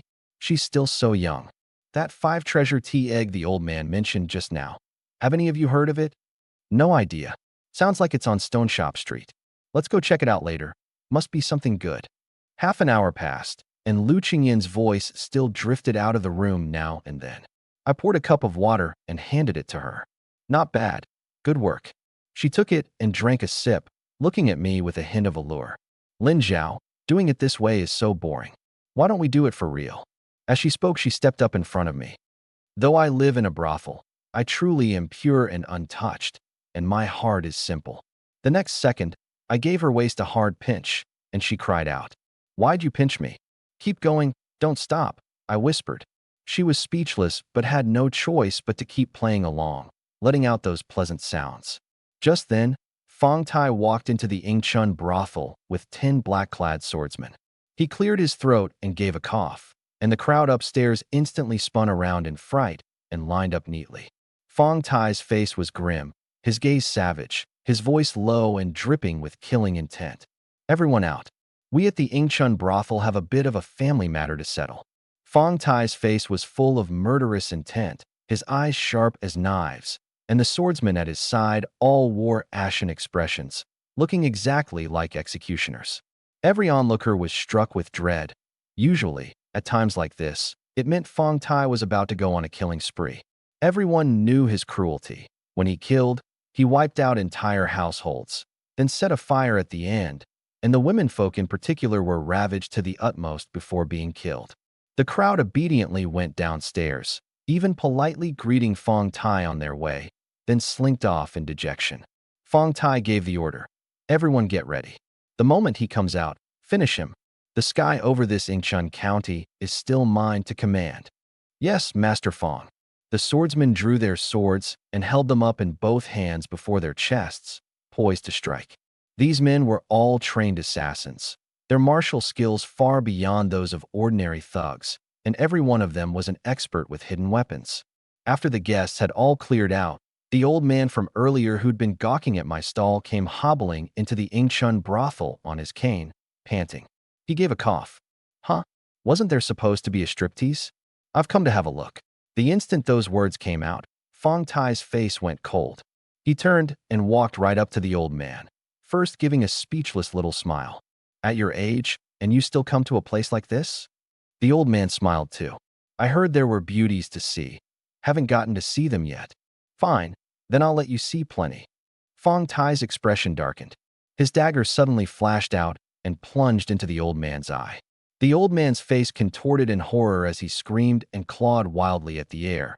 Then Fong Tai gave a hard twist and snapped his neck, and he dropped dead to the ground. An underling handed over a white handkerchief. Fong Tai wiped off the blood and tossed the cloth onto the corpse. Throw it out. Two of his men stepped forward and dragged the body away. Fong Tai glanced up at the second floor. All of you, be careful. Don't harm my Huer. Yes, Master Fong.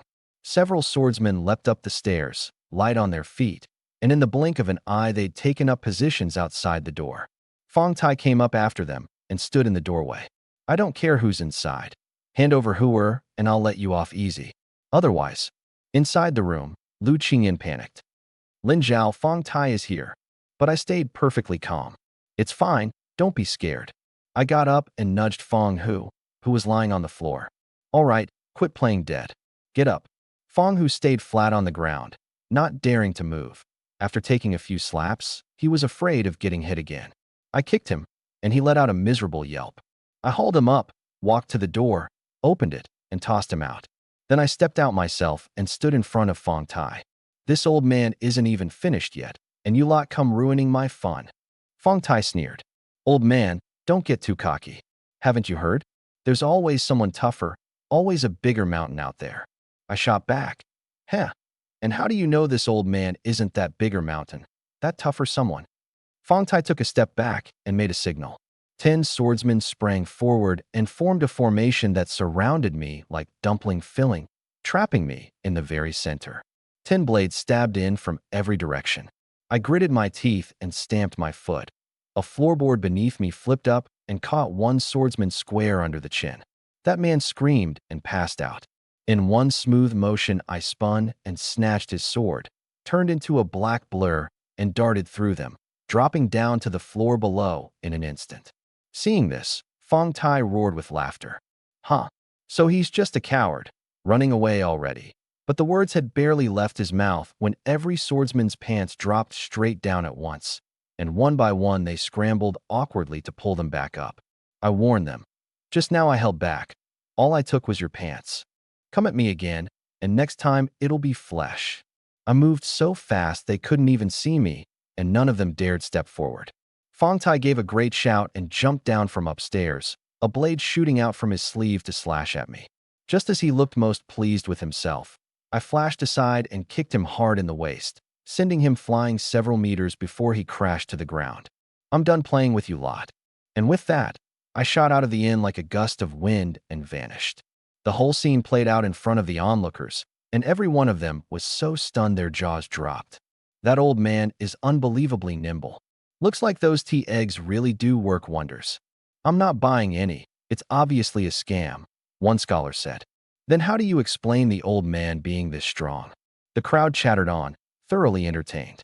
The reason I pulled out so suddenly was that I worried it might be a diversion, that someone might take advantage of the chaos to rob my place while I was away. I couldn't afford to get caught up in the fight. As for the Fong family, dealing with Fong Tai was easy enough, but the wealth he'd plundered would be hard to track down, so there was no rush. This game of cat and mouse was only just beginning. After I left, Fong Tai climbed up off the ground, brushed off the dust, rubbed his waist, and cursed loudly. Which idiot mopped this floor? Why is it so slippery? Nobody dared answer.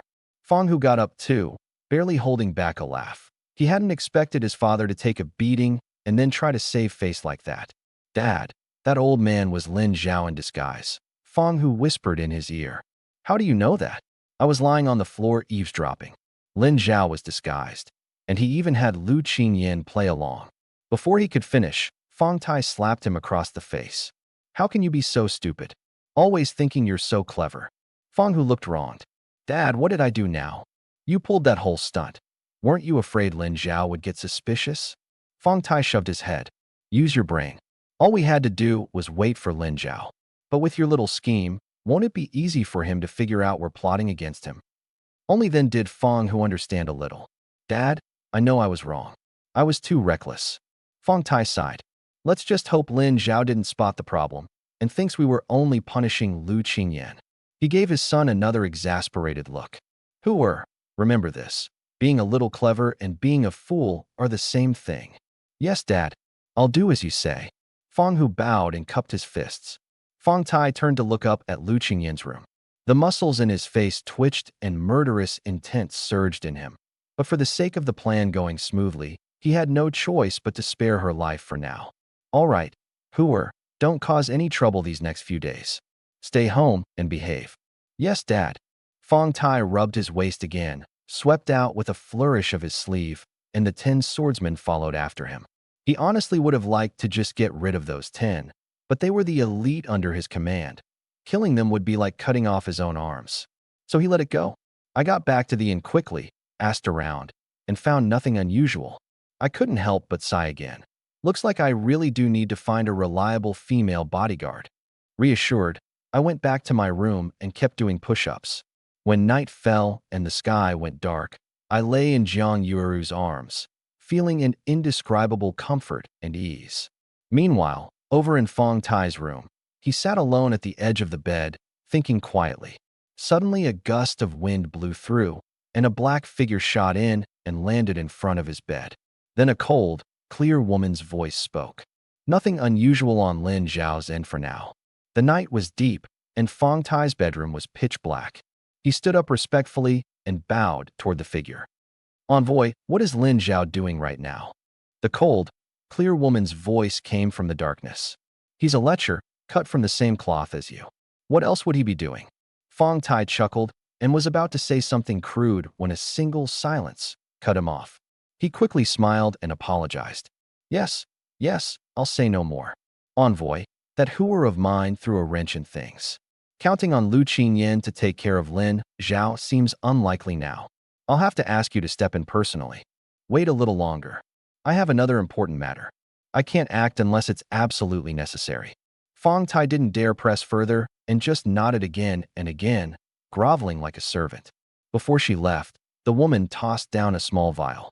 This is an aphrodisiac called fox charm. Once a girl rubs it on her body, not even a eunuch could resist it.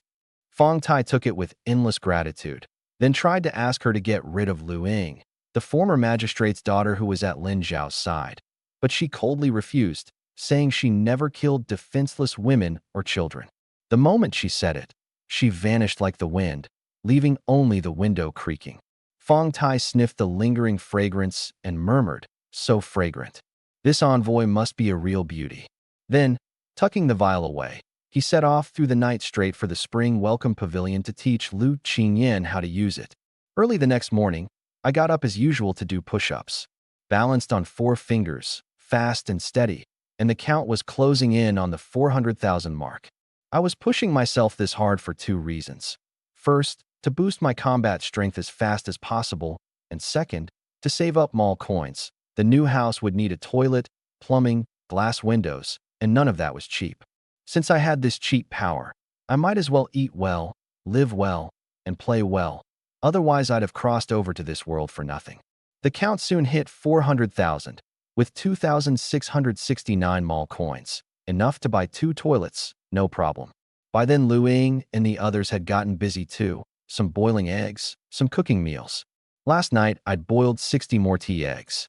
The moment the door opened, there was a crowd outside. Old men and young, servants from wealthy households, all eager to buy. That scholar from yesterday came up to ask, "Boss, what treasure did you put in these eggs?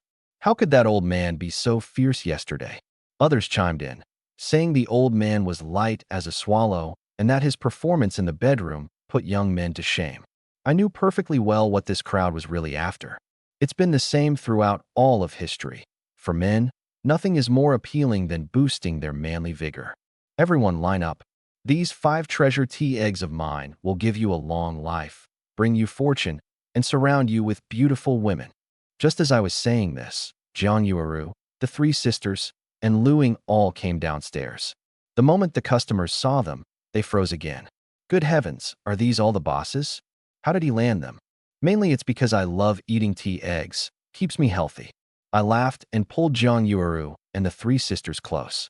Everyone was green with envy. 60 eggs were snapped up in under 10 minutes. And just like that, 6 tails of silver were in hand. Those who didn't get any left looking disappointed. Jiang Yueru watched, dumbfounded. Erwa, isn't this money a little too easy to make? I smiled calmly. This is only the beginning. All right, shop's closed.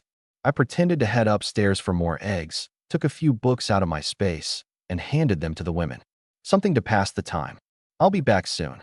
Then I climbed out the window onto the roof, using the rooftops as stepping stones, and reached the spring welcome pavilion in 1 minute. I appeared in Lu Qingyin's room. She'd said this morning that she'd come by eggs, and had even asked me to save her too, but she never showed, so I was a little worried.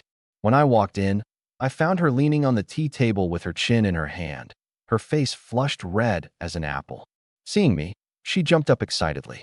But when she brushed her hair back, an intensely intoxicating fragrance wafted over, seeming to seep right into my bones. My head went a little dizzy. She suddenly seemed like a delicious drumstick, and I was a greedy cat. Lu Qingyin, what kind of perfume are you wearing? She gave a seductive smile. It's nothing. I just took a bath last night. I scooped her up and headed for the bed. Meanwhile, in the room next door, Fong Tai was holding a teacup and listening in, his hands trembling with excitement. All he had to do was go over and trigger the mechanism, and the pair of them would be skewered into meat kebabs. The truth is, I'd sensed something was off long before. Lu Qingyin had quietly warned me that Fong Tai had given her something the night before and told her to rub it on her body. Clearly up to no good. On top of that, my hearing was excellent, and the rapid breathing and footsteps next door, along with the obviously overly thick, hollow construction of this bed, all reeked of a trap. So when we reached the bed, I didn't get on it at all. Instead, I pulled her down onto the floor beside it, spread out a quilt and sheets, and put on a good show. Next door, Fong Tai listened to the rhythmic sounds, and the more he listened, the more it lit a fire in him. Furious, heartbroken, jealous. He endured it for a full hour before finally gritting his teeth. Qingyan, since you like him so much, then be with him forever. And without hesitation, he twisted the mechanism. Immediately, a shrill, miserable scream came from that side, from Lu Qingyan. Thinking the deed was done, Fong Tai called up a group of swordsmen to lie in wait outside the door, then kicked it open and charged in. But the sight before them left everyone stunned. The bed was empty, and all the blades and arrows the mechanism had fired were stuck into a bed with no one on it. Meanwhile, I was calmly tying my sash, and Lu Qingyan, hair slightly mussed and clothes half open, her cheeks flushed pink, nestled off to the side. On the quilt and sheets on the floor, the traces of red were clearly visible. Ellen Zhao, why weren't you two on the bed? Fong Tai stood there dumbstruck. The floor's just as good. It's all wood anyway. I glanced at that trapped bed. This bed's got quite a unique design. Blades and arrows both. His carefully laid trap exposed. Fong Tai was so furious his lungs nearly burst. He drew a soft sword and thrust it at me through the air. He was past 50, yet his movements were nimble and cunning, darting in an S-shaped path, fast, precise, and vicious. But I dodged it easily with a single turn, grabbed his wrist in reverse, knocked the sword out of his hand, then landed a spinning kick square in his chest, sending him rolling out the door like a bouncing ball. Fong Tai sprang back to his feet with a carp's leap, forcing himself to smooth out his lapels. So that's all you've got. I can take it. But the words had barely left his mouth when a mouthful of blood surged up, and he had to grit his teeth and swallow it back down. Seeing him get kicked flying with a single blow, none of the swordsmen dared come forward. I casually pulled a crossbow bolt from the bed and flung it out. It drove precisely into one swordsman's forehead. The man dropped dead on the spot, his face gone black. Fong Tai knew he'd get nothing out of this. He could only keep up his front, order his men to carry the corpse away, and retreat in disgrace. Lu Qingyan grabbed my arm. Lin Zhao, take me with you. But I hesitated. I'd come with revenge in mind. I already had 4 women at home, and I didn't want to add another so soon. Seeing my reluctance, the light in her eyes dimmed, and she said softly, "All right. I understand." I comforted her. "Stay here for now. Don't worry. I promise I'll come rescue you." Then I walked up to Fong Tai and left him with a hard warning. Lu Qingyan is mine now. You'd better watch over her. If she loses so much as a single hair, I guarantee I'll wipe out the entire Fong family line. With that, I strolled downstairs with my hands behind my back. Fong Tai was grinding his teeth with hatred, but with his suspicious nature, he thought it over. The fact that Lin Zhao left Lu Qingyan behind meant she didn't matter much to him, like a piece of clothing he could toss aside anytime. Keeping her would only give Lin Zhao a reason to stir up trouble. He knew when to bend and when to hold, so he had to swallow his anger and plan his next move. After all, as long as this Yingchun County still belonged to the Fong family, he considered himself the ultimate winner. I carried a basket of eggs back to the inn and didn't mention Lu Qingyan. But Jiang Yueru came over and sniffed my clothes. So fragrant. Erwa, why do you smell like a woman's face powder? I was about to make an excuse when she changed the subject. Never mind. Erwa, we've been away from home a while now. When are we going back to Lust Village? I want to see how the cave house digging is coming along. I laughed. A house that big takes at least 3 months to build. No rush. One sniff and Jiang Yueru knew for certain I'd been with another woman again. But she was a widow with a child. I hadn't looked down on her. I'd even married her and treasured her like a gem, so she was already content and didn't dare ask for more. What she truly worried about was me taking in yet another woman, afraid the 3 sisters would get bullied. After all, their servant status hadn't been cleared yet, so they still felt lower than everyone else. Come on, upstairs. Sister has something to say to you. Once in the room, she coaxed Nyonyo to sleep, then said seriously, Erwa, Sister isn't against you marrying again. I only hope the girl you choose is of good character and won't bully Euro and the others. The 3 sisters sat off to the side, not daring to make a sound.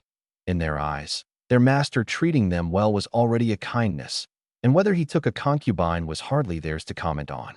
So I just laid the whole Lu Qingyan situation out in the open, explaining that I'd been hit with an aphrodisiac and couldn't help myself. To my surprise, after hearing it, Jiang Yueru actually turned serious. Erwa, what do you mean by that? Are you saying you're just going to abandon her? That Lu Qingyan has had a hard life too. You can't do everything with her and then take no responsibility. I was completely stunned.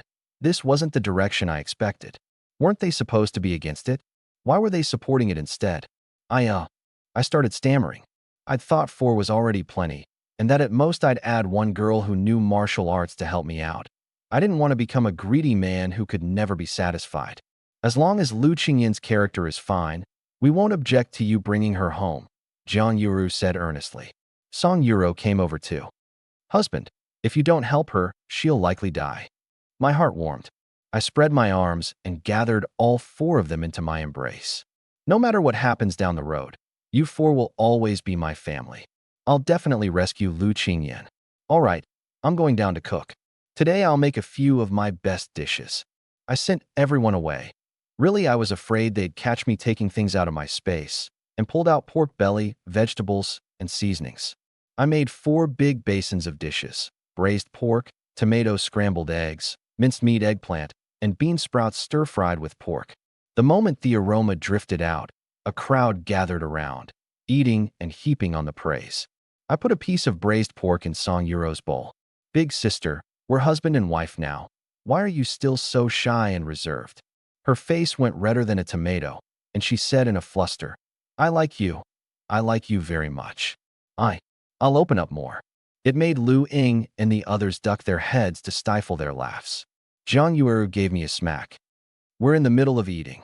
Only then did I notice every girl at the table had flushed red with embarrassment, and I quickly grabbed my bowl and awkwardly hid in the kitchen. That night, I fell asleep holding Song Yuro. She was a little bolder than before, but still carried a cautious, timid shyness that always stirred an indescribable tenderness in my heart. Meanwhile, in Fong Tai's bedroom, another black figure crashed in through the window. Fong Tai hurriedly bowed. Envoy, Lu Qingyan failed. I'll have to trouble you to go deal with Lin Zhao personally. The female envoy flatly refused. No, I have another mission. Fong Tai's eyes rolled, and he deliberately tried to provoke her. Could it be, envoy, that you're afraid you're no match for Lin Zhao? I've experienced his martial arts firsthand. They run unfathomably deep. Perhaps even you. Heh, you think a little provocation will make me go? Fong Tai pushed harder. It seems the envoy truly isn't a match for him, which is why she's making excuses here. I understand. I'll figure something out on my own, so you don't throw your life away for nothing. He paused, then twisted the knife. That Lin Zhao is a lecher. If you go, envoy, you might not only lose the fight, you could well lose your purity in the process. The words weren't even finished when a loud slap landed on his face. Silence. Seeing her lose her temper, Fong Tai actually gave a smug, cold laugh. Even if you kill me today, envoy, I'll still say it. Lin Zhao is the single greatest threat I face in Yingchun County. If he isn't eliminated, then that person above us might also. Enough. I'll go kill him for you. 3 days is the limit. The female envoy paused. But after he's dead, you are not to harm his family. Fong Tai agreed to everything, but inwardly he schemed with icy cruelty. Once Lin Zhao is dead, who I hurt is entirely up to me. Would this envoy really kill me over a few women? He knew when to bend and when to hold, so he simply swallowed his frustration and plotted his backup plan. After all, as long as the sky over Yingchun County still belonged to the Fong family, he considered himself the final winner. The female envoy seemed about to leave. Still uneasy, Fong Tai suddenly lit a lamp and drew a dagger to stab at her, wanting to test her skills. But the moment the dagger reached her ear, a hand clamped down on it, hard as iron. With a slight twist, she spun Fong Tai around in midair and kicked him flying onto the bed. Fong Tai coughed up a mouthful of blood, but he laughed. It seems the envoy's martial arts are impressive. The female envoy lunged forward in a single stride and slapped him again. You're courting death. In that instant, Fong Tai got a clear look. Her figure was slender and graceful, with full, rounded curves. Though veiled, she revealed a pair of eyes like black obsidian, and even those were enough to stir a man's heart. He swallowed with a lecherous look, and it took another slap to bring him back to his senses. Made deeply uncomfortable by his old face leering at her, the female envoy simply lifted her veil, revealing a flawlessly beautiful face, except that her lips were pitch black. Fong Tai was puzzled. A flash of pain crossed her eyes. I'm a poison body. I was raised on poison from childhood. Of 7 sisters, I'm the only one who survived. She sliced open a finger, and a single drop of black blood fell to the floor. The floorboard instantly began to bubble white. Never mind lying with me. Even a man who merely drinks from the same cup as me will die. Fong Tai was both alarmed and delighted, praising her again and again. In that case, if Lin Zhao really dares to violate you, he'll be struck down by a deadly poison. Brilliant, truly brilliant. The female envoy said no more and walked to the door. Fong Tai pressed for her name. She left only 2 words, Bing Yuan. Then she vanished. Fong Tai stared out the window with a sinister smile. Bing Yuan, the name suits her. A pity she's too poisonous. I'm not fortunate enough to enjoy her. Lin Zhao, I'll let you have her. I wonder, once you're poisoned, will your liver and gallbladder rupture, or will your guts rot through? The next day, I did push-ups until I reached 460,000. Just 8,000 more 4-finger push-ups, and I'd break 500,000. As usual, the 100 tea eggs I'd prepared the night before sold out first thing in the morning, and 10 tails came in just like that. These eggs had by now become miracle eggs in everyone's mouths, and even if they stopped working someday, I had my own excuses ready. With Lu Qingyan protected by my harsh warning, Fong Tai didn't dare act rashly for now, so I just cleared my mind of desires and focused on sprinting toward more combat power. After sustained effort, the long-awaited notification finally sounded. Congratulations, host, on completing 500,000 standard push-ups. Overall physical capability raised to 8 times. Upgrade now. Upgrade, of course, upgrade now. A surge of majestic power flowed from my brain throughout my entire body. My limbs grew stronger and stronger, as if I'd sprouted a few extra kidneys out of nowhere. 8 times the combat strength. In this Ingchun region, there was probably no longer any opponent stronger than me. I went upstairs for tea and saw all 4 beauties absorbed in their books, so I gave Song Yuro a pat. "Big sister, can you write?" She said she could, so I laid out brush and ink and recited a poem for her to write. Far up the cold mountain the stone path slants. Where white clouds are deepest, there dwell people. I stopped my cart, so charmed by the maple woods at dusk, frost-touched leaves redder than second-month flowers. Song Yuro wrote it out, her eyes going wide, and when she finished I praised her, saying her handwriting was as beautiful as she was. She blushed. "This poem you wrote is truly wonderful, husband. It has distance and closeness, scenery and feeling." I rubbed the back of my head. I didn't write it. A friend of mine did. A friend. All 4 grew curious. They'd never met any friend of mine. Just then, a mocking laugh drifted in from outside the window. "Heh, I said a lecture like you could write poetry. Turns out it was a friend's." "Who's there?" In one bound, I shot up onto the roof and saw a black-clad figure moving under cover of night. I looked her over and was first drawn to her rounded, curvy figure. "Oh, so it's a girl." She looked down at herself and cursed in fury. "Shameless, filthy pervert." She flung a throwing dart, which I dodged with ease. "Miss, you're crouching on someone's roof eavesdropping, and yet you're calling me shameless?"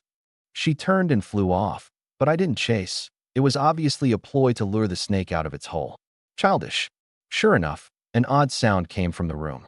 I climbed back in through the window and found Jiang Yueru and the 3 sisters had all collapsed unconscious. The woman's voice came from downstairs. "They're fine, just knocked out. I didn't want to kill you in front of them." I rushed into the hallway and got a clear look. Down below was that black-clad woman. I remarked, "Impressive. You're quick, a real expert." She looked at me with disgust. "I can't imagine what those girls saw in you. Do you want to kill yourself, or would you rather I kill you? Pretty arrogant, aren't you?" "I've only ever killed other people." I leapt down. She rushed at me like lightning, reaching me in half a second, dagger thrusting straight in, far faster than Fong Tai. Unfortunately, still a hair slower than me. I slapped my palm onto her shoulder. She let out a delicate cry, and then I punched her flying 10 meters. Her mask fell off. Getting a clear look at that fiercely cute yet stunning face, I couldn't help but freeze for a moment. Furious, she sprang up and swept both feet at my face, fast enough to leave after images. But I still caught her by the ankle and threw her, and she slammed into a pillar. She coughed up a mouthful of black blood and stared in disbelief. "You have no martial arts foundation at all. How can you be so strong? Why are your lips black?" I teased. "Someone who didn't know better would think you'd been poisoned." Knowing she was no match, she flung 3 throwing darts to try to escape in the confusion. She didn't expect me to flash right in front of her. She couldn't stop in time and crashed headlong into my arms. In that instant, a thought struck me. Wasn't I short exactly 1 female bodyguard? Her martial arts might not match mine, but they were solidly top tier. If I could just win her over, I'd have a ready-made, free enforcer. I wrapped my arms around her and pinned her down. The more she struggled, the tighter I held, like she was wrapped up by a python. "Let go of me, you lecher. You came to my home and knocked out my people, and you want me to let go? You'd better give me an explanation." I actually planted a kiss on her lips. A little black, but sweet. "Are you wearing lip balm?" She was so furious she lost it and cursed me out, yet inwardly she was secretly baffled. He kissed me and nothing happened? Could the poison on my lips really do nothing against a body like his? I took out a thumb-thick rope, trussed her up like a hog, dragged her into a ground-floor room, and tied her to a pillar. Even an ox couldn't break free of this rope, so save your energy. Now talk. Who sent you? And where's the antidote? I threw in another threat. "Don't think that just because you're pretty I won't dare kill you. If my family loses so much as a single hair, I'll strip you naked and parade you through the streets, then toss you in a dung pit when I'm done." She said coldly, "There's no need to worry. They'll wake up on their own after 12 hours. That drug never had an antidote to begin with." "You're forcing my hand." I crouched down and reached straight into her clothes to search. Her eyes went wide. "Who the hell hides an antidote in their pants? Get your hand out." I ignored her and quickly fished a small vial about an inch long out from against her chest, filled with yellow pills. I opened it and sniffed. What's this? Fast-acting heart pills. Her expression stiffened. Give it back. That's not the antidote. Looks like this is the antidote. I stood up to go give it to Jiang Yueru and the others. She suddenly gave a cold warning. That's my antidote. If you dare feed it to them, their guts will rot through and they'll die. Startled, my hand jerked. The vial fell to the floor, and the yellow pills scattered everywhere, rolling all over the place. Sorry, let me pick them up right now. At that moment, Bing Yuan's eyes suddenly went dark. The skin of her face turned an eerie white, and she let out a chilling laugh. No need to pick them up, Lin Zhao, you're about to die too. I sat down in front of Bing Yuan and backhanded her with a slap. What? Have you lost your mind? How exactly am I going to die? The slap left Bing Yuan stunned. She lowered her eyelids and said nothing more. She'd never imagined this Lin Zhao would actually hit a woman. What a piece of scum. But I just gave a little smile and reached out to stroke her chin. You've got quite a pretty face. It's just that this lip color is awful. What's your name? Any interest in being my woman? You're shameless. You have no decency. In all my life, I've never met anyone as filthy as you. Don't be so quick to curse. Hear out the terms I'm offering. You become my wife, and on the side you serve as bodyguard to my other wives. I can satisfy you on at least 2 counts. First, all the soy milk and fried dough sticks you can eat. No worries about food or drink. Second, I won't leave you sleeping alone in an empty bed. Wait, what's a wife? And what are fried dough sticks and soy milk?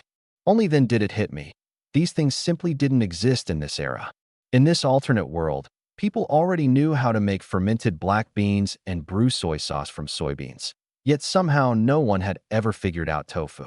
There were sorcerers and alchemists, but not one person had thought to curdle a pot of tofu. For me, this was a golden opportunity. Tofu is an incredibly important ingredient, and the dishes you can make from it are endless. I thought for a moment and explained, fried dough sticks are something you eat. Soy milk is something you drink, and wife means the same as lady. Help me protect my family, and I promise you'll eat better than the emperor. Bing Yuan burst out laughing. Ha, big talk. You know what the emperor eats, and yet you dare say better than the emperor. Believe it or not, have you ever had ham sausage or braised eggs? I guarantee once you've tried them, you'll want more. She gave a scornful snort and went on warning me to release everyone sooner rather than later, or I'd surely regret it. But I just laughed. Whenever my wives wake up, that's when I'll let you go. As for being my wife, you might as well think it over. Lots of perks, lots of fun. Bing Yuan opened her mouth, then suddenly fell silent, because what I'd just knocked over was nothing other than her antidote. As it turned out, 7 girls in all had entered the training camp with her. From childhood, they'd been fed a strange poison, and in the end, she was the only one who survived, becoming the sole poison creature. Every midnight, a searing pain would tear at her chest, and her whole body would feel like it was being gnawed by 10,000 ants. Only those pills could keep it in check, and only her mysterious master had them. Now I'd scattered them all over the floor. Worse still, when the poison flared, her body would give off a scent no man could resist, 10 times stronger than fox charm. Once I caught a whiff, I'd surely lose control, but the moment I actually did anything, I'd be struck by her deadly poison. Not even the gods could save me. She'd meant to warn me, but one look at that lecherous face of mine, and she swallowed the words back down. This was the perfect chance to kill me. Only it meant this brat would get his last fling before he died. Anyway, as long as she kept quiet afterward, who would know how Lin Zhao died? Publicly, she'd just claimed she'd killed him with her own hands, and her fearsome reputation wouldn't suffer in the slightest. As for Fong Tai, if he dared blab, she'd just get rid of him too. At the thought, Bing Yuan actually felt a wave of relief, and even looked at me sitting at the table with a hint of pity. After all, this man wouldn't live to see tomorrow's sun. And so the two of us wore on. Partway through I went upstairs to check, carried Song Yuro, Jiang Yueru, and the others to bed and tucked them in under the quilts, then went back down to keep doing 4-finger push-ups. With 8 times the physical ability, doing these was like rolling walnut balls in my palm. My strength had multiplied 8-fold while my weight stayed the same. 1 per second, 3,600 an hour, without even breaking a sweat. If I ever got to 10 times, imagine that. Tied to the pillar, Bing Yuan watched me, full of contempt. Shameless. Thug. Lowlife. But curse as she might, my stamina still stunned her. Was this even human? 3 hours in, I'd done another 10,000, equivalent to 50,000 standard ones, bringing the total to 550,000, with 3,988 mall coins. I sat down at the table to rest, my back to her, took a compressed biscuit out of my space, and started gnawing on it. As my physical ability rose, so did my appetite. Now a single meal of mine could nearly match 3 strong men's, though thankfully my stomach could digest it all. The night grew deeper and deeper, yet Jiang Yueru and the others still didn't wake. Getting a bit impatient, I walked over to Bing Yuan. Let me tell you, if they don't wake up, just watch how I deal with you. For the first time, this cold-blooded killer was intimidated by someone's stare. Her body gave a slight tremble, and her cheeks actually flushed. Lin Zhaowai, I need to relieve myself. Number 1 or number 2? Number 1. She lowered her head and bit her lip. Hold it. I flatly refused. She looked up, fuming. Number 2. You bastard. I couldn't help laughing and crouched down. You think I'm stupid? I know this need the toilet escape trick well. Back in the day, whenever the bill came at a meal I was hosting, my buddies would all pull this same move. Bing Yuan blinked, then sneered coldly. I never imagined someone like you would even have friends. What a misfortune for them. I stayed perfectly zen. Curse all you want. Letting you go is impossible. Either hand over the antidote, or wait until my wives wake up. We wore on a while longer, and beads of sweat rolled down her forehead as her whole body trembled. Only then did I realize something was wrong. Everyone has urgent needs, and killers are no exception. Afraid she'd really soil the room, I hurried to untie the rope, carried her to the outhouse in the back courtyard, and after she was done, carried her back and tied her up again. In my arms, she was like a child, her face red as an apple. Being watched the entire time on her first trip to the toilet, she was grinding her teeth with hatred. But then, remembering I was about to die soon, she let it go. These humiliating things would, in the end, never be known to anyone. Soon it was midnight. Bing Yuan felt a chill sweep over her, and her chest suddenly seized with a splitting pain, as if pierced by countless nails, her whole body feeling like it was being devoured by ants. The pain was worse than a woman's childbirth, and it would last 3 full hours. I leaned in. What are you moaning about? Signaling to your accomplices? Let me tell you, forget it. One comes, I kill one. A pair comes, I kill the pair. But she was in no state to care. That bone-deep, heart-piercing agony was something no one who hadn't lived it could understand. So fragrant. What's that smell? I sniffed, and when I looked at her again, she seemed impossibly alluring.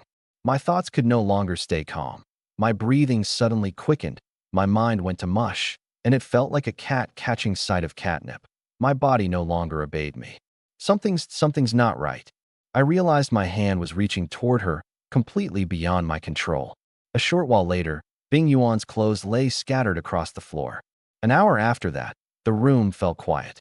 She lay on the bed wrapped in a thin quilt, her eyes vacant, her face utterly devoid of any will to live, her purity gone, as if her very soul had left her. I sat at the table, weakly grumbling. How come you smell exactly like Lu Qingyan? What on earth is that stuff? But Bing Yuan suddenly bolted upright. You Lin Zhao, how are you not dead? I scratched my head, puzzled. Why would I be dead? I just slept with you. Can sleeping with someone actually kill a man? Then I added, it's you I'm worried about. How come you're so black? Even your blood is black. You're not some mutant creature, are you? Bing Yuan's mind buzzed. Not only was he not dead, but why didn't she hurt anymore either? The poison flaring always tortured her for 3 full hours, a fate worse than death. So why had it faded so quickly this time? Thinking back, in reality, less than a quarter of an hour after being carried to the bed, the agony had begun to ease. She stared at me in disbelief. What kind of person is this? Not only immune to the poison, but actually cured her of it? The moment that thought crossed her mind, her whole attitude flipped 180 degrees. Why on earth would she kill him? He was clearly her savior. She ought to be groveling in gratitude instead. Anyone who could cure her poison. Wouldn't she have to be brainless to kill him? From now on, whoever wanted to kill Lin Zhao would be her enemy. If he could truly rid her of this poison completely, She'd be free of her master's grip, no longer under anyone's control. At the thought, she jumped up, ran to the dressing table, and looked at herself in the bronze mirror. Only then did she notice her lip color had faded too, from deep black to a dark red. I turned my head and nearly spat out my drink. Once a woman loses her purity, she really does become uninhibited. Hey, miss, could you put your clothes on first? Careful you don't catch a chill. But she came over to my side, cupped her fists, and knelt on one knee. Benefactor, just now you said you'd take me as your wife. Was that true? I'm willing. Caught off guard, I stood up. Wasn't this change a bit too fast? Could it be that she'd been conquered by my charm? I nodded and flicked my hair back with a flourish. Absolutely. But when I looked at her again, I froze. Miss, you were so black just now. How come the color's already faded? She hugged my thigh. Husband, I won't hide it from you anymore. I cut in. Wait, I don't think I ever said I'd marry you. What's with the husband? She hugged tighter. You've already done everything with me, and now you want to weasel out of it? Didn't you want me to protect your family? Leave it to me. With me around, I'll keep them perfectly safe. As she spoke, she blinked those big, adorably naive eyes up at me, praising me so much I nearly floated away. Bing Yuan sliced open her finger and let a drop of black blood fall onto a white cloth, leaving an almost inky stain. Then she fetched the sheet with the traces of red on it for comparison. Both were dark, but the latter's color was noticeably lighter. Husband, I'm afflicted with a deadly poison. I'd planned that when it flared, I'd lie with you, and you'd be poisoned and die on the spot. I never expected you to come through completely unharmed, and even cure my poison in the process. Her eyes shone, and she looked as if a great weight had lifted. This poison is called Heart Devourer. I've carried it for 10 years, tortured to the point that death seemed better than living. She remembered 8 years ago, when she was only 10. For disobeying, she'd been locked in a secret chamber and bound for 7 whole days. Every midnight the pain tore at her heart, and she wailed in misery, yet no one paid her any mind. To this day, when she slept, the nightmares still came one after another. She poured out her identity and everything she knew, all to earn my trust. Once I'd heard it all, I understood. The 8-fold boost to my physical ability included poison resistance too. Her poison had transferred to me, but a body like mine had nothing to fear from it. Looking at her snuggling and acting spoiled in my arms, I stroked her head.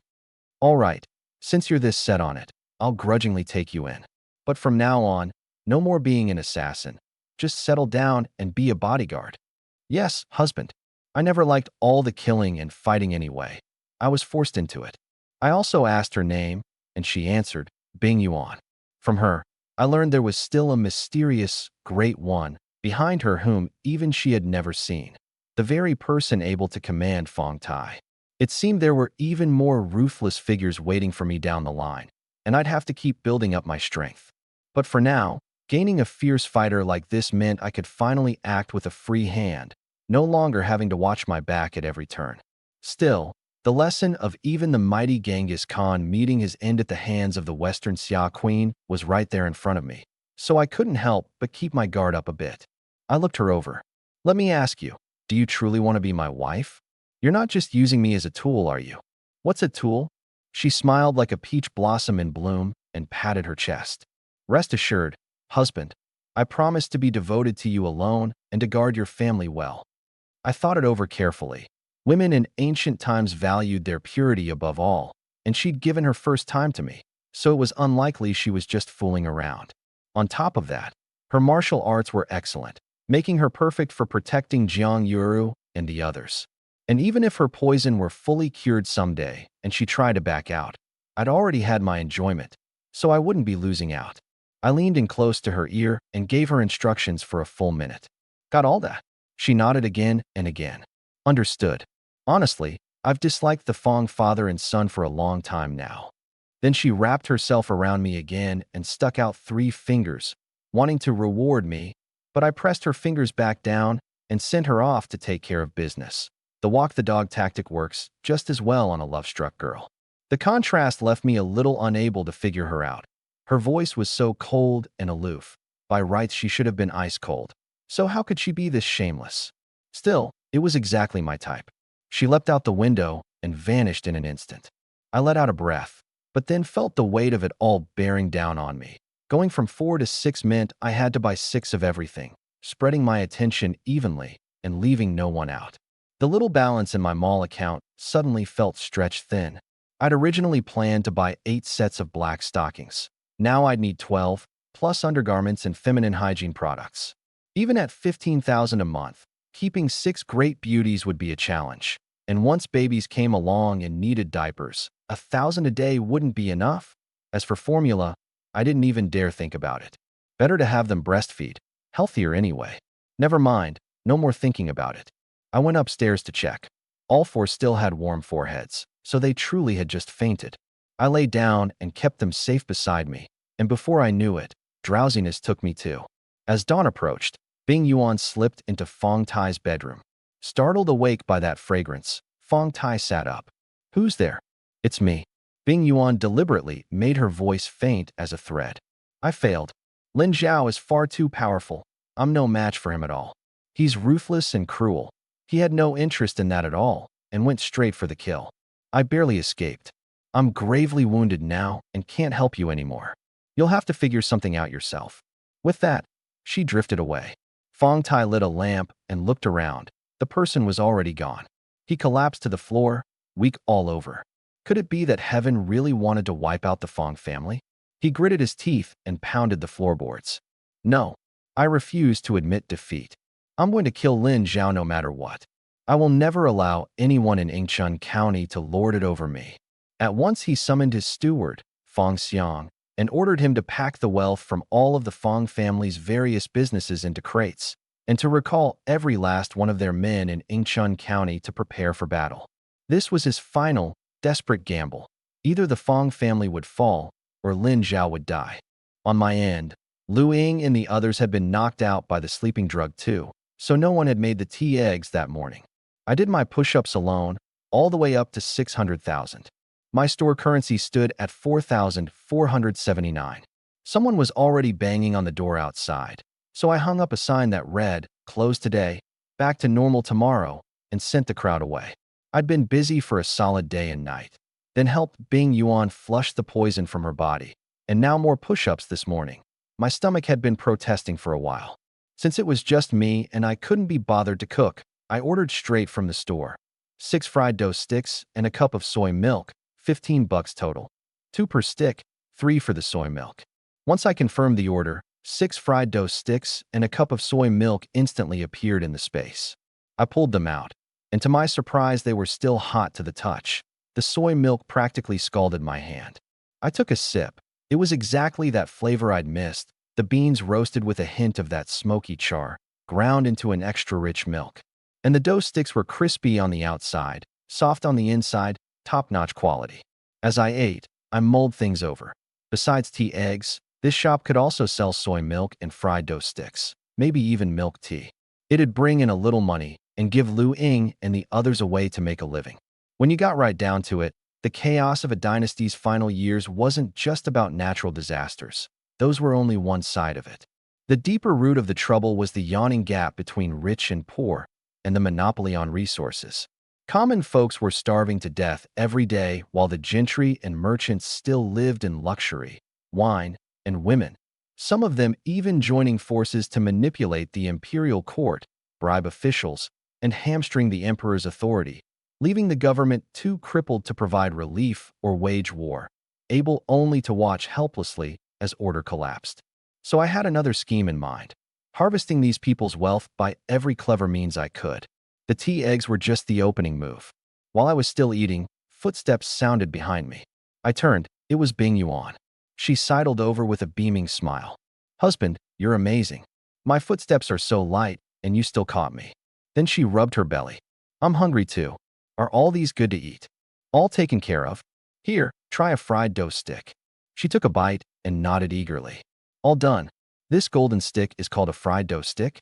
So crispy. Oh, right. Didn't you say there was soy milk too?" Before I could go get it, she spotted my cup on the table, and quick as a flash, she started slurping it up through the straw. I stared, dumbfounded.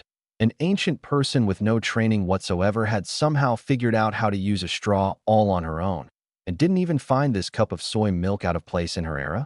Husband's soy milk is so delicious. Bing Yuan loves drinking husband's soy milk. Her eyes sparkled with stars, her whole face full of worship. I started coughing. It's not my soy milk. It's soy milk I made. Huh? Is there a difference? She laughed again. Husband is so amazing. There's so much good food and drink at home. Was this really the same cold-blooded assassin from yesterday? The contrast was downright ridiculous. But the way she showered me with that emotional validation, I nearly floated off the ground. So I just went to the kitchen and ordered another cup, then pretended to bring it out and set it on the table. Bing Yuan, when my family wakes up in a bit, you know how to explain things, right? Don't worry, husband. I'll explain it all so it makes perfect sense. Even so, I couldn't quite shake my unease. I always got the feeling this girl was a bit of an airhead. But things had already come this far, so I could only take it one step at a time. I gathered up all the plastic bags and paper cups and stashed them in the space, so nothing would give me away. Before long, there was movement upstairs. Jiang Yueru and the three sisters came down and immediately noticed Bing Yuan sitting across the room. I went up to greet them. Yueru, big sis, you're all awake. You must be hungry, right? Jiang Yueru sized up Bing Yuan. Erwa, who is this young lady? Bing Yuan immediately linked her arm through mine, stepped forward, and gave a polite greeting. Bing Yuan greets all of you sisters. I'm husband's newly taken wife. That means his lady. That's what husband told me. Husband arranged for me to protect you all. From now on, I'm your bodyguard. I nodded. That's right. I saw that her martial arts are excellent. So when I'm not around, she'll be the one keeping you safe. The room went quiet for a long while before Jiang Yuru finally said, Erwa, that was thoughtful of you. Song Yuro came forward with her two younger sisters to thank me. Thank you for being so considerate, husband. That gratitude actually made me a little embarrassed. This morning, breakfast is on me, fried dough sticks and soy milk. I hurried into the kitchen, pretending to make it fresh, when in truth I ordered 10 cups of unsweetened soy milk in one go and poured them into a clean ceramic basin. Then I ordered 20 fried dough sticks. It came to nearly $100 total, which stung, but seeing how understanding they all were, I felt a twinge of guilt too. I carried out the soy milk, milky white and richly fragrant, set out the dough sticks in a sugar jar, and grabbed a few bowls. By then Lu Ying and the others had woken up too and gathered around. Seeing Bing Yuan chatting and laughing with everyone, more at ease than anyone, they were all secretly amazed. This normally cold-blooded assassin was now more of a social butterfly than any of them. This is soy milk, made from ground yellow beans. You can also mix in mung beans, red beans, or black beans for flavor. Everybody give it a try, add sugar as you like. I was about to introduce the fried dough sticks when Bing Yuan jumped in. This yellow thing shaped like a stick is called a fried dough stick, crispy and delicious. I was speechless for a moment. Oh yeah? Right. Everyone got 2 dough sticks and a bowl of soy milk, then all stared at the two of us in unison. It's fine, she and I already ate. Bing Yuan nodded. Yes, I already drank husband's soy milk. Once again, I was left speechless. This stingy with words way of putting things carried way too much risk. I looked at Jiang Yuru and Song Yuro. How does it taste? Jiang Yuru nodded. Not bad. Sweet and smooth, and such a fine texture. Song Yuro asked curiously. Husband, did you make this soy milk? I nodded. When I get the chance, I'll teach everyone how to make it. Lu Ying's eyes lit up. From now on, the shop can sell fried dough sticks and soy milk too. It'll definitely be a hit. I won't lie to you. That's exactly what I'm planning. I stood up. I'm heading out to buy some yellow beans and a stone mill. Bing Yuan shot to her feet at once.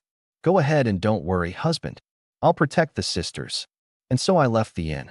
Meanwhile, at the Fong residence, first thing that morning, Fong Tai called Fong Hu in.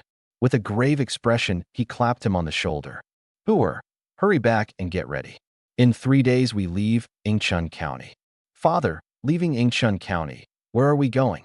Fong Tai didn't say outright. He only lowered his voice. You'll find out when the time comes. Over the next few days, pack up all your valuables into crates. And remember, don't let a soul find out. Fong Hu was full of questions, but seeing his father's grim face, he didn't dare press. Yes, I'll go prepare right away. And off he rushed. The moment Fong Hu left, Fong Xiang came in. Master Fong, Everything's ready. He led Fong Tai into the east wing side room. Inside, the walls had been knocked through into one open space, where more than 20 large crates sat. He lifted a lid, all gleaming silver. The bank holds 78,000 taels, Ingchun Pavilion 8,000, and the gambling houses together another 14,000. It's all here. The ledgers are in this small box. Please take a look. Fong Tai waved his hand, satisfied. No need. I trust you. Then he dropped his voice. When the time comes, you and Hooer will transport all this to the designated place together. Yes, Master Fong. I won't fail you. I guarantee it'll get there. Fong Tai patted him. Very good. How's the medicine coming along? All ready. Then go prepare some gifts and take out 100 taels of gold. Bring Lu Qingyan along too. I'm going to pay Lin Zhao a visit in person. Fong Xiang hurried off to see to it. Fong Tai's gaze darkened. This steward knew too much. He'd have to instruct Hooer later. Once they reached their destination, he must get rid of him for good. Then he walked over to count the crates. About 80% was hard silver, 20% silver notes. The bank in Ingchun County was the Fong family's own, so there'd be no sense in converting silver into their own notes. That meant most of this was hard cash deposited by the county's merchants, while the silver notes were ones he'd taken time to redeem at a more reliable bank in the prefectural city. All told, it came to just 100,000 taels. His expenses were huge, and he had to send tribute to those above him, so this was all that was left. But if he hadn't kept those big shots up top well fed, how could he have ruled Ingchun County like a king all these years? He might be the local strongman, but to those big shots, crushing him would be no harder than squashing an ant. He'd wanted to sell off the mansion and the pleasure house along with everything else, but on second thought he feared it would raise suspicions, so he dropped the idea. In any case, this hard silver was enough to keep him living the good life for the rest of his days. And besides, this time he was certain of victory. Ingchun County might be small, but it sat right at the crossroads of north and south. 800 li to the north lay the capital, Yongjing. To the south were the lands of salt, tea, silk, fish, and rice. Merchants passed through in an endless stream, and the profits were fat. He simply couldn't bear to let it go. So Lin Zhao had to be eliminated, or these good days wouldn't last. Fong Tai silently ground his teeth. This time, he was betting everything he had on a fight to the death with Lin Zhao. Over at the tea egg shop, I brought back the stone mill and the yellow beans and was carefully washing the mill. I'd thought about buying a high-speed blender, but that would need electricity, which meant setting up a generator and storage batteries. Too much hassle. So I settled for a stone mill. The one drawback was that what it ground wasn't as fine, and I'd still have to strain out the dregs. As for milk tea, there was no milk to be found in this era, so I'd have to put that on hold. I'd just use the store now and then to improve my family's meals. I took some pre-soaked beans and gave it a test grind, effortless. Luing, you give it a try too. Luing pushed the millstone, clearly straining. The beans aren't fully soaked yet. Once they're properly soaked, it'll turn easier. You can take turns, or hire another strong woman just to handle the grinding. I went on instructing them. The beans are best soaked in cold water the night before, then ground and put in the pot to boil the next day.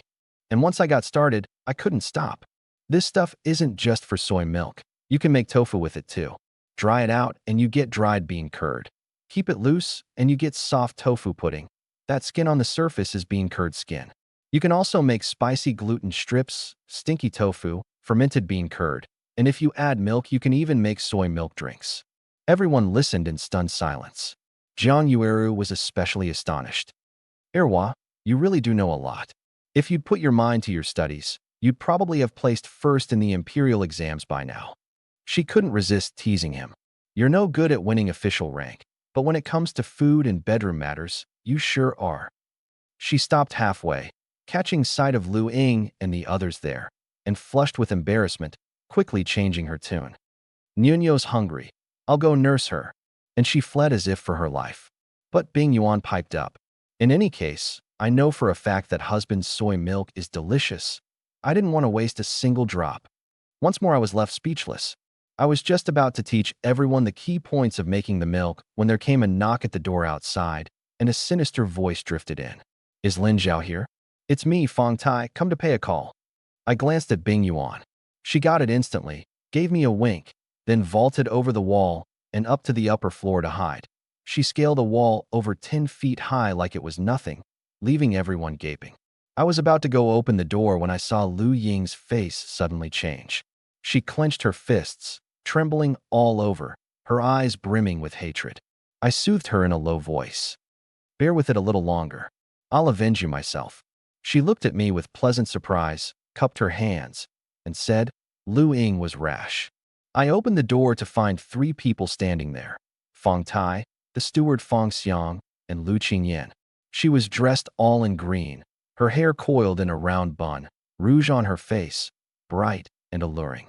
Fong Tai had his men carry in a rosewood chest and opened it, 10 dazzling gold ingots, so bright they left everyone dazed. But I wasn't fazed. After all, there were nearly 500 taels of gold lying in my space already. Come in. You don't slap a smiling face, and with him offering both money and a person, I figured I ought to give him at least a little face. Fong Tai had Fong Xiang wait outside and came in alone with Lu Qingyan, getting straight to the point. Lin Zhao, I've come today to make peace. Yingchun County is a big place. Why should the two of us be at each other's throats? From now on, you don't get in my way, and I promise never to bother you. He gestured at Lu Qingyan. This is her indenture contract. You like Qingyan, so I'm giving her to you. And that 100 taels of gold is just a small token of my goodwill. I hope you'll accept it.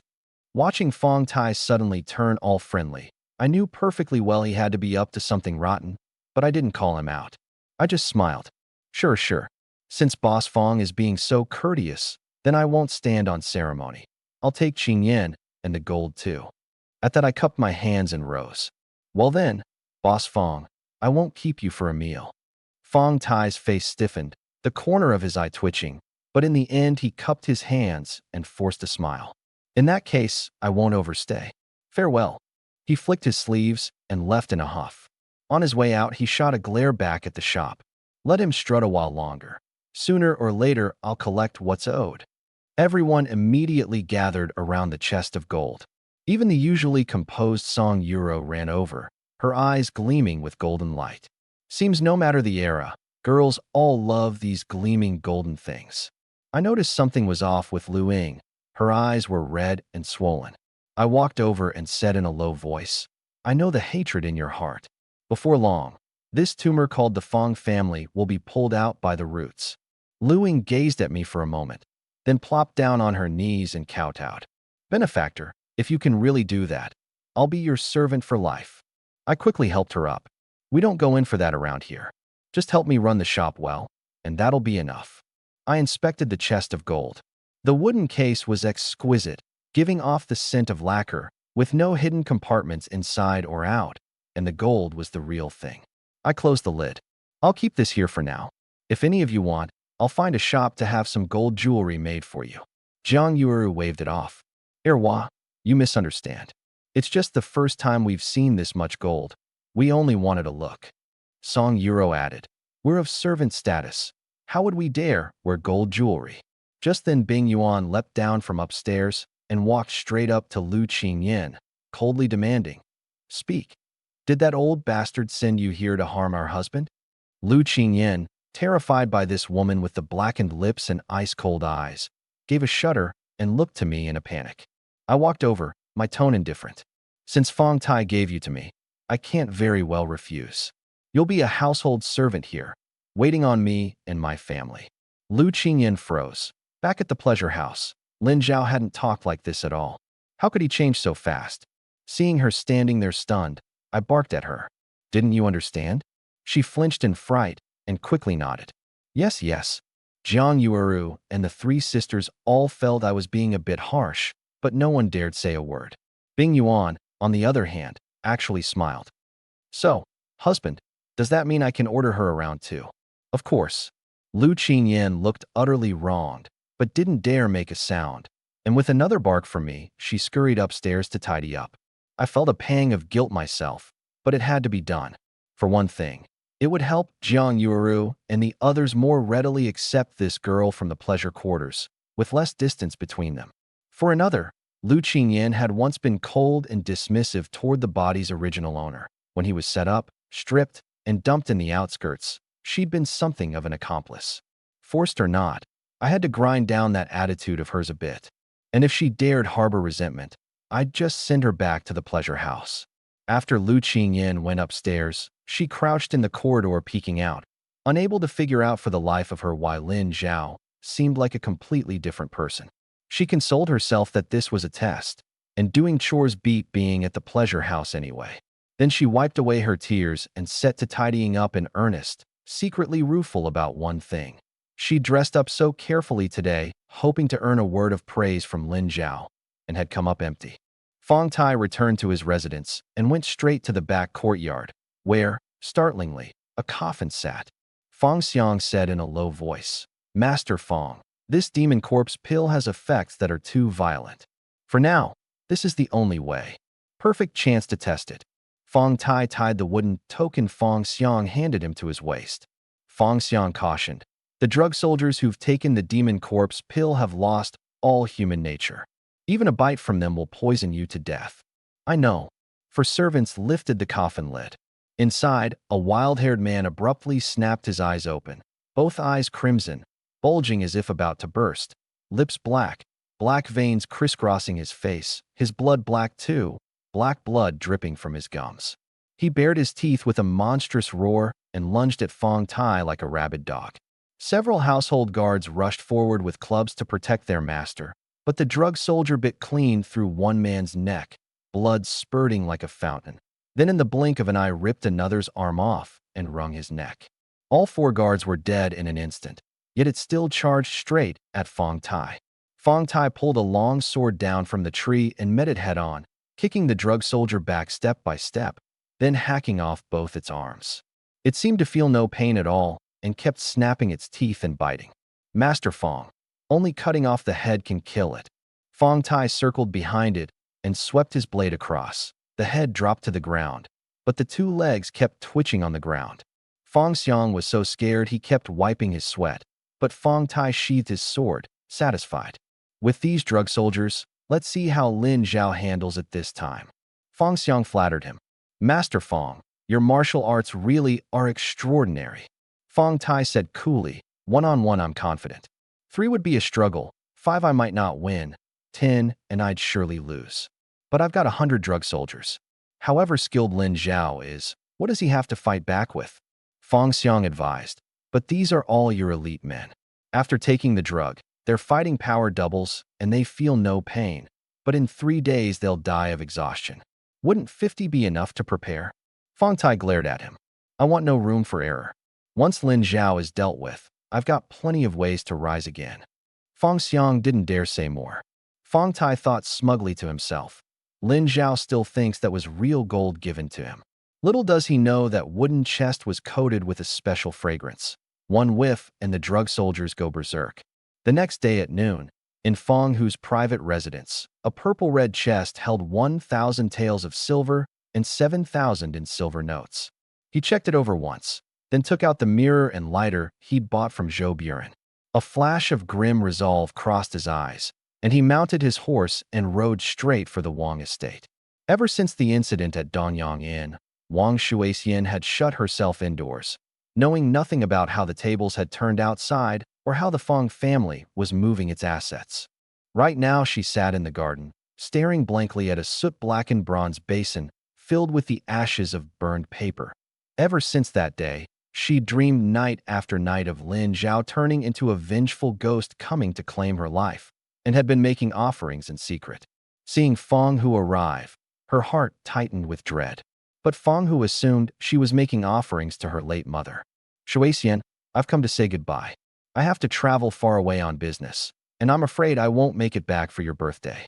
As he spoke, he pulled out the mirror and lighter. "These two cost me 5,000 taels. They're for you. This little firebox will make it convenient for you to burn paper offerings." Wang Shuixian's eyes went wide with shock. 5,000 taels? So precious. I couldn't possibly accept. Fong Hu flicked the lighter. Sparks flew and a flame leapt up, leaving her transfixed. Then he handed over the glass mirror. "This mirror shows things clearly. Perfect for your grooming." She picked it up and looked, and sure enough it was crystal clear, nothing like the bronze mirror at home. Fong Hu said, "It's called a glass mirror. There's only one like it in all the world. Wang Shuixian felt a rush of delight. Fang, who might be ruthless and not as handsome as Lin Zhao, but toward her he was genuinely generous. She figured marrying Fang, who wouldn't be a bad deal. She'd never lack money, and she'd cut a fine figure whenever she went out. Seeing her delight, Fang, who was secretly pleased with himself. This Wang Shuixian really is easy to fool. He grabbed her hand. Shuixian, before I leave, could you satisfy me just once? You're going to marry me eventually anyway. Consider this mirror a betrothal gift. I'll have my father send the formal proposal when I get back.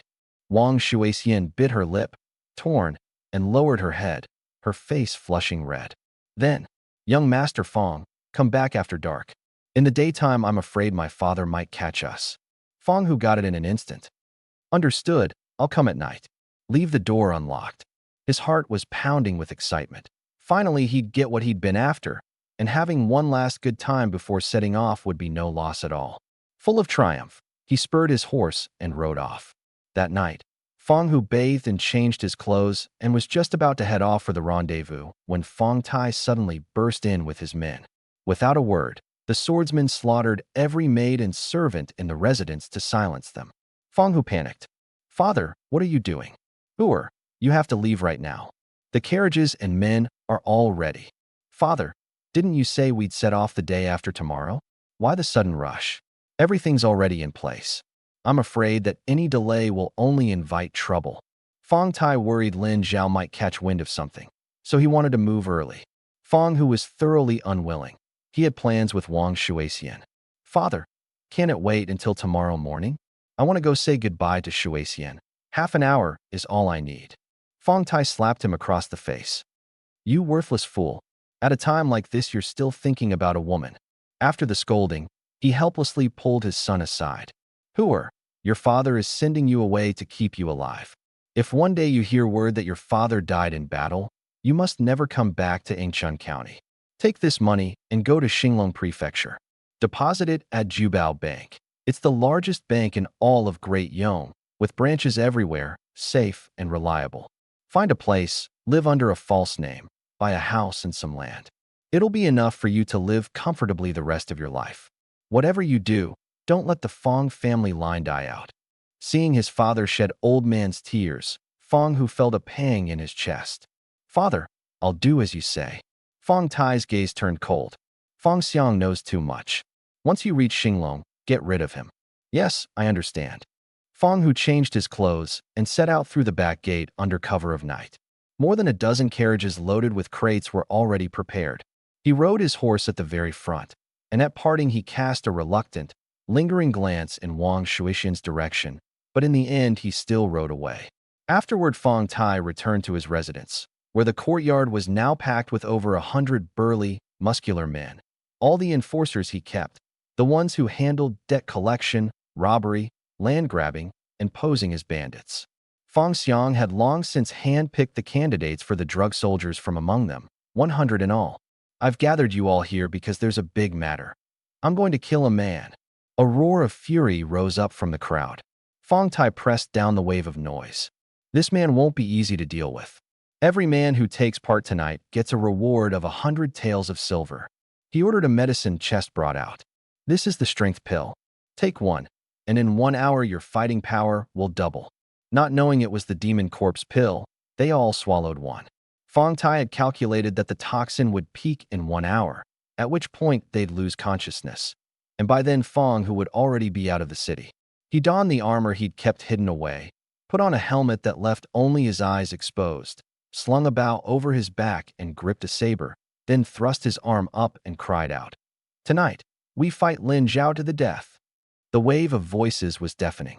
As the hour drew near, Fang Tai spurred his horse to the front and led his swordsmen and drug soldiers in a mighty charge toward my place. Meanwhile, Fang, who had already led his men out of the city, passed Shuanghe town and heading north. They'd only gone a short way when his horse suddenly reared in fright with a shrill whinny, and Fang, who abruptly swung his saber at Fang Xiang beside him. Fang Xiang's head flew off on the spot, and he toppled from his horse. My voice rang out right after. Whoa, Fang Hu, what kind of crazy move is that? Cutting off your own right-hand man before the battle even starts? Impressive. Fong, who nearly lost his seat. Lin, Lin Zhao, how are you here? I slowly walked closer. If I didn't do that, how would Fong Tai obediently ship the silver right to me? What? You came for the silver? Of course. Your Fong family's raked in quite a haul over the years, hasn't it? Well, it's all mine now. Fong, who drew his saber. Lin Zhao, don't think I'm actually scared of you. The last few times I just wasn't going all out. This time, keep pretending, keep at it. Do you even believe that yourself? I couldn't be bothered to waste words. Fong Hu, tonight I don't just want the silver, I want your life too. Then let's see you try. Everyone attack. Some 30 men closed in with sabers drawn. In the faint firelight, blades flashed everywhere, but what followed was scream after scream. One after another they were flung out like stones, slamming hard into the ground, every one of them a corpse. I was still using the bamboo spikes I prepared in the space. In less than 10 minutes, bodies lay strewn about the ground, the reek of blood filling the air. In the blink of an eye, only Fong who was left. He channeled strength into both arms, raised his full moon scimitar, and charged in on horseback, hacking down. In the next second, he was screaming as he crashed off his horse. I hadn't gone for the kill. I'd only jabbed a knitting needle into his bladder, and the pain had him grimacing and rolling on the ground. Lin Zhao, you're shameless. In the dark, I couldn't even see your weapon. And I was careless.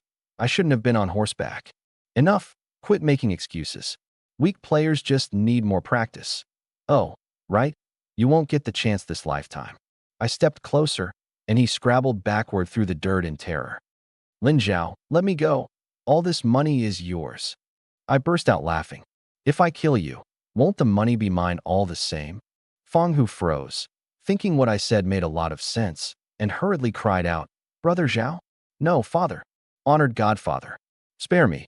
I'll take care of you in your old age. Take care of my ass. I need you to take care of me in my old age. I know all about that. Even a vicious tiger won't eat its own cub's line. But too bad. I don't take on godsons. I hooked up the saber lying on the ground with my foot, brought it down in one stroke, and Fong Hu's head fell to the ground on cue.